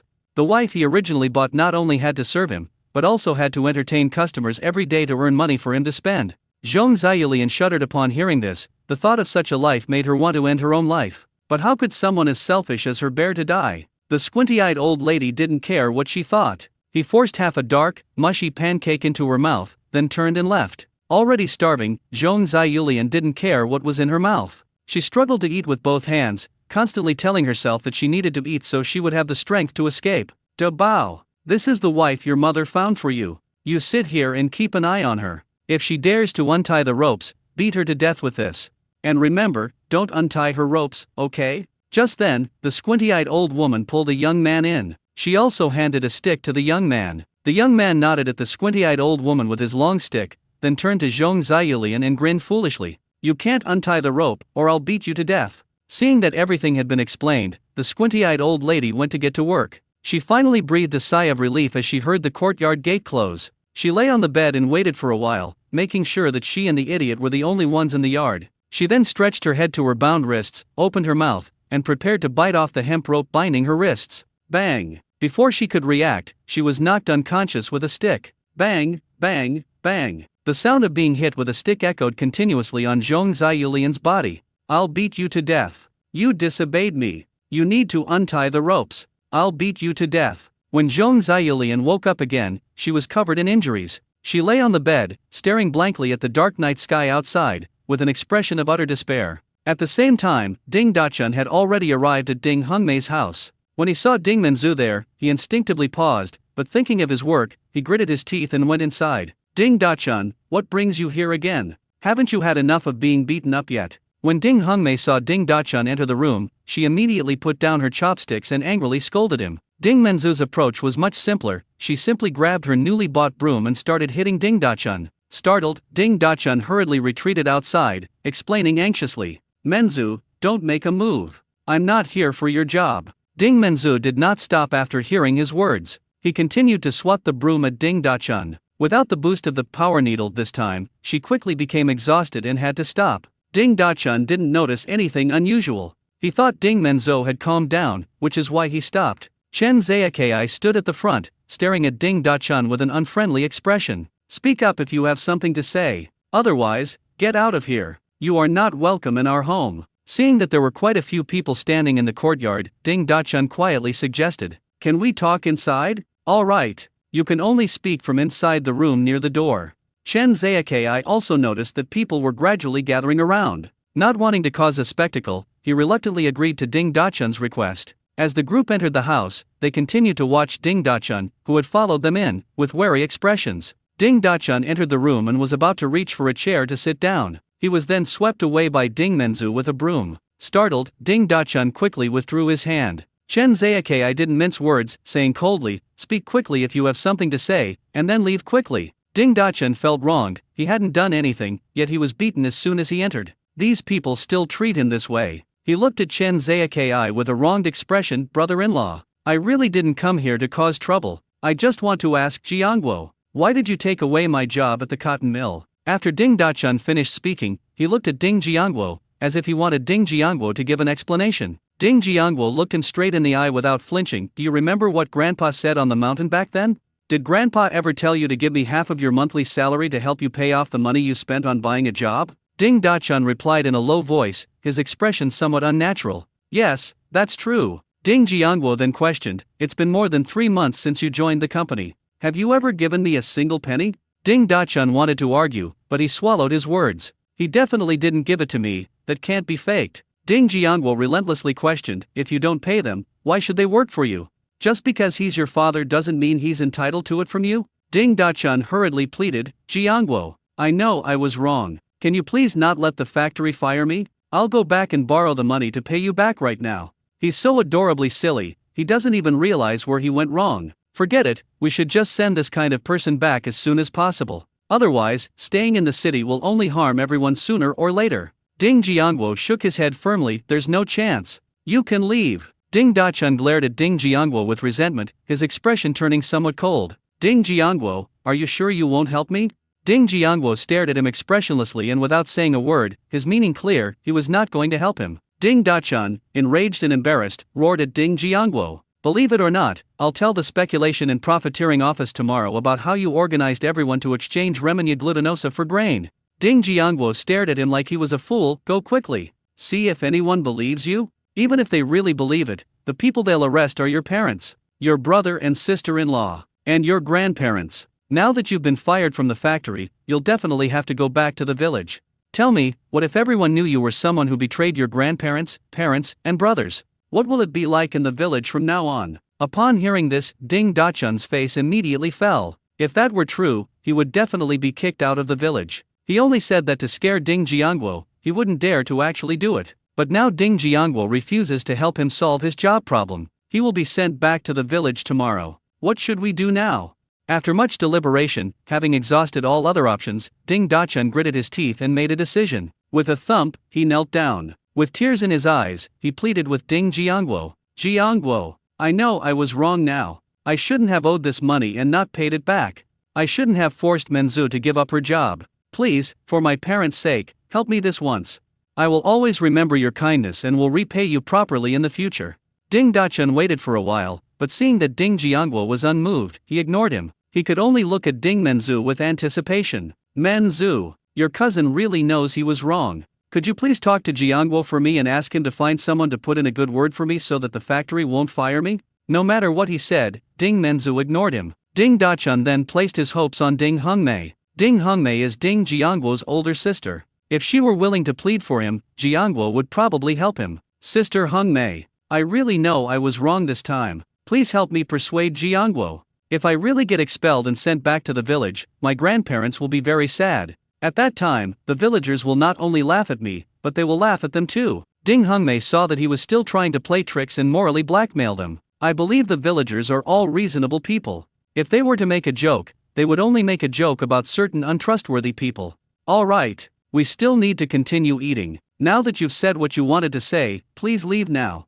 Ding Hongmei waved at him as if shooing away a fly. Ding Dachun looked around at everyone in the room and saw that none of them liked him. Knowing that continuing to kneel there was pointless, they could only get up and leave. He only realized he had been kicked out of the factory after he stepped out of the courtyard. There isn't even a place to sleep at night. He rushed to the cotton mill, where his belongings were still. He planned to take his belongings and find a place to eat for the night. We'll take the donkey cart back to the village tomorrow. When we get back to the village, we'll talk to my grandparents and ask them to plead on my behalf.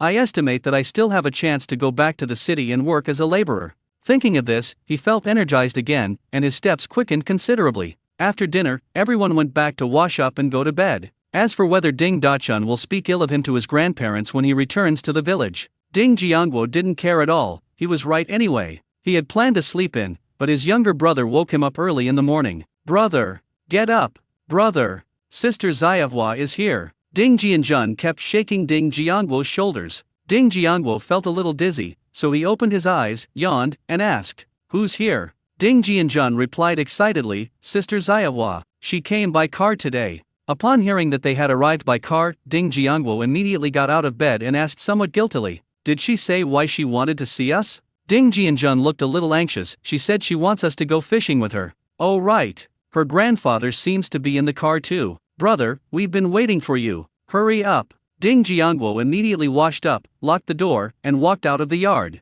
Ding Jianjun, who was walking ahead, suddenly handed him half a steamed bun. "Brother, this is a steamed bun made of white flour. Try it, it's delicious." Ding Jiangguo took the steamed bun and asked with a curious look, "Where did you get these white steamed buns?" Ding Jiangguo also left a lot of high-gluten flour for the family, but his fourth sister was used to being frugal and would never use high-gluten flour to make steamed buns. Even though Ding Jiangguo repeatedly asked her to, she would still add a lot of cornmeal. Ding Jiangguo tried to persuade her many times, but when he found that his fourth sister still did things her own way, he gave up. He knew as soon as he saw the white steamed buns that they weren't homemade. That's why people are curious about where these white steamed buns come from. "This is what Xiaoan just gave me. Actually, I didn't want it either, but she insisted on giving it to me. They said I've lost weight recently, so I had no choice but to accept it." Ding Jiangguo looked at Ding Jianjun's Versailles appearance. Suddenly, the white steamed bun in my hand didn't taste so good anymore. He stuffed the steamed bun back into Ding Jianjun's hand. "I'm not hungry anymore, you can keep it for yourself." "Brother, aren't you hungry? Why don't you try this? I heard it came from abroad, I think its name is something like gilai." Ding Jianjun then took out a small oil paper packet from his pocket and carefully opened it. Then Ding Jiangguo saw the chocolate inside, which had been broken into 4 small pieces. He took out a small piece and handed it to Ding Jiangguo, then put a small piece in his own mouth. He wrapped it back in the oil paper, muttering to himself, "The remaining 2 pieces are for third sister and fourth sister to try tonight." Ding Jiangguo didn't say anything when he heard what he said, but decided in his heart to buy a big plate for everyone to try that night. The 2 ate chocolates and walked out of the yard. When they came outside, they saw a jeep parked there. At that moment, the back door was pushed open, and a girl dressed in white stepped out. She waved to the 2 of them with a big smile, "Brother Jianjun, come sit here." Seeing how enthusiastic the woman was towards Jianjun, Ding Jiangguo guessed that she must be Xiaoan, the woman Jianjun had mentioned. Ding Jianjun looked at her with some impatience. "I want to sit with my brother." "You can sit over there." The girl wasn't angry and obediently nodded, "Okay." "Jiangguo, why are you taking so long? I've been waiting for you for ages. Hurry up and get on the bus." Su Yinghua arrived beside Ding Jiangguo without anyone noticing. She pulled Ding Jiangguo directly to another doorway. Without even consulting him, they pushed him up. Ding Jianjun followed eagerly behind, ready to get on the bus together. However, Su Yinghua stopped her. "Get in the car from Xiaoan's side."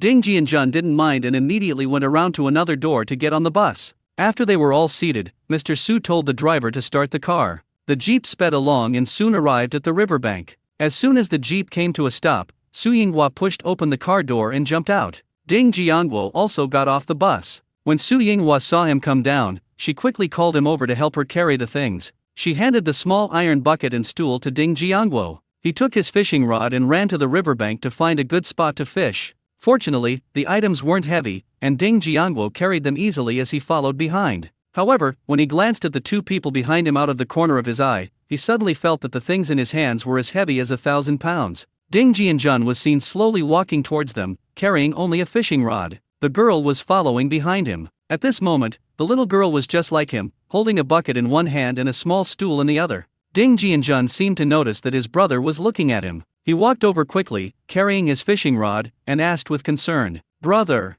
is that heavy? Can I help you carry it?" Ding Jiangwo refused outright. "Jian Jun, I don't need your help. Why don't you go help your friend carry some things? How could you let a girl carry so many things?"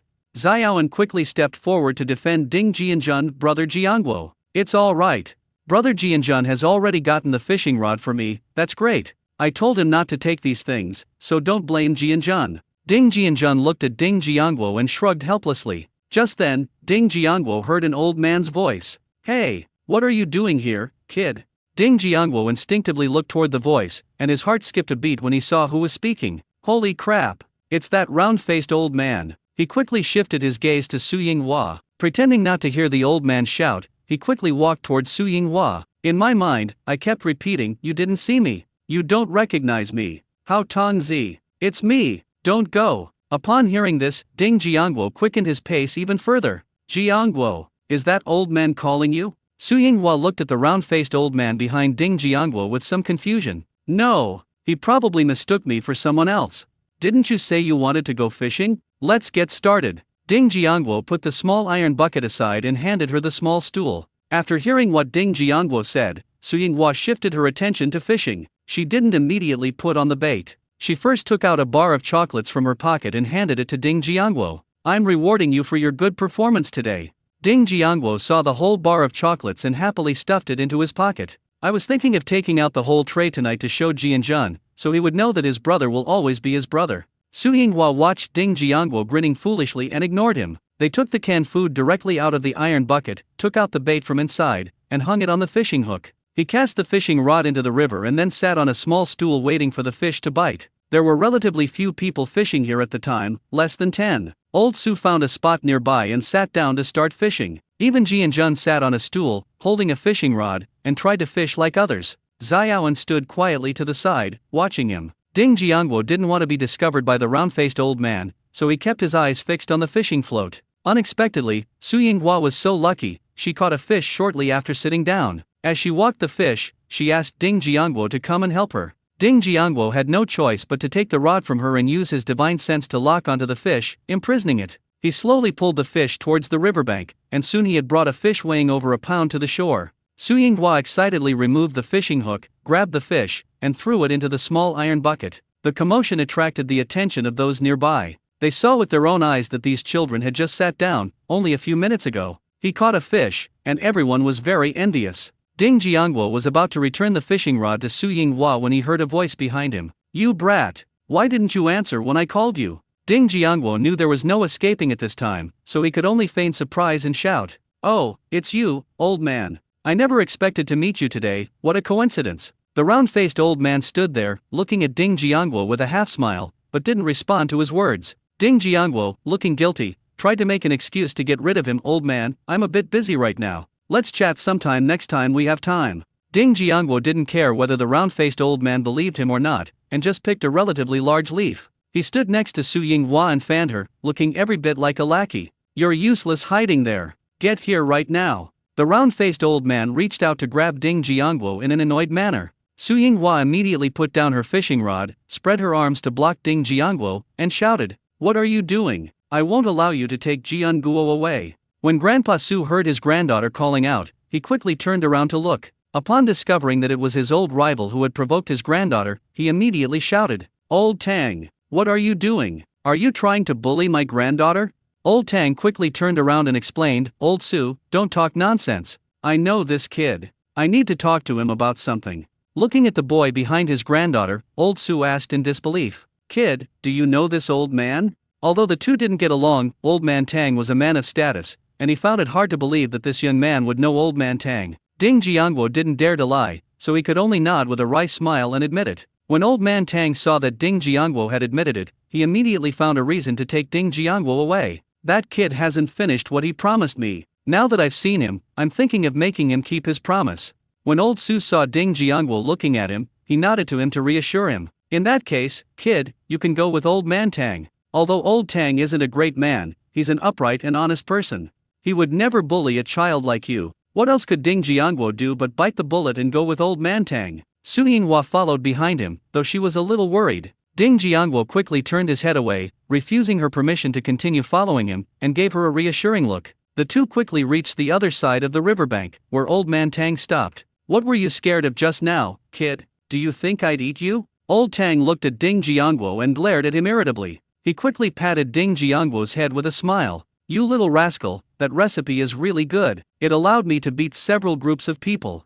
As he spoke, he painfully pulled out an unopened pack of special supply cigarettes and handed it to Ding Jiangguo. Ding Jiangguo was just making things up at the time, but unexpectedly it actually worked. However, he dared not accept the cigarettes. If the old man discovered the truth, he would surely punish him severely. He quickly waved his hand in refusal, saying that he had already accepted gifts last time and could not accept them again this time. But the old man was so enthusiastic that he insisted on stuffing the money into his pocket. The more this happened, the less Ding Jiangguo dared to accept it. There's no such thing as a free lunch, this old man must have something to ask of him. Sure enough, after stuffing the things into Ding Jiangguo's pocket, Old Tang whispered about his recent troubles. Since using that bait, Old Man Tang actually won against quite a few people at first, but the bait's effectiveness decreased in the later rounds. He racked his brains but couldn't find the problem, so he wanted to ask Ding Jiangguo for help. Ding Jiangguo was relieved to hear what it was all about. For the sake of the cigarettes, he decided to tell him the detailed baiting and fishing methods from his previous life. The recipe was also changed to dried earthworm powder, mixed with corn flour, wheat flour, and eggs.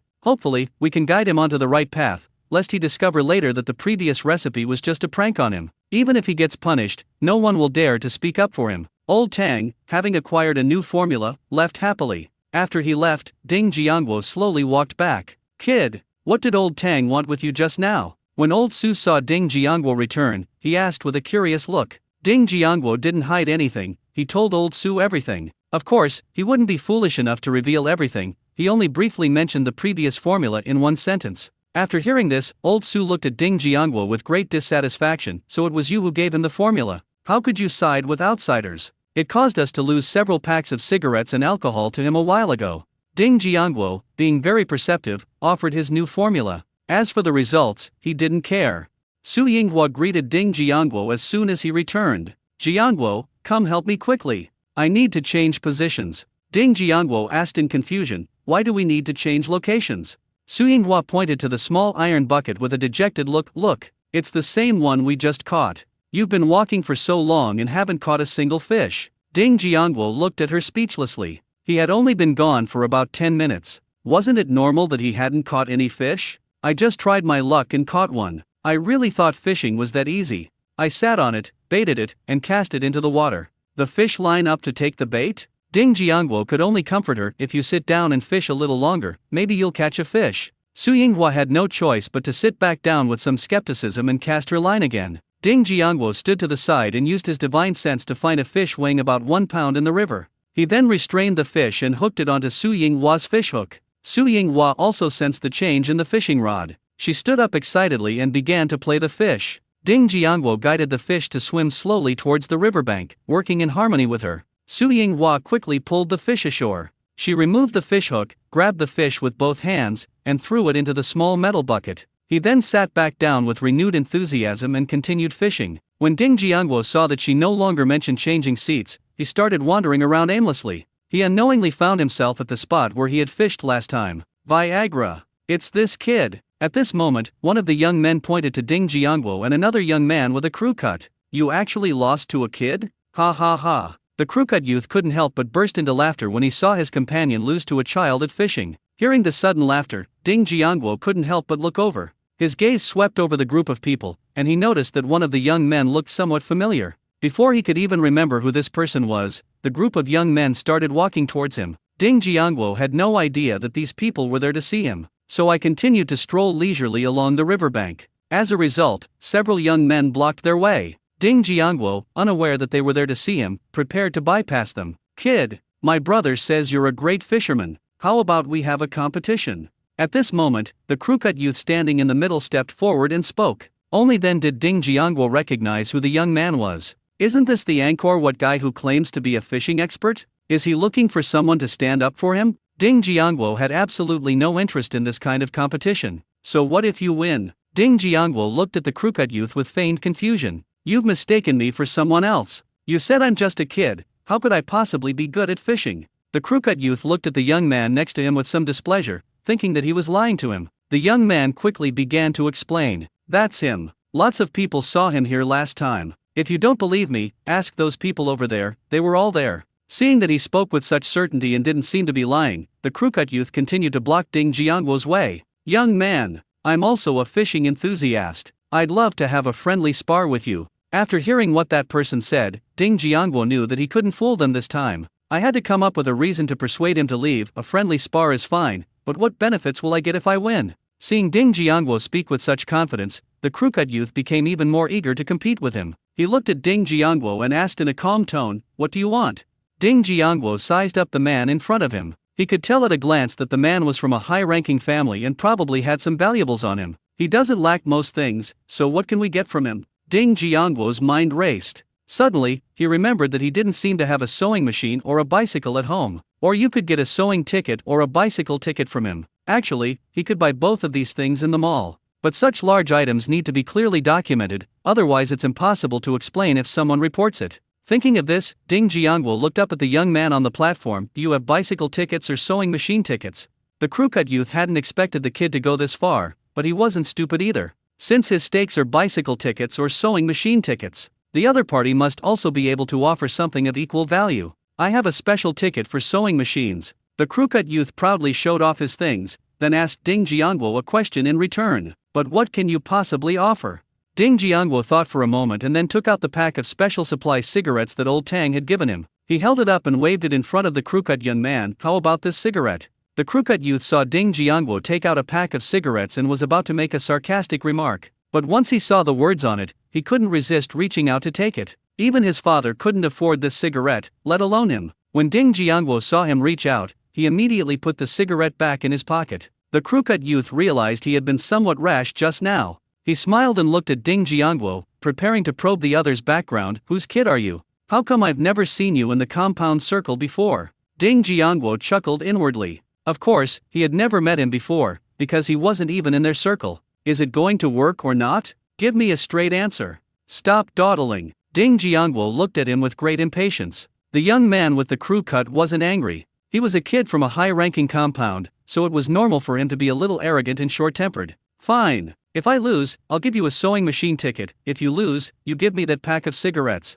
The crew-cut young man readily agreed. Ding Jiangwo shook his head and pointed to old Sue's location in the distance. Bring the tickets over first. Now that you have your things, come find me over there. The crew-cut youth looked in the direction Ding Jiangwo was pointing, and his pupils contracted. Where Ding Jiangwo pointed, an old man was sitting, and a guard was standing next to him. It seems the only way I can get that pack of cigarettes is to win it from him. The crew-cut youth didn't say anything more and nodded to Ding Jiangwo. Okay, I'll go back and get it now. Wait there for a moment, I'll be right back. The crew-cut youth turned and walked toward the bicycles parked not far away. He greeted everyone and then rode his bicycle home as fast as he could. Ding Jiangwo ignored these people and walked straight back. With old Sue around, he wasn't afraid of those people stealing his things. Perfect timing. We can have old Sue act as the referee later, so we won't have to worry about that person cheating. When Ding Jiangwo returned to their gathering place, he saw Ding Jianjun dragging a fish weighing more than a pound up. Xiaoan, who was standing nearby, ran over excitedly, helped take the fish off the bucket, and then picked it up and threw it into the bucket. She stood back next to Ding Jianjun, staring at him with an expression of admiration. The emotional value provided was so substantial that Ding Jiangwo was truly envious. When Ding Jiangwo passed by the two men, he would often glance into the bucket and see that there were only two fish weighing a little over a pound each. He secretly thought to himself, this guy has female fans? That's outrageous. Ding Jiangwo waited in the same spot for almost half an hour before he saw the crew-cut youth leading a few people toward him. Kid, this is a sewing ticket. The crew-cut young man came up to Ding Jiangwo, took out a ticket, and handed it to him. Ding Jiangwo whispered a few words to Su Yinghua, and she put down her fishing rod and ran towards old Su. A moment later, she was seen pulling old Su along as they walked towards each other. When Ding Jiangwo saw old Su coming over, he introduced him to the crew-cut young man. This is the referee I found. The crew-cut youth didn't think he would lose. He thought it was good to have a referee, to prevent him from resorting to cheating if he lost. He nodded to Ding Jiangwo in agreement. Ding Jiangwo handed the tickets and his cigarettes to Su Yinghua. He then apologized to Elder Su, saying, I'm so sorry to have troubled you with this. Old Su smiled and waved his hand. I have nothing else to do anyway, so I'll just watch it for fun. What kind of rules are these? Ding Jiangwo looked at the crew-cut youth and suggested, how about we set an hour limit and see whose fish weighs the heaviest when combined? That person wins. The crew-cut youth nodded in agreement with an indifferent expression. He believed he would definitely win. Since neither of them had any objections, they each found a place to sit down. Old Sue glanced at his watch and announced loudly to the two of them, "It's 10:15 now. Weighing will be done at 11:15 to determine the winner. The match begins now." As soon as the competition started, the crew-cut youth immediately took out his bait, hooked it on, and cast it out first. Seeing that he was already sitting there, Ding Jiangguo calmly took Su Yinghua's fishing rod and changed the bait. Then throw it back into the water, and then sit on a small stool and wait for the fish to bite. When the people around heard what had happened, they stopped fishing and rushed over to see what was going on. Those who had seen Ding Jiangguo fishing last time immediately said, "So it's this child. That crew-cut youth is probably going to lose." Those who hadn't seen Ding Jiangguo fishing last time were very curious and asked, "How can you be so sure?" The man smiled mysteriously and simply said, "Just watch and see." The crew-cut youth felt somewhat displeased when he heard that someone actually didn't think it was a good idea. However, he quickly adjusted his mood and focused intently on the fishing float. Of course, some of these people had never seen Ding Jiangguo fishing, but they had seen the crew-cut youth fishing. They retorted, clearly unconvinced, "Do you know who he is? He's Ma Wei, the best angler in our district. His record is to catch more than 10 fish in an hour, and the smallest one weighs more than a pound." It caused quite a stir in our area back then. At this point, someone else stepped forward to agree, "Yes, I was there the whole time. So, saying that this kid can win is absolutely bullshit." Ma Wei felt a surge of satisfaction when he heard someone speak up in support of him. In an instant, the surrounding audience split into 3 groups. One group of people supported Ding Jiangguo, another group supported Ma Wei, and yet another group was simply there to watch the spectacle. The 2 groups, those who support Ding Jiangguo and those who support Ma Wei, are unwilling to concede to each other. Finally, they suggested that they also place a bet. Whoever supports the losing team gets to give the other team a vote. Any kind of vote will do. The scene immediately became lively. Everyone was staring intently at the person they supported, hoping that he could help them win a vote. Ding Jiangguo was not affected by the atmosphere around him and just sat there resting with his eyes closed. Ma Wei is indeed skilled. He caught a 2-pound fish just a few minutes after sitting down. When the supporters saw Ma Wei catch the fish, they immediately cheered loudly. "Viagra is really amazing. They caught the fish so quickly. That kid is definitely going to lose. Yeah, I didn't expect to get a free ticket today." The supporters surrounding Ma Wei started discussing it happily. Faced with everyone's praise, Ma Wei humbly said that it was just luck. Ding Jiangguo's supporters looked rather grim. They wondered if they had mistaken him for someone else. This kid was really impressive back then. Was it just luck that time? If that's really the case, then they're going to lose a vote for nothing today. However, Ding Jiangguo quickly dispelled their doubts. Ma Weigang put the fish into the bucket, and Ding Jiangguo also put his fish in. He slowly pulled a 2-pound fish ashore, removed the hook, and threw the fish into a bucket. Seeing that Ding Jiangguo had also caught a fish, Ma Wei quickly baited his hook, cast it out, and sat down to continue fishing. Ding Jiangguo remained calm, baited the hook, cast the line, and waited for the fish to bite. For the next hour, almost every time Ma Wei sat down to serve fish, Ding Jiangguo would serve fish as well, as if they had planned it together. As time went by, everyone gradually began to appreciate its flavor.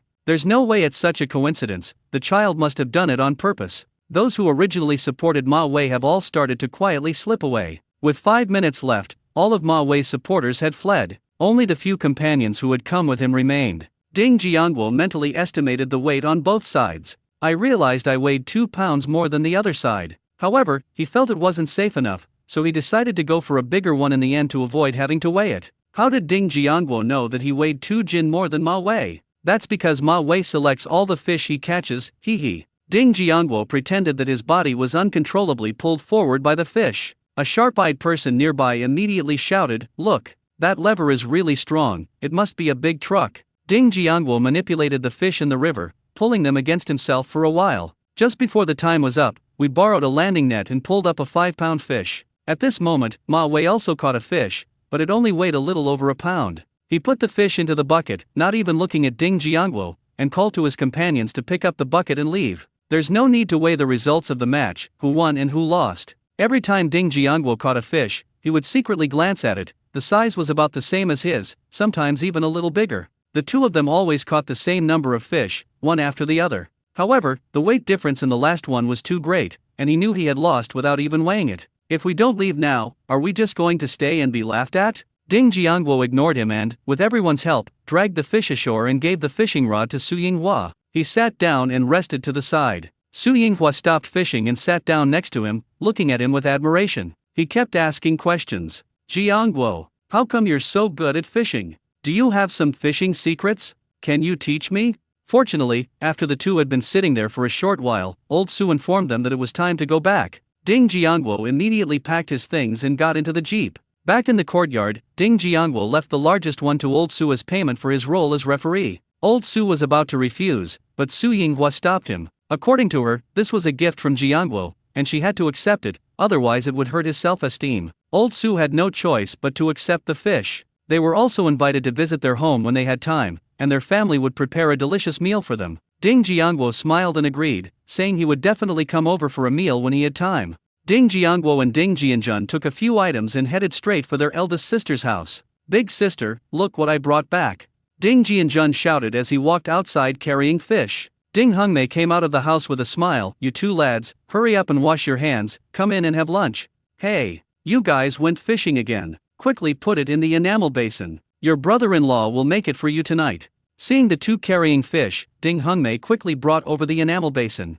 The two brothers put the fish in a basin, washed their hands, and then went inside to eat lunch. After finishing his lunch, Ding Jiangguo sat down next to his older sister, took out the sewing ticket, and handed it to her. Big sister, this is what I won in a fishing competition against some kids from the compound today. Ding Hongmei took it casually, and her expression, which had been calm, suddenly froze. This is a special invoice for sewing machines? She looked at Ding Jiangguo with some uncertainty. Ding Jiangguo smiled and nodded. Ding Hongmei stood up excitedly, holding up the sewing machine special invoice and looking at it over and over again. Jiangguo, what if someone comes after you to take it back? Ding Hongmei calmed herself down and looked at Ding Jiangguo with some worry. Ding Jiangguo quickly reassured her. Old Su made the decision, that person wouldn't dare to deny it. Besides, these people are very concerned about their reputation. They would never do something like refusing to admit defeat after losing. That's good. That's good. Ding Hongmei was finally relieved after hearing Ding Jiangguo's words. My eldest sister will have my second sister come over to look after the children later, and we'll go together to buy the sewing machine.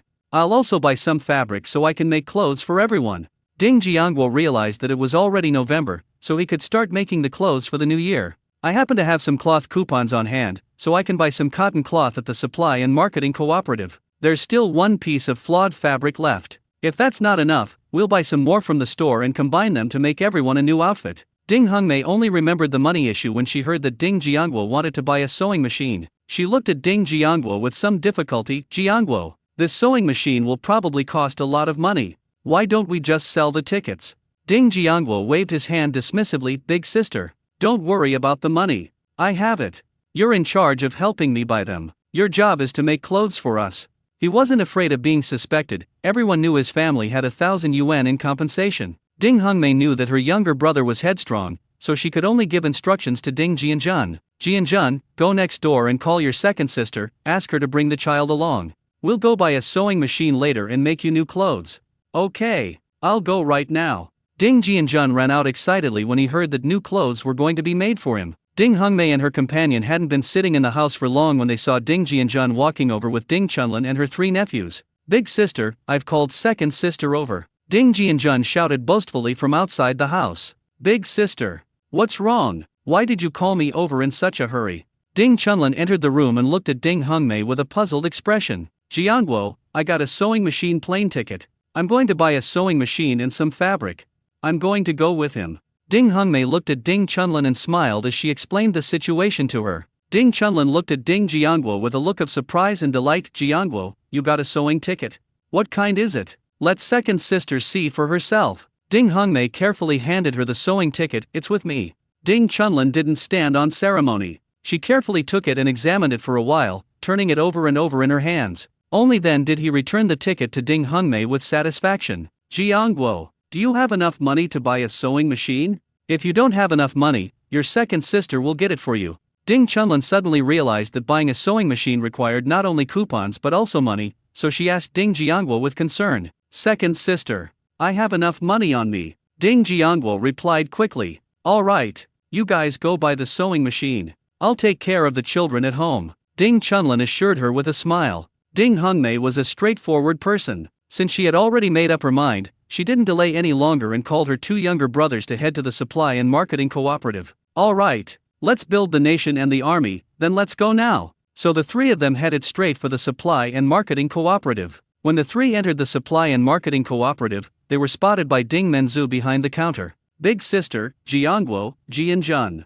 What brings you here? When Ding Menzu saw them arrive together, she walked over out of curiosity. Menzu, does the supply and marketing cooperative have sewing machines now? Ding Hongmei did not answer her question, but went straight to asking about the sewing machine. There's a Butterfly brand sewing machine in the warehouse, what's up with it? Ding Menzu replied casually. How much? Ding Hongmei then asked. 180 yuan. What's wrong? You don't actually want to buy it, do you, ma'am? That requires a special ticket for sewing machines. Ding Menzu asked uncertainly. Ding Hongmei didn't speak, but looked at Ding Jiangguo and said, it's Jiangguo who wants to buy it. As she spoke, she handed the sewing ticket to Ding Menzu. Ding Menzu examined the sewing ticket, confirmed it was real, and then looked at Ding Jiangguo. Jiangguo, where did this come from? Ding Jiangguo smiled and told her the story of where the ticket came from. He then pulled out 18 large black 10 bills from his pocket and handed them to Ding Menzu. After spending 180 yuan, he still had more than 1,000 yuan in cash left.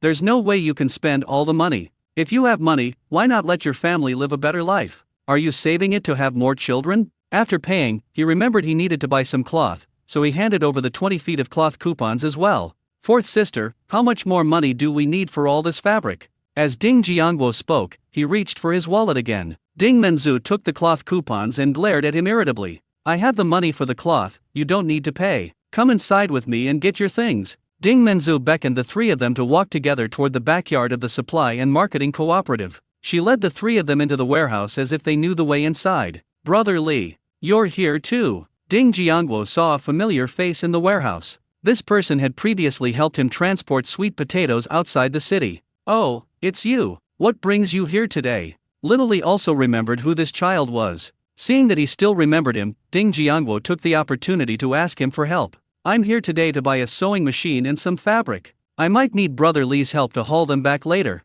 Sure, call me when you've bought everything. Xiao Li readily agreed. Ding Menzu led the three of them to test the sewing machine. After confirming that there were no problems, she went out to ask someone to help carry it out. She went back to the counter and had 20 feet of cloth cut and brought over. When Ding Jiangguo saw that his fourth sister had taken out the cloth, he called to Xiao Li to ride the tricycle over. Together they lifted the sewing machine up, put the fabric on it, and then helped each other get home. Once inside the courtyard, Ding Jiangguo led Xiao Li to take the things to his elder sister's house. After all the things were brought inside, he saw Xiao Li out. Of course, he didn't forget to slip the other person a pack of cigarettes. Xiao Li didn't stand on ceremony, accepted the cigarette, smiled, said goodbye, and left. That's why Xiao Li immediately agreed when he heard that Ding Jiangguo wanted to help. If there weren't some benefits, would he be so enthusiastic? Ding Jiangguo escorted Xiao Li out of the yard, then pretended to go back into the house to get something. When he came out, he was carrying a piece of flawed cloth and 30 feet of cotton cloth that he had bought from his spatial storage.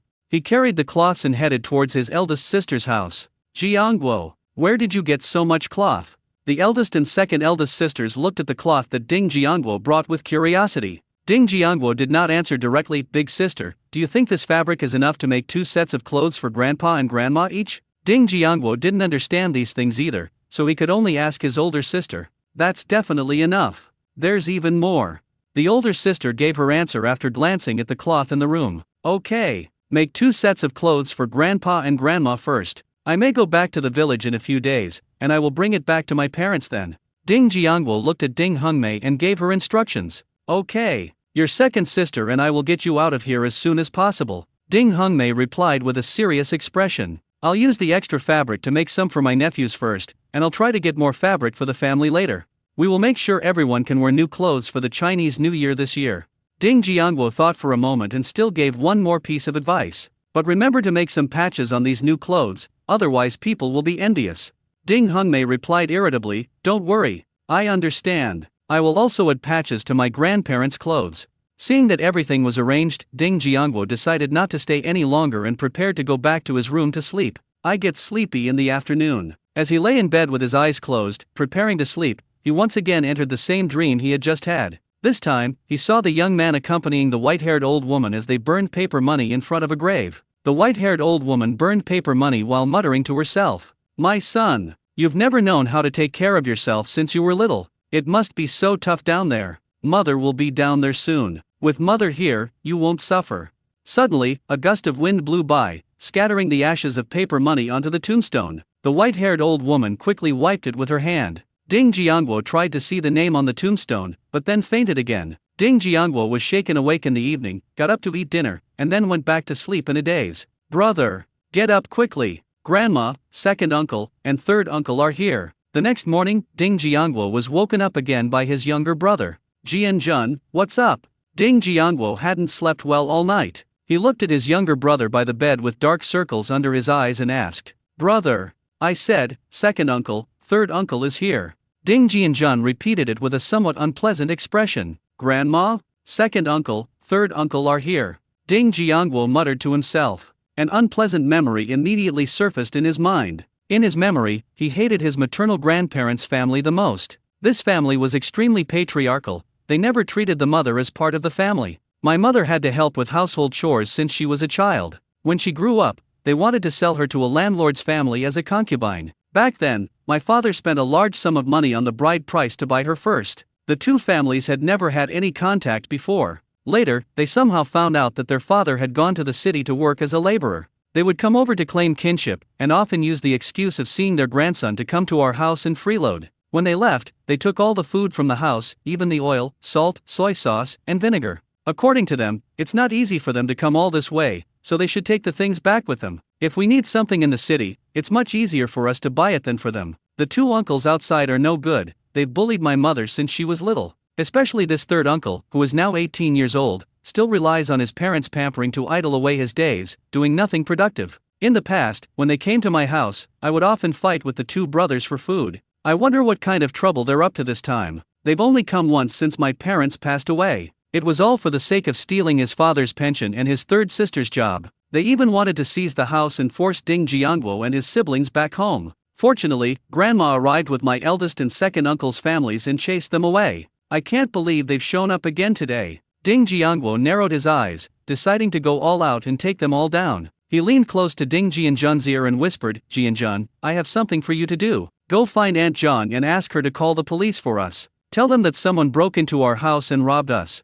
Ding Jianjun nodded knowingly, then dashed out in a flash. At this time, Ding Jiangwo's second maternal uncle Huang Yuki and third maternal uncle Huang San were present. The two men were sitting casually in the main room eating breakfast prepared by the Ding brothers. While eating breakfast, Huang San sighed. Mom, the city is so much better. We have cornmeal porridge, steamed buns, and eggs for breakfast. This time, we must make them give up one of their jobs. I want to stay in the city and work as a laborer, and then I'll bring you and Dad here to enjoy a comfortable life. Huang Sen looked at his mother, old lady Liang, and earnestly began to paint a rosy picture for her. Grandma Liang, who was rummaging through things in the main room, said with a face full of satisfaction, Don't worry, this time we'll make sure the two sisters give up one of their jobs. Huang Yuki frowned and reminded Huang Lefu, you must remember what you said at home. If you were a worker in the factory, you would have to give us half of your wages. Otherwise, I can't give this job to you. Huang Sen immediately patted his chest and assured him, Second brother, don't worry, don't you believe what I say? In fact, he had already decided that once he got the job, he would not go back to that home. Don't even think about taking half of his salary. Why does he give half of his salary to his family? Mother, now that you've gotten a job, you must thank Sister Quillian when you get back. If she hadn't told us that fourth sister worked at the supply and marketing cooperative, we would still be in the dark. Huang Yuki reminded Grandma Liang. Grandma Liang shook her head, disagreeing with her second son's statement, There's nothing to thank me for. Even without her, we would have known about this. Seeing that old lady Liang disagreed, Huang Yuki stopped trying to persuade her. Huang Sen patted his stomach, feeling he hadn't had enough, and suggested to Grandma Liang, Mom must be hungry this morning. How about we make some cornbread? When Grandma Liang heard what her third son said, she actually felt a little hungry. Okay, wait a moment, I'll get right away. Seeing that old lady Liang was about to go inside to get something to cook, Huang San offered further suggestions. Mom, while you're at it, check what vegetables are inside and take them out to cook together.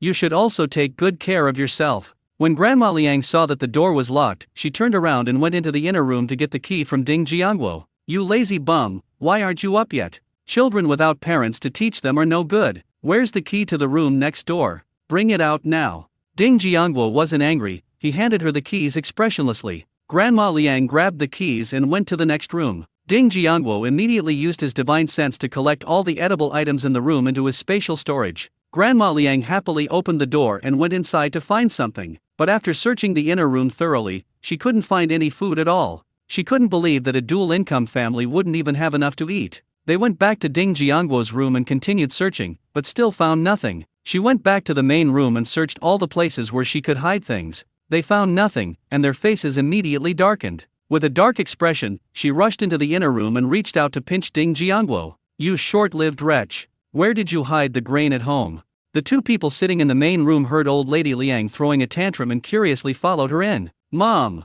what's wrong?" Old Mrs. Liang, her face dark, pointed at Ding Jiangguo and shouted. "They all hid all the food they had at home. We can't find any at all now." Huang Yuki and Huang San exchanged a glance and then went to the next room. They used to come here often and knew exactly where to put the grain. The two returned shortly after they went out. "We really didn't see any food. Don't they have any food left? That can't be right, it's only the beginning of the month." "Jiangguo, where is all the grain at home?" Huang San asked Ding Jiangguo unhappily. Just then, Ding Jiangguo vaguely heard that Aunt Zhang had brought the police over. He pointed to the only large wooden box in the room. When old lady Liang saw Ding Jiangguo pointing at the large wooden box, she slapped him. "I just checked, there's nothing there. Do you think I'm too scared to hit you?" Ding Jiangguo pretended to shrink back into the bed to avoid her hand. Huang Yuki and Huang San walked toward the large wooden box with some skepticism. The two threw their disheveled clothes on the ground. "Then I saw a small cloth bag. When I opened the bag, I found that it was full of cornmeal." "Mother, isn't this grain? Are you seeing things? You didn't see that?" Huang Sen looked at his mother speechlessly. I wondered if she was old and her eyesight was failing, since she hadn't seen something so obvious. When Grandma Liang heard her son say that they had found grain in the large wooden box, she immediately turned around and ran over. Looking at the small cloth bag inside the large wooden box, she was a little confused herself. She squatted down and began to examine the contents of the box. After confirming that it was grain, she continued to throw the clothes from the box onto the ground. "Quick! The person is inside." Just then, Aunt Zhang's voice came from inside the courtyard. Ding Jiangguo knew that Aunt Zhang had brought the police into the courtyard. He immediately put a bundle of large black stones, 1,000 pieces, into a wooden box, waiting for them to discover it. The three of them soon discovered the large black 10 inside the large wooden box. "Money! They're all mine. You wish. You'll have a job soon, so this money should be mine." Grandma Liang only had eyes for the money, and quickly reached out and grabbed it. He didn't forget to mutter curses under his breath. "Get out of my way. I found out first. You two unfilial brats, how dare you steal your old mother's money?" At this moment, the two of them disregarded any mother-son relationship and both reached out to snatch it. Soon, the three of them stuffed most of the large black stones in the wooden box into their pockets. The rest were in the hands of the three. Ding Jiangguo sensed with his divine sense that the police had entered the house. He immediately rushed over and shouted, "Put down my father's pension right now. This is all my father's pension. You can't take it away." Huang San had taken the least amount of food, so he was already in a bad mood. Seeing Ding Jiangguo rushing over, he raised his foot and kicked Ding Jiangguo. "Stop!" Just then, the police officers who entered the room saw the scene and shouted loudly. But it was too late. Ding Jiangguo was kicked to the ground. Aunt Zhang rushed over and helped him up. Ding Jiangguo pretended to be very anxious and shouted loudly at the two policemen. "Officers! They stole my father's 1,000 yuan compensation. Please help us get it back." Upon hearing this, the two police officers immediately rushed over and subdued the three individuals. "Misunderstand. Officer, this is all a misunderstanding. I'm his maternal grandmother, and these two are his uncles. This is a family matter, and we'll handle it ourselves." The two police officers were surprised to find that the person was a family member, which made things a bit complicated. They turned to look at Ding Jiangguo, their meaning clear. It was up to Ding Jiangguo whether he would pursue the matter. "Officers, they broke into my house and stole my things. This is a crime. They must be severely punished. These bad elements must be brought to the dictatorship of the people." Ding Jiangguo looked at the two police officers with a firm gaze. "You little brat. I'm your grandmother. I'm your family. What's wrong with taking a few of your things? How could you be so heartless as to want the police to arrest me? I don't want to live anymore. This unfilial descendant is going to send his own grandmother to jail." When old lady Liang heard that Ding Jiangguo wanted the police to take her to the station, she started throwing a tantrum on the ground. "Jiangguo, we're your uncles. You can't do that. How can you do this to your mother?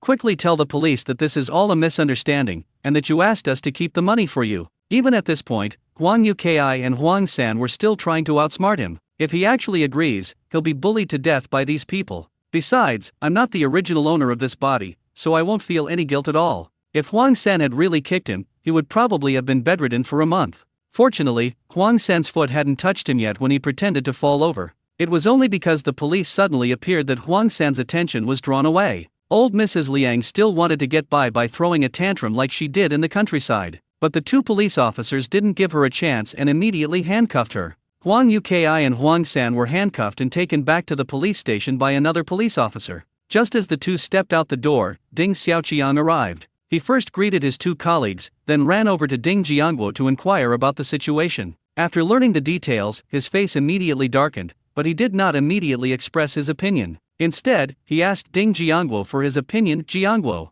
what do you want to do? Ding Jiangguo replied coldly, I will not accept mediation. I want them to receive the punishment they deserve. He knew that doing this would make him seem cold-blooded and heartless, which would damage his reputation. But Ding Jiangguo didn't care at all. As long as this hidden danger can be resolved, everything will be worthwhile. Ding Xiaoqiang didn't say anything, just nodded at him and left. He needs to go back and keep an eye on the case and the money. Aunt Zhang originally wanted to persuade Ding Jiangguo, fearing that doing so would damage his reputation. Seeing his attitude, she stopped talking. She carefully examined Ding Jiangguo and found that he was not injured, so she went back home reassured. Jiangguo, how could such a big thing happen and you didn't tell me? At that moment, Ding Hongmei rushed in a panic. Ding Jiangguo crossed his legs and smiled as he comforted her. Big sister, it's all right. Everything's been taken care of. The bad guys have all been arrested by the police. Ding Hongmei looked at her younger brother with a pained expression. Jiangguo, we're all one family. If you have any problems, you can talk to us.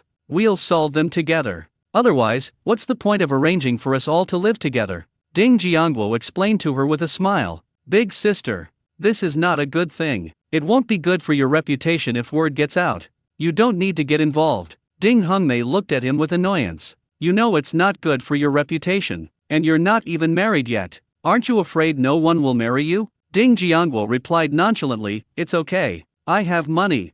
At noon, the eldest sister told her husband and second brother-in-law about it. Without saying a word, the two of them took leave and came back. The eldest sister felt that Ding Kaioju and Ding Menzu couldn't be of much help, so she didn't tell them. Ding Xiaoqiang was also worried that the other party would come to cause trouble in the afternoon, so he took leave to stay with Ding Jiangguo. Ding Jiangguo was deeply moved to see everyone gathered together. My efforts have finally paid off. Thankfully, they weren't ungrateful bastards like Ding Dachun. Meanwhile, in Huangjia village, dozens of miles away, Huang Yaliang's family was resting inside the house, hungry. Dad, do you think Mom and the others will be able to get the job this time? Huang Yaliang's eldest son, Huang Digi, asked with an expectant look on his face. Huang Yaliang replied confidently, this time, your mother is taking your two younger brothers with her, so she'll definitely be able to get the job. Besides, they have two jobs, shouldn't they let one of them take a break? Huang Digi agreed with his father's statement. Aren't the things in his sister's house also theirs? If the Ding family hadn't stopped them last year, they would have already produced a worker. And the 1,000 yuan compensation has already been received. The thought of that 1,000 yuan in compensation made his heart burn with excitement. Just as the two were dreaming of having a worker in their family so they could live a better life, then they heard a rapid knocking on the door. Uncle Yaliang, something terrible has happened. There's been an accident. A young man shouted into the courtyard. Upon hearing the noise, Huang Yaliang and Huang Digi hurriedly got up to open the door. When the two opened the door, they saw the captain's son panting heavily. Xiaoming, what's wrong? Huang Digi looked at the young man with a puzzled expression. My father sent me to tell you to hurry into town. Grandma Liang, Uncle Cai and Uncle Huang have both been arrested and taken to the Dongsan police station in the city. What? Could there be a mistake? Huang Yaliang looked at the young man in disbelief. That's right. You can ask my dad if you don't believe me, the young man replied somewhat displeased. Before they finished speaking, they saw from afar that Captain Huang Difa had arranged for people to bring over the team's donkey cart. Yaliang, you'd better hurry up and bring your men with me into the city to take a look. I heard from the police officer who called that this is no small matter. If things go wrong, all three of them could end up in a labor camp. The team leader of Huangjia village was also getting anxious. What if their village really produced 3 labor camp prisoners all at once? This could affect their village's chances of being recognized as an advanced unit. All right, we'll go into town with you now. Huang Yaliang quickly pulled his eldest son onto the donkey cart and followed the team leader towards the city. They finally made it into town after a 2-hour donkey cart ride. Then I asked around for directions and it took me half an hour to get to the Dongsan police station. The three of them went inside and asked around, and that's when they found out what had happened. Huang Yaliang and Huang Digi heard that the person was brought in by the police after they reported it to their grandson. Their faces immediately darkened, and the two walked out of the police station with grim expressions. Huang Defu's expression also turned sour. This family was really something, actually coming to the city to bully an orphan. He wouldn't care about any of them if they weren't from Huangjia village. They boarded the donkey cart and headed towards the courtyard house, determined to teach Ding Jiangwo a lesson this time. As soon as the donkey cart entered the courtyard, Huang Yaliang immediately jumped down and rushed into the house, shouting curses. Ding Jiangwo, you beast! They even tried to harm their own grandmother and uncle. Are you even human? He had just stepped into the house with a menacing air when he saw Ding Xiaoqiang in a uniform. He stopped abruptly, swallowing back the words he was about to say.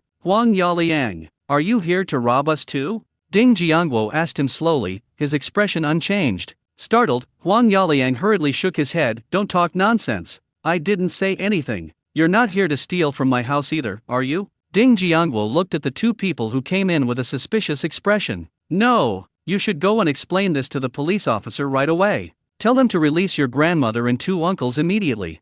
Huang Yaliang glared at Ding Jiangwo with an unfriendly tone. I'm not going. Since those three bad elements dared to break into the house and steal things, they're definitely going to be punished by the people's dictatorship. Huang Yaliang was so angry at Ding Jiangwo's tough attitude that he was breathless. But with police officers present, he dared not do anything reckless, lest he also be arrested. Jiangwo, no matter what, they are still your maternal grandmother and uncle. If you really send them to labor camps, it won't be good for your reputation in the future. Why don't you give them a chance? They definitely won't dare to do it again next time. Seeing that the situation was not good, Huang Defu, who came in later, quickly tried to mediate. Ding Jiangwo turned to look at the person who had just spoken. When Huang Defu saw Ding Jiangwo looking over, he quickly identified himself. So it was the village chief of Huangjia village. No wonder he came along. However, Ding Jiangwo had already made up his mind that no matter who came, he would not give in, because he knew that if he backed down this time, he would face endless troubles later. These people won't be grateful for your concessions. Instead, they'll think you're easy to bully and will take advantage of you even more next time. Captain Huang, you don't need to persuade me anymore. My answer will be the same no matter who comes. After Ding Jiangwo finished speaking, he stopped looking at them. The three people standing inside looked at each other, and finally, with no other choice, they boarded a donkey cart and left temporarily. Yaliang, we might have to ask your in-law's grandfather to intervene in this matter. Otherwise, the three of them would really have to be sent to a labor camp. I just found out that the three of them robbed a total of 1,000 yuan, and they will be sent to a labor camp for at least 5 years. When Huang Yaliang and Huang Digi heard that they would be sent to a labor camp for such a long time, their hearts sank. Although they had already left, the two brothers-in-law and Ding Xiaoqiang did not leave. They stayed in the house until after dinner before going home. When the third and fourth sisters found out about this, they both blamed Ding Jiangwo for not telling them. Ding Jiangwo could only smile and promise that he would tell them if anything happened in the future. He also reminded Ding Menzu to be careful these next few days, as those people might come to her to plead for them. Upon hearing that those people were looking for her, Ding Menzu immediately waved her fist, indicating that they dared to cause her trouble. She will definitely beat them all back. Upon hearing this, Ding Jiangwo couldn't help but slap his forehead, apparently a lingering effect from the previous powerful needle treatment. Why has my fourth sister become so violent? She's always ready to fight with people, it's terrifying. Huang Defu originally thought that Huang Yaliang and Old Man Ding were in-laws, so everything could be discussed.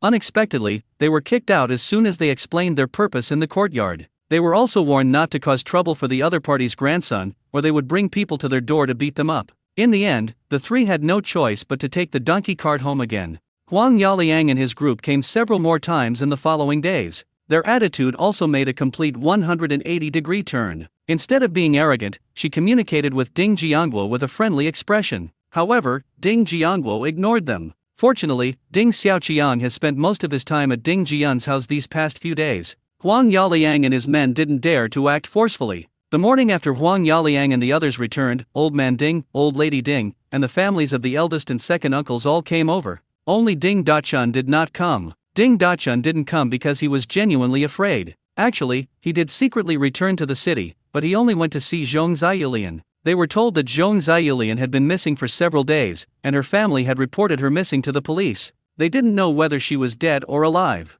Although there was no evidence, his intuition told him that Ding Jiangwo must have done it. Upon reaching this conclusion, he immediately returned to the village, daring not to go to the city again, fearing that Ding Jiangwo would have him killed as well. Since it was a rare occasion for everyone to get together, Ding Jiangwo prepared a lot of meat dishes to treat everyone. He also told everyone that his eldest and second eldest sister's families had moved to the city. Tell them not to worry, their two brothers-in-law will help him if anything happens. Sitting inside, Ding Xiaoqiang chimed in, saying that he would be staying there to protect Ding Jiangwo for the time being. Actually, this was a task assigned to him by Feng. After learning about this, Chief Feng of the Dongsan police station specifically instructed Ding Xiaoqiang to stay here more often during this period. When the two brothers-in-law returned that evening and saw everyone, they assured them that they would definitely protect Jiangwo and his siblings. Only then did everyone feel relieved and go back. Ding Jiangwo also prepared a lot of food for them to take back with them. A week has passed in the blink of an eye. Ding Xiaoqiang brought back the 1,000 yuan compensation to Ding Jiangwo. He also told him that old lady Liang, Huang Yuki, and Huang San had all been sentenced to 5 years and had been sent to a labor camp. Now that the case is closed, it's estimated that Huang Yaliang and his gang won't dare to cause trouble again anytime soon. Ding Jiangwo then told Ding Xiaoqiang that he didn't need to come here so often. Ding Xiaoqiang was still a little worried, so he stayed there for the next 2 days. They stopped coming after realizing that no one was causing trouble. Ding Jiangwo's life finally returned to normal. However, what he did spread throughout the entire alley. Sending one's maternal grandmother and uncle to a labor camp is something that has never been heard of in this alley. Everyone had reservations about Ding Jiangwo's behavior, feeling that he was cold-blooded and ruthless, not even willing to spare his own family. Many of those who had been eyeing their family's 1,000 yuan compensation have now abandoned that idea. After all, there are precedents to follow, and they don't want to be sent to labor camps. These days, those sent to labor camps are either dead or severely injured. Ding Jiangwo didn't care at all what these people thought of him, since he didn't rely on them for a living anyway. He's very busy right now,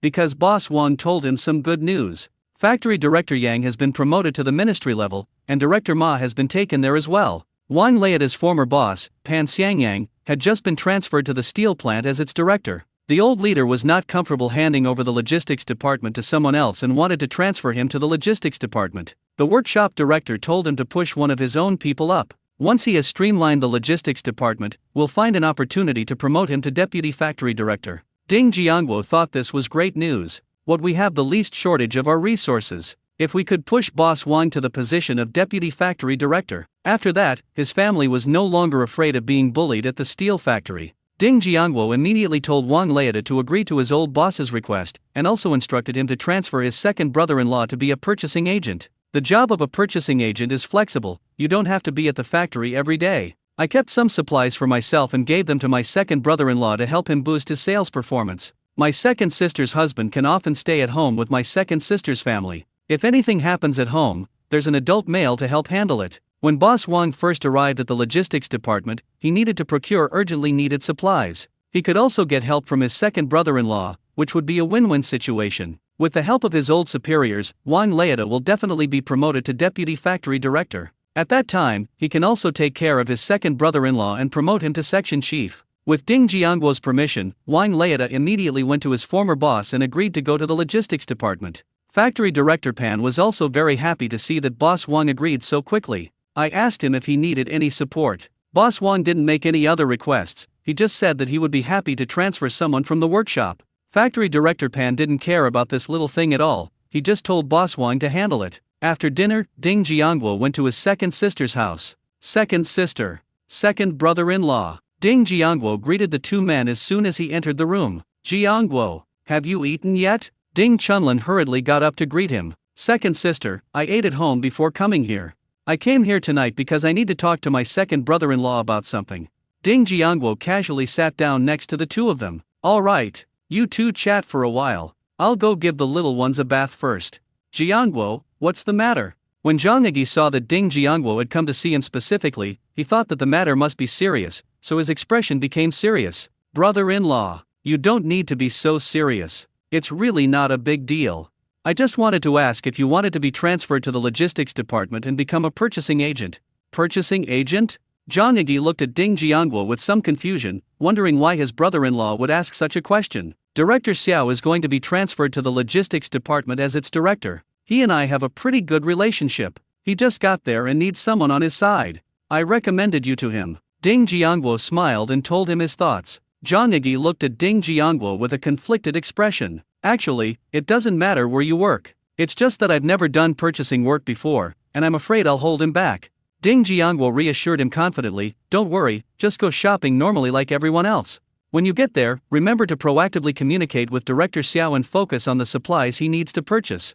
If you encounter any supplies that you can't procure, come to me and I'll help you solve the problem. With Ding Jiangguo's assurance, Zhang Yi no longer hesitated and immediately agreed. Ding Jiangguo had anticipated this outcome long ago. That's why I asked Boss Wang to make the arrangements in advance. The reason he came over tonight was just to make my brother-in-law feel that he was being respected. With the factory manager's hint, Boss Wang's appointment was quickly approved. Of course, the choice for workshop director was also made, and it was someone from Boss Wang's side. As expected, Zhang Yi was transferred to the purchasing department and became a purchasing agent. The purchasing department staff were hostile towards the newcomer, Zhang Yi. His arrival will definitely take away everyone's existing resources. It's already difficult to procure supplies, and everyone has limited resources. With another person suddenly joining and taking away everyone's resources, it will be even harder to complete the task this month. They exchanged glances and remained silent, each secretly plotting how to isolate him. Section Chief Lu from the procurement department introduced Zhang Yi to the group.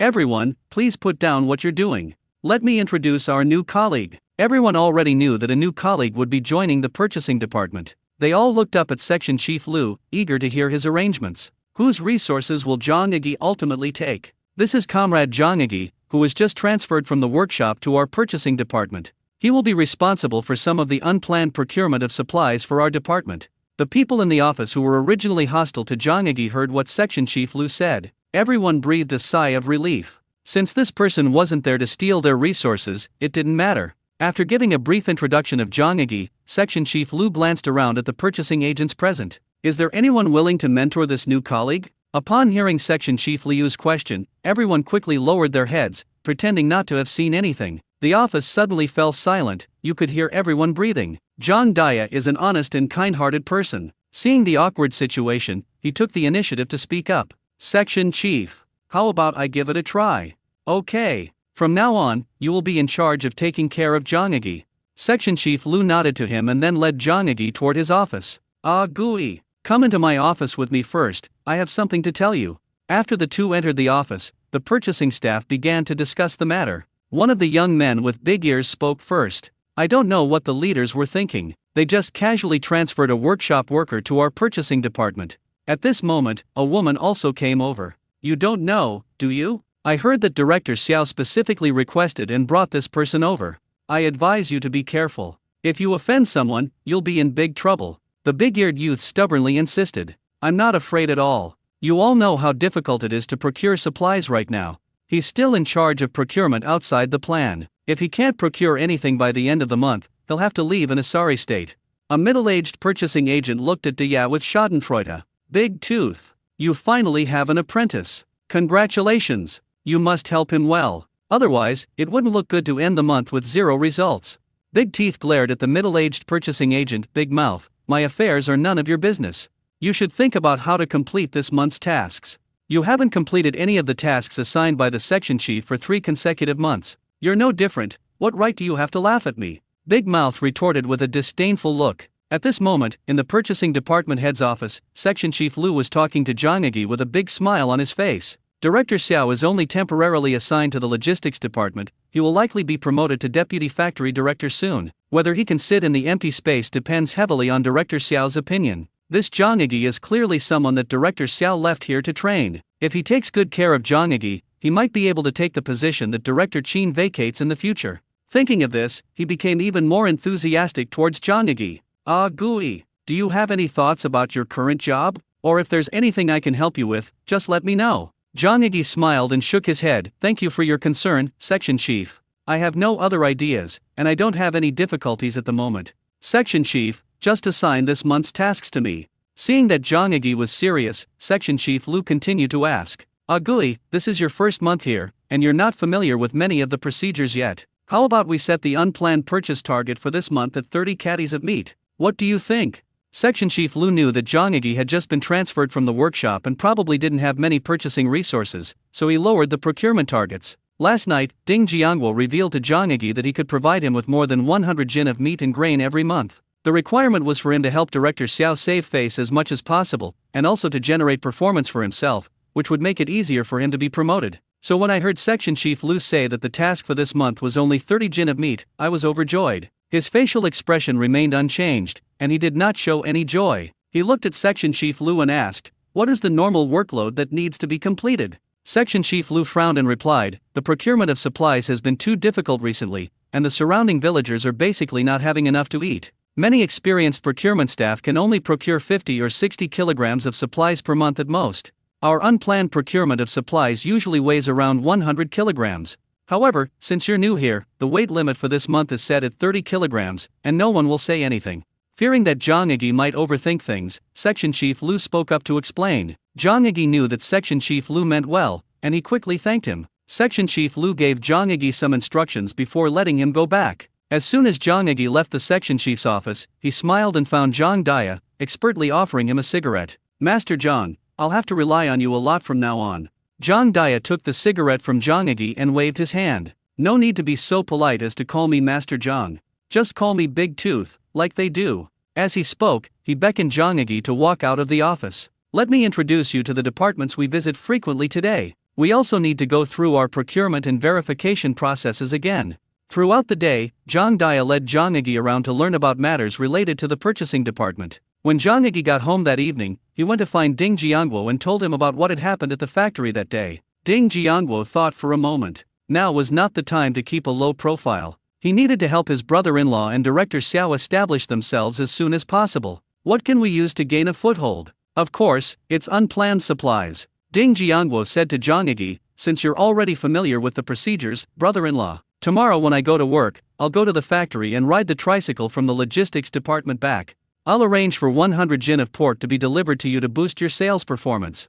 Zhang Yigi's face lit up with joy, and he nodded quickly. "Jiangguo, don't worry. I'll go and ride the tricycle back first thing tomorrow morning." The next day, everyone in the purchasing department sat in the office chatting. Normally, people rarely stay in the office, they usually go to their assigned teams or factories, but now there's nothing left to collect in these places. In addition, everyone doesn't eat much each day and doesn't want to digest too quickly, so they all stay in the office and wait for the cafeteria to open at noon. Big Mouth glanced around the office, not seeing Zhang Yigi, and then teased Zhang Daya. "Daya, where's your eldest apprentice? Did you scare him away?" "Big Mouth, you don't need to worry about my apprentice. You should focus on how to complete this month's tasks. Don't wait until the end of the month when our department will have the fewest purchases again."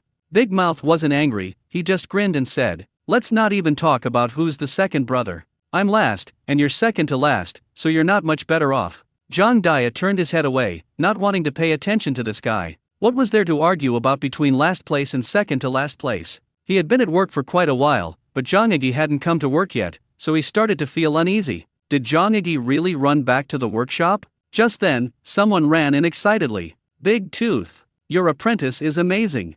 Zhang Daya looked at the person who was speaking to him with some confusion. His apprentice didn't come to work today, what nonsense is this guy talking about? Seeing Zhang Daya standing there somewhat bewildered, the man grabbed his arm and led him outside. The others, curious, also ran out. As they stood in the corridor looking out the door, they saw Zhang Yigi riding his tricycle toward the warehouse. Importantly, his truck bed was full of pork, estimated to weigh around 100 jin, 50 kilograms. Everyone stared wide-eyed, speechless for a moment. Even meat processing plants can't buy meat anymore, so Zhang Yigi's ability to get so much meat all at once is truly amazing. "Big Tooth, you're so lucky to have found such a capable apprentice." Soon, some people realized what was happening and started making sarcastic remarks. Zhang Daya grinned and said, "There's nothing we can do. We're just lucky, there's no way to stop it."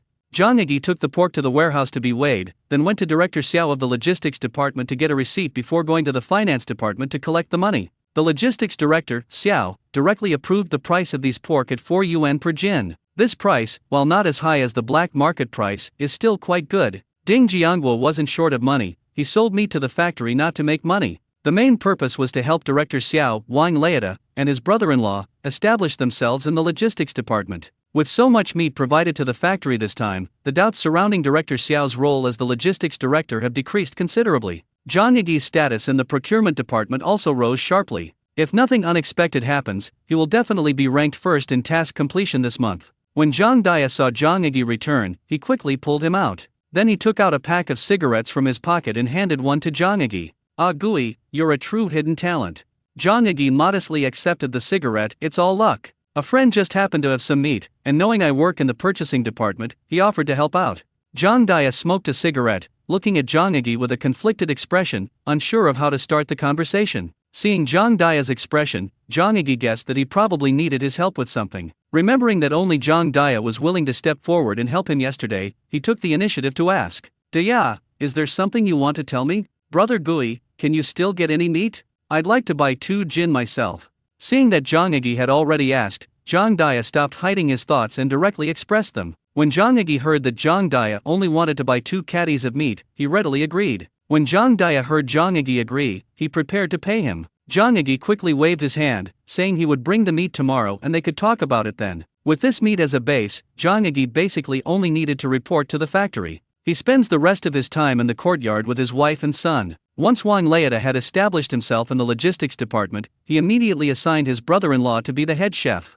Time flies, and the end of the month is here in the blink of an eye. During this period, Ding Jiangguo sold all the remaining 3,600 jin of fish. I received a total of 12 large yellow croakers, and my account balance is now 2,882,500 yuan. These days he also sent a lot of fabric to his eldest sister, so that his second sister could also help make new clothes for everyone. 2 sets of clothes for each of my grandparents have been made. Ding Jiangguo considered the time in his mind and decided to send the clothes back to his grandparents tomorrow. While we're at it, let's collect the last batch of revenue glutinosa. During dinner, he mentioned that he would bring new clothes back to his grandparents the next day. When Ding Menzu heard that Ding Jiangguo was going back, she realized that she herself hadn't been back for a long time. They planned to take Ding Jianjun back to their hometown for a visit as well. Ding Jianjun was overjoyed to hear that he was going back. The next morning, the 3 of them carried their belongings and hurried towards the crooked tree outside the city. Uncle Niu was still the same as always, sitting on his donkey cart waiting for customers. When he saw Ding Jiangguo and the other 2 approaching, he greeted them loudly with a smile.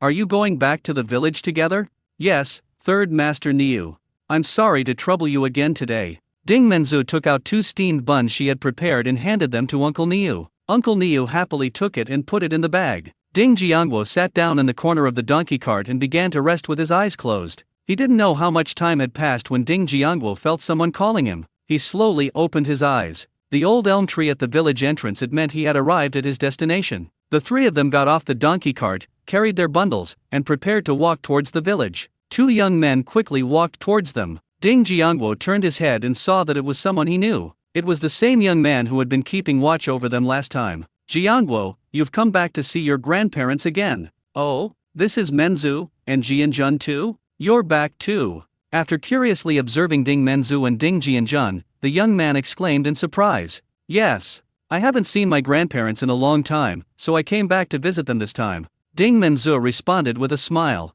The young man pointed to the village school not far away. They're all working there now, you can go there to find them.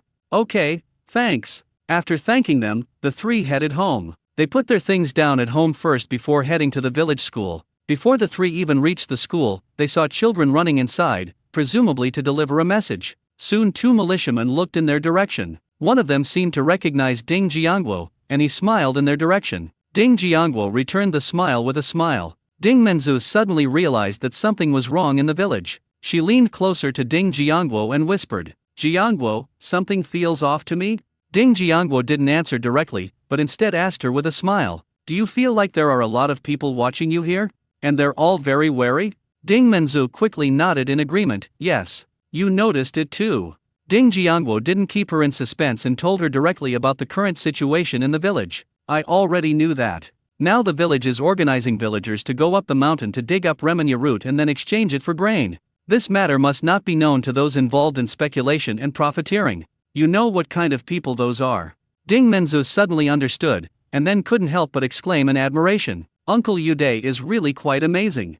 Since we've found this way to help the villagers save themselves. When Ding Jiangguo heard her say that, he just smiled and nodded in agreement, without saying anything else. The 3 of them quickly arrived at the school gate, and when they went inside, they found that everyone inside was busy working diligently. Each of them had a happy smile on their face. Presumably because they received food in the last exchange, everyone is now full of hope. Grandpa, Grandma, I'm back to see you. Ding Jianjun quickly found his grandparents in the crowd. He ran quickly toward the 2 elders. When Old Man Ding and Old Lady Ding saw that it was them returning, they happily stood up. Menzu, Jiangguo, Jianjun, why are you back? I haven't been too busy lately, so I thought I'd come back and see you all, Ding Menzo replied with a smile. At this moment, Ding Dachun, who was working in the crowd, saw Ding Jiangwo again, and a look of fear flashed across his face. These days, he's been thinking about some things, and the more he thinks about them, the more frightened he becomes. Ding Suo opposed them back then, and as a result, he was accidentally trampled to death by a wild boar. Ding Chunkaya reported them, and they were killed by wolves that night. Zhong Ziyulian tried to steal their jobs, and now she has disappeared. He didn't believe it at all if it were all a coincidence. The two elders greeted the team leader and then took the three of them home. Once inside the courtyard, the old lady was about to cook for them. However, Ding Jianjun pulled him into the house. He opened the bundle like he was showing off a treasure and took out the clothes he had made inside. Grandpa and Grandma, look. These are the new clothes that my eldest sister and second sister made for you. The two elders were happy to see the brand new cotton padded coats, but they still complained. You guys are really wasting money. We're all old, why should we wear new clothes? Take them all back and have your eldest and second eldest sisters alter them so they can make you some new clothes. Ding Menzu spoke up from the side to persuade. Grandpa and Grandma, Jiangwo brought back a lot of fabric. My eldest sister and second sister are making new clothes for us for the new year. Please keep these. Ding Jiangwo then chimed in, Grandpa, Grandma, I've already prepared new cloth for the family to make clothes. You can keep these clothes. When the two elders heard that they all had new clothes, they stopped refusing. The old lady put away all the clothes and went out to cook lunch for the group. Ding Menzu also went out to help. Ding Jianjun hadn't been back to the village for a long time, and now that he was finally back, he was definitely going to visit his old friends. For the time being, only Old Man Ding and Ding Jiangwo remained in the house. Old Man Ding looked at Ding Jiangwo while puffing on his pipe. Jiangwo, what's going on with Dachun? Last time, because the Wang family caused trouble, they all went to the city. But it wasn't convenient at the time, and he couldn't find an opportunity to ask. When Ding Dachun was dismissed and returned to work, everyone asked him what had happened. He only vaguely said that he was fired because he made a mistake at work. Old Man Ding didn't quite believe it. This was a secure job, how could it be broken so easily? Ding Dachun is definitely hiding something from him. That's why Old Man Ding asked Ding Jiangwo his question. Ding Jiangwo looked at Old Man Ding and told him the reason for his dismissal from the factory. Grandpa, Ding Dachun was reportedly fired because he damaged the factory's machinery by not following operating procedures. He was fired because he caused some losses to the factory. Old Ding asked with some doubt, that's it? Ding Jiangwo smiled and turned to look at the courtyard. Grandpa, you said that Ding Dachun should take out half of his monthly salary to pay off the money he owed for buying a job. Do you remember this? Without a second thought, Old Ding replied, I remember. I was the one who said it in front of everyone. Ding Jiangwo turned to look at Old Man Ding. Ding Dachun has never given me a single penny since he started working here. Old Man Ding asked incredulously, is this true? Grandpa, would I need to lie to you? He didn't give me any money, and I guess he didn't even give any to his family. Of course, this was just Ding Jiangwo's guess, but he estimated it to be pretty close to the truth, judging from Ding Dachun's attire that day. Old Ding's face darkened, that bastard. No wonder he lost his job. However, Jiangwo, you also bear some responsibility. He didn't give you the money, so why didn't you ask him for it, or tell us? As Old Man Ding spoke, he couldn't help but complain about Ding Jiangwo. After all, jobs are so difficult to find these days. Ding Jiangwo wasn't angry. He looked at Old Man Ding and continued. Actually, some things happened a few days before Ding Dachun was dismissed. Old Man Ding noticed that Ding Jiangwo's tone was somewhat cold at this moment. Ding Jiangwo continued, speaking to himself. Ding Dachun found a girlfriend in the city and said he wanted to introduce her to us. That day, my brother-in-law even took a day off to prepare a lot of dishes for them at home. Unexpectedly, when we were only halfway through the meal, Ding Dachun asked me to find a job at a supply and marketing cooperative for his girlfriend. Out of consideration for our kinship, I told him that the job at the supply and marketing cooperative would pay 1,500 yuan. He asked me to help him negotiate an installment plan with someone, but his girlfriend disagreed, thinking the price was too high. Then he came up with a brilliant idea. Ding Jiangwo looked at Old Man Ding with a self-deprecating expression and asked, Grandpa, do you know what the idea is? Old Ding shook his head, indicating that he didn't know. Ding Jiangwo continued sarcastically, he said the workshop job only cost 600. He bought the job for his fourth sister and asked her to give her job at the supply and marketing cooperative to his girlfriend. The reason is that everyone has a job, and it saves money. Upon hearing this, Old Man Ding's eyes widened in disbelief. He couldn't believe his grandson, Ding Dachun, would say such a thing. Ding Jiangwo continued without pausing, finishing his story. Of course we disagreed, and his girlfriend ran away crying. Ding Dachun took his anger out on us, and even said that if we didn't let us work, he would disown us, his relatives. Later, I went to the supply and marketing cooperative in my home to find my fourth sister and tried to force her to give up her job. Fortunately, they were chased away by my fourth sister. Do you think we can keep someone like that working at the factory? Upon hearing this, Old Man Ding slammed his hand hard on the table. That bastard. It's good that he got fired. What an ungrateful wretch. Old Ding was trembling as he spoke, clearly very angry. Ding Jiangguo, fearing he would be upset, quickly stepped forward to comfort him. Grandpa, you don't need to be too angry. He's been expelled and sent back to his village. I guess he's having a tough time now. That goes without saying. He's been hiding at home the whole time, too afraid to come out and see anyone. If it weren't for your aunt dragging him out to work today, he's probably still hiding at home. Old Ding said angrily. Fearing that Old Man Ding would upset himself, Ding Jiangguo quickly changed the subject. Grandpa, someone will come to collect the Remenya glutinosa in a couple of days. This is probably the last time this year. Take a look at how much Remenya glutinosa we have at home. Pack it all in bags beforehand, and replace it all this time. With these Remenya seeds and the proceeds from this harvest, no one will have to worry about food next year. Ding Jiangguo, remembering Ding Dachun's previous threats to report his family, reminded him. We also need to prepare a place to store the grain, so that we don't have nowhere to put it when we bring it back. It's best not to let Ding Dachun know where the grain is stored. He even tried to use that to threaten me last time. Old Ding squinted and nodded. Seeing that Old Man Ding was in low spirits, Ding Jiangguo stopped talking to him. After lunch, my uncles came over. Especially his aunt, she always seemed to want to say something when she looked at Ding Jiangguo. But in the end, his uncle stopped them. Ding Jiangguo pretended not to see it. He didn't kill Ding Dachun only because his uncles had died after his parents' deaths. Based on the affection I've always shown for them, siblings and their family. If he were to try to help Ding Dachun again, that would be absolutely impossible. Even if they stopped seeing each other altogether, he would never help that ungrateful wretch again. My uncles each had a job opportunity, which he had already given them. It's not his fault that I didn't keep it. Ding Jiangguo thought the matter was over. Unexpectedly, my aunt still secretly came over that night. Ding Jiangguo also saw her carrying a pheasant as she approached. Dad, Mom, Dachun caught this on the mountain this afternoon. He asked me to bring it over so you can have an extra dish tomorrow. Ding Jiangguo knew she was talking nonsense, but he didn't intend to expose her. He knew his aunt's purpose in coming, but he had already decided that no matter how much she pleaded, he would not budge. Sure enough, she put down the pheasant and walked towards Ding Jiangguo with a smile. Jiangguo, my aunt wasn't originally planning to bring this up. But I see your brother Chun, he stays in the inner room all day, looking dejected, and refuses to go anywhere. I'm worried that if things continue like this, he might do something stupid. Look, could you think of a way to pull some strings and get your brother Chun back to work? Aunt looked at Ding Jiangguo expectantly, hoping he would agree. Ding Jiangguo guessed that Ding Dachun definitely hadn't told his aunt what he had done. Otherwise, his aunt wouldn't have come to him to plead for mercy. Just then, Old Man Ding spoke. Eldest sister, don't make things difficult for Jiangguo. You should go back and ask Dachun what he did to Jiangguo and the others in the city first.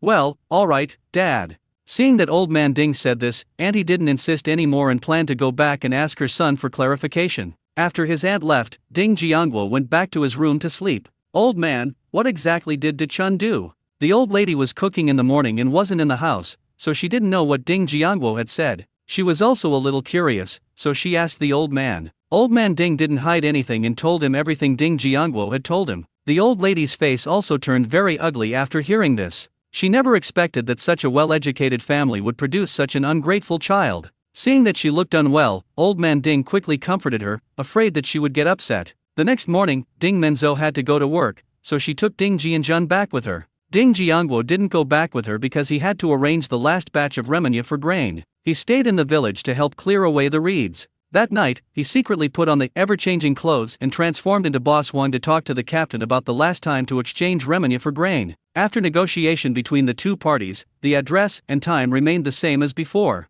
With the experience from last time, everyone's transactions went smoothly this time. This transaction involved 18,000 caddies of remenya glutinosa, in 180 bags. This was the last transaction in the village, and the volume was quite large, so the team leader arranged for 30 people to come and help. This time, we received 6,000 jin of cornmeal, in a total of 60 bags. Fortunately, they brought several carts this time, and with so many people, they managed to haul all the goods in one trip. Ding Jiangguo waited until they had all left before secretly taking away the 180 bags of remenya glutinosa. Then he resold it and made another 288,000 yuan, minus the 25,000 yuan he spent on buying 10,000 jin of cornmeal. Current account balance, 314,550 yuan. To avoid any unforeseen complications, he had his grandfather hide the 3,000 caddies of cornmeal he had received as commission that very night. We currently estimate that we have over 7,000 jin of grain at home. Aside from Ding Xiaoqian living in the city, there are his grandparents, his eldest uncle, and his second uncle, making a total of 14 people in 3 families.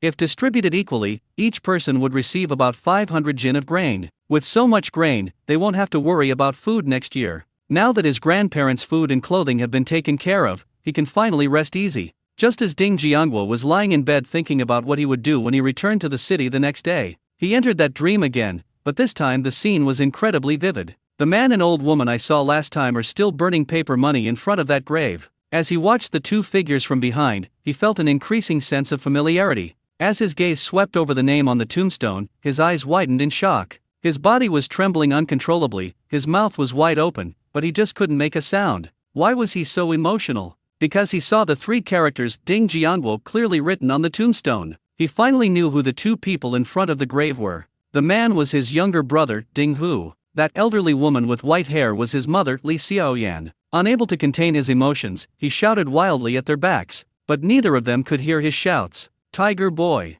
Mom. Perhaps because he was too emotional, the image suddenly began to distort. The next scene he saw was in the hospital, where the doctor was scolding his younger brother, Ding Hu. Don't you know about your mother's situation? He even took her around everywhere, and now her condition has worsened again. He could have lived for more than 2 months, but now that this has happened, he probably only has a little over a month left. Upon hearing the doctor's words, Ding Jiangguo felt so choked up that he could hardly breathe. Memories of my mother and my 2 brothers kept flashing through my mind. Because their father passed away, they were raised by their mother alone. It was already the year 2000, but life at home was still very difficult, and my mother worked very hard. She had to earn money to support her family while also helping to pay off the debts her father had incurred in his business before his death. She gets up at 5 o'clock every morning to make breakfast for the 2 brothers. Every day, he would ride his tricycle to take his 2 brothers to school before going to work at a small private factory. Every day, I wait until everyone else is about to close up shop before I go to the market to buy vegetables, or I pick up what others don't want and take it home. Even so, she couldn't bear to eat any of it and gave all the food to them. She often dips her chopsticks in salt, stirs the porridge in her bowl a couple of times, drinks it, and then goes to work. She works in a small private factory during the day and takes on handicraft work at home in the evening. I have to work until the early hours of the morning every day, and then get up at 5 o'clock the next morning to prepare breakfast. And so I did this day after day for more than 10 years. She had always hoped that her 2 brothers could settle down and start their own families as soon as possible, but unfortunately he was not very ambitious. He was arrogant and always wanted to get rich overnight and make a name for himself. Then, following others' example, I started an online business, opened an online store, placed ads, and swiped many credit cards. In the end, the returns were dismal, and I couldn't even pay back the credit cards, so I was harassed by debt collectors. Later, he borrowed money from everyone around him, but still couldn't fill the hole. Knowing about her situation, the elderly mother immediately took a bus to find her that very night. She didn't blame herself, she simply took out the 20,000 yuan she had saved up from collecting scraps over the years. Your mother isn't very capable. She can't help you much. This is what I've saved up over the years. Is this enough? If not, I'll go borrow some more. He will never forget this scene, but now his mother is about to die. What should he do? What can he do? If he had a choice, he would give up everything to ensure his mother was free from illness and recovered quickly. Are there any options? Just then, Ding Jiangguo suddenly remembered that he had a life-saving pill in his space. His expression immediately became excited, and he immediately tried to deliver the items. But no matter what he did, the life-saving pill in the space wouldn't budge. Just as he was looking dejected, he suddenly appeared in the space. Is there no way to send the pills over? He couldn't help but shout at the computer screen. System shop, I want to go back. Hurry up and help me think of a solution. After he finished speaking, he stared intently at the laptop screen. He knew that the system store could understand what he meant. Sure enough, the system store started to respond. A line of text quickly appeared on the laptop screen. Are you willing to pay any price to go back and save your mother? Without the slightest hesitation, Ding Jiangguo nodded sharply. At this moment, the system store seemed to have detected Ding Jiangguo's idea. Another line of text appeared on the screen. The system store can help you smuggle yourself back, but it will come at a huge cost, a cost beyond your imagination. Ding Jiangguo thought of taking the life-saving pill back to save his mother. He stated without hesitation, no matter the cost, I will go back to save my mother.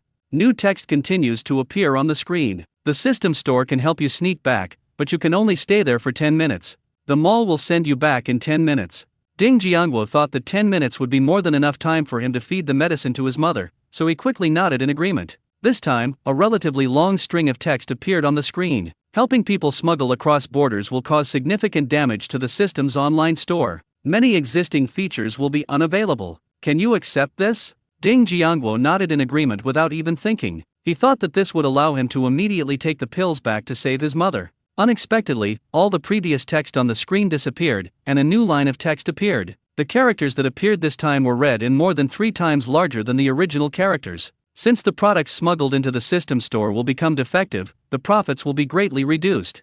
So the cost required for this smuggling trip is 50 billion. Ding Jiangwo was stunned when he saw the price. He always knew this system's online store was shady, but he never imagined it would be this shady. He wanted to ask himself, do you want me to burn this for you? It's obvious at a glance that this unscrupulous merchant in the system store is trying to take advantage of the situation and make a killing. Ding Jiangwo was eager to go back and save his mother, but he couldn't be such a sucker. He immediately drew upon his years of sales experience to haggle with this unscrupulous merchant. In the end, they managed to cut the 5 billion to 500 million. Ding Jiangwo thought to himself, the system store is really a ripoff. He still felt the price was too high, so he prepared to continue to communicate amicably with the system's online store. As a result, the system store is already in a read but not reply state. Ding Jiangwo guessed that this must be the system store's bottom line, so he had no choice but to agree to the price. Looking at the 500 million displayed on the screen, Ding Jiangwo felt a headache coming on. Even if it's 500 million, that would still require more than 26,000 small yellow croakers and more than 2,600 large yellow croakers. Where am I supposed to get all that all at once? He sat in the chair, thinking hard. What should he do? Suddenly, his eyes lit up. Where is the most money? It must be in the bank. But just then, a red icon suddenly flashed on the screen, and alarms kept sounding from the computer. The system store detected that a customer has a very dangerous idea. The system store is activating its self-protection function. Then a line of text immediately appeared on the screen. The system has activated its self-protection function. Please ask the customer to stop having this dangerous idea. Ding Jiangwo didn't expect the system store to be so cowardly. I was just thinking about it casually, why am I so nervous? If banks aren't an option, where else can we get gold bars? Ding Jiangwo's mind raced. Suddenly he thought that he could go to that prince's mansion. You can also find quite a few remnants of the old regime there. If that doesn't work, how about a trip to Hong Kong, South Korea, or Japan? This seems like it might actually work. Going to sea to make money, that's a good idea. Just as Ding Jiangwo was happy to have found a solution, a new notification message has appeared in the system store. Please be reminded that your mother currently has only 81 days left to live. Didn't the doctor in my dream say I only had a little over a month left? Forget it, there's no point in thinking about it. More time is better, as it will reduce his stress a bit. But if it's 81 days, then you still need to get more than 300 small yellow croakers every day. There's nothing we can do right now, we can only wait until we get back to the city tomorrow. With that thought in mind, he prepared to leave the space. Just then, he suddenly realized that he hadn't opened the exclusive new products zone in a long time. So I tapped the icon on the screen. Then I saw a product appear in the exclusive new products section of the mall. Permanent tool, Chang Wei. It has its own consciousness, 100% loyalty, can transform into anyone at will, has no distance restrictions, requires no recharge, and can be used permanently. The customer can control him to do anything, or give him instructions, and he will complete the task autonomously according to the customer's ideas. The system store is currently having a promotion. Purchase the permanent utility character Chang Wei and receive a free mad dog named Laifu. Price, 2 million yuan. Ding Jiangwo was initially quite interested, but upon seeing the price, he immediately lost interest. He was about to close the page when he suddenly thought of a problem. You definitely couldn't get this many gold bars from just one city. If I could visit more cities, wouldn't I be able to exchange for more? My fourth sister and the others definitely wouldn't be willing to let me go to other cities. Or, we could buy Chang Wei and have him take my place at home to deal with my fourth sister and the others. The more Ding Jiangwo thought about it, the brighter his eyes became. In the end, he gritted his teeth and spent 2 million yuan to buy Chang Wei. Ding! Congratulations on successfully purchasing the permanent tool Chang Wei. Account balance 1,145,500 yuan. Dear customer, hello. I am Chang Wei, a permanent tool. But I don't know martial arts. Chang Wei introduced himself to Ding Jiangwo with a somewhat timid expression. Woof woof woof. Grandpa Fu is here. As soon as Lefu appeared, he raised his dog head arrogantly and looked around. Ding Jiangguo never expected there to be such a thing.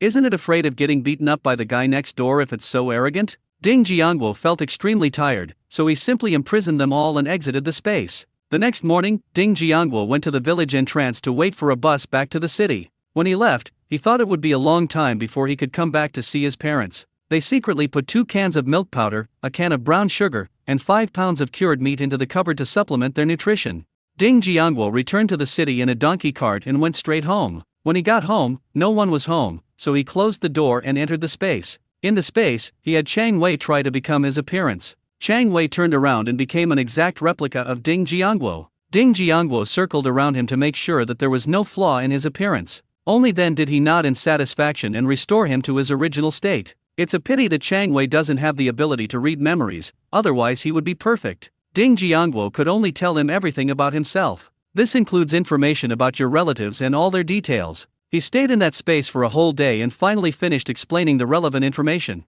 Fortunately, Chang Wei has a good memory. He can automatically absorb almost everything Ding Jiangguo says. Today, he even made Chang Wei turn into a child and follow him to several places. Eldest sister's house, second sister's house, supply and marketing cooperative, Wang Leiata's house, Daz Wang's house. I recognized all of these people. By following Ding Jiangguo for a day, Chang Wei managed to imitate his walking style and way of speaking almost perfectly. In a few days, as long as he changes his appearance to Ding Jiangguo, he will be able to deceive all these people. Time always flies by in the midst of busyness, and finally it's evening. While his family was asleep, Ding Jiangguo set off for the black market. When he was almost at the black market, he found a secluded spot and released Chang Wei. The two went to find Lin Kuo-jun, who was planning to do so during his time away from the city. Chang Wei was put in charge of liaising with Lin Kuo-jun. I can find another place to leave him a batch of grain and help him exchange it gradually. Unfortunately, Chang Wei lacked storage space and had to travel to other cities to exchange for gold bars.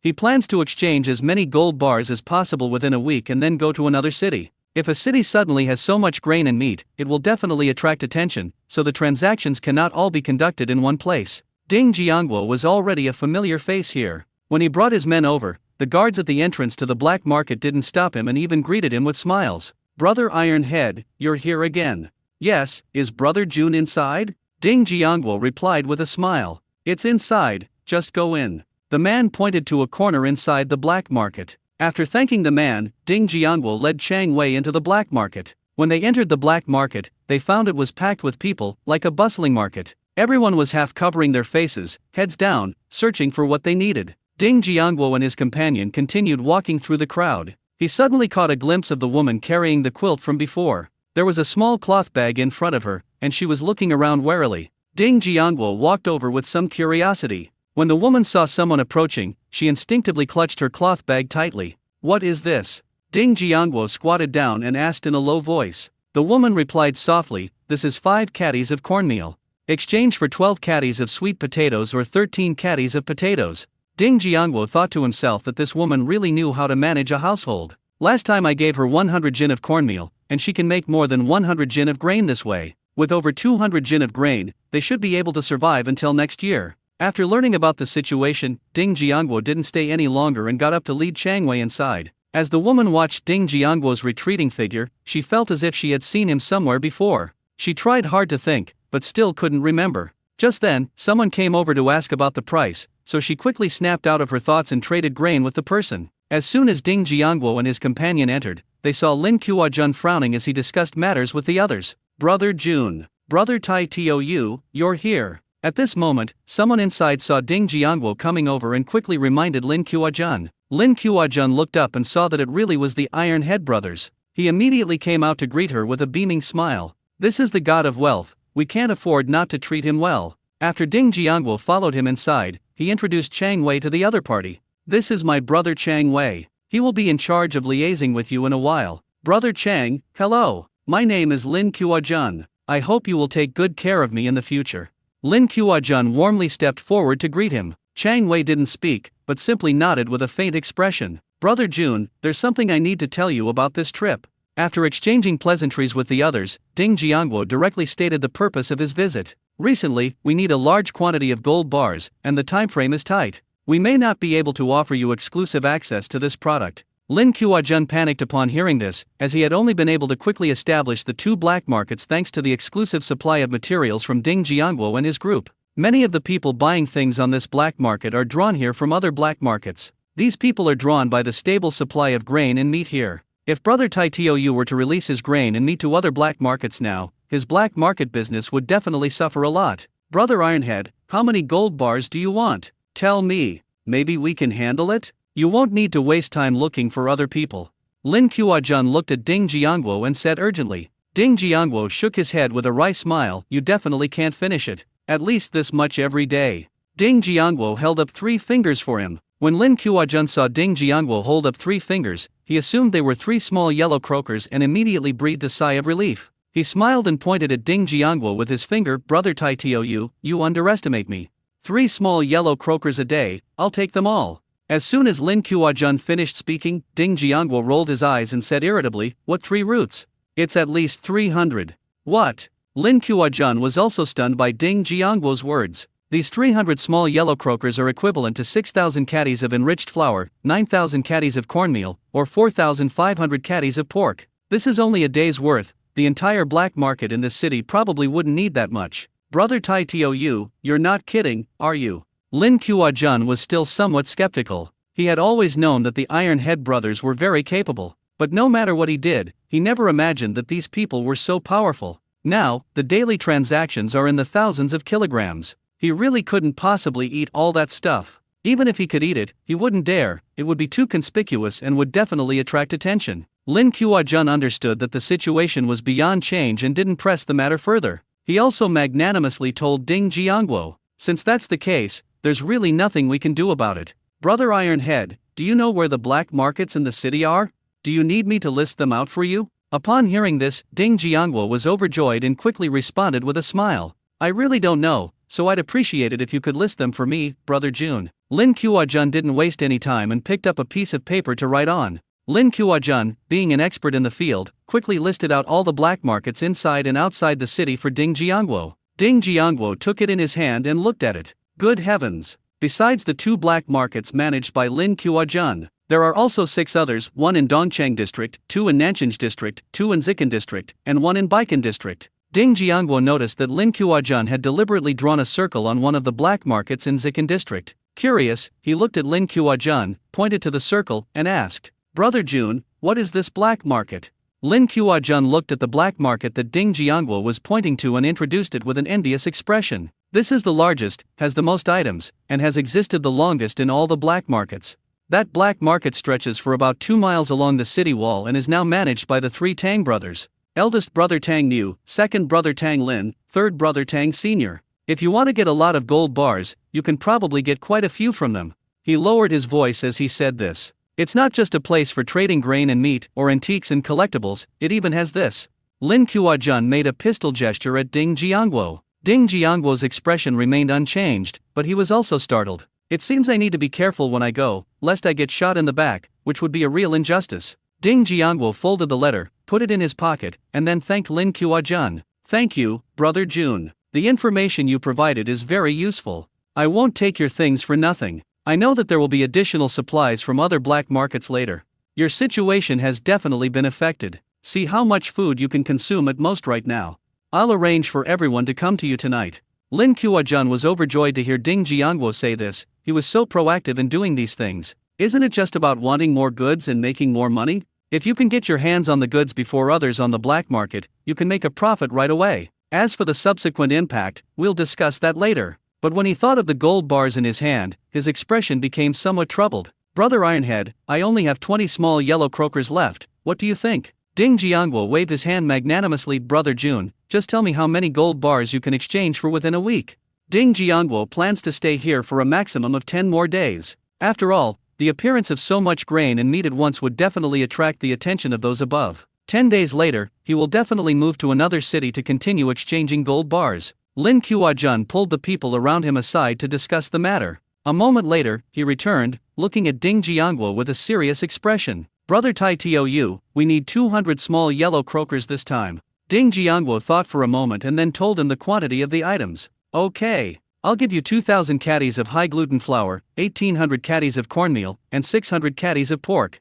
Lin Kuo-jun was overjoyed to see that Ding Jiangwo was really willing to give him so many goods on credit in advance. Okay, then I'll go back and wait for Brother Ironhead now. He was afraid that Ding Jiangwo might change his mind later, so he turned around and went back after he finished speaking. Ding Jiangwo didn't linger there either, and took Chang Wei for a walk around the black market. Not seeing the old man selling antiques from before, they didn't linger and headed straight for the transaction location. The two arrived outside the courtyard where they had been trading with Lin Kuo-jun. Ding Jiangwo checked the inventory and found that there was not enough high-gluten flour, so he bought 10,000 jin. Then, after looking around to make sure no one was there, he took the bagged items out of his spatial storage. He gently knocked on the courtyard gate. As soon as he finished speaking, Lin Kuo-jun opened the door. He looked at the things on the ground and quickly asked several strong men in the yard to come out and move them. Ding Jiangwo and Chang Wei also helped move the things inside. After all the things were moved into the yard, Ding Jiangwo followed Lin Kuo-jun into the house. Chang Wei stayed outside the courtyard to confirm the quantity of the items with them. Once inside, Lin Kuo-jun handed the 20 small yellow croakers to Ding Jiangwo. Brother Tai Tou, here are 20 small yellow croakers. The remaining 180 pieces can be picked up in 7 days. Ding Jiangwo put the small yellow croaker into his pocket and nodded, okay. The two chatted for a while longer inside the house before the people outside finished weighing everything. After both parties confirmed that the number was correct, Ding Jiangwo took Chang Wei back. Ding Jiangwo returned home, lay on his bed, and frowned as he looked at the 20 gold bars in his spatial storage. We need to get a total of 266,667 small yellow croakers. Subtracting these 20, we still need 266,647 more. This is truly a long and arduous task. The next day at noon, Ding Jiangwo got up and headed to the courtyard where Wang Dama had previously made her transaction. It turned out that a date had indeed been left, and it happened to be tomorrow. He marked it before heading to the black market in the capital. Ding Jiangwo planned to go there first to find out the situation so that it would be easier to take action that evening. Meanwhile, in a small courtyard in the city, several people were sitting together, seemingly discussing something. Kuo-jun, are you implying that they will also sell their grain and meat to other black market vendors in the future? The slightly overweight middle-aged man sitting in the main seat frowned and asked. Yes, he said that he urgently needs gold bars, and the quantity is quite large, so he can only distribute the goods. Lin Kuo-jun explained with a helpless expression. You're really useless. It's no good for us to be exclusive. How much energy do they need? Are we really not capable of handling it? At this moment, a young man looked at Lin Kuo-jun with disdain and questioned him. He had long had his eye on Lin Kuo-jun's position as the head of the East City black market, but his brother-in-law was worried that he would mess things up, so he refused to let him take responsibility. Now that they know Lin Kuo-jun is about to miss out on an exclusive supply channel, how could they not kick him while he's down? Lin Kuo-jun wasn't angry with him, he just turned to look at him and held up 3 fingers. Seeing Lin Kuo-jun hold up 3 fingers, assuming he was worth 30 small yellow croakers, the young man smugly voiced his thoughts. 30 small yellow croakers? That's quite a lot. But we can eat them all and then share them with the others, wouldn't that solve the problem? You couldn't even think of such a simple method? I don't know how you manage the black market. Lin Kuo-jun smiled and shook his head. It's at least 300 a day. What? 300 of them? Did you hear that right? The young man asked, somewhat incredulous. Lin Kuo-jun said seriously, I'm not joking, otherwise, I would have accepted it already. The slightly overweight middle-aged man sitting in the main seat sighed. If it's such a large quantity, it's definitely not something our family can handle. But this will definitely make our business much worse in the future. The young man's eyes darted around, and he suddenly smiled at Lin Kuo-jun. Brother Jun, when is this guy going to the black market? I'd also like to get to know him. Lin Kuo-jun hesitated upon hearing this, knowing that this man was no good. They might be plotting something bad. Seeing that Lin Kuo-jun did not agree, the young man turned his head and looked pleadingly at the woman next to the slightly plump middle-aged man. Seeing her younger brother looking at her, the woman understood his meaning and smiled as she spoke. Kuo-jun, could you mentor my brother? Don't worry, he won't steal your man. Seeing that the woman had already spoken, Lin Kuo-jun had no choice but to agree. Before we knew it, it was late at night again. Ding Jiangwo put on the ever-changing clothes and transformed into a young man, following behind Chang Wei. Chang Wei has also transformed into a middle-aged man with thick eyebrows and big eyes, giving off the air of an older brother. The two headed together toward the black market in the imperial city. When they were almost at the black market, he released 100 caddies of wild boar meat, 100 caddies of high-gluten flour, and a cartload of other goods. The two of them swaggered off, pushing the cart into the black market. He did this so that people in the black market would come to them. Otherwise, if they go there empty-handed, no one will pay them any attention. The two men pushed the pork forward, immediately attracting the attention of many people. Fortunately, they covered it with a cloth, so no one could tell what it was. As the two approached the entrance to the black market, they saw many people paying money to go inside. As soon as Ding Jiangguo and his companion reached the entrance, they immediately attracted the attention of the guards. One of the men rushed towards him first. "Brother, what's that cart carrying?" Chang Wei said calmly, 100 caddies of wild boar meat, 100 caddies of high-gluten flour. The man immediately stepped forward and lifted the cloth covering the area. Sure enough, I saw a piece of pork in a large bag, which I guessed was the enriched flour they were talking about. The man warmly invited the two men to step aside. "Brothers, we'll take all this pork and starch for you. You won't even need to waste time setting up inside, and the price will satisfy you." Chang Wei looked at him expressionlessly. "Okay, but we need to talk to your boss about this." "That's for sure. Brothers, this way." The man led the two of them with great enthusiasm. He was extremely happy at this moment. Their usual work, besides collecting money, involved keeping an eye on those goods that were sold in large quantities or were in high demand. There will be a reward every time you can bring such a customer to the boss. With so much stuff this time, the boss might reward him with a few pounds of meat. Thinking of this, he quickened his pace even more. The three walked for more than 10 minutes and entered an alley. When they reached the last courtyard, they found themselves in a courtyard. They then saw the man stop, turn around, and raise his hand to indicate that they had arrived at their destination. Thump thump thump. Thump thump thump. After knocking lightly on the door twice, the man stood aside and waited. "Who is it?" came a voice from inside. "I am Xuanzi," the burly man replied. With a creak, the door was opened. A man peeked out and looked around. Only when they saw the man by the door did they open the door completely. Xuanzi turned around and waved to Ding Jiangguo and the other man, signaling them to follow him inside. Ding Jiangguo and his companion pushed the cart into the courtyard. The man who opened the door closed it before speaking to Xuanzi. "Xuanzi, you're doing great. You've brought in another customer. What good stuff is on the cart this time?" The man stepped forward and lifted the cloth covering the cart. "Big eyes, hurry up and inform the boss that we have a distinguished guest." Xuanzi didn't stop him, but he started urging him on. When Dian saw a piece of pork on the cart, his eyes lit up, and he turned to Xuanzi with a fawning expression. "Xuanzi, you'll definitely get a big reward this time. Remember to let your little brother share in the glory too." Xuanzi readily agreed. "Don't worry, when have I ever missed out on your help?"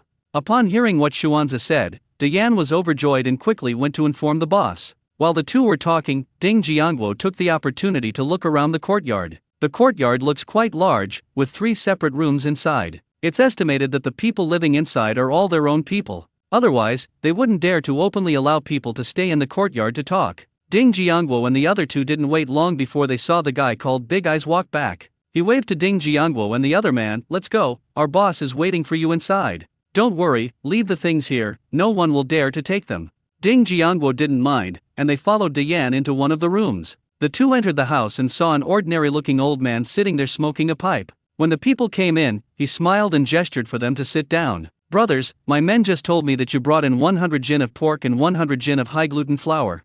I wonder how you plan to sell these items." The old man waited for Ding Jiangguo and the other man to sit down and then immediately asked. Chang Wei also got straight to the point. "We're just exchanging things." "Old man, what do you want to exchange for?" Chang Wei, "Gold bars." "Old man, how do we change it?" Chang Wei, 1 small yellow croaker can be exchanged for 20 caddies of high-gluten flour or 15 caddies of pork. The old man did not respond immediately this time. He stared at Chang Wei for a long time before bursting into laughter. When Ding Jiangguo and his companion saw the old man's condition, they were both completely baffled. Seeing their puzzled expressions, the old man smiled and explained. "Did you previously supply goods exclusively to Lin Kuo-jun and Dongcheng?" "Yes, how did you know?" Ding Jiangguo asked, somewhat puzzled. "It's not just me who knows, everyone in this city involved in the black market knows that Lin Kuo-jun has an exclusive supply channel. This supply channel never lacks grain and meat. How did you guess it was us?" Chang Wei asked with a curious look. "Bullion. Our people sent back a message saying that you only want gold bars in every transaction with Lin Kuo-jun. So, when you said you only wanted gold bars, I guessed it was you." The old man put down his pipe, smiled, and poured tea for the two of them while explaining. Ding Jiangguo really didn't expect that he had become so famous in the black market. Chang Wei put down the enamel mug and smiled at the old man. "If that's the case, then it's simple. Here, 1 small yellow croaker can be exchanged for 20 caddies of high-gluten flour, 30 caddies of cornmeal, or 15 caddies of pork." The old man was overjoyed when he heard Chang Wei's quote. According to this calculation, a pound of high gluten flour costs only 3.6 yuan, a pound of cornmeal costs only 2.4 yuan, and a pound of pork costs only 4.8 yuan. These can be sold to regular customers, and you can easily make 1 or 2 times the profit. Lin Kuo-jun is really lucky. If he had gotten involved with these people earlier, he must have made a lot of money. Okay, this price is fine. It's just that you brought a little less this time, the old man said with a hint of regret. Knowing Ding Jiangguo's purpose, Chang Wei immediately looked at the old man with a confident expression. We can send the goods over at any time. I'm just worried you don't have enough gold bars. When the old man heard Chang Wei say this, he tentatively asked, I have 100 small yellow croakers now. How long will it take to receive the goods? Chang Wei held up one finger to the old man. Deliver it here within an hour. I'll get you 1,200 caddies of high gluten flour and 600 caddies of pork. The old man slapped his thigh excitedly. Great. I'll arrange for someone to go back and get the gold bars right away. Okay. Then we'll go back and arrange for someone to bring the things over. Chang Wei got up and led Ding Jiangguo outside. After the two left the courtyard, a middle-aged man came out of the inner room. The old man looked at the newcomer and asked softly, Second brother, should we buy this batch? The middle-aged man thought for a moment and then shook his head. Brother, let's wait and see. It's not the right time yet. Okay. The old man continued to smoke his pipe. Although he is the eldest son, the second son has always been the one who makes the decisions in the family, because the second son was the smartest of the 3 brothers. After finishing his pipe, the old man called his third brother, Tang Sen, to fetch the gold bars. Tang Sen obediently told the 2 burly men to follow him out of the courtyard. About 10 minutes later, Tang Sen returned with 2 small wooden boxes. Ding Jiangguo and Chang Wei waited outside the courtyard, watching Tang Sen go out and then come back. They also brought back 2 small wooden boxes, so I guessed that they must contain gold bars. The 2 stayed in the space for another half hour, and when they felt it was about time, they returned to the outside of the courtyard. Ding Jiangguo first checked both sides, and only after confirming that no one was there did he release all the items at once. There were 11 bags of high gluten flour and 5 bags of pork piled up against the wall. Knock knock knock, Chang Wei stepped forward and knocked on the courtyard gate. As soon as the sound was spoken, someone opened the door. The same man opened the door. He glanced at Chang Wei and confirmed that he was not a stranger. Only then did they open all the doors. Ding Jiangguo first picked up a bag of high gluten flour and went inside. Chang Wei also turned around and carried one of the bags of high gluten flour inside. The man was stunned when he saw the pile of things outside. He rushed back to tell Boss Tang. Soon, Boss Tang arrived with 5 men. They saw Ding Jiangguo and his companion carrying things inside. They immediately went out to help move the things inside. After all the things were moved in and placed next to the cart, Tang Leida invited Chang Wei into the house. Fortunately, Chang Wei could tell the gold bars were real or fake, so Ding Jiangguo let him go in alone. He pretended to stay outside and check the numbers with others. Tang Leida led Chang Wei into the house and warmly offered him cigarettes and tea. Young men, you are from this group. Tang Leida gave Chang Wei a thumbs up. Chang Wei remained expressionless, as if all of this were commonplace. It's really nothing. As long as you have gold bars, we have them, with no upper limit. Tang Laoda immediately looked at Tang Lao Er. Tang Lao Er nodded slightly at him. Old Tang understood, and he looked at Chang Wei with a forced smile, asking, I can get 300 small yellow croakers and 30 large yellow croakers tomorrow. When can we expect to receive the goods? Actually, he still had 100 small yellow croakers and 10 large yellow croakers in his hand. He figured it would take Ding Jiangguo and his group at least 10 days to prepare all that stuff. He should be able to collect the remaining gold bars in about 10 days. Unfortunately, he soon realized that he had miscalculated. We can deliver it tomorrow night, Chang Wei replied without hesitation. What? Not only Tang Laoda, but also Tang Lao Er and Tang Lao San were shocked. Are these people really that awesome? This is tens of thousands of kilograms of stuff, and they can get it in just one day. That's incredibly impressive. Young man, you're not joking, are you? This is equivalent to 600 small yellow croakers. According to your method of exchange, that's 12,000 caddies of high-quality flour. Chang Wei looked at Boss Tang calmly and said, I said there's no upper limit. Good, good, good. At this point, Tang Laoda was so excited that he didn't know what else to say besides saying good 3 times in a row. Young man, how shall we make the deal tomorrow? Tang Lao Er couldn't help but ask at this point. This is a big deal worth tens of thousands of yuan, how could he possibly resist? Chang Wei didn't answer immediately. After thinking for a moment, he suggested, I'll come over tomorrow night to confirm the number of gold bars before taking you to pick them up. Tang Lao Er hesitated upon hearing this. What if these people try to double-cross them and lure them to a secluded place to ambush them? That would be dangerous. Don't worry, the place we've arranged is nearby, Chang Wei said, guessing what he was thinking. Upon hearing Chang Wei's words, the two were relieved. As long as they were in the vicinity, they had no fear of being robbed by the other party. Boss, the number is correct. At this moment, a man led Ding Jiangguo in. After his men confirmed that the numbers were correct, Boss Tang opened the two small wooden boxes on the table. Chang Wei carefully counted the gold bars in the two wooden boxes, confirmed that the quantity was correct, and then closed the lids again. Ding Jiangguo, like a sensible younger brother, immediately stepped forward, picked up the two small wooden boxes, and stood behind Chang Wei. Now that things are settled, I'll head back. I'll come over again at this time tomorrow night. You collect as many gold bars as possible, we can exchange as many as you have. After saying that, he led Ding Jiangguo outside. Alright, I'll see you off then. Boss Tang warmly saw Chang Wei and his companion off. Standing behind his two older brothers outside the courtyard, Tang Laosan watched Chang Wei and his companion walk away and asked in a low voice, "Big brother, second brother, are we just going to let them go like this?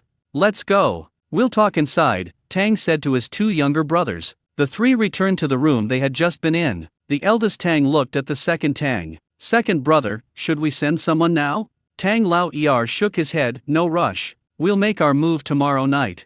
This time we need to call all of our people. We need to take all of that shipment tomorrow night, and also arrest those two. We forced them to reveal the location of their warehouse. Given their shipment volume, there must be even more hidden in the warehouse." Tang Lao San's eyes lit up. Second brother is right. If we can rob their warehouse, we'll be rich. Tang was in a very good mood at this moment. Okay, it's settled then. Third brother, find our group of brothers from before tomorrow, and remember to have them bring their weapons. Don't worry, brother, I'll definitely get it done, Tang Lao San assured, patting his chest. Second brother, go and arrange for as many people as possible to exchange for gold bars. If they're unwilling to exchange it, you can pawn something to them and borrow the gold bars first.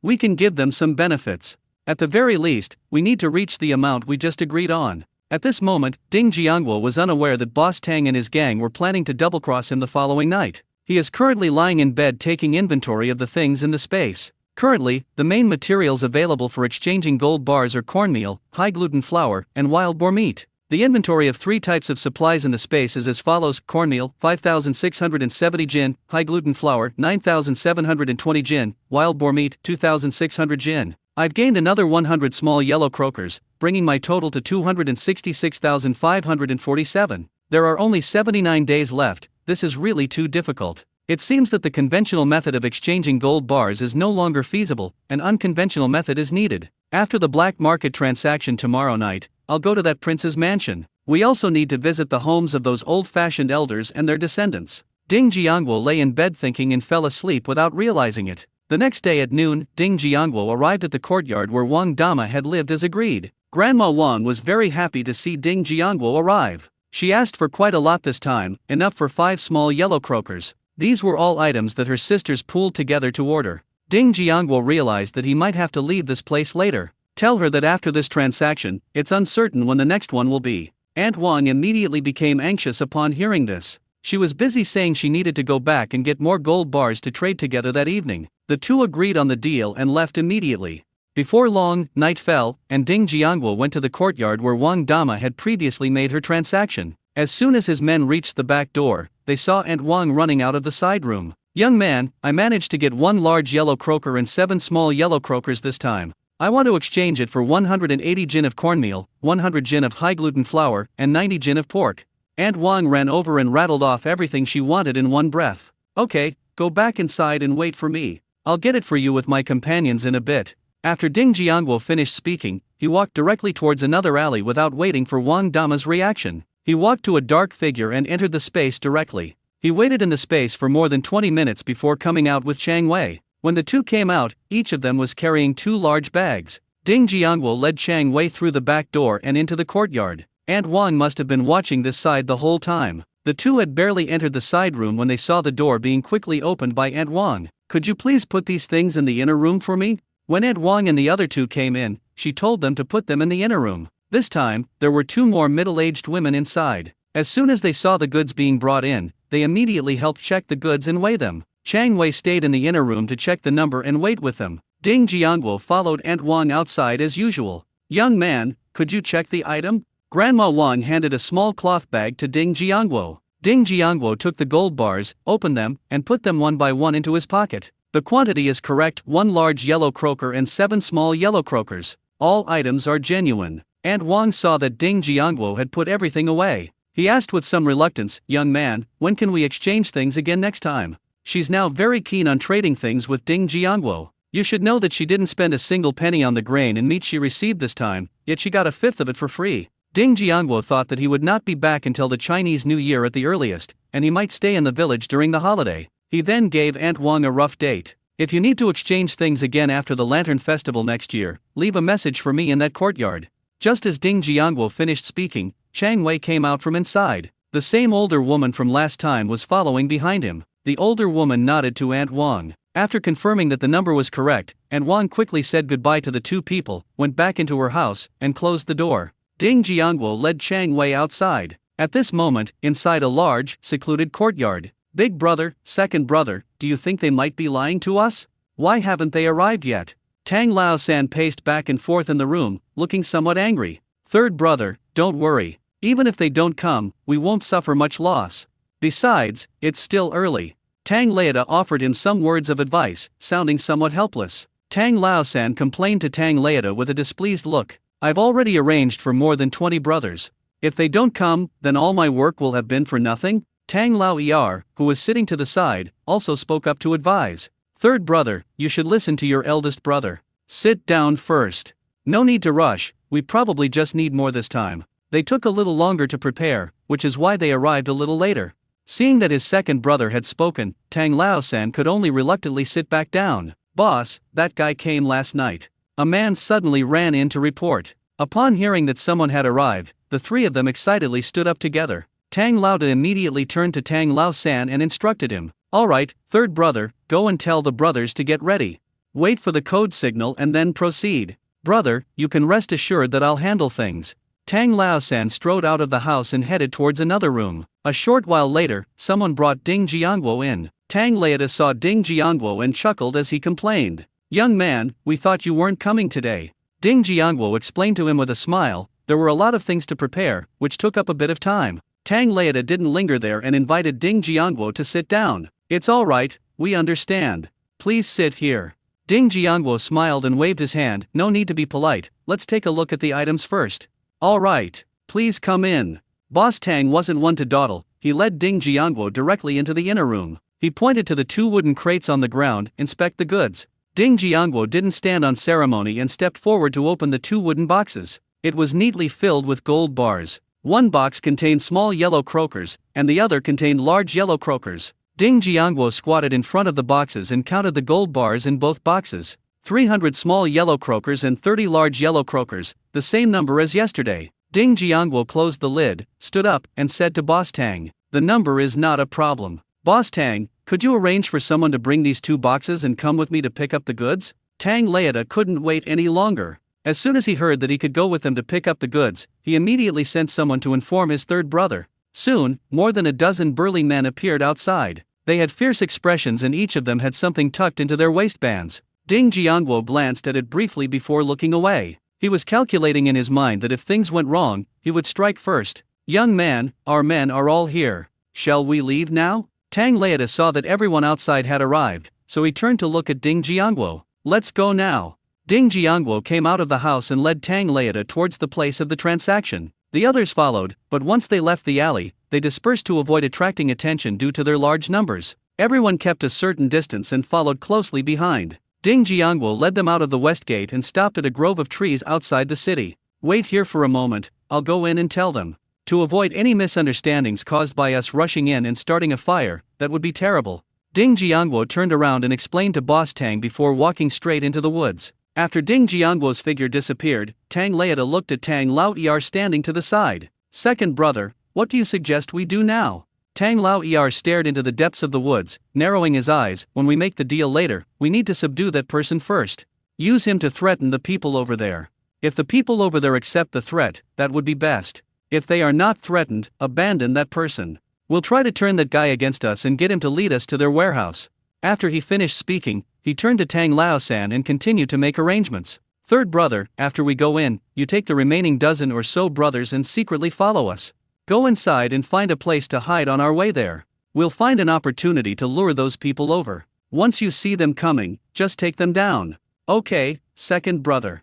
Tang Lao-san immediately went to make arrangements for the other dozen or so brothers. The three Tang brothers waited outside for a short while before seeing Ding Jiangguo and Chang Wei walk back together. Let's go. Chang Wei waved to them and led the way. Ding Jiangguo stayed at the very back. For safety, he immediately spread his divine sense to begin surveying the surroundings. Not long after he entered the woods, he discovered that someone had entered the range of his divine sense. Ding Jiangguo didn't rush to put the people into his space. He slowed down, wanting to know how many people were following behind him. Soon, including Tang Lao-san, all 16 people entered the range of his divine sense. Ding Jiangguo walked for a few more minutes to make sure no one else joined him. To prevent any accidents, he first put everyone into his spatial storage. Then, pretending nothing was wrong, he followed behind. It's normal to have someone following you. Everyone keeps their own options open to prevent being double-crossed. If these people don't intend to double-cross us, then let them go. After all, having them help exchange gold bars would save me a lot of time. If they have any bad intentions, then I won't be polite. After following Chang Wei for a short while, the group discovered a small open space inside. This small open space looks like it was just cleared out. More than 100 bags of things were neatly piled up on the open ground. The goods are all here, you can check them out. Chang Wei pointed to the pile of bags in front of him. Tang Laeta excitedly waved to his underlings behind him. More than a dozen henchmen immediately ran over to open the bag, inspect it, and weigh it. They brought several wooden steelyard balances with them when they came. The group waited there for a few minutes, and then one of the underlings ran back. Boss, there are 120 bags of high-quality flour in total, weighing 12,000 jin. Tang Laeta looked at him and instructed, all right, have everyone come back. While speaking, he secretly gave the man a wink. You two young men are indeed true to your word. The amount is not a problem. These gold bars are all yours. Tang Laeta looked at Ding Jiangguo and the other man, and smiled as he pointed to the two wooden crates on the ground. Ding Jiangguo spread his divine sense to confirm that all of them were within the range. Only then did he feel relieved enough to go with Chang Wei. The two men approached the wooden crate, squatted down, and prepared to open it for inspection. They then discovered two dark, hollow objects pressed against their heads. Chang Wei slowly stood up and turned his head to look at Boss Tang. What do you mean by this? Tang Laeta didn't reply to Chang Wei. Instead, he smugly threatened him. Get all your people out here right now, or I'll blow your head off. Chang Wei wasn't afraid. He stared coldly at Boss Tang. Are you planning to double-cross us? Tang replied smugly, isn't it obvious? This is not our fault. If you have someone to blame, blame you. Who told you to have so much stuff? We really couldn't help it. Tang Laeta instantly stopped smiling and stared fiercely at Chang Wei. Don't try to stall for time, get your men out here right now. Otherwise, we really won't be polite. Ding Jiangguo sighed helplessly. Sigh, isn't it good to be alive? Why would you want to die? Under the strange gazes of the two, Ding Jiangguo instantly took them all into his spatial storage. Ding Jiangguo always wanted fair trade, but things never went his way. It would be easy to kill all these people, but that would mean losing a channel for exchanging gold bars. Furthermore, the sudden disappearance of so many people will definitely attract the attention of those behind them. Ding Jiangguo stood there, constantly thinking of a solution. At this moment, Chang Wei, who was standing to the side, seemed to notice his predicament and offered a suggestion. How about I become Boss DOM and take his place to continue helping with gold bars on the black market? Kill Tang Lao Er and Tang Lao San directly, and leave the rest alive. That way I can control these people to do things for you. Upon hearing this, Ding Jiangguo's eyes lit up immediately. Chang Wei, it seems you're quite smart after all. Chang Wei smiled and made a request. I just need your truth needle.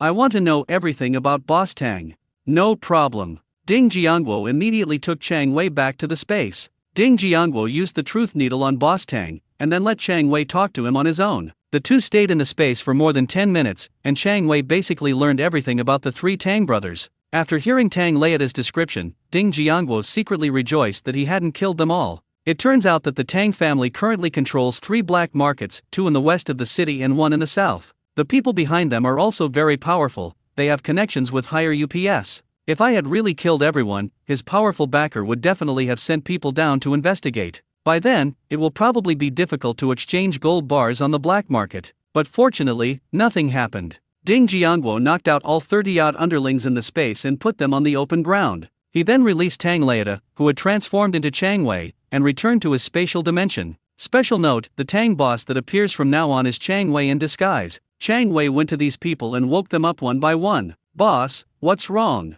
They had no idea what was going on, and looking at their boss shaking them, they all asked in confusion. Chang Wei, feigning a gloomy expression, glared at them and said angrily, "You're all a bunch of useless trash. Get up and come back with me right now." Seeing that their leader was angry, the others didn't dare to ask any more questions and obediently followed him back. Back in that large courtyard, Chang Wei arranged for someone to bring the other two black market leaders to see him. About 2 hours later, the other two black market operators were brought in. Chang Wei didn't stand on ceremony and directly demanded that each of them bring him 2,000 small yellow croakers or 200 large yellow croakers within a week, no matter what. Otherwise, replace them with someone else. "Boss, this is really too difficult.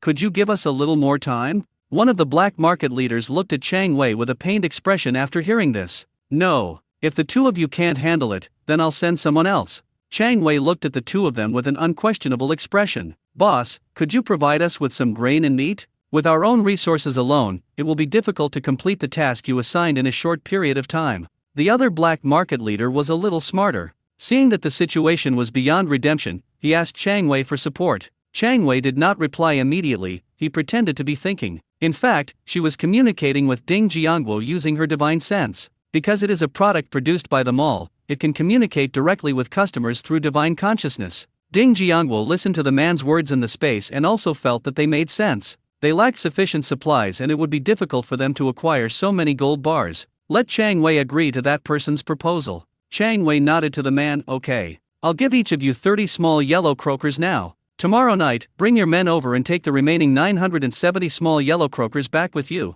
Chang Wei gave the order to the junior leader beside him. "Big Bear, arrange for some of your men to deliver the amount I just mentioned to them." "Thanks, boss."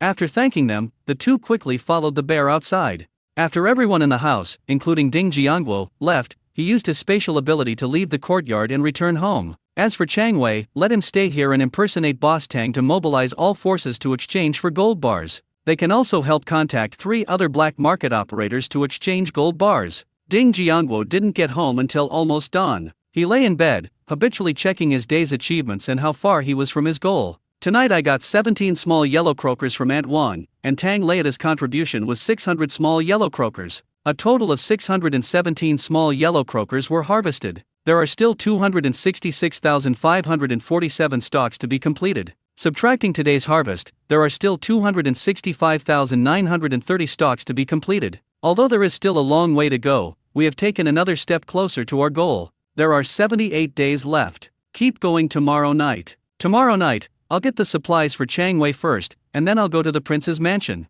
Hopefully, it will bring him a pleasant surprise." Ding Jiangguo slept until noon as usual before getting up. He came out of the house yawning, preparing to wash up and have lunch. "I saw my younger brother sitting listlessly at the door, his head drooping." Ding Jiangguo was very curious when he saw him like this. "Normally, my younger brother would have already run off somewhere to play around this time. Why are you still at home today? And you look like you have something on your mind." Ding Jiangguo finished washing up before going over and sitting down next to him, asking with concern, "Jianjun, what's wrong?" "It's nothing, brother," Ding Jianjun replied insincerely. Ding Jiangguo knew he wasn't telling the truth, so he had no choice but to continue asking, "Jianjun, tell me what's wrong. Maybe I can think of a solution for you? You remember what happened to Daz Wang's family last time, right? Didn't I come up with a solution for them?" When Ding Jianjun heard Ding Jiangguo mention Daz Wang's family, he immediately stopped looking listless. He looked up at Ding Jiangguo and slowly said, "Brother, Xiaoan is seriously ill. Wasn't she perfectly fine a while ago? How did she get sick again?" Ding Jiangguo asked, somewhat surprised. "Xiaoan went fishing with them not long ago. Judging from the way she was moving things, she didn't seem sick. I'm not too sure either.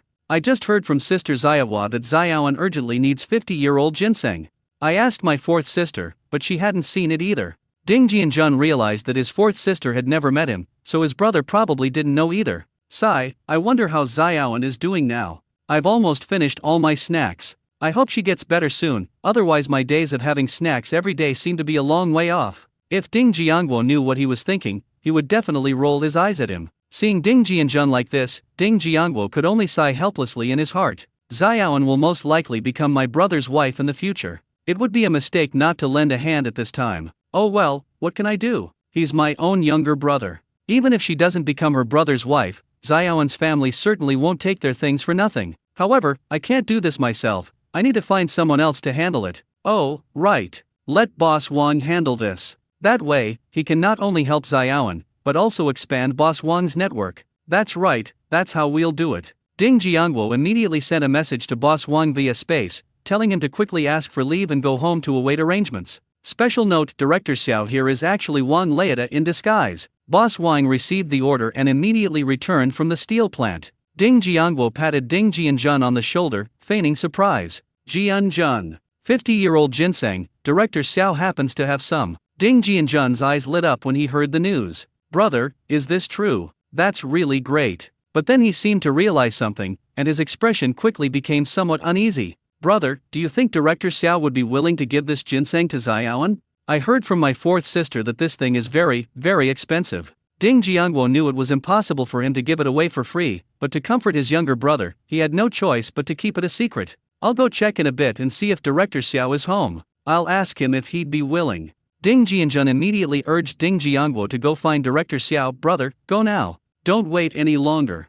I'll wait for your reply here. All right. Ding Jiangwo could only get up and slowly walk towards the courtyard next door. Ding Jiangwo went to his second sister's house for a while after entering the courtyard, and only went to find Wang Leida after he returned. He stayed at his second sister's house for quite a while before Wang Leida returned. Ding Jiangwo greeted his second sister and then quickly headed to Director Xiao's house. He pushed open the door to Director Xiao's house and went inside. A moment later, the two of them came out of the house. When he came out, Boss Wang was carrying a long wooden box. This is a 50-year-old ginseng that Ding Jiangwo bought from the system's online store for a considerable amount of money. As soon as the two entered the courtyard, they saw Ding Jianjun staring at the gate. When he saw the two approaching, he immediately stood up. Wait here for a moment, I'll lock the door. Then we'll go to Xiaoan's house together. Ding Jiangwo locked the door before asking him, do you know where Xiaoan lives? Ding Jianjun replied with certainty, of course I know. I'll lead the way. After saying that, he walked quickly outside without waiting for the two to agree. Ding Jiangwo and the other man followed behind, and it took the three of them almost an hour to reach their destination. Uncle Xiao. Brother, we're right here. Ding Jianjun pointed to a 5-story red apartment building in front of him and said. Looking at the apartment building, Ding Jiangwo thought to himself, Xiaoan's family isn't simple either. Let's go then. Boss Wang smiled and gestured for Ding Jianjun to continue leading the way. When the three of them came downstairs, a security guard came out and stopped them. Uncle Chang, this is my Uncle Xiao and my brother. Could you please get them a notebook and register this? Ding Jianjun must come here often, he seems to know the gatekeeper quite well. Oh, it's Jianjun. You've come to see Xiaoan, haven't you? Grandpa Chang smiled and took out a registration book for the three of them to register. After registering, Ding Jianjun took them up to Xiaoan's house. The three went up to the 3rd floor and arrived at the door of room 303. Ding Jianjun naturally knocked on the door. Not long after the sound faded, a haggard-looking woman opened the door. When she saw that the person who came was Ding Jianjun, she forced a smile. Jianjun, you've come to see Xiaoan again. Come in quickly, Xiaoan has been talking about you these past few days. Ding Jianjun didn't go in immediately, he stood outside the door and introduced Ding Jiangwo and Ding Jianjun to the woman. Aunt Zhang, this is Uncle Xiao. This is my brother, Ding Jiangwo. Uncle Xiao has ginseng that is 50 years old. Upon hearing that there was a 50-year-old ginseng, the woman immediately smiled and invited Wang Leida and his companion into the house. Jiangwo, Comrade Xiao, please come in and sit down. Ding Jianjun entered the house and went straight to one of the rooms. As soon as he entered, he heard the cheerful voices of 3 children coming from the room. Ding Jiangwo entered the house and found that it was quite large, with 3 bedrooms and 2 living rooms, probably around 100 square meters. He had just sat down when he saw Su Yinghua walking towards him. Ding Jiangwo greeted her with a smile. Xiao Hua, what a coincidence. You're here too. Su Yinghua looked at Ding Jiangwo with resentment. Yeah, Ding, you're such a busy man. I can never find you. I can never find you when I want to hang out with you. Have you made some new friends and forgotten about us? Ding Jiangwo could only awkwardly scratch his head and deny it. That's not true. I just came back from the village. Where would I get any new friends? After saying that, he quickly turned to look at the woman who was pouring water. Aunt Zhang, Uncle Xiao heard that Xiaoan needs ginseng. I was also thinking of helping Xiaoan. Old Wang looked at the woman and handed her the wooden box. Comrade Zhang, take a look at this ginseng. How about it? I traded it with a fellow villager a few years ago. He said it was a 50-year-old ginseng. Actually, the woman had been glancing at the box in Wang Leida's hand out of the corner of her eye. When she saw Boss Wang handing her the things, she didn't hold back and took them directly, but instead of opening them, she put them aside. She poured water for the two of them and then sat down before slowly speaking. "Thank you for your kindness, Comrade Xiao. I don't understand this either. I'll have someone come over and check it later. If it really is a 50-year-old ginseng, let's discuss how to exchange it. Is that all right with you?" Boss Wang replied nonchalantly, "All right. We'll do it the way Comrade Zhang suggested." Ding Jiangguo had already instructed him that all he had to do was deliver the goods. Whether the other party wants to exchange or buy, it's fine. When the woman saw that Wang Leida agreed, she immediately got up to make a phone call. It was only then that Ding Jiangguo noticed there was a telephone in the house. But thinking about it, it makes sense. Given Xiaowen's family situation, it's not surprising that they have a telephone. After the woman finished her phone call, she took out some candy and snacks from the cabinet and brought them over to entertain them. Through further inquiry, Ding Jiangguo learned that the woman was also a minor leader in the department. "I took leave to stay home and be with Xiaowen these days because I need to take care of her." Xiaowen has two older brothers. Her eldest brother works in a ministry, and her second brother is a soldier. Normally, besides the housekeeper who cooks, Xiaowen is the only person at home. Xiaowen used to be quite quiet, but since meeting Jianjun, she has become much more cheerful. This is why the woman had a good attitude towards Jianjun. They had been chatting in the inner room for a short while when the door was opened. A middle-aged man in a Zhongshan suit with a serious expression led an elderly man with white hair in. "Mr. Ning, I'm sorry to trouble you again." The woman immediately stood up and went forward to greet the old man behind the middle-aged man. "Comrade Zhang, you're too kind. Where is it? Let me see it," the old man said politely before getting straight to the point. The woman picked up the wooden box and handed it to the old man. The old man took the wooden box, sat down, placed it on the table, and gently opened the lid. He saw the ginseng lying inside, which was more than 20 centimeters long and had a dark brown to blackish brown skin. His eyes lit up. The ginseng was fixed in a box, and the old man did not touch it with his hands. He simply picked up the wooden box. He examined every part of the ginseng with a very serious expression. He looked at it for about 5 minutes before putting the ginseng back on the table. "Comrade Zhang, who brought this ginseng? May I break off a small section of the root to verify this?" the old man asked, looking up at the woman. The woman didn't speak. She turned to look at Old Wang. Old Wang smiled and said, "Old Ning, that's fine." With permission, the old man carefully broke off a small section of the root and put it in his mouth to chew. The longer he chewed, the brighter his eyes became. Judging from his expression, everyone guessed that the ginseng must be quite old. Sure enough, the old man gave a confident assessment. "Comrade Zhang, this is indeed a 50-year-old ginseng." "Okay." The man in the Zhongshan suit, who hadn't spoken since entering, couldn't help but shout. The old man smiled and continued. "With this ginseng as medicine, and after Xiaowen receives proper care for a period of time, her body will be able to fully recover." The woman immediately smiled and thanked her. "Then I'll trouble you." The old man stood up, cupped his hands in greeting to the crowd, and prepared to leave. "It's all right. I'll go back first, and have someone come over to prepare your medicine later." The man in the Zhongshan suit got up and escorted the person downstairs, then arranged for the driver to take the person back before returning to the house. "Comrade Xiao, thank you for bringing the ginseng this time. I, Zhao Qiuhua, will remember this favor. Also, how much do you want to exchange this ginseng for?" After Zhao Qiuhua sat down, he got straight to the point. Old Wang replied with a smile, "I traded dozens of kilograms of cornmeal for this ginseng back then. It doesn't cost much money." Zhao Qiuhua waved his hand. "That's all thanks to your luck. How about I give you 1,500 yuan? 1,500 yuan is equivalent to 5 or 6 years' wages for an average worker." Boss Wang wasn't after the money, so he quickly waved his hand to refuse, saying that it was too much. After much back and forth between the two, the price was finally settled at 1,000 yuan. The price was lower, but Zhao Qiuhua's way of addressing Boss Wang changed from Comrade Xiao to Brother Xiao. During their conversation, Zhao Qiuhua learned that this Brother Xiao was the logistics director of the steel plant. He immediately said that he was very familiar with the leaders in the Ministry of Industry and Information Technology and that they could call him if they needed anything. He even took out a pen and wrote down his office and home phone numbers on the spot, then handed them to Boss Wang. Old Wang politely put the note away. Ding Jiangguo was overjoyed to see this. The money spent on the ginseng had not been wasted. Wang Leida has taken another step closer to becoming the deputy factory director. If Wang Leida can become the deputy factory director, then he would be a deputy director level cadre.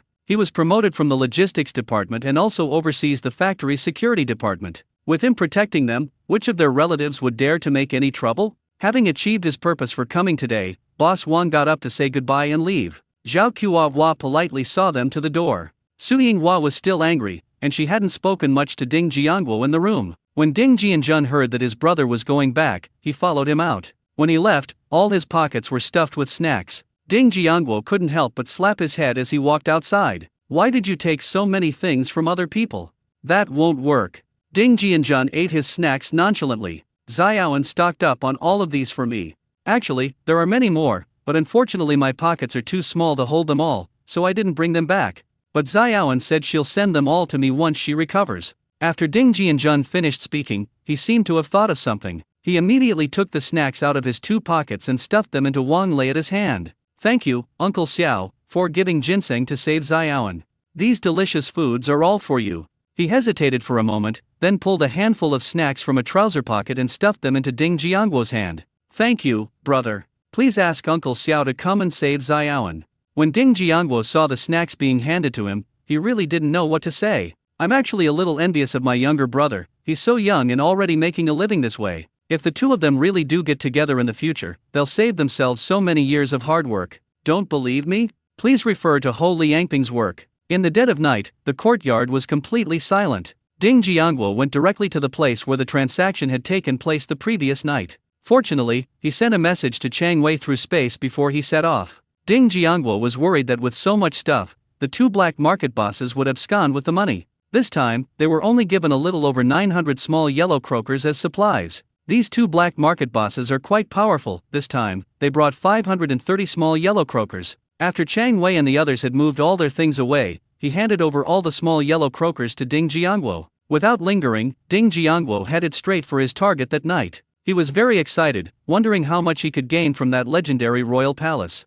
According to the information Ding Jiangguo found that evening, the prince's mansion has now been divided into several units for use. Those things are in the slit wall in the front yard, and also underground in the yard. He arrived outside the prince's mansion and then used his spatial ability to enter the courtyard directly. Standing against the courtyard wall in the shadows, he quickly spread his divine sense to carefully examine every crack in the front wall and the situation underground. He soon found the secret wall where the gold was hidden. He didn't even have time to look at it, he simply put everything inside into his spatial storage. Unfortunately, the legendary underground treasure trove was not found here. The search can only continue in other parts of the prince's palace. He spread his divine sense to search every inch of the palace's underground area. After wandering around inside for almost half an hour, he finally found the underground treasure vault. This underground treasure trove is filled with gold, silver, jewels, antiques, and all sorts of rare and precious items. The dried ginseng in boxes was piled up like a small mountain, and there were 100 large gold ingots, each estimated to weigh 60 pounds.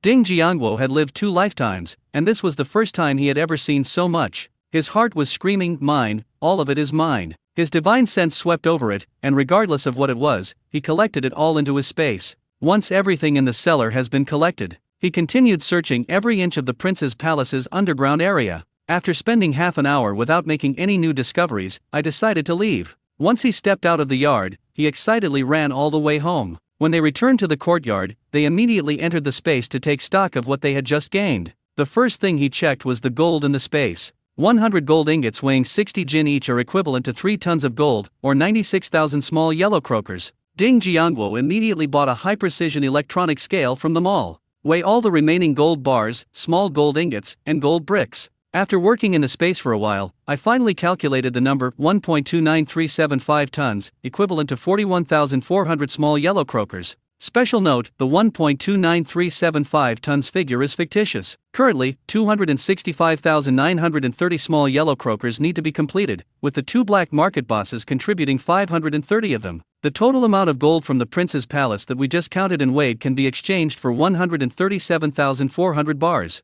He saw that he had completed more than half of the work, and his spirits lifted. Now, all it takes is 128,000 small yellow croakers or 4 tons of gold to travel back in time. If we could find another place like this, we could easily finish the rest. With that in mind, he immediately sat down at his laptop and opened a webpage to search for undiscovered treasures. Surprisingly, he actually found one. However, this treasure is located beneath a temple in the land of elephants. The above shows that it was discovered after the millennium, and it contains approximately a 3-ton gold chain, a ton of gold jewelry and ornaments, 500 kilograms of gold ingots, an 800-kilogram gold elephant statue, and a 30-kilogram long gold chain. There are also more than 2,000 pieces of goldware and other items. His eyes lit up again as he looked at the markings on it. There are still 77 days left, which should be enough time to go to the elephant country and get the gold. He plans to settle things at home first in the next few days. After finishing up some final tasks, we'll bring Chang Wei back. He readily agreed and set off to the Elephant Kingdom to acquire gold.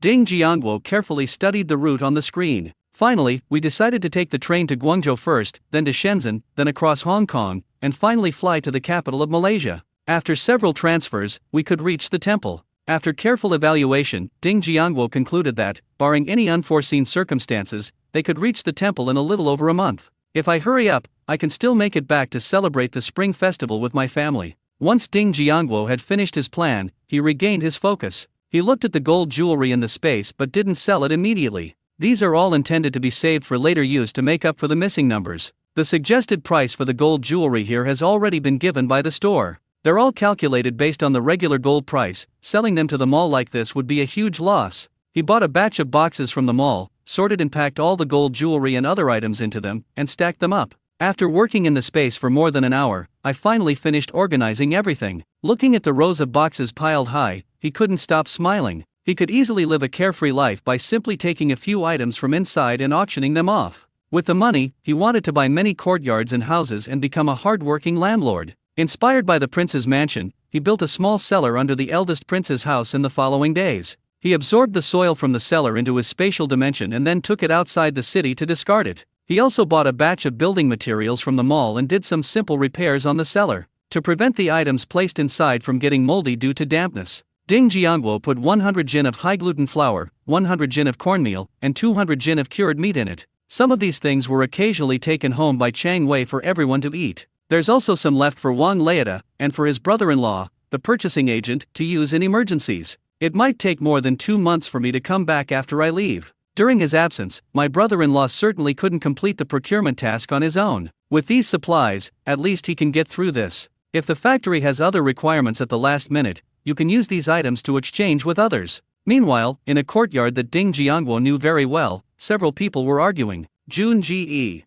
do we really have to do this? Brother Tai Tou has been so good to us. I really can't bring myself to do it. Daniel reluctantly refused his boss, Lin Kuo-jun. Brother Jun, why don't you talk to them and see if we can leave Brother Tai Tou alone? Xiao Suanpan also chimed in from the sidelines, offering his opinion. At worst, we can just give them this black market.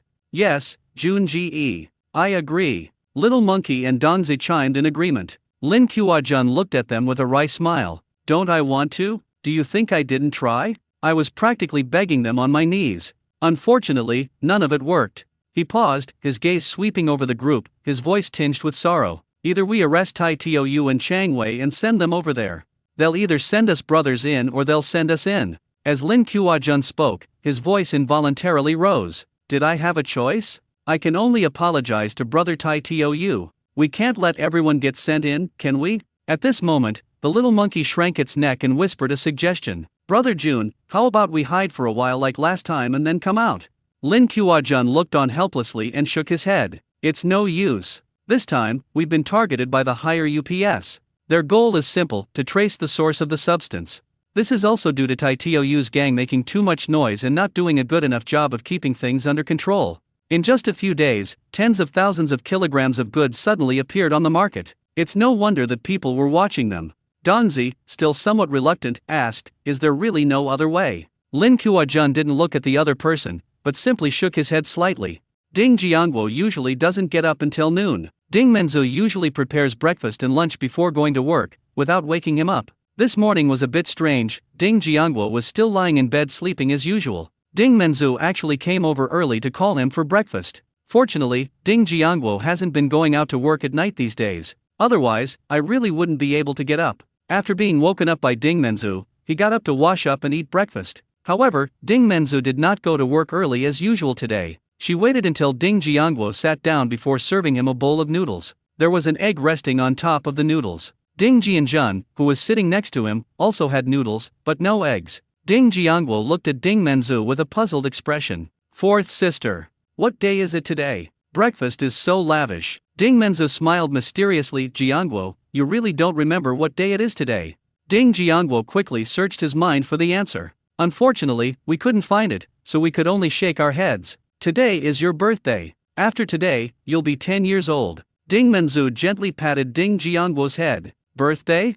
Ding Jiangguo murmured to himself. He really didn't know this. Not to mention the original owner's birthday, he often forgets even his own birthday. Each time, it was his mother who called to tell him, "Today is your birthday. Remember to have a big meal." Perhaps the only person who still remembers his birthday every year is his mother. Unfortunately, my mother is still suffering from illness. No way. I'll go find Lin Kuo-jun tonight to complete the deal, and at the latest, I'll head to Elephant Country to get the gold the day after tomorrow. Ding Jiangwo pulled himself out of his thoughts and looked at his fourth sister, who had always taken care of him like a mother. "Fourth sister, thank you." Ding Menzu noticed that Ding Jiangwo's eyes were a little red and assumed that he missed his mother. She couldn't help but comfort him, saying, "Jiangwo, don't be sad. Eat up, these noodles are delicious." Ding Jiangwo didn't say anything, but kept his head down and silently ate the noodles in his bowl. For some reason, tears started flowing down his face. Seeing him like this, Ding Menzu got up and brought him a towel. In the past, their mothers always celebrated their birthdays. Now that her mother is gone, no one will remember her birthday or make her birthday noodles anymore. Thinking of this, Ding Menzu stood up and turned her back to the two of them, Jiangwo, Ji and Jun. "Tonight, my brother-in-law will cook, and we'll have dinner at my sister's house. My second sister's family and brother Xiao Qian will also be coming. After you finish eating, remember to wash the dishes. I'm going to work now." Ding Menzu wiped away the tears from the corners of her eyes with the back of her hand and walked straight outside. After having breakfast, Ding Jiangwo put the washed dishes and chopsticks back in the cupboard and set off for the train station. He planned to check the train schedules to Huachin the day after tomorrow, and how he could sneak in. The train station is very close to the center of Dongcheng district. It's still quite a distance from where I live now. It took him almost 40 minutes to reach his destination. This is a large square, inside which is a large building. The building has the three large characters Honda Station on its top, two large clock towers on the left and right, and a portrait of a great man in the middle. At this time of year, there are many people who want to take the train, carrying large and small bags as they walk inside. Fortunately, Ding Jiangwo now looks like an ordinary middle-aged man. He followed the flow of people into the waiting room inside. Upon entering the waiting room, he sought out staff to inquire about bus schedules to Huachin. After some investigation, he finally learned about the train schedule to Huachin. Departing from here at 7:20 every day, it takes about 59 hours, 3 days, and 2 nights, to arrive at Huachin Station at 18:20 on the afternoon of the third day. After learning the exact departure time, Ding Jiangwo then looked for the ticket inspection channel to Huachin. He had just learned from the staff that the platform to Huachin Station was Platform 3. Just look for Platform 3, find the location quickly, and remember it. He didn't linger and turned back immediately. On his way back, he found a secluded spot and changed back into his original appearance. Throughout the journey, he kept thinking about how to get on the train. As he was getting closer to home, he suddenly came up with an idea. However, to implement this method, he needs to leave for the train station tomorrow night. Fine, let's leave tomorrow night then. Perhaps the biological clock has not been fully adjusted. He felt sleepy when he got home, so he went back to his room to sleep. I slept until after 3 p.m. But when he came out of the house, he found that Su Yinghua had arrived at some point. When she saw Ding Jiangwo come out, she immediately walked over angrily. She shoved a fancy cardboard box into Ding Jiangwo's hand, and before he could react, she grabbed her friend Lu Yingying and left. Ding Jiangwo stood there, holding the cardboard box, stunned. "Brother, quickly open it and see what's inside." Ding Jianjun looked at the cardboard box with great curiosity. Ding Jiangwo then came to his senses and looked at Ding Jianjun, asking, "Does this count as a gift from her?"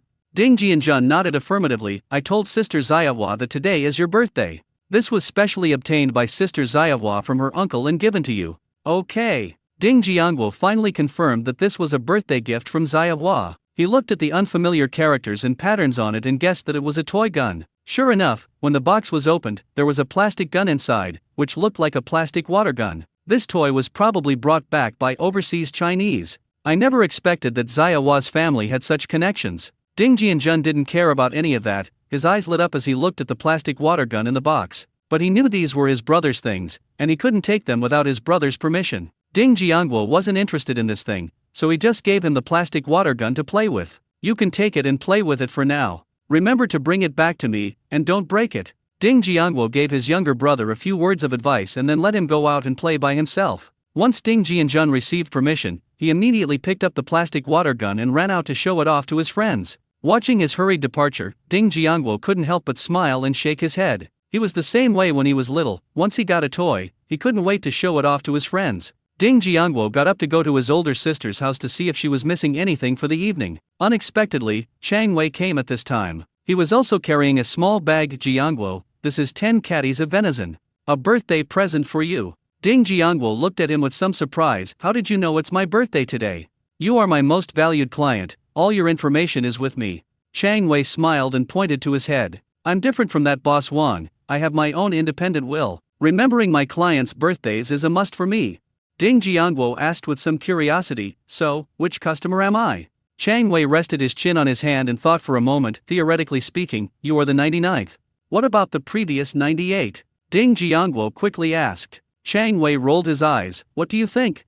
Ding Jiangwo instantly understood. They were probably all dead, and he didn't know if they had died of natural causes. Could this Chen Wei have a counter-attribute? Thinking of this, he deliberately distanced himself from Chang Wei. Among all his previous clients, there were those whose online stores could be shut down. How unlucky must they be? Chang Wei seemed to have guessed what Ding Jiangwo was thinking. Annoyed, he said, don't worry, they'll all die of old age. I'm going back now.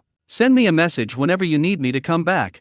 Chang Wei really didn't want to stay here any longer, fearing it would affect his intelligence. Ding Jiangwo smiled awkwardly and thanked him. Thank you. He has already communicated with Chang Wei through social media these past few days. This identity as a black market boss is still very useful, and it would be a pity to discard it. He then had Chang Wei work in 2 shifts. During the day, he would impersonate Ding Jiangwo at home, and at night he would become the boss of the black market. I believe he can play these 2 roles well. Ding Jiangwo snapped out of his thoughts, left 3 caddies of venison at home, and took the rest to his eldest sister's house. When he entered the intermediate people's court, he saw that his elder sister and brother-in-law were already preparing dinner. My second sister was also helping out. Brother-in-law, I've got some good stuff. See how we should cook it. We'll make it all for everyone tonight. Ding Jiangwo handed the 7 jin of venison from the bag to Chen Ziyaki. Chen Ziyaki smiled and took the bag, opening it. This is venison. It probably weighs 6 or 7 pounds. Gui has brought a chicken and 10 eggs. I also got a fish. We already have enough food, making more might be a bit too much. Ding Jiangwo looked at the cleaned fish, chicken, and 10 eggs in the enamel basin. He then suggested to Chen Ziyaki, there are 7 jin here. We'll cook 5 jin tonight, and you can each take 1 jin home with you tonight. Chen Zhao quickly refused. That won't do. This is a birthday gift for you. Brother-in-law, there are still some left at home. It's my birthday today, I'm the eldest. Just do as I say. Ding Jiangwo waved his hand and smiled as he made the decision. Zhao Cai, just listen to my brother. He cares about us 2 older sisters. Ding Hongmei then spoke up to offer advice. Seeing that his wife had said so, Chen Ziyaki stopped worrying about it. Alright, Jiangwo, you go in and sit down first. The food won't be ready anytime soon. When Ding Jiangwo entered the house, he saw that his second brother-in-law looked like a kangaroo. Several children were hanging on his body. He walked over and joked with a smile, brother-in-law, your look is quite unique. Zhang Yi responded with a smile, these little guys like me more. Ding Jiangwo sat on the mat, remembering that tomorrow was December 1st. I happen to be here for another day, so I can help my brother-in-law complete his December shopping tasks. Brother-in-law, bring the tricycle back tomorrow morning. It's still 100 jin of pork. Ding Jiangwo watched Zhang Yi make the arrangements. Okay. I'll ride the tricycle back tomorrow morning. Zhang Yi habitually agreed. Tomorrow is only the first day of the month, he felt it was a bit early. However, since it was Ding Jiangwo's suggestion, he would definitely follow it. Anyway, it has to be submitted sooner or later, so submitting it sooner is fine. After finishing their business, the 2 of them stayed inside and played with the little ones. As time went by, everyone gradually returned. The first to arrive home was the 4th sister, Ding Menzu, followed by Ding Xiaoqiang, and the last to return was the 3rd sister, Ding Kaioju. As for Ding Jianjun, he had already returned and had been standing outside watching his brother-in-law and the others cook. During dinner that evening, Ding Menzu gave Ding Jiangwo a tin frog. Ding Xiaoqiang also took out a wooden slingshot and gave it to Ding Jiangwo. Ding Jiangwo still vaguely remembered that slingshot. Back when he was still in the countryside, he loved to borrow Ding Xiaoqiang's toys to play with. Ding Hongmei and Ding Chunlin handed 2 sets of newly made clothes to Ding Jiangwo. Looking at their bloodshot eyes, it's likely that they stayed up all night to finish this outfit. The 3rd sister, Ding Kaioju, was more direct. She took out a large black stone and stuffed it into Ding Jiangwo's hand. Ding Jianjun also stuffed a large piece of something into Ding Jiangwo's hand. Ding Jiangwo looked down and saw a bar of imported chocolates. His lips twitched involuntarily. Without a doubt, it was Xiaoan who gave it to him again. Looking at the full load of things in his arms, Ding Jiangwo was still very moved. It feels really good to be valued and cared for. It seems that all the help I gave them before was worthwhile. The meal was very warm and enjoyable. Happy times always pass quickly, and before you know it, it's late at night. Ding Jiangwo went to the black market in the east of the city as usual. He planned to find out from Lin Kuo-jun how many of those items had been replaced. Tell them to temporarily stop supplying and resume after the new year. Of course, he would also give them some supplies on credit as a buffer. Ding Jiangwo soon arrived at the black market, where the person collecting money was an old acquaintance, Doghead. He greeted him with a smile and then prepared to continue walking inside. However, what's strange is that Doghead suddenly stopped him today. Doghead first handed Ding Jiangwo a cigarette and pulled him aside for a chat. Ding Jiangwo didn't pay much attention, the two were acquaintances, so he just chatted with him. The two had only exchanged a few words when they saw another person responsible for collecting money run back. Doghead then stopped chatting with Ding Jiangwo and told him to go inside, saying they could continue chatting later. Ding Jiangwo didn't think much of it and headed into the black market. The black market is now thriving under Lin Kuo-jun's management, it's incredibly successful. As soon as someone sells their goods and leaves, another person immediately sets up their own. Ding Jiangwo was speechless when he saw it. Was it really necessary to go to such lengths? Fortunately, he's a big seller, so he doesn't have to compete with them for stalls. Ding Jiangwo was still a little smug at this moment. He continued walking towards where Lin Kuo-jun and the others were. When he arrived at the place, he found only Lin Kuo-jun and a few unfamiliar men inside. Old acquaintances like Daniu, Xiao Suan-pan, Xiao Ho, and Dongzi are not here. Brother Ironhead, you've finally arrived. When Lin Kuo-jun saw Ding Jiangwo coming over, he immediately went up to greet him warmly. But when he spoke, his eyes were fixed on what was behind him. Brother Ironhead, why are you the only one here today? Where's Brother Chang Wei? I haven't seen him. Lin Kuo-jun asked, pretending to be nonchalant. Ding Jiangwo didn't think much of it and casually replied, he had other things to do today, so he didn't come along. What? You need to see him for something? Lin Kuo-jun smiled and shook his head, it's nothing, I was just asking casually. Lin Kuo-jun, not wanting to arouse Ding Jiangwo's suspicion, quickly changed the subject. By the way, Brother Tai Tou, that batch of goods has all been exchanged for gold bars. Come back with me to get them later. Also, could you get me another 1,000 small yellow croakers later? I've found a big customer here.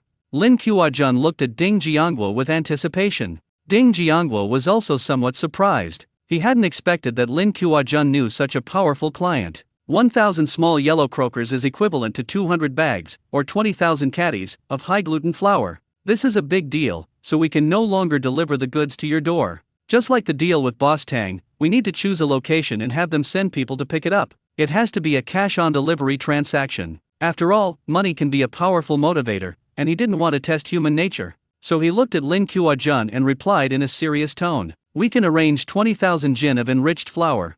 When Lin Kuo-jun heard Ding Jiangwo agree, he prepared to express his gratitude. Ding Jiangwo interrupted him, saying, however, there are quite a lot of these things. The transaction method needs to be changed. Lin Kuo-jun quickly said that he would follow the arrangements of Brother Tai Tou. Ding Jiangwo then shared his thoughts, you guys prepare the gold bars.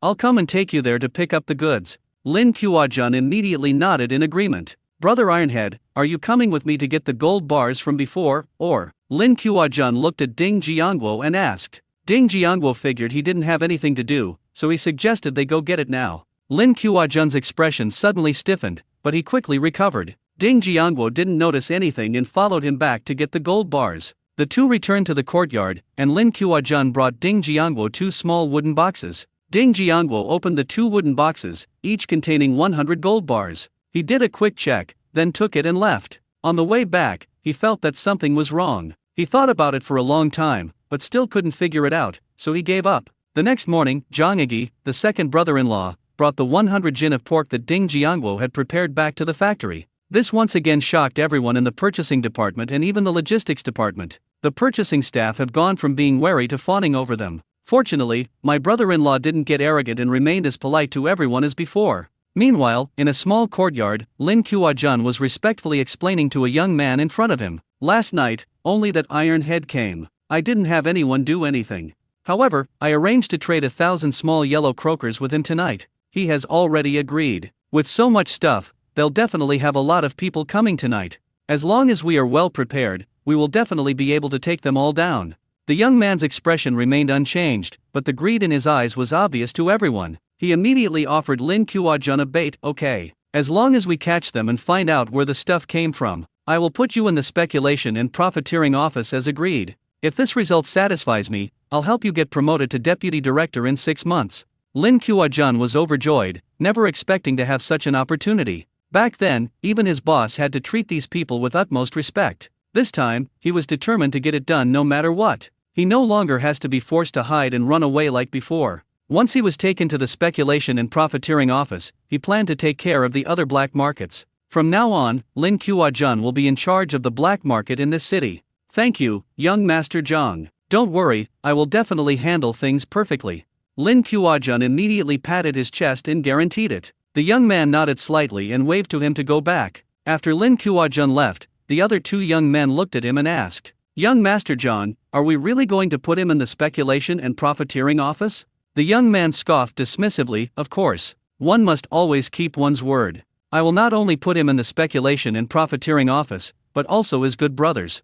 Otherwise, how could we do justice to his contributions?" Ha ha ha ha. The other two exchanged a glance and understood what young Master Zhang meant. I couldn't help but feel sorry for Lin Kuo-jun. Ding Jiangguo didn't go anywhere during the day, he just stayed at his two older sisters' houses. I didn't go back to my room to rest until after dinner in the evening. Ding Jiangguo fell asleep shortly after lying in bed. When he woke up, it was already past midnight. He quickly left the courtyard and headed towards the black market. The location for tonight's transaction was already decided during the day. It was in the woods not far from that black market. He planned to go there first, clear out a space, and put his things there later. After walking for almost an hour, we arrived at the grove of trees. He dispersed his divine sense and slowly walked inside. It was pitch black, and the wind was blowing through the trees, making a rustling sound. Walking alone in there was quite scary. He walked around for about 10 minutes before choosing a spot with fewer trees. Ding Jiangguo gathered all the trees and weeds in the space and neatly tossed them aside. A circular open space with a radius of 5 meters was created.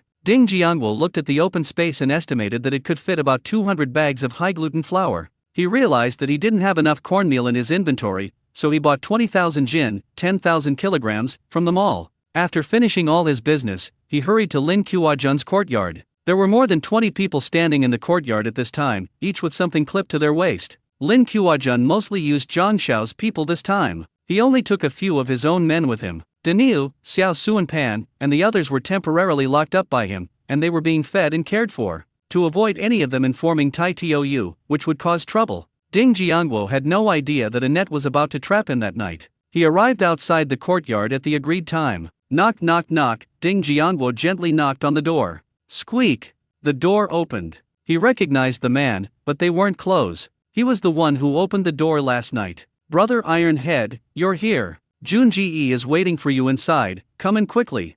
The man warmly invited Ding Jiangguo inside. Ding Jiangguo smiled and nodded, then walked straight inside. "Brother Ironhead, you're here. Come and sit down." Lin Kuo-jun got up and poured tea for Ding Jiangguo. Ding Jiangguo took a sip, then put it down and looked at Lin Kuo-jun. "Are the gold bars all ready?" "Everything is ready, let's go inside and see."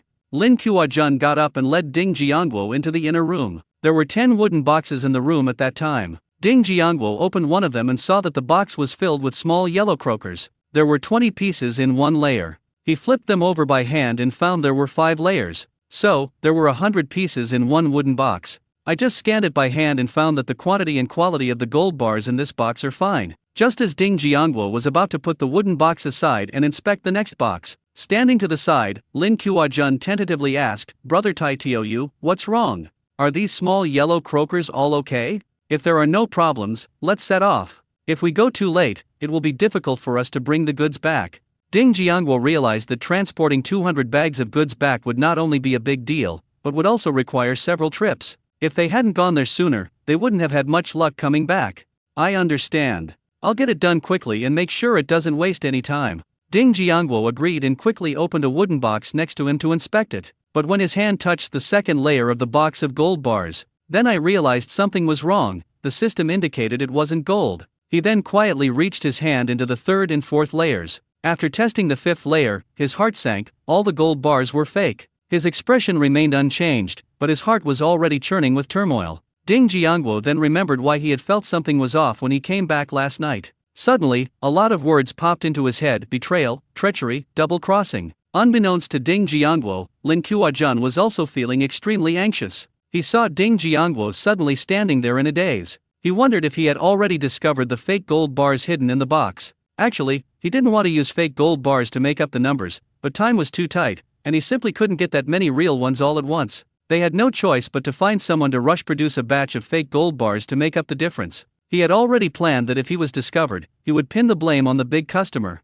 These things are too fake to be verified in detail. The 20,000 jin of high-quality flour hasn't arrived yet, and we can't let Tai Tou find out about these fake gold bars. Brother Tai Tou, what's wrong with you? Seeing that Ding Jiangwo still hadn't moved, Lin Kuo-jun had no choice but to ask him. Ding Jiangwo only came to his senses when he heard the sound, and he pretended not to have noticed that the gold bars were fake. He wondered if it was that big customer who had cheated Lin Kuo-jun. They then continued inspecting the remaining boxes of gold bars. However, his heart is now on high alert. After he checked the 4th, 5th, and 6th boxes, he found that they were all in the same condition. This confirms that Lin Kuo-jun was behind it all. Only then did he realize that something was wrong. Daniel and Xiao Suanpan, who are usually inseparable from Lin Kuo-jun, did not appear on either of these two occasions. If the two of them were busy with something, then why are Little Monkey and Donzi also missing? That's a bit unusual. Now that he knew most of the gold bars here were fake, he saw no need to continue examining them. He spread his divine sense, locked onto Lin Kuo-jun, and directly took him into his spatial storage.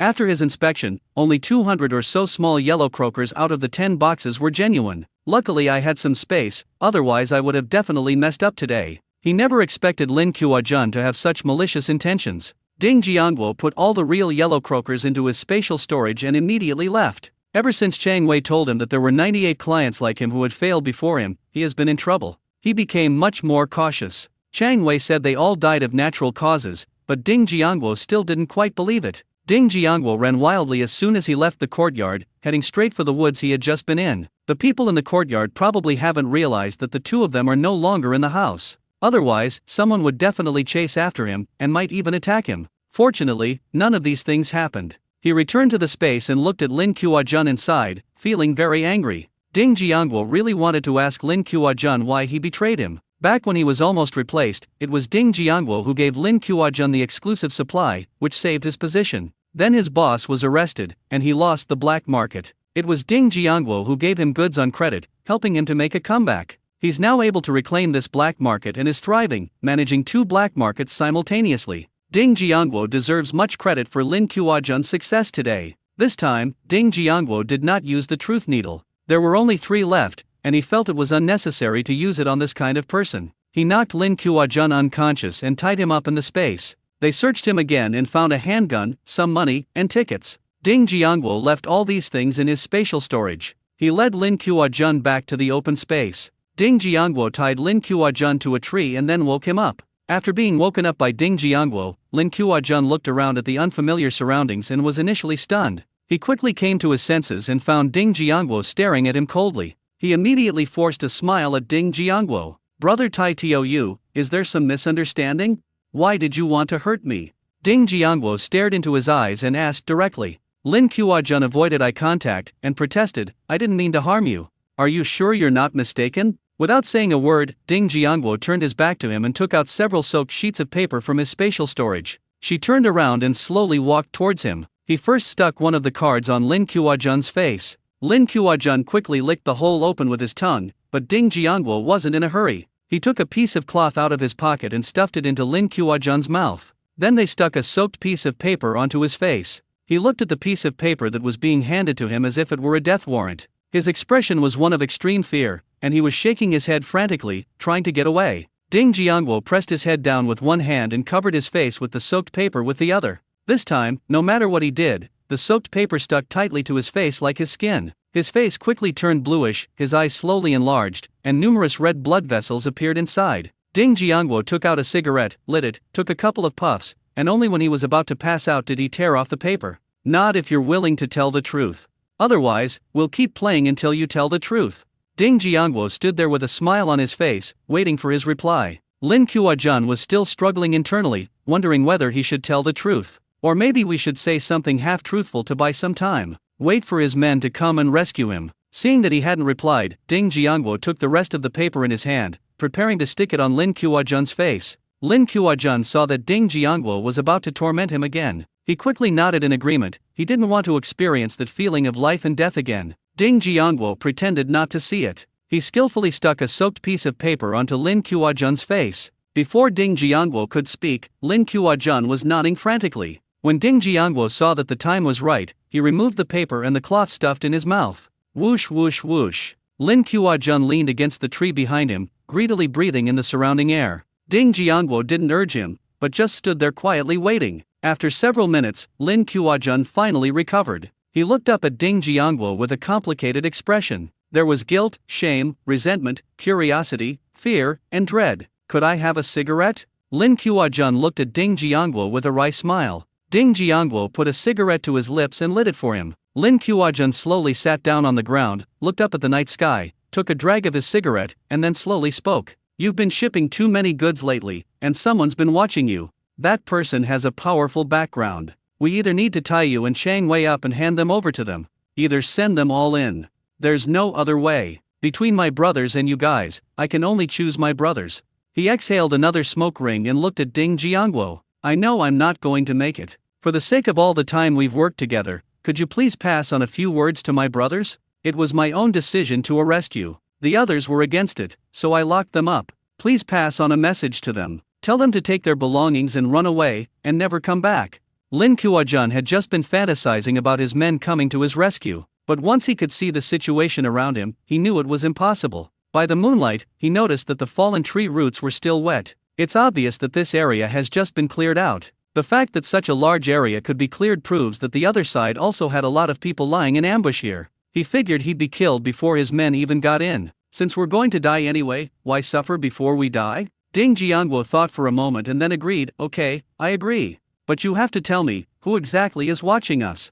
Lin Kuo-jun shook his head with a wry smile. "Brother Tai Tou, let's just forget about it. That person has a powerful background, you can't afford to offend him. You'd better run away quickly, or you'll be in trouble if those people from the courtyard come." Ding Jiangguo didn't care about the other party's background at all. "Since they dared to provoke me, even if the King of Heaven himself came, I would deal with them. All he wants now is to get revenge, everything else is to hell. Just tell me who this person is.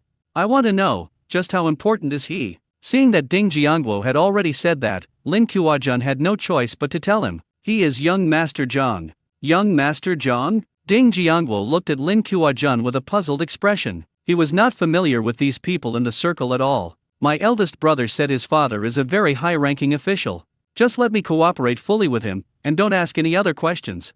"So that means you don't know exactly who the other party is? How did you determine that the other party has a powerful background?" Ding Jiangguo asked with some suspicion. "At first, he told us to arrest you, but we didn't take it seriously. As a result, they were all locked up in the speculation and profiteering office within 2 days. Later, that young Master Zhang went in and took a look around, and then brought us all out.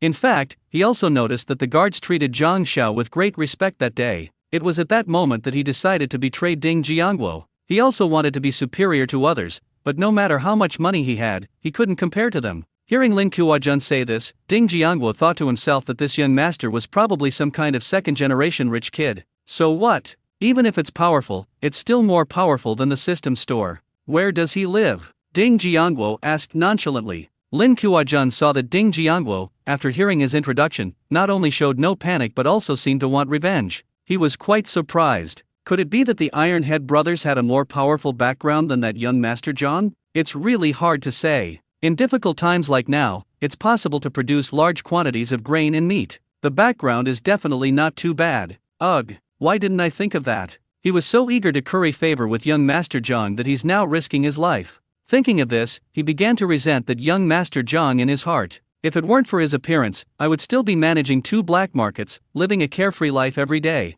Anyway, he's going to die soon, so what can that young Master Zhang do even if he has a powerful background? After thinking it through, Lin Kuo-jun told Ding Jiangguo the address where he usually met with Zhang Xiao. The specific details of the place were also explained. In the end, he regretted telling Ding Jiangguo the address where Daniil was being held. After listening to what he had to say, Ding Jiangguo stopped torturing him and gave him a quick death. They even erected a tombstone for him, so that our acquaintance wouldn't have been in vain. He was actually struggling internally, but he thought about how he had done the most business with him and how he had even used his influence to deal with Zhong Ziyulian last time. If we keep him around, he could be a ticking time bomb, which is one of the reasons why we need to get rid of Lin Kuo-jun. If he can betray himself once, he can betray himself twice, 3 times, and countless times. As Ding Jiangguo looked at the tombstone in front of him, scenes of how they met kept flashing through his mind. He sighed, shook his head, and turned to head towards the place about Daniu. Fortunately, Daniu and the others were detained near that courtyard. He found the place in no time.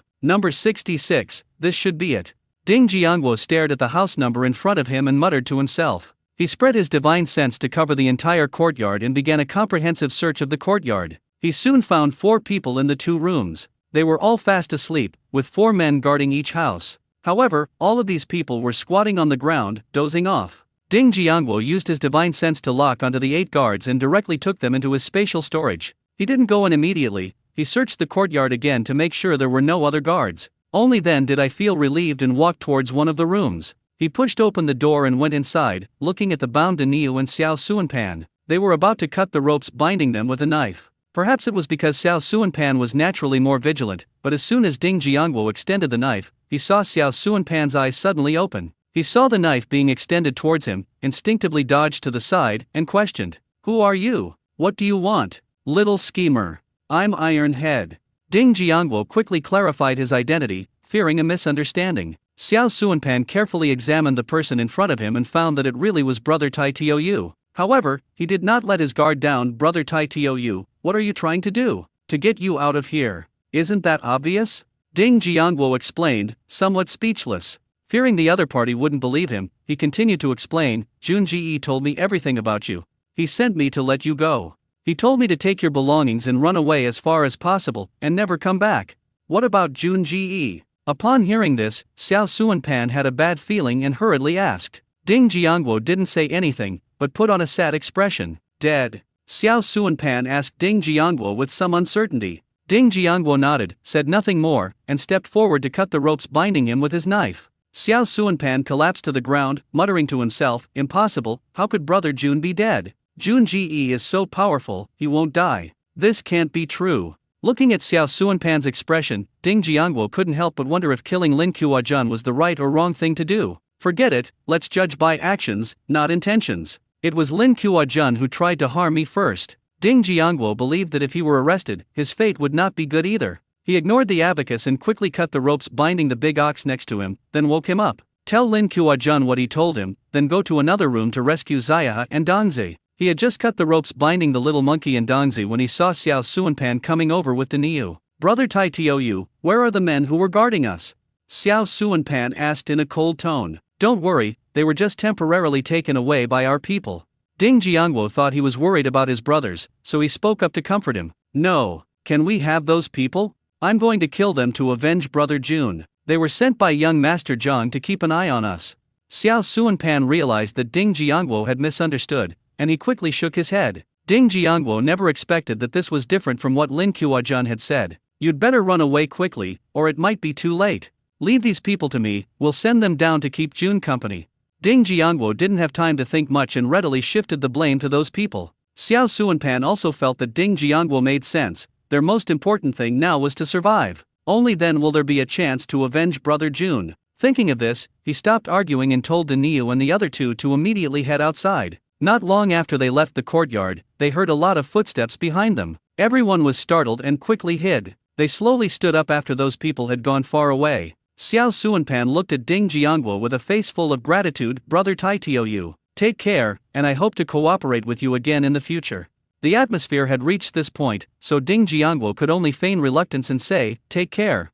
After parting ways with Xiao Suanpan and the others, Ding Jiangwo prepared to head towards the courtyard where Zhang Xiao usually appeared. But before he even got to the courtyard, he received a distress message from Chang Wei via his spatial dimension. It turned out he had been arrested by the people in charge of speculation and profiteering. Upon hearing this message, Ding Jiangwo couldn't help but complain, "Isn't Chang Wei supposed to be born with superhuman strength?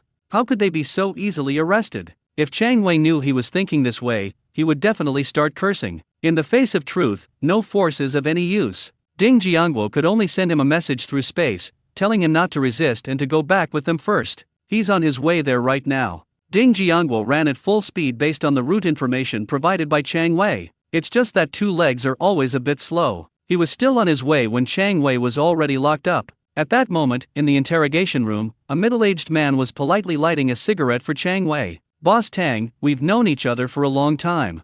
I didn't want to arrest you either, but the higher UPS gave the order." "I'm sorry." Chang Wei stared at the doorway, exhaling smoke rings without saying a word. As long as you reveal the seller's name and agree to cooperate with us in arresting them, I'll let you go back right now. He had been wondering why these people had suddenly come to arrest him. It turns out that their recent shipments were too large, and they were being targeted. Fortunately, they didn't know that they were the people they were looking for. Since that's the case, I'll agree to their terms for now and think of another way once I get out. Do I have any other options? Chang Wei asked, feigning dissatisfaction. The middle-aged man didn't care about Chang Wei's attitude at all. Okay. Thank you for your understanding, Mr. Tang. I'll arrange for someone to take you back right away. But your brothers might have to stay with me for a few days. The middle-aged man smiled, opened the interrogation room door, and escorted the person out. Ding Jiangwo learned that Chang Wei had been released and was being sent back by several people. He immediately changed direction and rushed towards Chang Wei's courtyard. On the way, he thought to himself that he should just bring Chang Wei back this time. The black market activity has temporarily ceased, let's lay low for now. If I'm not here, Chang Wei could easily get into trouble by himself. Not long after Ding Jiangwo left, Chang Wei sent him a message through the space, telling him not to go to the previous courtyard. Now the people from the speculation and profiteering office want to take him to see a man named Young Master Zhang. Damn! It's that Young Master Zhang again. This is truly a case of choosing the path to hell when there's a way to heaven. Ding Jiangwo had never wanted to kill anyone as much as he did now. He moved quickly, eager to kill the guy. When he arrived outside the courtyard, he immediately spread his divine sense, covering the entire courtyard, and searched inside. They soon found Chang Wei and a young man in a room. The young man was dressed in a military officer's uniform, wearing glasses, 8-hole boots, and a watch on his wrist. He looked at Chang Wei with an arrogant gaze. If I still don't have the result I want in 2 days, heh. Ding Jiangwo knew who it was just by looking at the young man's clothes. He didn't want to waste a moment, so he directly put both people in the room into his spatial storage. I was just about to find a place to properly interrogate this so-called young Master Zhang. Something suddenly came to mind. Since Chang Wei isn't going back, there's no point in keeping his things. I might as well just take them all myself.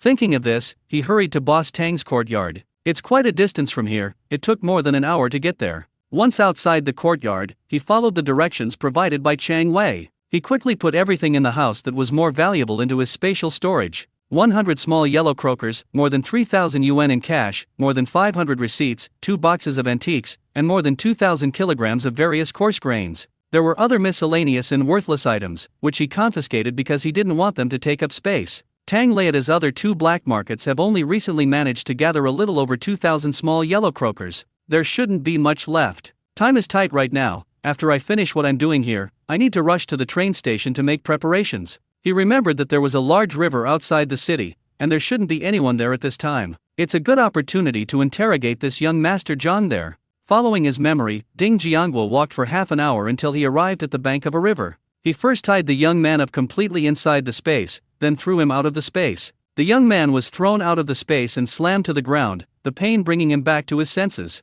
When he first looked around at his surroundings, his eyes were somewhat confused, but when he saw Chang Wei, he immediately realized what was going on. The young man glared at Chang Wei and roared, "What do you want to do? How dare you lay a hand on me? Do you have a death wish? Do your family members and your brothers not want to live anymore? Let me go right now, or I will never let you go." Seeing that he still hadn't grasped reality, Ding Jiangwo looked at Chang Wei and said, "Throw him down there and let him calm down." "Good." Chang Wei walked over to the young man, lifted him up from the ground, and moved him to the side. What do you want to do? Put me down quickly. If you let me go, I'll pretend today's events never happened." The young man, held aloft by Chang Wei, begged for mercy with a look of terror on his face. Chang Wei ignored what he was saying and threw the man down. With a plop, the young man fell into the water. Fortunately, Ding Jiangwo had tied a long rope to him beforehand, making it easier for Chang Wei to pull him up. The two stood on the shore for a while, waiting for the rope to move less. Ding Jiangwo then signaled to Chang Wei to pull the person up. Chang Wei was indeed born with superhuman strength. He easily pulled the person up using the rope. Chang Wei threw the young man to the ground and stomped on his stomach hard. The young man immediately vomited up all the water he had just drunk. He was panting heavily, his body curled up in a ball, his expression one of pain and fear. Please let me go. As long as you let me go, I'll agree to any condition you set." The young man didn't care about saving face at this point. As soon as he felt a little better, he immediately looked at Chang Wei and begged for mercy. Chang Wei turned to look at Ding Jiangwo, as if to ask what to do next. Ding Jiangwo slowly walked towards the young man. He looked down at the young man and asked, "I want to know, who are you? Who are the people who have designs on us?" At first, the young man didn't want to give up and kept waving his big flag, trying to intimidate Ding Jiangguo and his companion. He claimed to be an official sent down from above specifically to investigate them. If something really happens to him, they will definitely be subjected to the people's dictatorship and will be arrested and executed. Their families will also be affected. Ding Jiangguo laughed after hearing this. Even at this point, the young man was still lying. He was too lazy to ask any more questions and simply gave Chang Wei a look. Without saying a word, Chang Wei tore off the long rope that was binding the young man. Then they lifted him off the ground and walked back to the riverbank. The young man turned pale with fright. If I were thrown into the river again, I would definitely drown. The young man, no longer daring to play tricks, revealed everything he knew. Ding Jiangguo's face turned very ugly after hearing this. They weren't being targeted by anyone above them at all. This is just a scam. Only after the young man recounted the story did Ding Jiangguo learn the truth. It turns out he wasn't actually a true second-generation rich kid. He was just an ordinary clerk in the government office. He usually acts arrogantly in front of others because he knows some children of high-ranking officials. Some people who were unaware of the inside story were misled by him. Lin Kuo-jun's boss was one of them. Lin Kuo-jun, also known as Brother Wu, is the eldest brother and loves to make connections with all sorts of people. Especially for second-generation rich kids, they fawn over them. Unfortunately, none of these people looked down on him, except for this young Master Zhang, whose attitude was slightly better. So the two of them interacted quite often, and he naturally gave her many gifts. During one of their conversations, the young man learned about Ding Jiangguo's supply situation through Brother Wu, and then he had a wicked idea. This also subtly hints to Lin Kuo-jun, the boss, that they should work together to take over Ding Jiangguo's distribution channels. Lin Kuo-jun's boss initially refused, until Ding Jiangguo proposed to no longer be the exclusive supplier. He only agreed to cooperate with the youth because he wanted to arrest Ding Jiangguo and the others and force them to reveal their supply channels. To make this happen, Lin Kuo-jun's boss even got help from his backer. Of course, he also paid a large portion of the profits in this process. Fortunately, his backer was quite powerful, and he managed to get a deputy director from the speculation and profiteering office to help him with his work. The arrests of Lin Kuo-jun and his associates last time, and Chang Wei this time, were both handled through this deputy director. They planned to eliminate Ding Jiangguo and his companion once they gained control of the distribution channels. The Lin brothers didn't intend to let them go either. They all locked them up to help the deputy director achieve his performance targets. Lin Kuo-jun has now handed over the management of the two black markets to his uncle. Ding Jiangguo felt sorry for Lin Kuo-jun. He had given so much to his boss, only to be betrayed by him. After finally getting the address and appearance of Lin Kuo-jun, the boss, Ding Jiangguo handed him over to Chang Wei. Chang Wei stepped forward, grabbed the young man's neck with one hand, and twisted it forcefully with the other. With a crack, the young man's head lolled to the side, and he was lifeless. Chang Wei's expression remained unchanged. He nonchalantly lifted the person up, walked to the shore, and threw him down forcefully.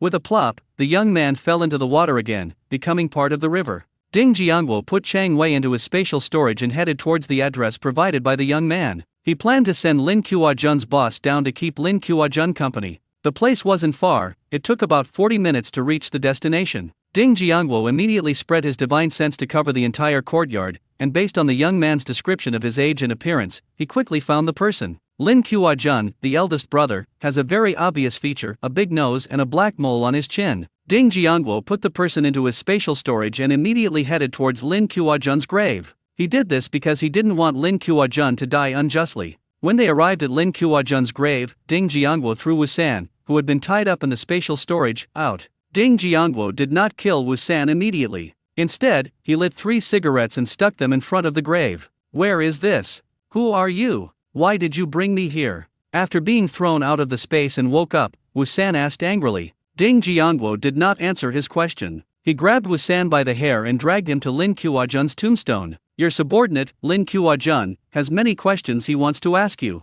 Could you please enlighten me?" Wu-san had not been treated like this for many years. He thought Ding Jiangguo was one of Lin Kuo-jun's henchmen sent to arrest him. He immediately started shouting angrily. "That bastard Lin Kuo-jun actually dared to have me arrested. I will make him suffer a terrible death. You'd better let me go quickly, or you'll suffer a terrible fate." However, his voice soon stopped abruptly, and his expression turned bewildered, because he finally saw clearly that the name written on the tombstone was Lin Kuo-jun. Ding Jiangguo looked at him with a smile. "What did you just say would happen to me? I didn't hear you clearly. Could you please repeat it?" At this moment, Wu-san finally felt scared, and he struggled to move back a few steps. "Brother, I was just half asleep and talking nonsense. Tell me what you want, and I'll grant it." as long as you let me go. Ding Jiangwo looked at him with the same smiling expression. My request is very simple. Tell me about how you and Zhang Xiao plotted to harm Lin Kuo-jun. Wu San looked flustered when he heard Ding Jiangwo's words, but he quickly regained his composure. He repeatedly denied it to Ding Jiangwo. Brother, you must have made a mistake. I'm Lin Kuo-jun's boss, why would I harm him?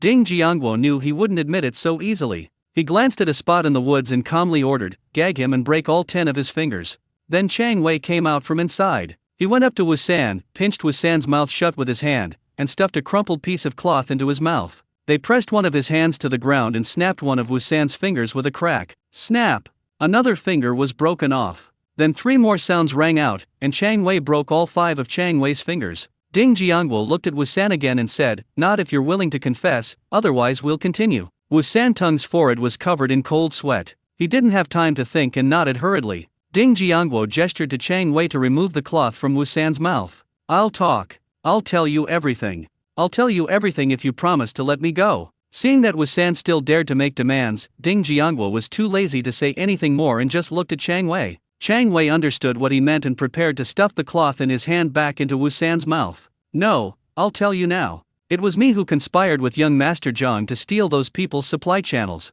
I'm also planning to get rid of Lin Kuo-jun and his gang. The main reason is that they're not on my side anymore, and they're becoming increasingly disobedient.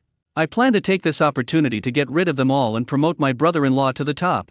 Ding Jiangwo nodded after listening. This time, Wu San was not lying. What Zhang Xiao had said before was almost identical. Hopefully, Lin Kuo-jun can hear this, so he won't be a confused fool down there. Send him on his way.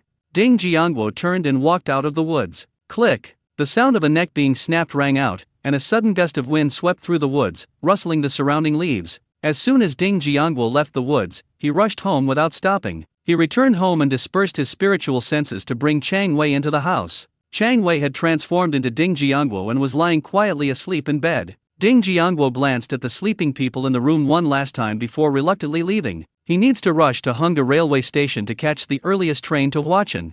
Ding Jiangwo walked for more than 40 minutes to reach Hongda railway station. It was already past 5 o'clock when he entered the hall and found it was already full of people. Inside the waiting room, long queues had formed at the ticket checkpoints. They were holding their hard copy tickets and waiting to have them checked before entering the waiting area. Ding Jiangwo's eyes swept across the area and spotted the third ticket gate, where a queue for ticket checking had already begun. He quickly left and looked for a place to enter the waiting room. He walked behind a pillar, looked around, and finding no one, immediately hid inside the space. Within the space, he began searching for places that could lead directly to the waiting room. He soon discovered a pillar inside. A woman was leaning against the wall, holding a child. The woman blocked half of the view, and there was no one else behind her. Ding Jiangwo immediately emerged from the space. When he appeared behind the woman, he saw the child she was holding looking at him with curiosity. A big question mark appeared in his eyes, as if to say, how did this uncle appear out of nowhere? It's amazing. Ding Jiangwo simply smiled at the child and quickly walked towards the third ticket checkpoint.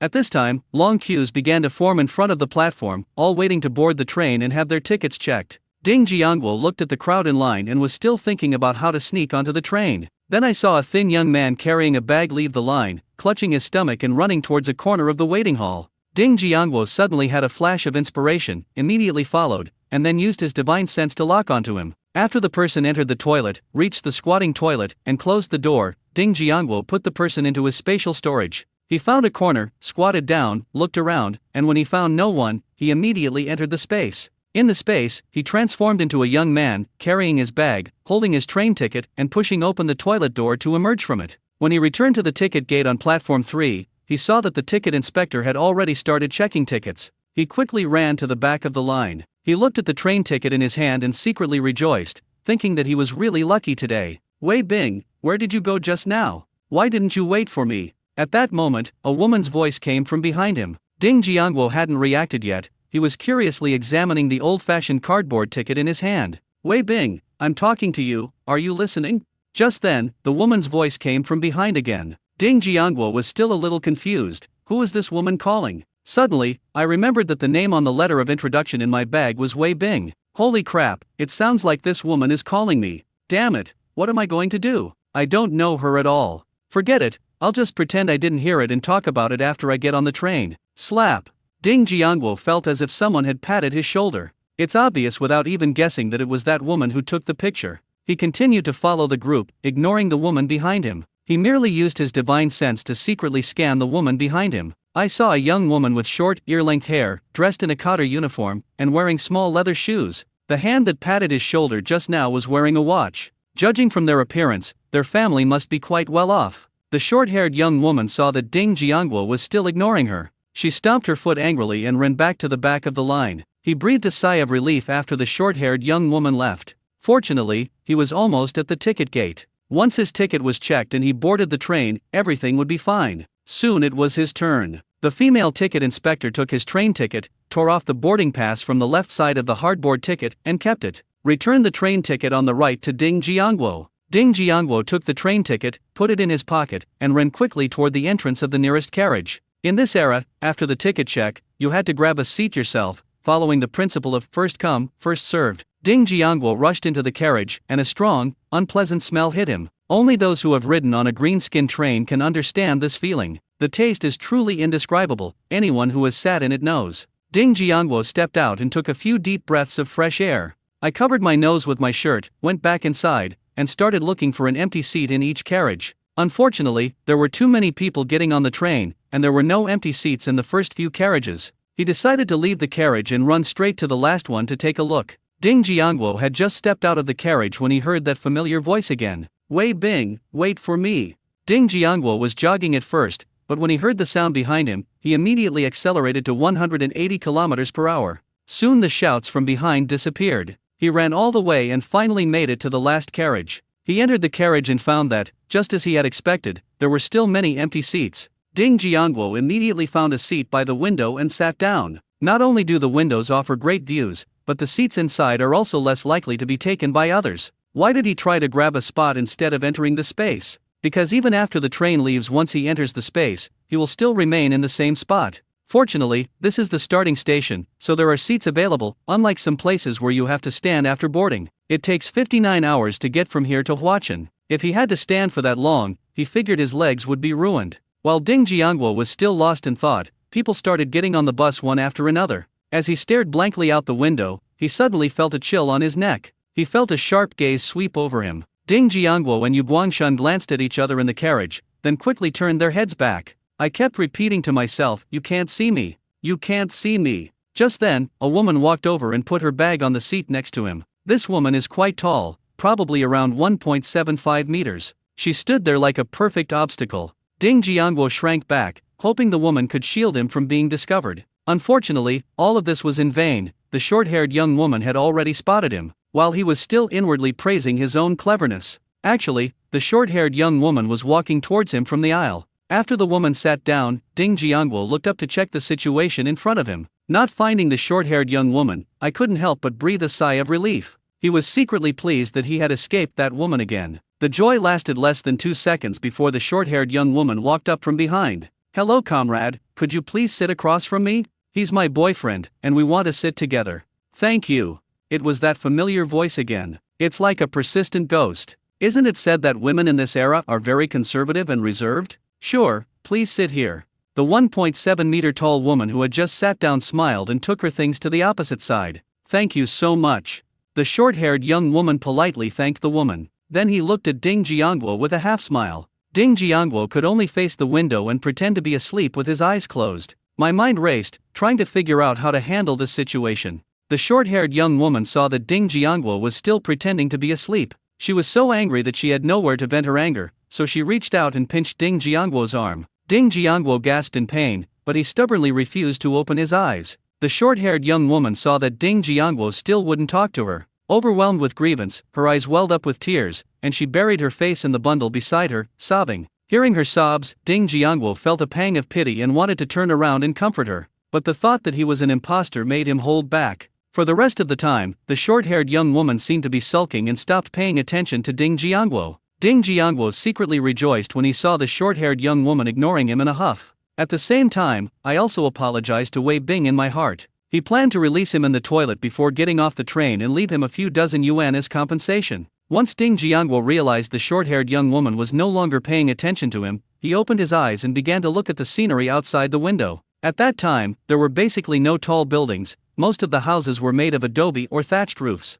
Along the way, many crops were wilted, clearly indicating severe water shortage, and the harvest was unlikely to be good later on. We'll have to endure another year before things get a little easier. Fortunately, I managed to get through this ordeal, and in the past 6 months, I've managed to prepare enough food for my family. Otherwise, they might not have been able to survive. Ding Jiangwo turned his gaze away from the window and began to re-examine the situation inside the carriage. There were still some empty seats left in the carriage at this time. Many people are resting with their eyes closed. At this time, trains usually start checking tickets 1.5 to 2 hours in advance. So it's normal that many people left home around 3 or 4 a.m. and were a little tired. Of course, there were also many people who were taking the train for the first time. They sat there looking around, as if everything was new and interesting. Cigarettes, candy, and boiled water. New issue. New issue. The newly arrived Baidawan magazine. A female flight attendant carrying a basket walked through the aisle, calling out her wares. Soon a man called out to the flight attendant, "Comrade, give me a glass of hot water."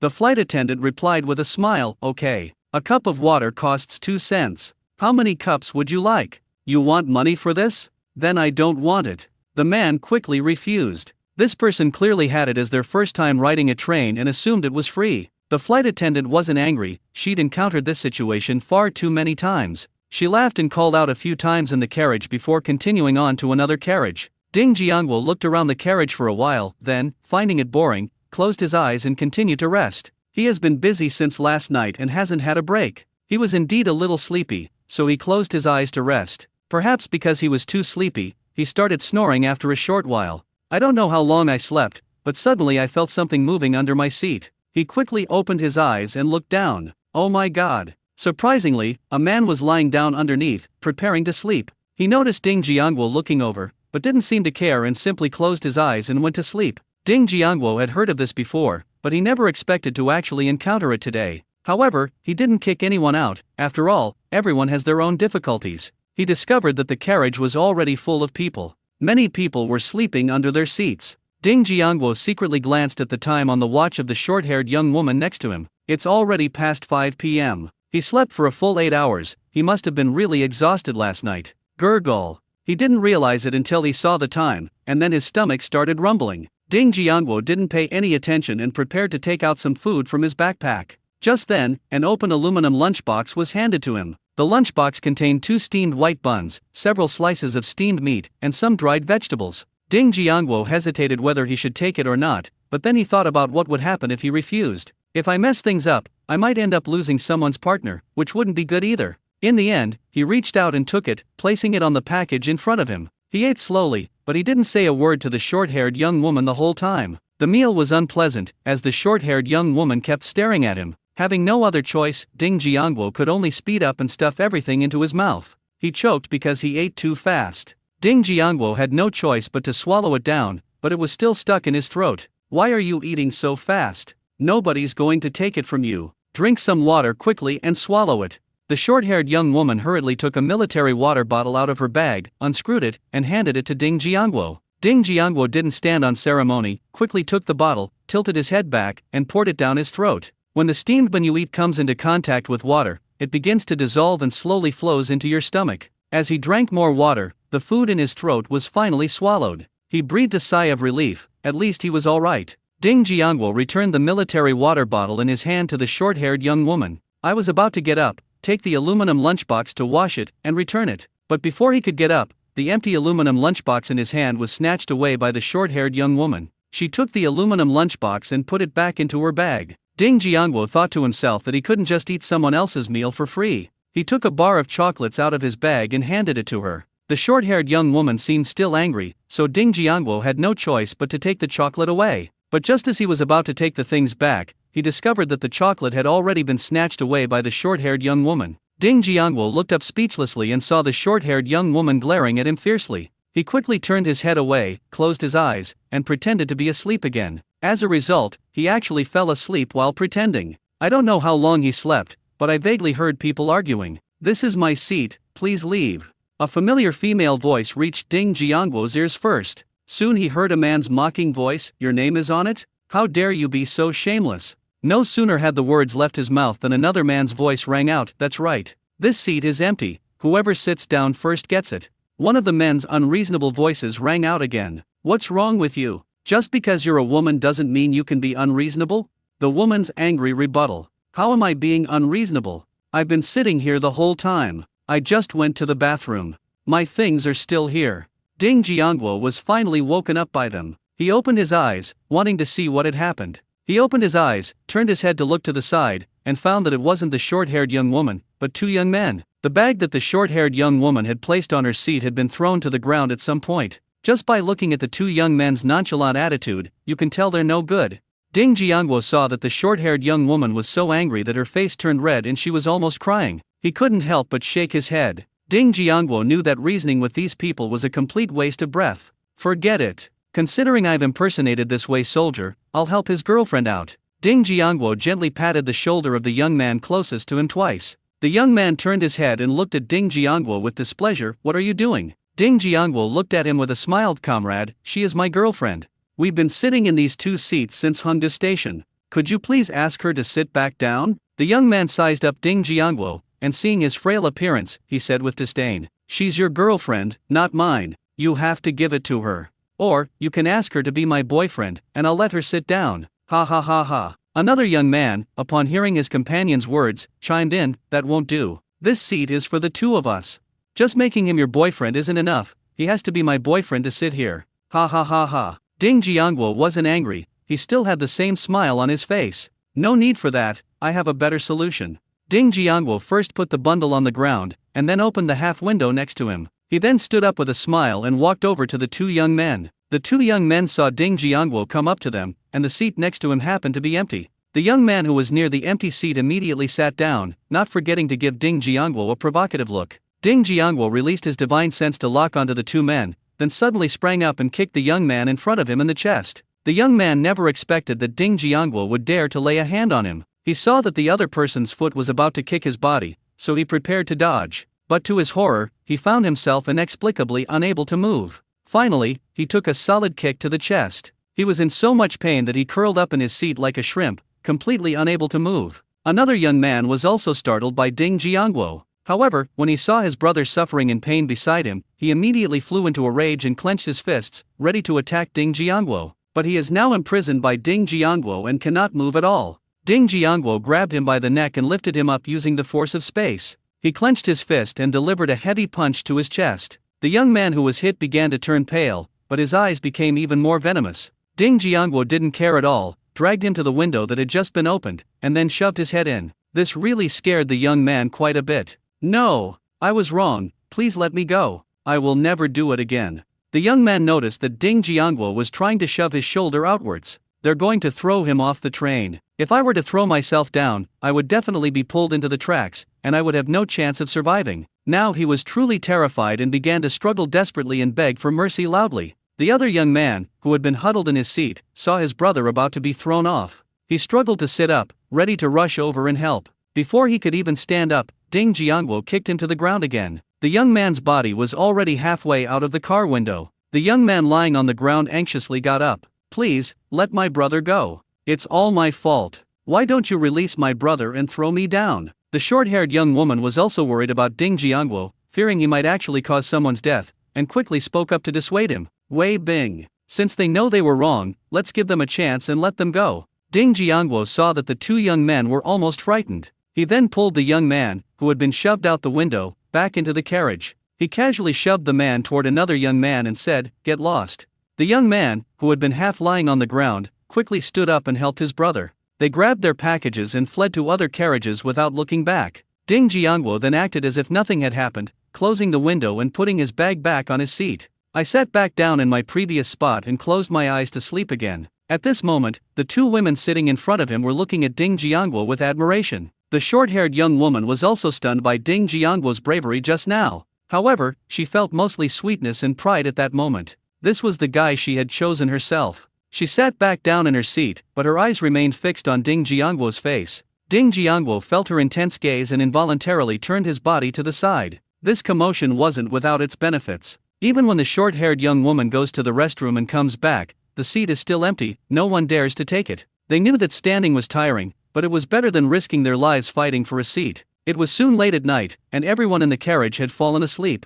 Ding Jiangguo was different from others. At this moment, he was very energetic but felt bored. I contacted Chang Wei through the space to find out what was happening at home today. Chang Wei dutifully reported everything that had happened at home that day to him in detail. After hearing this, Ding Jiangguo knew that everything was fine at home today, so he didn't ask any more questions and told him to continue sleeping. He contacted Boss Wang again to hear about his recent situation. According to Wang Leiata's feedback, he is now getting along well with Zhao Qiuhua. His former boss was also very happy when he learned about this. Let him work hard, and once he's been in this logistics department for a year, we'll find a way to get him promoted to deputy factory director. Upon hearing this, Ding Jiangguo thought it was great news. They also encouraged him to work hard and become the deputy factory director as soon as possible. After sitting all day, he felt his back was getting tired, so he decided to get up and walk around to stretch his legs. I can go to the restroom now, otherwise we'll have to wait in line when everyone wakes up. He got up and walked down the corridor toward the restroom. As he approached the location, he found it filled with smoke, and many people were queuing up to smoke.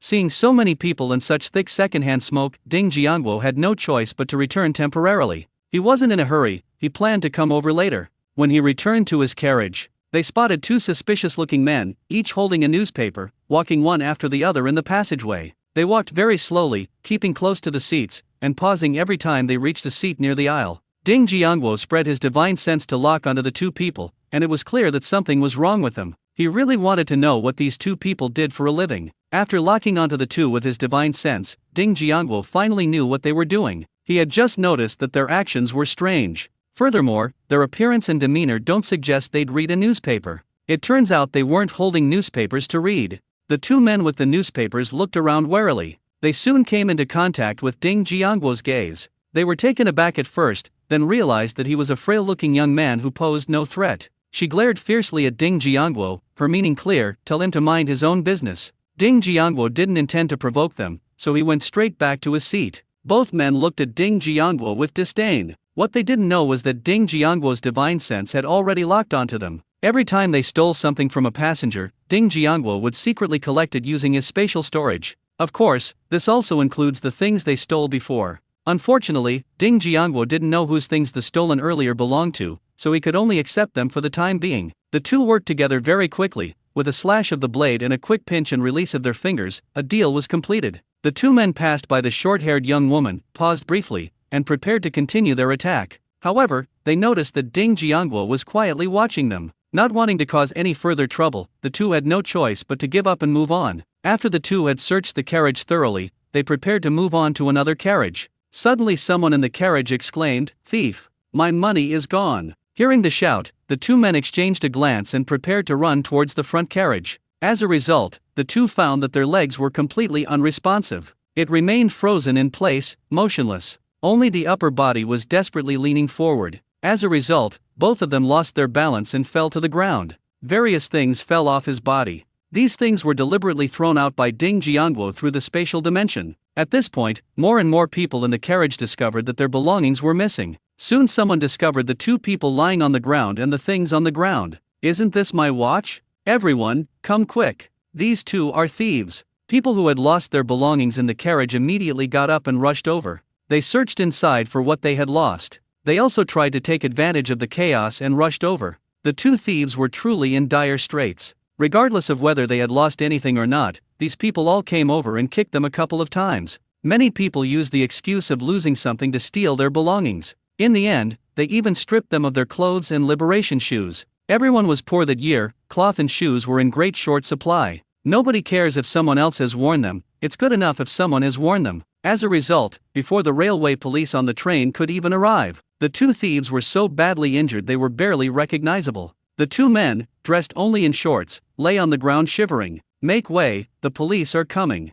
Suddenly a shout came from afar. The crowd that had been surrounding them quickly dispersed, especially those who had been grabbing at the two thieves. They dispersed even faster. When the two police officers saw the two thieves lying on the ground, they couldn't help but twitch their lips. Two police officers quickly stepped forward, pulled the two thieves off the ground, handcuffed them, and took them away. Ding Jiangguo watched their departing figures, smiled, and then closed his eyes to rest. For the next 2 days and one night, Ding Jiangguo's meals were prepared by the short-haired young woman. He wasn't embarrassed at all, he just ate whatever was offered to him. Apart from 2 minor incidents at the beginning, the trip was peaceful afterward. The only flaw was that the way the short-haired young woman looked at him made him uncomfortable. Time flies, and after 59 hours, we finally arrived at Huachin Station. Ding Jiangwo followed the crowd out of the carriage, intending to find a secluded spot to release Wei Bing. Unfortunately, the short-haired young woman kept following behind. With no other option, he found a toilet outside the train station and hid inside. He went into the toilet, closed the squat toilet door, entered his spatial dimension, and released Wei Bing.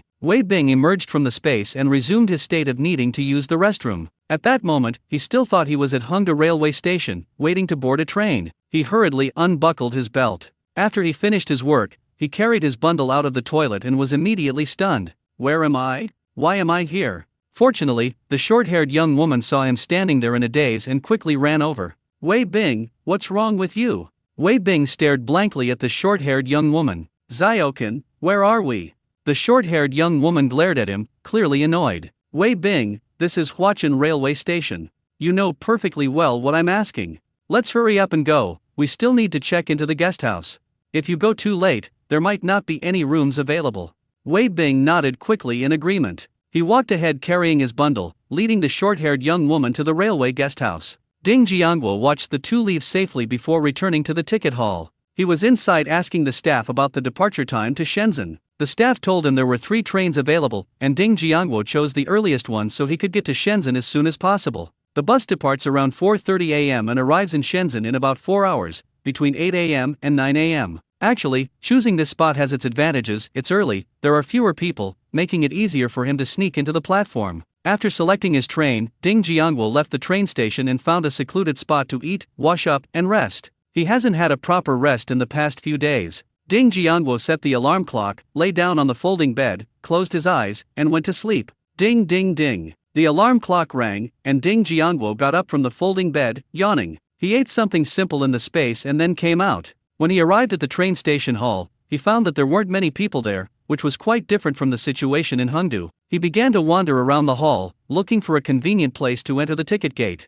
Fortunately, there weren't many people around, and he found a spot on the opposite side where he could temporarily hide while standing in a corner. He immediately entered the space and then reappeared inside. It was almost 4 o'clock, and people were gradually getting their tickets checked and boarding the train. Instead of checking tickets like the others, he immediately entered the space and began to spread his divine sense to find a place to hide. He soon discovered a cargo yard inside, with a pile of sacks there, which looked like they were going to be taken by this train. Ding Jiangwo immediately entered the space and then used the space's coverage area to get behind the pile of goods. However, he did not intend to stay in the freight car. He walked around the cargo yard and hurried toward the train in Pengcheng. He found the train departing for Shenzhen, and this time he was smarter. He went straight to the last carriage. Sure enough, there were still quite a few empty seats, and Ding Jiangwo quickly found a seat. He had barely sat down when the carriage was gradually filled with people. As time passed, the train soon began to move. With 4 hours to go before they arrived, Ding Jiangwo closed his eyes to rest. 4 hours passed quickly. Ding Jiangwo vaguely felt someone shaking his shoulder. "Comrade, wake up. We've reached the final stop."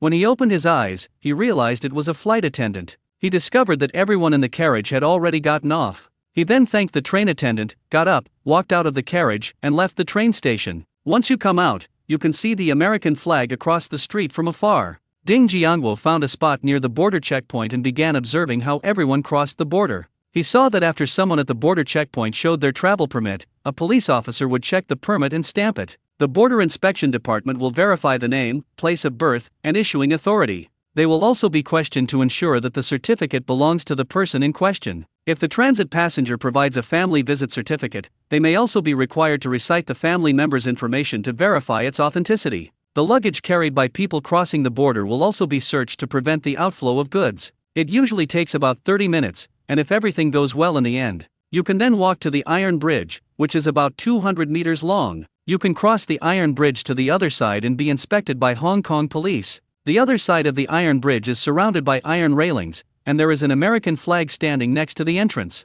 2 Hong Kong police officers with guns slung across their waists are searching people trying to enter Hong Kong. The main purpose is to prevent them from bringing food, gold, and silver jewelry, or other excessive items. A man stood there with his arms outstretched, allowing a police officer to search him. Ding Jiangwo stood there for a while and finally understood the whole process. But even if he gets the certificate, he won't pass the interrogation. If he's suspected, he might be locked up. It seems we need to think of other solutions. I've heard that quite a few people smuggle themselves across the Pengcheng River at night. maybe I should try it myself tonight? Having made his decision, Ding Jiangguo didn't linger any longer and quickly left the area. He found a place nearby where he could hide his body and immediately entered the space. Time flies, and before we knew it, it was late at night. Ding Jiangguo came out of the space, rushed to the bottom of the bridge, and then re-entered the space. As soon as he entered the space, a surveillance light swept across him, which startled him. He began to spread his divine sense within the space, but unfortunately it only covered a range of 6 meters, which was still far from the other side.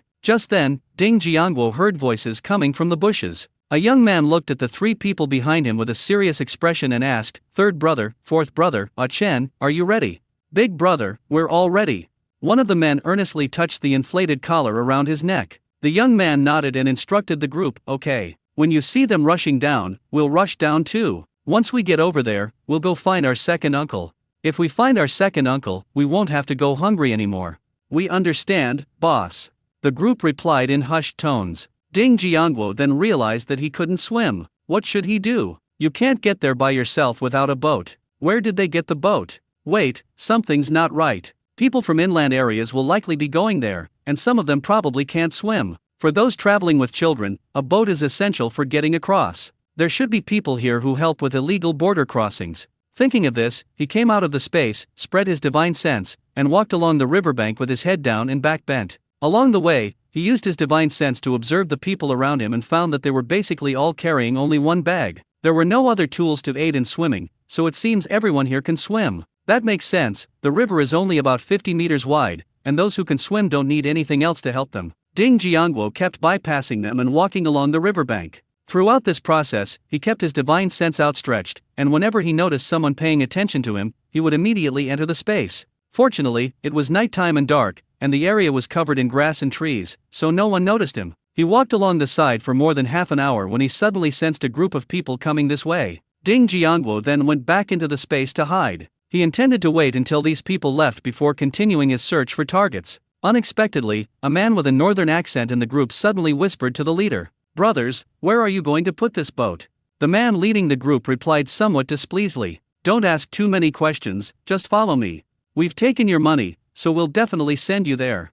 The man became angry upon hearing his tone. You know, if he hadn't committed crimes before, countless people would have been waiting to curry favor with him every day. I never expected to have to put up with this person's attitude after coming here. So he prepared to question the other party. However, the woman behind him stopped him, saying, "Patriotism." The man saw his wife looking at him with a pleading expression. He had no choice but to endure it and continue following the man. Ding Jiangguo was overjoyed when he heard that a boat was going to pick people up. He immediately took the last man into his spatial storage. He quickly transformed back into his appearance and followed closely behind the group. The group consisted of 15 people, including 3 children, most of whom did not look like locals. The leader led everyone for almost an hour before stopping at a grove of trees. "You all wait here for me, don't get separated. I'll go and get them to come here now." The leader didn't care whether they heard him or not and went into the woods by himself. No one spoke, and no one left, everyone looked around warily. People who knew each other well gathered together. Ding Jiangguo, this imposter, also has 2 friends who are with him.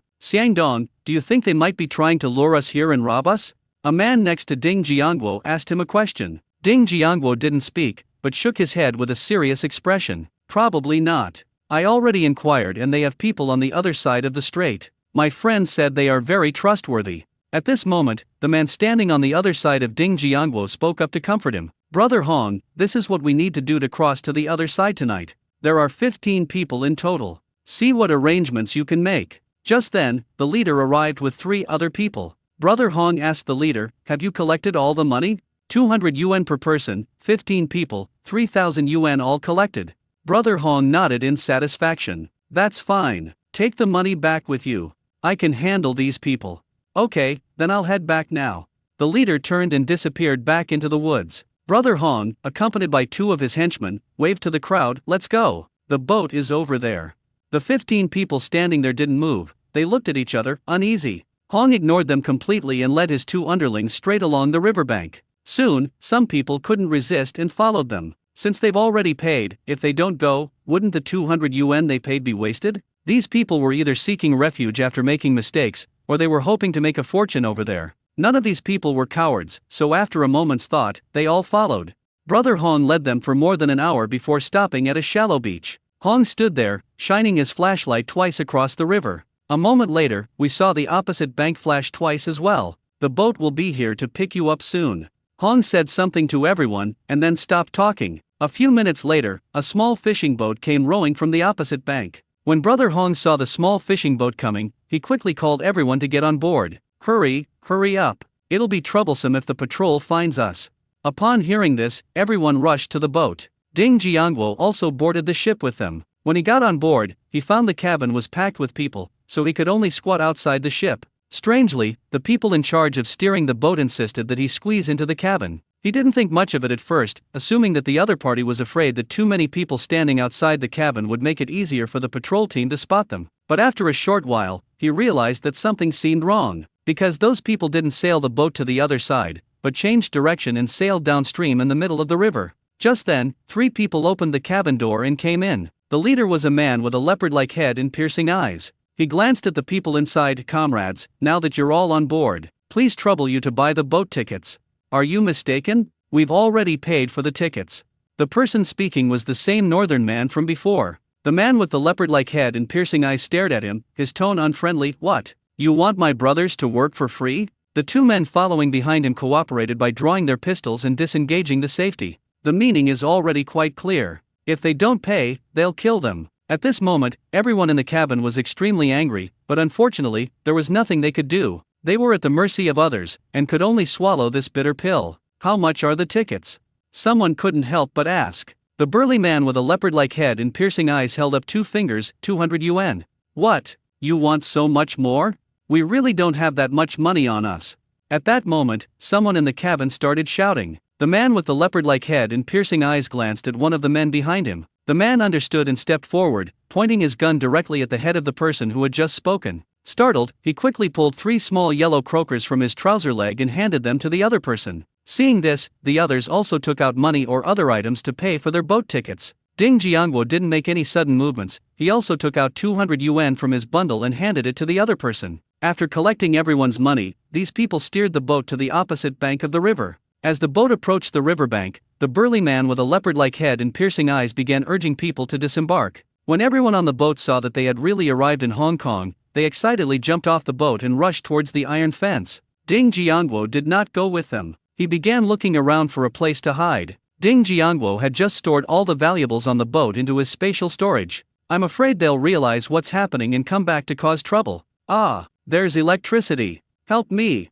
Suddenly, a scream was heard. It turned out to be the young man who had disembarked first. His hands were stuck to the iron railing. My body was trembling uncontrollably. His brother, who came with him, tried to pull him away. Unfortunately, he pulled his hand back as soon as it touched the other person's body. Ding Jiangguo dispersed his divine sense and forcefully pulled his hand off. He rolled over and fell to the ground, continuing to convulse. But at least his life was saved. A series of horn blared. The probe light swept directly in their direction. They have been discovered. At this point, everyone disregarded everything else and began walking around the iron fence. Hopefully, we can find a way in. Ding Jiangguo ran desperately to the side, trying to get as far away from these people as possible, otherwise there would be too many people and he would be too conspicuous, making it easy for him to be caught. Unfortunately, there were 2 people following him the whole time. Having no other choice, Ding Jiangguo could only take the 2 to a secluded place to earn money. He also entered the space and went directly into the iron fence through the space. As soon as he entered, he saw the Hong Kong patrol rushing towards those people.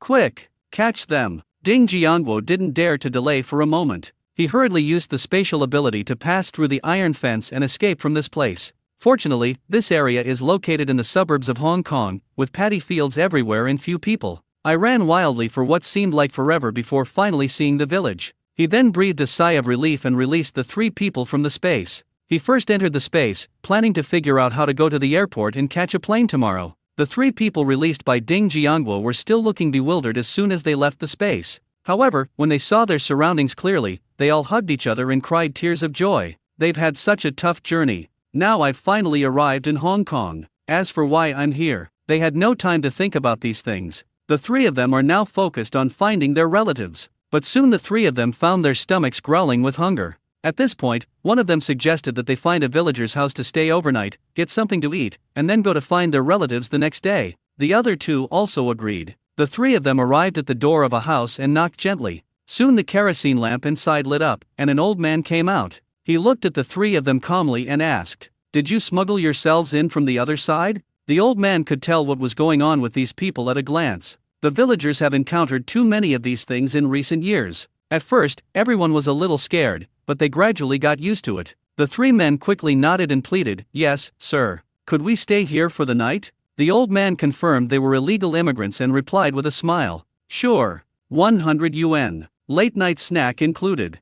Back then, $100 was roughly equivalent to more than 200 Hong Kong dollars. Currently, farmers in Hong Kong only earn about 80 yuan a month. He has received many groups of people who have illegally crossed the border this year. There are always gains, sometimes more, sometimes less. In Hong Kong, a place where money is everything, it doesn't matter where you're from, if you have money, you're the boss. He had just looked at the three of them and noticed that they all looked well, so their families must be quite well off. That's why the price is so high. The three men exchanged a glance, their expressions hesitant. They didn't have much money left. Each person spent more than 30 yuan in one night, and they were really reluctant to spend it. This price is very fair. If people find out I've taken you in, I'll be arrested and jailed. You'd better make a decision quickly. Otherwise, when the patrol comes looking for you, you won't be able to escape even if you want to. Seeing that the three were still hesitating, the old man tried to scare them. The three of them exchanged a final glance and agreed. One of them took a small gold bar out of his pocket and handed it to the old man. When the old man saw the gold bar handed to him, his teeth immediately started to stick out. He immediately put the gold bars away, then went back inside, grabbed a flashlight, and led the three of them to the next house. Ding Jiangguo was delighted to see this scene in the space. He finally found a way to get to the airport. Ding Jiangguo waited quietly in the space. Soon, the old man was seen coming out of the neighboring yard. He returned to his courtyard and woke up his wife to cook for the three men. The two were busy in the kitchen for a while when they saw the old man carrying the food and walking towards the neighbor's yard. Ding Jiangguo nodded, thinking the old man was alright. The price was a bit high, but at least he wasn't ripping people off. He immediately came out of the space and hid on the old man's way back to wait for him. Ding Jiangguo stood there and waited for a while, then saw the old man return from the neighboring courtyard with light steps and a smile on his face. "Grandpa, wait a moment." When Ding Jiangguo saw him coming, he immediately called out to stop him. The old man was startled by the sudden sound and involuntarily staggered backward. When he saw Ding Jiangguo's clothes, he knew that he had also come from the other side. So he reprimanded her in a rather unpleasant manner. "You idiot, you're so shameless, you're going to scare people to death." "I'm really sorry," Ding Jiangguo said, offering the other man a cigarette. The old man didn't stand on ceremony. He took the cigarette, looked at Ding Jiangguo, and asked, "Are you also looking for a place to stay?" Ding Jiangguo waved his hand. "I wanted you to call a taxi for me tomorrow to take me to the airport." "How much will it cost in total?" "It's about 30 kilometers from here to the airport, and a taxi ride costs less than 1 Hong Kong dollar per kilometer. It only takes a little time for my grandson to go out and call a taxi." The old man thought for a moment, then quoted Ding Jiangguo a price, 200 Hong Kong dollars. Ding Jiangguo didn't know the taxi fare here either, so he simply handed him HK $100. "This is the deposit. When can you call the car?" These Hong Kong dollars were what Ding Jiangguo had just taken from the four people on the boat. I wonder what kind of expressions those people will have when they realize all their money is gone. The old man quickly took the Hong Kong dollars that Ding Jiangguo handed him. He looked at Ding Jiangguo again with some surprise. "You're pretty good. You exchanged your money for Hong Kong dollars over there. Around 10 a.m. tomorrow." After thinking for a moment, the old man made a request to Ding Jiangguo. "Why don't you sleep here with us? We won't charge you." When Ding Jiangguo saw that the old man had actually offered to take the money away, it seemed that he had made quite a bit of profit from those 200 yuan. If the old man knew what Ding Jiangguo was thinking, he would definitely give him a thumbs up. He earned at least HK $100, more than the three people from before combined. The old man led Ding Jiangguo into his courtyard, then, as if remembering something, turned to look at Ding Jiangguo again. "You probably haven't eaten yet." Ding Jiangguo replied with a smile, "I've already eaten." Seeing that Ding Jiangguo said this, the old man didn't continue talking and led him to another single room. "You'll sleep here tonight. Don't pay attention to whoever knocks on the door tonight. I'll handle it." After giving his instructions, the old man went back to his room, closed the door, and went to sleep. Sure enough, not long after Ding Jiangguo fell asleep, he heard a dog barking. Then I heard the voices of several people talking outside the courtyard. Ding Jiangguo quickly entered the space to see what was happening outside. A middle-aged policeman looked at the old man with a serious expression and asked, "Uncle Chen, have you seen any strangers tonight?" "Li sir, it's you leading the team again today." "I haven't seen any strangers today." The old man approached the lead policeman and slipped 50 Hong Kong dollars into his pocket. Okay, then I'll go check out the next one. If you find any strangers or people who have come illegally, remember to call the police.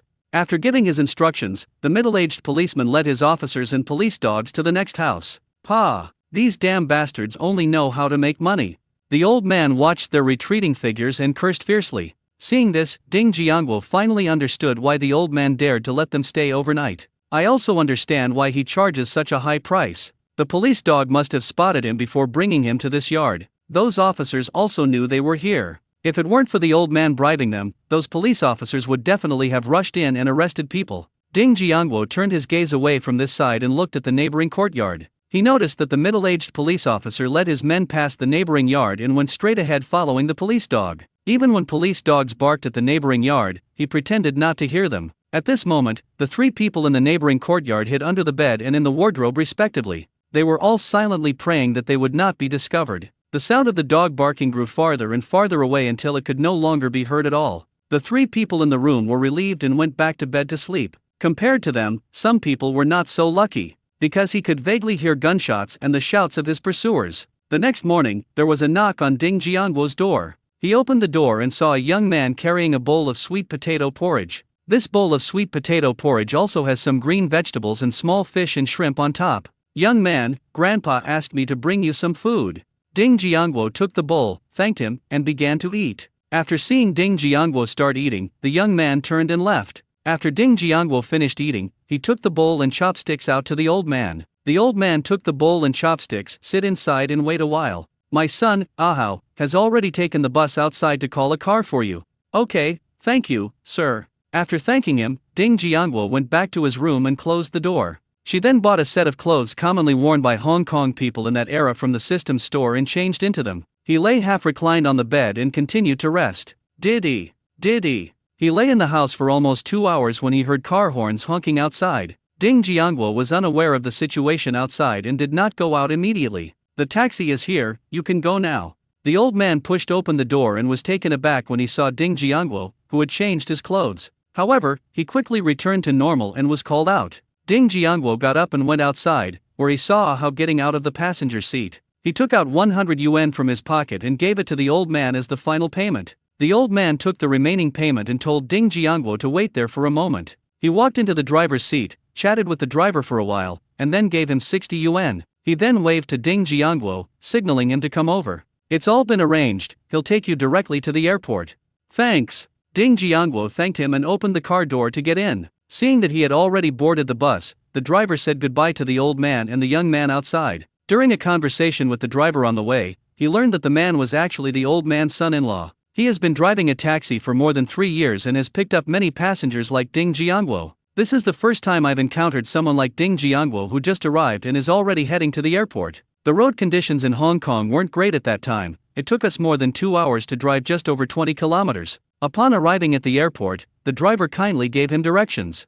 Ding Jiangwo went directly to the front desk of the airport to inquire about flights to Elephant Country. He learned about the flight schedule to the Elephant Country through the consultation with the front desk customer service. Tonight at 7:30 p.m., we'll be flying from here to the capital of Elephant Country. Ding Jiangwo wasn't in a hurry. He first walked out of the airport and found a secluded place to enter the space. I'll come back at night and look for an opportunity to impersonate someone else to log in. Time passed quickly, and it was already 5 o'clock in the afternoon. Ding Jiangwo quickly prepared some food in the space to fill his stomach. They then went back out to the airport. He entered the airport terminal and stood not far from the entrance. He spread his divine sense and quickly scanned everyone who came in. The purpose was to check their plane ticket information. He stood there for a short while when an Indian man caught his attention. Ding Jiangwo quickly locked his divine sense onto him and scanned everything on his body. Sure enough, I found a flight to the Elephant Country tonight. Ding Jiangwo quickly put his plane ticket and other documents into the storage space. But that's not enough.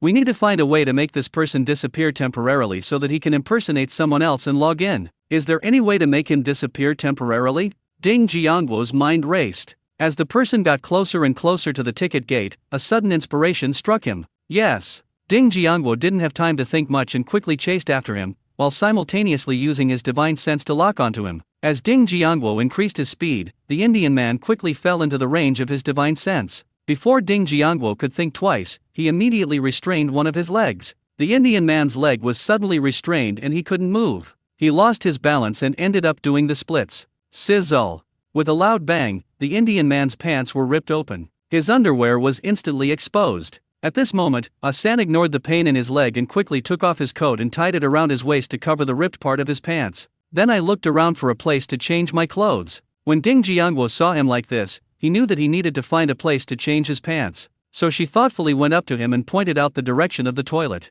Brother Asan thanked Ding Jiangwo and hurriedly carried his luggage to the toilet. Ding Jiangwo immediately followed him into the restroom. After he entered one squat toilet and closed the door, Ding Jiangwo also entered another squat toilet and closed the door. The Indian man was unaware that he was being targeted. He was about to take a pair of pants out of his backpack and change into them. Suddenly, the person vanished into thin air. It reappeared there after a while. Ding Jiangwo tidied himself up before opening the door and going out. He now looked exactly like the Indian man from before. Because I had all the necessary documents, the ticket check and boarding process went incredibly smoothly. Ding Jiangwo sat on the plane, enjoying the free fruit and meals. Unexpectedly, this Indian guy bought a business class ticket, which was indeed much more comfortable. After eating, Ding Jiangwo closed his eyes to rest. The flight is said to take 7 hours. Ding Jiangwo slept so well that he felt like he hadn't slept enough before he found himself at the capital airport of the Elephant Kingdom. He followed the others off the plane and hailed a taxi to the train station. Fortunately, the Indian had money from the Elephant Country in his bag, which was convenient to use. To avoid revealing anything, Ding Jiangwo did not speak to the driver at all. As soon as he got on the train, he pointed to his throat and handed him a piece of paper with the train station written on it. The driver drove him for 2 hours and finally arrived at the capital city train station of the Elephant Kingdom. When he finally got off the bus, he mumbled something and then held up 2 fingers to Ding Jiangwo. Ding Jiangwo knew that this scoundrel was definitely trying to swindle him out of his money. I was just out of town, so I gave him 200 yuan, opened the door, and got out of the car. The driver couldn't help but smirk as he took the money. Ding Jiangwo immediately spread his divine sense to cover the entire car, directly taking all the money inside into his spatial storage. He. Another 900 plus elephant coins have come in. Unfortunately, due to the language barrier, he could only write his questions down on paper and ask the staff there. Fortunately, the staff here didn't look down on him because of his business attire. I then proceeded to ramble on and on to him. After he finished speaking, Ding Jiangwo walked to the side, took out the translation pen he had bought from the mall, and listened to what the man had to say. The translated text states that a train will depart for a city near the temple 2 hours later. Ding Jiangwo didn't dare to waste any time, so he queued up and went to the ticket window to buy a train ticket. When buying tickets, you hand the slip of paper with your address written on it along with the money to the other person. Ding Jiangwo waited inside for almost half an hour before he saw people starting to rush toward an entrance. He looked over there and saw that the ticket check had started, so he squeezed through the crowd. After squeezing through the crowd for almost an hour, he finally got onto the platform. But when he saw what was happening at the station, his heart sank. Not to mention seats, there were already quite a few people sitting on the roof of the train. Ding Jiangwo couldn't care less about anything else. He looked at the people who were still coming in from behind, quickly climbed to the top of the train and find a good spot to sit down. Fortunately, this is the capital city, so it's considered the starting point, and there's still room at the top. He found a carriage near the back of the train, climbed onto the roof, and sat down. Then he immediately spread his divine sense to imprison himself on the top of the train. It was his first time taking a train like this, and he had no experience. He was afraid that if he fell off the train, he would be too slow to react and die. As time went on, the top of the train also became crowded with people. After a short while, the train slowly began to move. However, many people still wanted to climb onto the train. The person standing on the roof of the car also reached out to try to pull the person up. Finally, the train left the platform, and fewer people climbed onto it until there were none left. Sitting on top of the train, Ding Jiangwo dared not relax for a moment. He tightly controlled his consciousness, locking himself on the top of the train. Keep your eyes alertly ahead, ready to find a way to avoid any trees or other obstacles. The journey involved frequent stops and starts, with 2 transfers along the way. It took Ding Jiangwo 5 days to finally reach the city closest to the temple. Upon arriving at his destination station, he finally couldn't take it anymore and found a secluded spot to enter his spatial dimension. He entered the space and ignored everything, lying down on the ground and falling fast asleep. He slept for a whole day before groggily opening his eyes and getting up to prepare food. After eating, he began to look up ways to get to the temple. The information I saw suggested that I could take a pedicab to get there. The journey is only 3 kilometers, takes 15 minutes, and costs around 10 yuan. Seeing how dark it was outside, Ding Jiangwo guessed it was late at night. 3 kilometers isn't far, so he started looking at the map. memorized the specific location and the surrounding buildings. He left the system space and hurried towards the temple. Once he was outside the train station, he began looking for the buildings marked on the map. This is a simplified map that Ding Jiangguo made himself after translating it. There are hotels, restaurants, shops, office buildings, and temples up there. Following his simple map, he walked for almost an hour before finally arriving at his destination. Here are rows of white buildings, with various Buddha statues carved on the walls. One of the temple towers, resembling a royal palace, is particularly eye-catching. This temple tower has 7 stories and is decorated with many religious figures. When Ding Jiangguo saw the building, he was so happy he almost cried. After all the hard work, he had finally arrived at his destination. He traversed through space, passing through buildings one by one, and headed directly towards the temple tower. At that moment, a 6-man patrol team armed with weapons spotted him. They surrounded Ding Jiangguo, chattering away, seemingly asking him what he wanted to do there. Ding Jiangguo had no time to waste with them right now. He directly covered them with his divine sense and put them all into his space. Then we continued walking towards the temple tower. As he approached the temple tower, he discovered that lights were on inside. There was a group of people inside, muttering something unintelligible. There were also 2 guards on duty at the entrance of the temple pagoda. When the 2 men saw Ding Jiangguo walking towards them, they called out to stop him. Unfortunately, this was like casting pearls before swine. Ding Jiangguo spread his divine sense over the 2 of them and immediately stored them in his spatial storage. He didn't waste any time and went straight inside. Upon entering, one finds priests and believers preparing for a ceremony. They were all surprised to see Ding Jiangguo suddenly walk in. At this moment, an elderly man who looked rather old spoke to Ding Jiangguo. Unfortunately, before he could finish speaking, he and everyone else inside were taken into Ding Jiangguo's spatial dimension. Ding Jiangguo checked the time. It was already past 4 in the morning. He needed to hurry. Otherwise, it will be troublesome if someone comes later. He immediately spread his divine sense to explore the situation underground. Unfortunately, after fiddling around for about 10 minutes, I found nothing. He couldn't help but wonder if he had made a mistake, and if the item was actually not under the temple tower. Ding Jiangguo returned to the space and used his notebook to search for information about the temple treasure again. As it turned out, he actually discovered the problem. This first underground chamber is 15 meters below the ground. No wonder Ding Jiangguo couldn't find anything inside. With no other option, he could only find a corner and stand there. Gradually, he gathered the soil beneath his feet into the space. He himself was like someone riding an elevator, gradually descending. A few minutes later, he was surrounded by mud. The good news is that his divine sense detected that the underground was empty. In other words, the secret room is down below. Moreover, the height of the secret chamber exceeded the range of his divine sense. He can't go down rashly, otherwise what if he can't come back later? There's still no information about what happens next. He decided to buy a spacesuit from the system store. I also bought oxygen cylinders, steel nails, ropes, and other such items. He hammered several long steel nails around the area, then tied one end of a rope to them and the other end to himself. Finally, I tugged on it a bit harder, and it seemed okay, it could support his body weight. He then gripped the rope tightly with both hands and continued to use his divine sense to draw the soil beneath his feet into the space. Suddenly, he felt his feet sink and he was about to fall.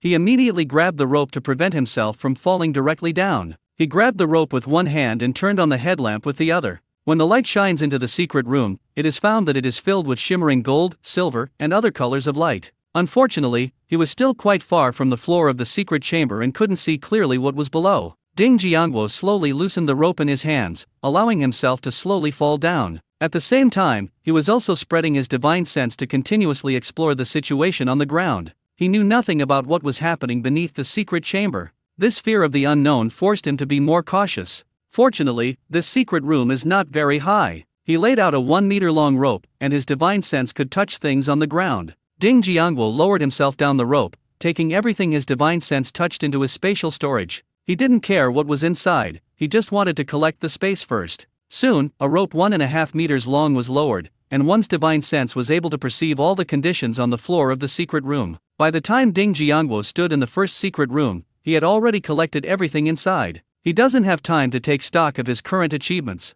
It was already 5 o'clock, any later and I might be trapped here. Ding Jiangguo continued to use the same method as before, collecting the soil beneath his feet into the space. They sank nearly 20 meters but found nothing. Then I started recalling the information I had read before, wondering if I had made a mistake somewhere. After searching his mind for a while, he couldn't help but slap his head. The remaining secret rooms are not vertically below. The spaces in the secret rooms are all built in parallel.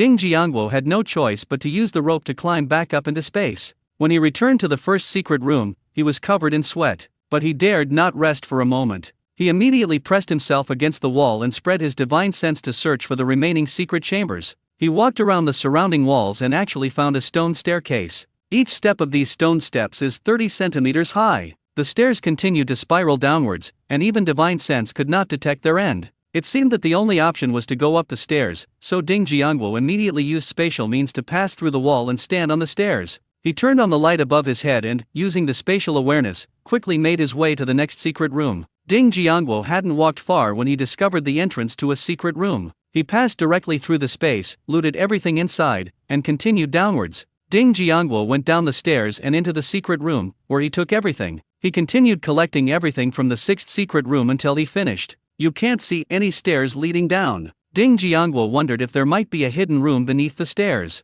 So they stood in the sixth secret room and dug down using the same method they had used at the beginning. As a result, he hadn't gone very deep when he heard shouting and yelling from the entrance. Ding Jiangwo's heart skipped a beat, and he checked the time. Damn, it's already 7 o'clock. I was so busy that I completely forgot. With all this stuff, our objective has been fully achieved. It's time to make a quick getaway. He kept running upwards, taking advantage of the space's coverage area. As he got closer to the ground, the sounds from above became increasingly louder. It's safe to assume that the area above is now packed with people. I need to hurry and find a way to infiltrate their ranks, and then find a way to escape. Quick! Go in and take a look. These despicable thieves. They must be caught. Ding Jiangwo had just returned to the first secret room when he heard the guards shouting angrily. He quickly hid in the space. Soon a group of 10 guards came rushing down from above, cursing and swearing. Ding Jiangwo waited for everyone to leave before continuing upwards. Unfortunately, as they approached the entrance to the secret chamber, their divine sense detected a squad of guards outside. Ding Jiangwo dared not be careless and went out directly. If there were too many people outside and his divine sense could not cover them all, then he would be in trouble. He temporarily hid in the space and waited for an opportunity to sneak out. Ding Jiangwo waited in the space for a short while before seeing the 10 guards who had gone down earlier come back up with dark faces. Ding Jiangwo immediately put the last guard in the team into his storage space. He changed into the ever-changing clothes and disguised himself as the last guard, blending in with the others. And so Ding Jiangwo openly followed the group out of the temple tower. Once outside, he found an opportunity to hide back in the space and wait until nightfall before leaving. The following morning, he used the same method as before to buy a train ticket and took a 6-day train ride back to the capital city of Elephant Country. He came out of the Elephant Country train station and hailed a taxi directly to the airport. After arriving at the airport and buying a plane ticket, I left Elephant Country and returned to Hong Kong. Why was Ding Jiangwo in such a hurry to return to Hong Kong? Why didn't he just sell the gold here and take it back? He was unsure what changes might occur in the system store if he went back and then returned. The system shop warned last time that it would definitely suffer some damage after time travel. The extent of the damage is uncertain. Ding Jiangwo didn't want to gamble. What if the system store wouldn't work when he returned? He'll be spending his whole life in the land of elephants. There's a language barrier here, and no help from the in-game store. Once the ever-changing clothes expires, he might not be able to survive here. This is why he was so determined to get back to Hong Kong as soon as possible. After a flight that lasted several hours, Ding Jiangwo finally returned to Hong Kong. After getting off the plane and leaving the airport, he found a secluded spot and transformed back into the person he was when he first arrived in Hong Kong. Then he randomly hailed a taxi on the street and went straight back to find Uncle Chen.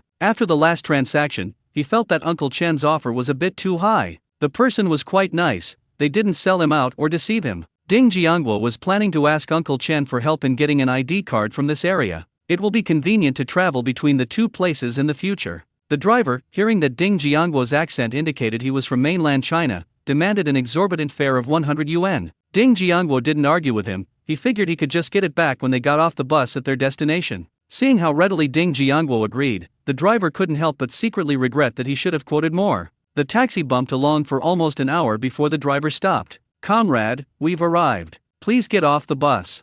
Ding Jiangwo looked around and felt that it didn't quite look like it. He remembered that it took him almost 2 hours to get to the airport by car before. "We've arrived at our destination in less than an hour?" Ding Jiangwo thought for a moment and immediately realized that this idiot thought it was his first time here. He's taking advantage of his unfamiliarity with the area, trying to fool himself by finding any random place to stay. Damn it. "Driver, this isn't the new territories, is it?" Ding Jiangwo asked politely. The driver glared fiercely at Ding Jiangwo and shouted, "This is the new territories. Get out of the car now. Otherwise, I won't be so polite. Ding Jiangguo squinted and asked with a smile, how do you plan to be impolite? The driver was shocked that Ding Jiangguo still dared to speak to him in this manner. He reached under the seat and took out the knife. He's done this more than once or twice, he's very familiar with this method. Every time he shows his weapon, the other person gives in. Some people, not wanting to cause trouble, will even give him more money. But this time he encountered Ding Jiangguo, and his tricks were completely useless. The driver took the knife in his hand, turned around, and pointed it at Ding Jiangguo. I'll ask you one more time, are you getting off or not? Just then, a crisp sound rang out. Click. Ding Jiangguo didn't know when he had a pistol in his hand. The pistol had just been released from its safety. Ding Jiangguo seemed to be gently wiping the dust off with his sleeve. The driver's hands trembled uncontrollably upon seeing this, and his voice trembled slightly. You mustn't do anything reckless. It's illegal to use guns here. Ding Jiangguo looked at him with a mocking expression. Really? I swam here before, so I'm not very familiar with this area. I really didn't know such a thing existed. Why don't we give it a try? The driver was filled with regret. He never expected to encounter such a formidable opponent today. It's true, no need to try. It's absolutely true, no need to try. He couldn't understand how this person had managed to bring a gun out of the airport. The driver really didn't dare let Ding Jiangguo try it, because trying it would mean certain death. Okay, then we won't try. Can you go to the address I gave you now? Seeing his reaction, Ding Jiangguo knew he had achieved his goal and stopped trying to scare him. Okay, comrade, please sit tight, I'll drive off right away.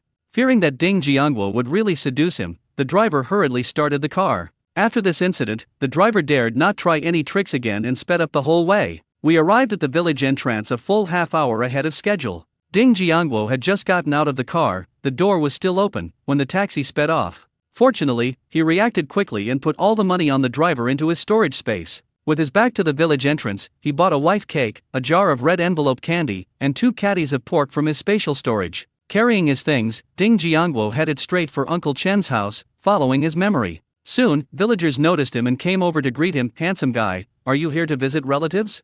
Ding Jiangguo smiled and replied in broken Cantonese, yes, I've come to see Uncle Chen. As he spoke, he pointed to the courtyard not far away. So you're related to the village chief? The auntie exclaimed, her face lighting up. Ding Jiangguo never expected that the old man was actually the village chief. The village was small, and he soon arrived at the courtyard where he had stayed before. Uncle Chen. Ding Jiangguo entered the courtyard and greeted Uncle Chen with a smile. It was afternoon, and the family was preparing dinner. He was taken aback when he saw Ding Jiangguo come in, but quickly remembered who he was. Seeing that Ding Jiangguo was followed by a number of villagers, Uncle Chen could only smile and cover for him. You little rascal. What brings you here to visit your uncle today? When Ding Jiangguo saw Chen Bo giving him a wink, he played along and said, I just got paid and came over to thank you, uncle. As Ding Jiangguo spoke, he handed the items to the other party. Uncle Chen accepted the things without ceremony and led the person into the house. People outside the courtyard saw Ding Jiangguo being led into the house and then went home. There are quite a few people like Ding Jiangguo who come from the other side.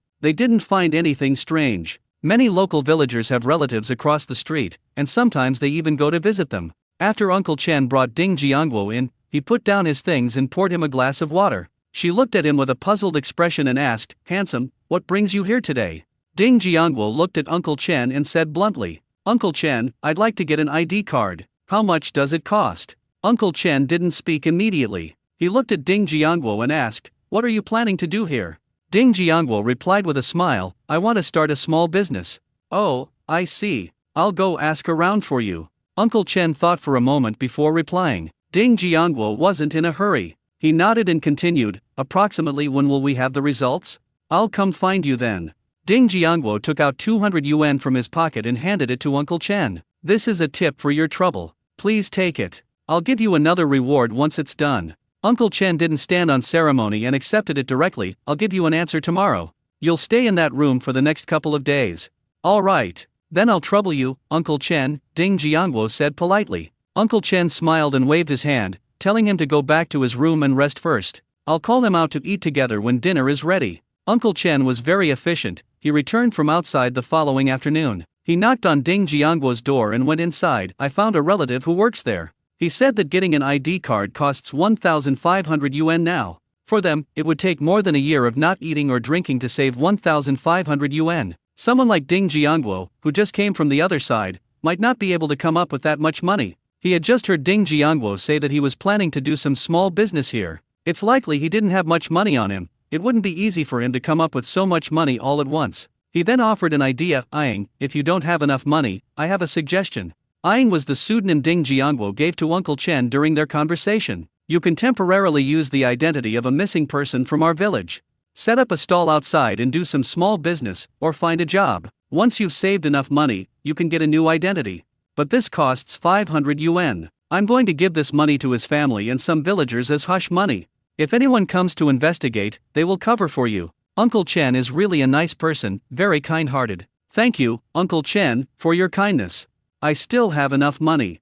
Fortunately, Ding Jiangwo bought 10,000 Hong Kong dollars of this era from the system store last night. He took out a wad of cash from the bag behind him, counted out 1,500 yuan bills, and handed them to Uncle Chen. Uncle Chen was surprised that Ding Jiangwo had so much money, but he didn't ask any further questions. He took the money, went inside to put it away, and then came over to call Ding Jiangwo to go out for dinner together. Uncle Chen has 3 sons and 2 daughters. His 2 sons work outside the village and have already moved out. His daughter is married, and now only he, his wife, his eldest son's family, and his youngest daughter remain at home. The eldest son's family has 2 sons and 1 daughter. One of them was the young man named Ahao who helped Ding Jiangwo call a car last time. To properly entertain Ding Jiangwo, Chenbo specially arranged white rice and 4 dishes and a soup. The family enjoyed the meal very much, and everyone treated Ding Jiangwo very well. I also know that this person is a major client of our family. Ahao would often come over to chat with Ding Jiangwo and ask him about things in mainland China. Fortunately, Ding Jiangwo had lived in Guangdong province in his previous life. It's fine for simple communication in this dialect, it's just that the accent is a bit strong. After breakfast, Uncle Chen took Ding Jiangwo out by bus. He first took Ding Jiangwo to a tea restaurant. Then he went to see his relatives. Ding Jiangwo was eating char siu rice in the tea restaurant when he saw Uncle Chen bring over a middle-aged man. Ah Ying, this is Uncle Linear. You can go with him to complete the formalities. I'll be waiting for you here. Ding Jiangwo thanked Uncle Chen first, and then followed the middle-aged man to complete the formalities. Sure enough, the money was well spent, and things went very smoothly. Everyone seemed to deliberately ignore his accent. During this process, he also saw the middle-aged man secretly slipping money to some of his colleagues. The colleagues accepted it without hesitation, as if it were a perfectly normal thing to do. Ding Jiangwo took photos, processed files, and issued certificates inside, all in just 1 hour. And that's how things were taken care of. Looking at the name he had chosen for himself on his ID card, Ding Yuanying, he couldn't help but laugh. After helping Ding Jiangwo get his ID card, the middle-aged man dutifully escorted him back to the tea restaurant. Uncle, everything's taken care of. I'll head back to work now. Uncle Chen smiled and thanked him. Okay, thank you so much this time. My uncles are all family, so let's not talk about these things. The middle-aged man smiled, waved, and turned to leave. Uncle Chen looked at Ding Jiangwo and asked, Aing, are you coming back with me or? After thinking about it, Ding Jiangwo decided to go back with Uncle Chen first. He planned to stay at Uncle Chen's house temporarily, and then sell all the gold in his space to go back and save his mother. We can come back later, even if there are problems with the system store. Now that I have a legitimate identity here, and with Uncle Chen's help, I can return to the mainland through normal means without any problem. If I have enough time after rescuing my mother, I plan to set up a business here. After the reform and opening up, I will have the opportunity to bring my family here for a visit. You can also make more money by using the resources here. Ding Jiangwo followed Uncle Chen onto the minibus, which swayed and wobbled its way back. Back in the village, on the way home, Ding Jiangwo suggested to Uncle Chen that they stay at his house for a week. They also expressed their willingness to pay the rent and food expenses. Uncle Chen didn't refuse, but this time he only asked for 100 yuan as a token. Ding Jiangwo returned to his room and gave Uncle Chen another 300 yuan. 100 of that was the agreed-upon weekly allowance for food and lodging. The extra 300 was a tip he gave to Uncle Chen for his hard work. Uncle Chen took the money, took out 200 and returned it to Ding Jiangwo. Ah Ying, you gave too much money. Take these 200 back. It wasn't easy for you to start your business here. Ding Jiangwo pushed it back with a serious expression. Uncle Chen, please don't be so polite. Just take this money. I'm lucky to have met you. Otherwise, I wouldn't know who to ask for help. Uncle Chen still insisted on putting the money back to Ding Jiangwo. Ding Jiangwo finally gave in and had to take the money back. After Uncle Chen left, he went to find Ah Hui and handed him 200 yuan. Ah Hui, I'm going to stay here for a week. Take this money and buy some chicken, duck, fish, and pork. Buy another bag of rice. For the next week, we will eat white rice for every meal and meat at every meal. After hearing Ding Jiangguo's words, Ahui asked somewhat uncertainly, Brother Ying, do you mean we should eat the food you bought together? Ding Jiangguo smiled and nodded at him. Ahui was overjoyed and immediately patted his chest to guarantee, Brother Ying, you can rest assured that I can handle things. Then he ran out of the yard in a flash.